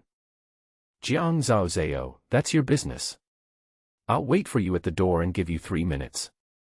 I won't give you the chance to waste it. Duxiu looked at Jiang Zhaozhao's message. Sneered. You really think of yourself as a dish. How can you control me, Du? Women will only slow down my learning of pharmacy. Duxiu locked the screen. Then he stood up and walked out. Since Duxiu was sitting in the middle, he had to pass by more than a dozen people if he wanted to get out. It is inevitable to cause some commotion. Master Ma noticed Duxiu. Seeing Duxiu's appearance, he had an idea and interrupted another teacher's lecture and asked, Student in the second row, where are you going? Duxiu said apologetically, Excuse me, teacher. I need to go to the toilet.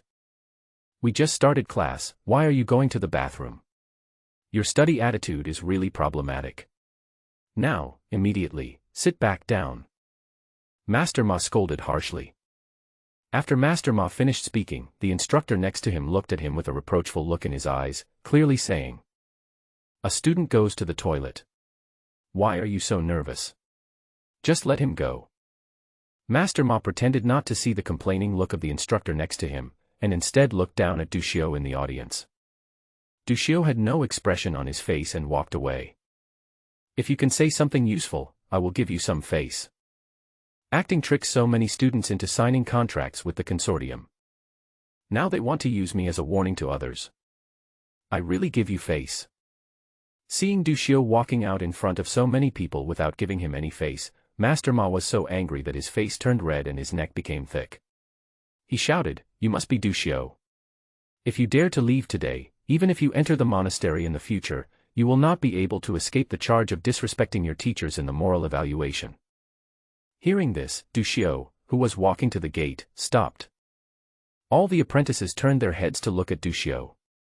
When imparting their experience of monastic life, several mentors mentioned virtue scoring, which, according to them, is very important. If you have connections and get a higher score, you will gain a great advantage in resource allocation. If it doesn't matter and you get an average or poor score, you will suffer a great loss later. Duxiu turned around, raised the corner of his mouth, and gave a sarcastic smile to the mentors on the stage. What? Is the monastery owned by your family? Whatever you say is what it is. After Duxiu left, Master Ma seemed to be furious and shouted, Duxiu, just wait for me. The huge sound echoed in the hall. Duxiu. He is Duxiu. That smile is so overbearing. Full of sarcasm. My brother is awesome. I'm awesome, worthy of being full of martial virtues, this little hot temper. What a low standard. How can you leave when the teacher is still giving a lecture? Duxiu is a bit abrupt. If you don't want to listen, don't leave like this. The strongest can break easily. The monastery mentor still has a lot of power. Duxiu is being a little unwise. I just like Mr. Du's temper. It's just right. Countless apprentices whispered about Duxiu's boldness. Some of the pimp's apprentices who were unhappy with Master Ma secretly gave him a thumbs up. There were also apprentices who had received favors from Master Ma and were quite dissatisfied with Duxiu's arrogance. At the entrance of the hall, a figure stood there gracefully, holding a few plastic bags containing some food and 2 bottles of red wine. Jiang Zhaozhao watched Duxiu walk down the stairs one step at a time with a righteous look on his face. Behind him, in the hall, he heard the angry roar of his mentor. Suddenly, she smiled brightly, with light in her beautiful eyes. My friend, you are so brave. Duxiu snorted coldly, he is just a 4th-level pharmacist, a nobody, why bother with him? In fact, Duxiu didn't expect the other party to react so strongly. Some people left during the day, but the other party didn't care. When it comes to him, I don't know what's wrong with him. By the way, what did you buy? They are all good things. Let's go and eat at your place. Inside the hotel.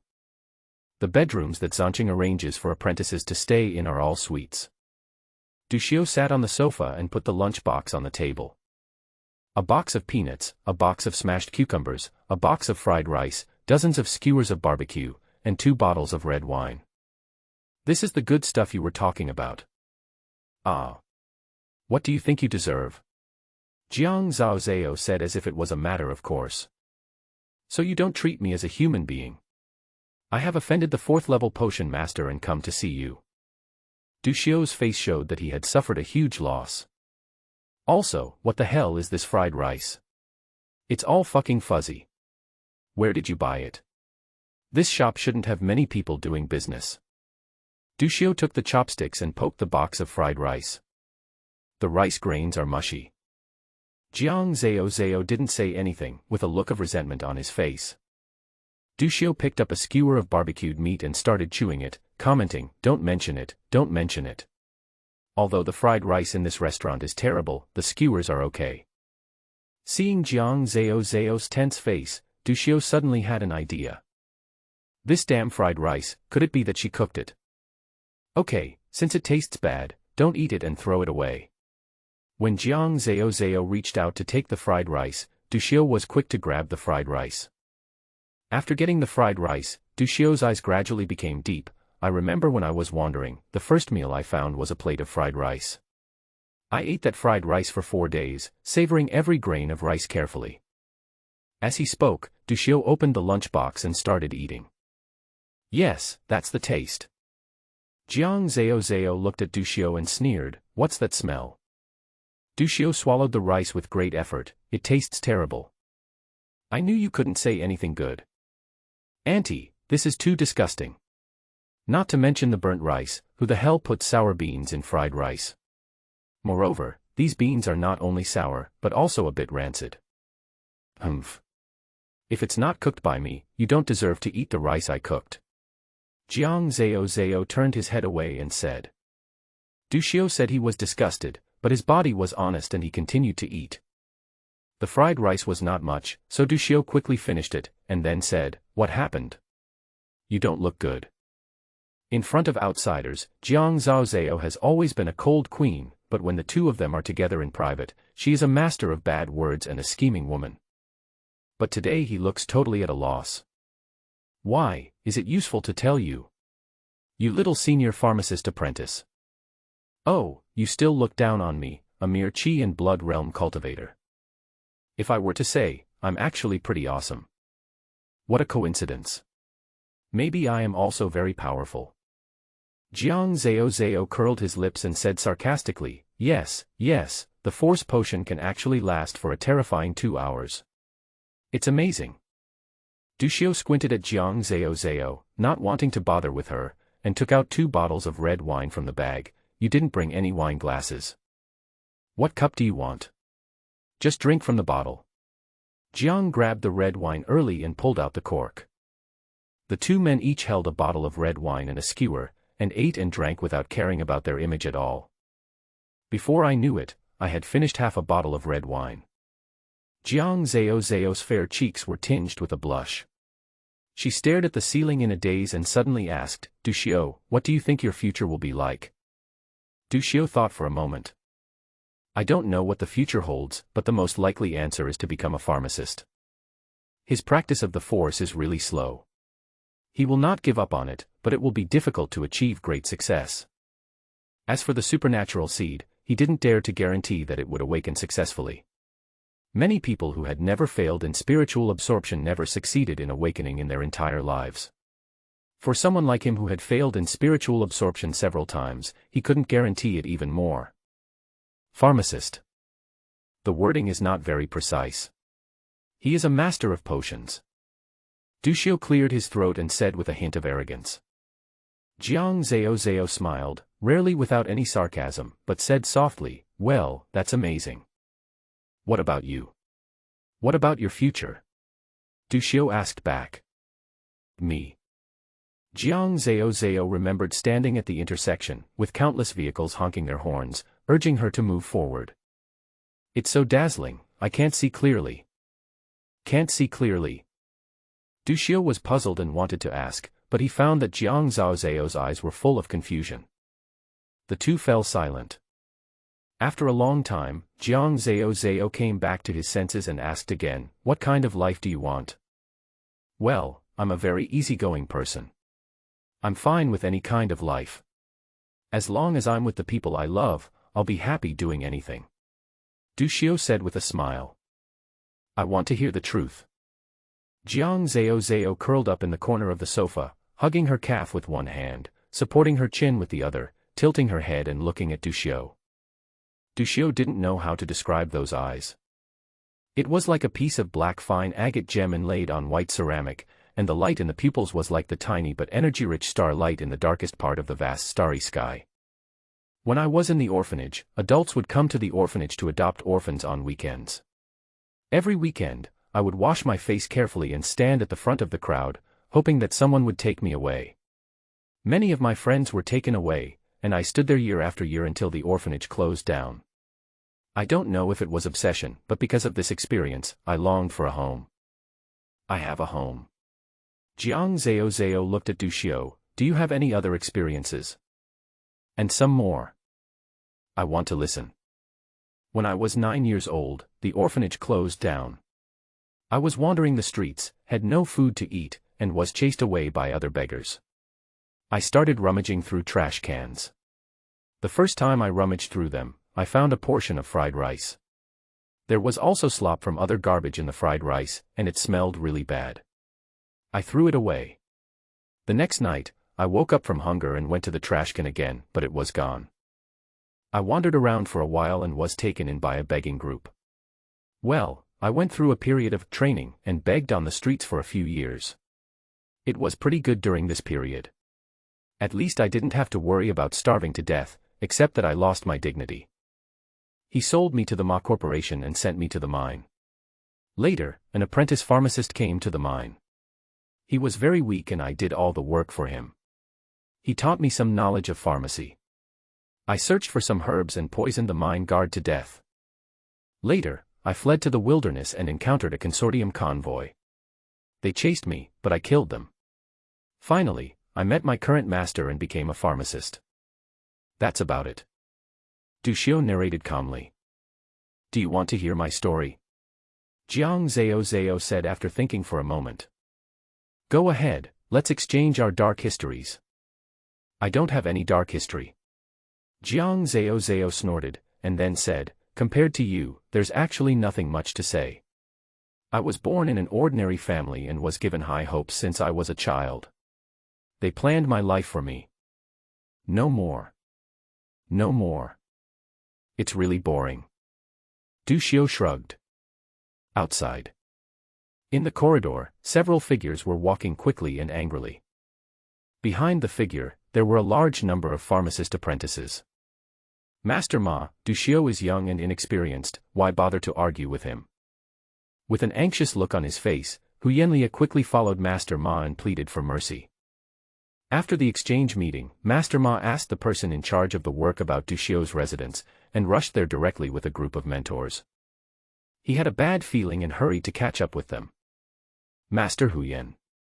You don't need to say more. I must see today what the so-called #1 genius in Burt City is really like. Master Ma took the lead, walked in front, and said angrily. Teacher Lu, please say something. Persuade Master Ma not to be impulsive. We can discuss this matter together. Hu Yanlia cast his eyes on several mentors who were traveling with him. There was a hint of pleading in his eyes.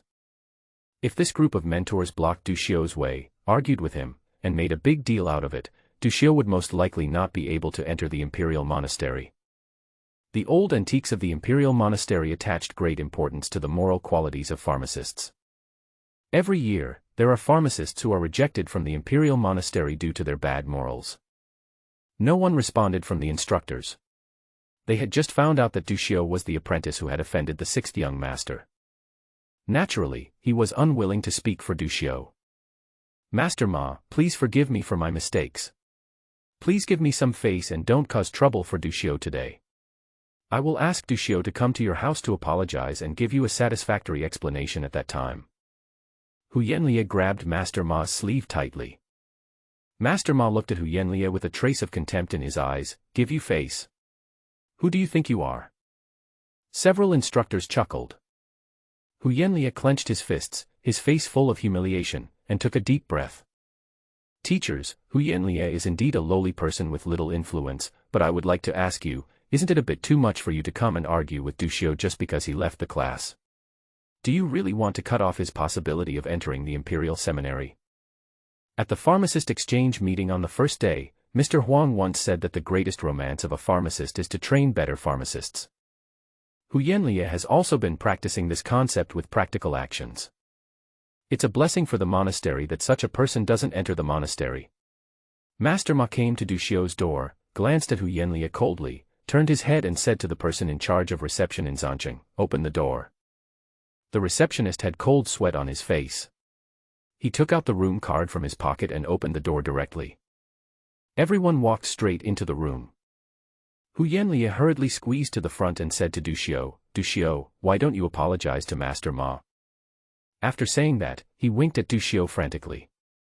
At this moment, in the room, Duxiu was enjoying his meal, holding a skewer in one hand and a glass of red wine in the other. Jiang Zhao curled up on the sofa, in a daze. Seeing the scene in the room, Master Ma became furious. "Duxiu, you said you were going to the toilet, but you were actually soliciting prostitution in the room." Master Ma put a hat on Duxiu without saying a word. Duxiu was stunned and a little surprised by the people who appeared in front of him. At the door, there were a few brave pharmacist apprentices, sticking their heads out to watch the fun. "Master Ma, why did you suddenly break into Du's room without permission and slander Duxiu?" Duxiu said with a gloomy expression. He didn't know when he had offended Master Ma, but the other party had been aggressive since the exchange meeting. Now he broke into his room. "Breaking into your room? If Ma didn't come in, I wouldn't be able to see your true face." "What is Mr. Du's true face?" "Of course you are young and have bad intentions, you are full of lies, and you hang out with wild women outside. Master Ma said sternly, plus, you just entered the pharmacy and you beat up your own brother. It shows that you don't know how to respect your elders, your behavior is bad, and you have no shame. After Master Ma finished speaking, a group of instructors began to speak. Yes. He used the excuse of going to the toilet to fool around with women. This is really a bad character. Once a student like you enters the monastery, I wonder how many immoral things you will do. Apprentices outside can come in and take a good look at what the so-called #1 genius in Burt City is doing now. The mentors put a lot of hats on Duxiu. Even if Duxiu was wronged, public opinion can still make him a fool. As long as they can prove their bad reputation and discredit Duxiu morally, their goal will be achieved. With the witness of many apprentices, once this matter ferments and reaches the ears of the sixth young master, they can be considered to have established some friendship. Hearing their instructor's call, the apprentices, who already liked to watch the fun, flocked in. Hu Yanlia tried his best to block the door, but he was alone. In just a few seconds, many pharmacist apprentices squeezed in. Master Ma saw that the room was filled with pharmacy geniuses who were watching the fun, as well as heads of pharmacy halls from all over the country who had rushed over after hearing the news. He stopped being aggressive and said indifferently, Duxiu, let me ask you, we have come from afar to teach you and answer your questions, and you left in the middle of the class. Isn't that disrespectful to our teachers? Right. Duxiu said thoughtfully. I used the excuse of going to the toilet, but in fact, I came back to rest. Master Ma wanted to say that he was soliciting prostitution, but when he saw Jiang Zhao's cold eyes, he felt a chill in his heart for some reason, and quickly changed his words, and then said, Are you full of lies? Yes. You beat up your own senior brother in Burt City. Do you have a cruel personality? That's right. Everyone present has heard it. I did not frame him. Duxiu himself admitted it. When I return to the monastery, I will report the matter of Duxiu's character to the monastery leaders. If necessary, I hope you can be my witnesses. Master Ma turned around and spoke righteously. The pharmaceutical geniuses from all over the country who arrived the fastest were all those who had signed contracts with the consortium. They were already grateful to Master Ma, and they all echoed him at this moment. We heard it. Yes, he admitted it himself. We are willing to be witnesses. We are willing to testify if necessary. The responses to Master Ma were overwhelming. Hu Yanlia looked ashen at this moment. At this moment, a sneer suddenly came from the room. Master Ma turned around and saw Duxiu sitting with his legs crossed, a look of sneer on his face. Duxiu, what are you laughing at? How dare you laugh? I laugh at them. They are a bunch of idiots. They were sold and still helped count the money. Duxiu pointed at the apprentices who agreed with Master Ma and laughed loudly. The pharmacist apprentices present were all geniuses from all over the country, famous at a young age, and full of vigor. When they heard what Duxiu said, their eyes were blazing with fire, and they all retorted. What's the meaning? Who are you scolding? Do you dare to compete with me in brewing potions? I can't kill you. If you don't make your point clear today, don't even think about leaving this room. There's a gang fight. Duxiu glanced around. Do you think that these old guys, who helped you to make connections and sign contracts with the consortium, really just wanted to give you medicinal herb resources? You all followed them like fools and were grateful to them. Think about it with your butts, would the consortium be so kind? Think about the contract you signed, what was the price for the medicinal herb resources they gave you? A few years of medicinal herb resources bought your lifetime, what are you if not idiots? Think about it again. When these old guys were giving lectures, didn't they always emphasize that the resources in the monastery were tight and that it was better to lean on a big tree for shade? Compare it with what Mr. Huang and the others talked about in the past 3 days. After Duxiu finished speaking, many people couldn't help but ponder. To be a pharmacist, one must not be a complete fool. Even if he is an apprentice who spends every day in the mixing room and doesn't understand the ways of the world. But there is nothing wrong with their basic logical thinking. When signing the contract, the consortium people kept emphasizing that the number of places was limited. But in fact, almost everyone who wanted to sign signed it. In addition, the ideas that Master Ma instilled in everyone during class were filtered by Master Ma as a monastery instructor, so they didn't think too much about it. Now that I think about it carefully, it is indeed too purposeful. Someone was the first to come to the fore. I have studied imperial law. The breach of contract clause at the end of the contract is indeed very overbearing. If we do not work for the consortium after graduating from the seminary, the amount of compensation we need to pay will indeed take several lifetimes to pay off. There's nothing wrong with working for a consortium. I remember now. The pharmacists in the consortium are assigned a huge amount of medicine to prepare every month. They have almost no time to rest. Moreover, once they join the consortium, they can no longer prepare medicine for others. Is this true?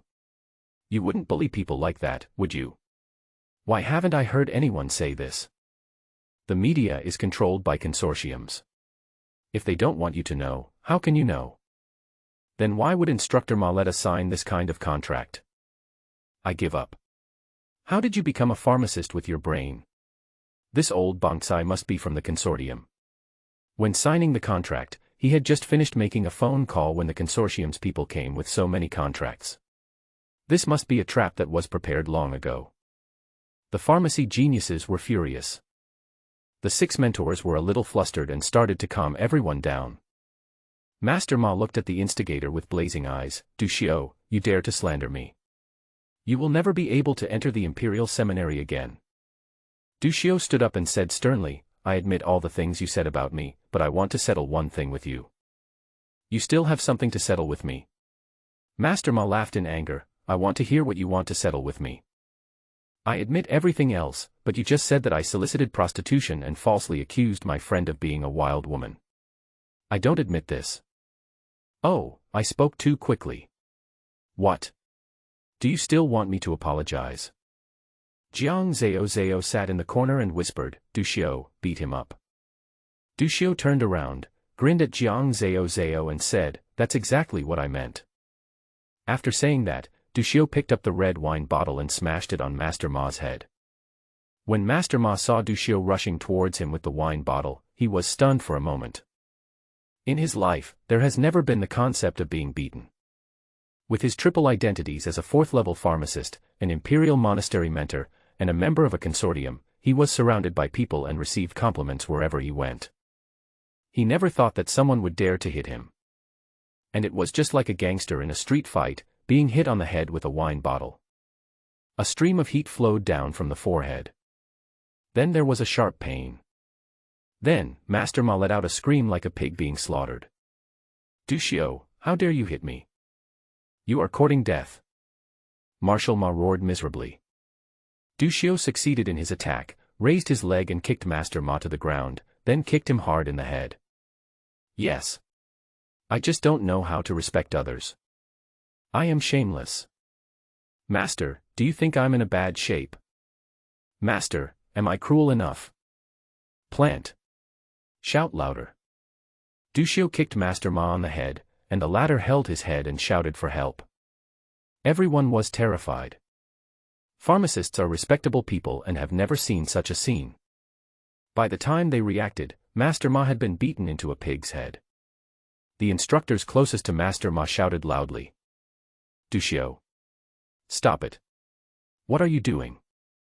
How dare you hit the Imperial Seminary mentor? Do you want to die? Stop hitting me, stop it now. Du Xiao grabbed a mentor's hair and said, I said he didn't say anything about you. Pa. A slap hit the tutor's face.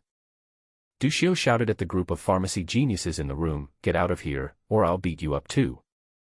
The blood gushing from Master Ma's head constantly stimulated the senses of the pampered geniuses. A group of people hurriedly left the room and cleared the battlefield. Adrenaline was surging for everyone watching. This was the first time in the 1,000 years since the founding of the empire that an alchemy apprentice beat up his mentor at the imperial monastery. They could already imagine that the imperial pharmaceutical circle was about to explode. The mentor who was slapped in the face was stunned for a moment, then flew into a rage. Du Xiao, you dare to hit me, you are looking for death. Old friends, beat him up. The remaining 5 mentors all stepped forward. Du Xiao quickly stepped back. Behind him, Jiang Zhao, who had originally had a cold expression, now had his anger mostly subsided and his eyes were filled with eagerness to try. Fighting pharmacist. So exciting. Du Xiu saw that Jiang wanted to join the battle early. He turned around and yelled at her, "The men are fighting, why are you meddling in this? Go to the bedroom, or I'll show my might and splatter your blood." Du Xiu was not stupid. He knew how serious the consequences would be if he hit a mentor of the imperial monastery. The mentors in the imperial monastery are almost the people standing at the top of the pyramid of pharmacy. The power in their hands is astonishingly great. A mere high-level pharmacist apprentice has the cooperation of a hunter group. How many powerful original cultivators are willing to work for these top pharmacist masters? What's more, the mentors of the imperial seminary are very close-knit, and beating one of them would almost offend the entire upper class. The pharmacists themselves are in weak health, and they attach great importance to their own safety. There is an unspoken rule within the pharmacist circle. If you don't support other pharmacists when they get beaten, then no one will help you when you get beaten. It is precisely because of this that, apart from attacks by aliens, ordinary pharmacists rarely encounter violent incidents that occur in the open. What's more, a group of monastery mentors at the top of the pyramid were beaten. The consequences are absolutely extremely serious. Du Xiu understood the truth. But, after drinking half a bottle of red wine, with the beauty by my side, I guess I can just say that I have a beauty by my side. He was impulsive. It's too late to regret now, but Du Xiu will not let Jiang intervene too early no matter what. Beat up the mentor. Even if he is caught, as long as we find Ma Juanhao and threaten him with the poison in his body, the other party will definitely be able to get him out. As long as we leave Zancheng, it will be easy. We can just join Laoling. I'm laying my cards on the table. Not pretending anymore. I am an outlier. Is it reasonable to call a pharmacist a different person? It's just too reasonable. But Jiang intervened early, and if she was regarded as a target of revenge, she would definitely be finished. In the past, Jiang Zhao casually took out a card with 1 million gold coins, and Du Xiu was shocked and felt that the other party was of no ordinary background. But ever since Du Xiu met Ma Juanhao for a meal, the cheapest dish cost as much as 1 million. I no longer feel that Jiang Zhao's family is well off. Furthermore, Jiang Zhao herself said just now that she was born in an ordinary family. If she intervenes, even her family might be implicated. After being rudely scolded by Du Xiu, Jiang Zhao was stunned. In her life, everyone has been pushing her to move forward. For the first time, someone stood in front of her and asked her to step back. Jiang Zhao's beautiful eyes sparkled with a captivating light, and her fair face revealed a well-behaved and brilliant smile. Okay. Retreating to the bedroom door, Jiang Zhao waved his fist and said, "Come on." When Du Xiu heard Jiang Zhao's encouragement, his enthusiasm immediately increased. Looking at the 6 imperial seminary mentors in front of him, I feel very proud. The one I beat up today is the monastery mentor. Du Xiu picked up another red wine bottle on the coffee table and smashed it on the head of one of the tutors. Completely crazy. From wandering around in street fights to being forced to fight back when bullied. Until they became mine slaves and fought in the mines. Du Xiu has extremely rich fighting experience. Even without using the force, he still managed to beat several mentors so hard that they fled in panic. In just a few minutes, all the instructors were covered in bruises. Several people hurriedly carried Master Ma and fled for their lives. A mentor, with blood all over his face, messy clothes, and red eyes, pointed at Du Xiu and said before leaving, "Du Xiu, just wait, I will kill you." Du Xiu had a grim smile on his face. Court death. The ferocity in his bones was completely aroused.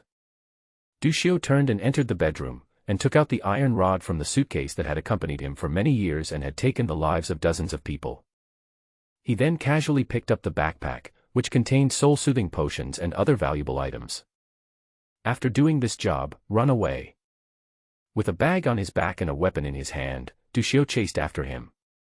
In the corridor, there were pharmacy geniuses from all over the country and a group of pharmacy hall masters. First, I watched several instructors with bruised faces and noses, carrying Master Ma, whose face was covered in blood, to escape. A moment later, Du Xiu, with red eyes, chased out with a sharp iron rod in his hand. In that instant, everyone present had a brain freeze. What the hell is this iron rod? What serious pharmacist would carry a chisel with him? It's crazy, this world must be crazy. Someone was muttering in the corridor. Hu Yanlai, who was squeezed into the corridor, saw Du Xiu coming out with murderous intent. He was so scared that his face turned pale and he hurriedly went up to grab Du Xiu. Du Xiu, stop it. What are you doing? Do you still want to kill someone? Du Xiu looked at Hu Yanlia and said, Master Hu Yan, these old guys just said they wanted to kill me. How can I wait for them to take revenge on me? Today, if I kill one, I will get my money's worth. If I kill two, I will make a profit. That was just an angry remark. Don't take it seriously. At worst, we won't go to the monastery. I'll protect you in Bird City. Du Xiu was moved when he heard this. Then he pushed Hu Yanlia away. Hu Yanlia must not be involved in this matter. I will repay Hall Master Hu Yan's kindness in my next life. Today, I will kill them. After saying that, Du Xiu strode after the monastery mentor. The remaining hall masters did not dare to stop it, as they were also ordinary people. Du Xiu was holding a sharp weapon and was furious. They were also frightened when they saw it. Seeing Du Xiu chasing after him, Hu Yanlia could only shout, Master Ma, run! Du Xiu is chasing us. After saying that, he said to the others anxiously, pass it on quickly. A group of talented pharmacists who were hiding at the doorways of the bedrooms and poking their heads out, either to stir up trouble or to avoid seeing things get out of hand, all shouted in unison. Master Ma, run! Du Xiu is chasing us. Master Ma, run! Du Xiu is chasing us. Master Ma, run!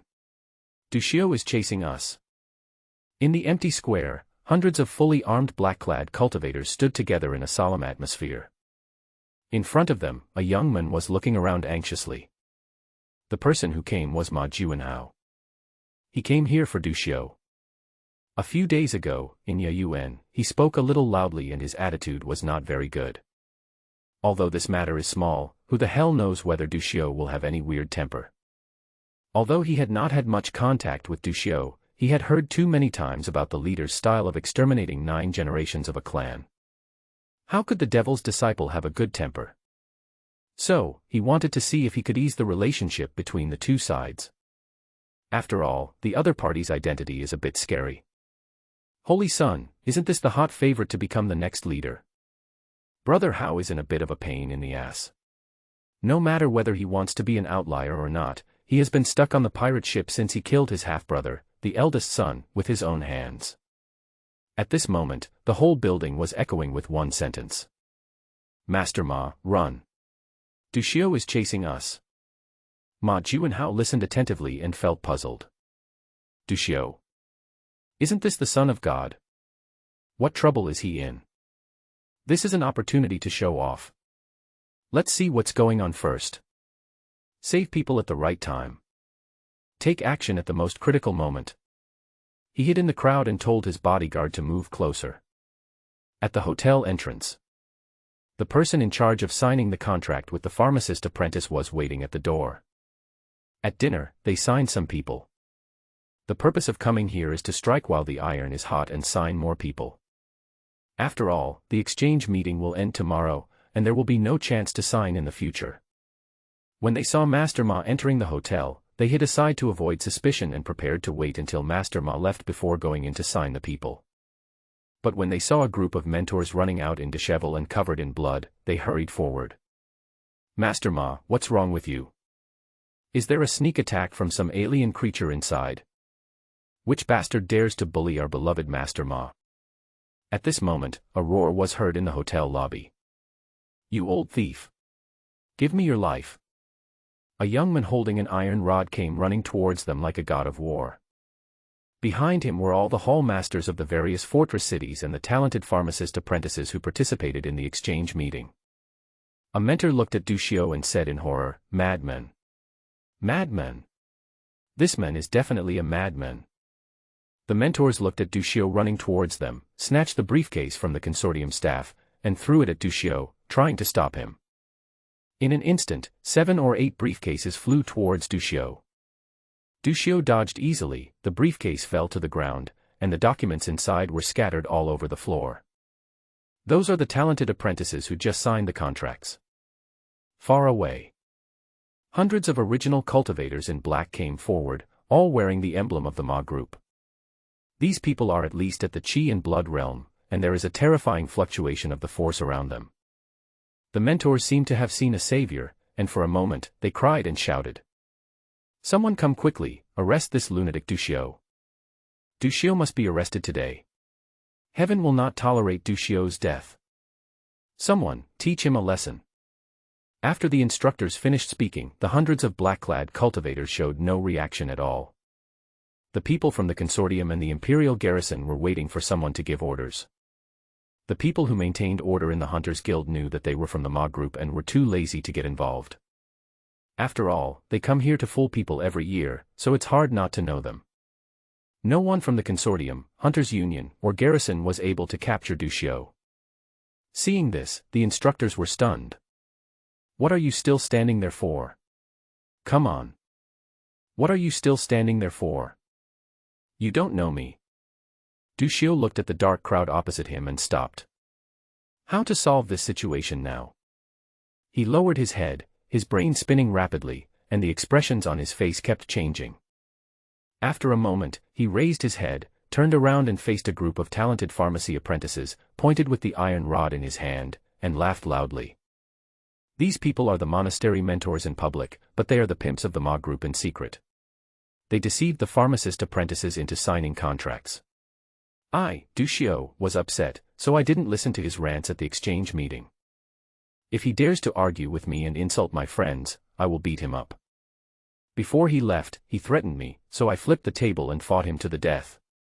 You say I have a strong martial virtue. Today, I will tell you what a strong martial virtue really is. I will say what you dare not say. I will do what you dare not do. I will hit those you dare not hit. After Duxiu finished speaking, he poured all the documents in several briefcases onto the ground, took out a lighter and set the documents on fire. More than 100 contracts for talented pharmacist apprentices were set on fire. The consortium personnel in charge of signing the contract looked at the burned contract with rage and wanted to step forward to put out the fire and take out the contract. Duxiu held the iron rod in his hand, pointed at the consortium members, grinned with a sinister smile, and said with endless hostility. Du was born in the wilderness and has been wandering alone for more than 10 years. He killed someone at the age of 9 and reached the Qi and Blood realm at the age of 16. If anyone dares to take these documents, he will lose his life. Today, will use my own life to let everyone see whether civilian pharmacists are soft-hearted or not. Let your consortium know that 10 years of hard study is certainly not as good as your accumulation of several lifetimes. But we are all born free, and we will never bend our knees.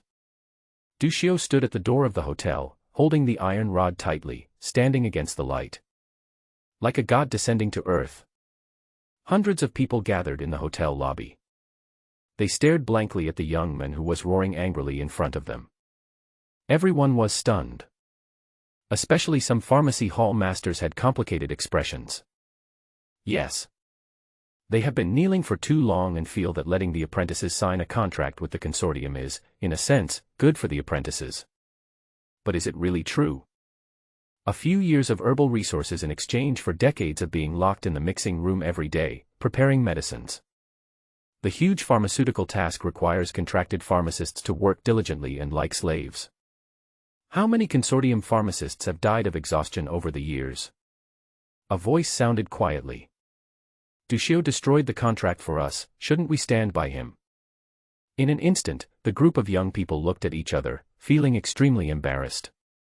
Duxiu was helping them, but why were they still standing behind him with a clear conscience? All of a sudden, more than 100 talented pharmacist apprentices walked forward with determined faces and stood next to Duxiu. In front of them were hundreds of black-clad cultivators affiliated with the Ma group. Seeing this scene, the heads of various pharmacies all smiled. The consortium personnel in charge of the contract anxiously shouted to the black-clad cultivators, "There is only one copy of the contract, and I haven't had time to make a backup." Go grab it before it burns. In his eyes, isn't it an easy task for these hundreds of black-clothed cultivators to snatch the contract documents back from the hands of a bunch of young boys? Why didn't anyone come forward? These hundreds of black-clothed cultivators stood still like robots. The instructors were also confused. What is going on? Master Ma looked at the familiar faces among the black-clad cultivators and a sad smile appeared on his face. At this moment, Master Ma looked at Du Xiu again, and coincidentally, Du Xiu also looked at him. Their eyes met. Du Xiu was surprised.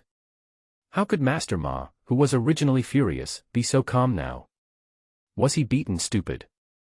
So he shook his head and laughed. Seeing Du Xiu looking at him and shaking his head with a smile, Master Ma suddenly understood. He understood everything. He said calmly, "Let's go."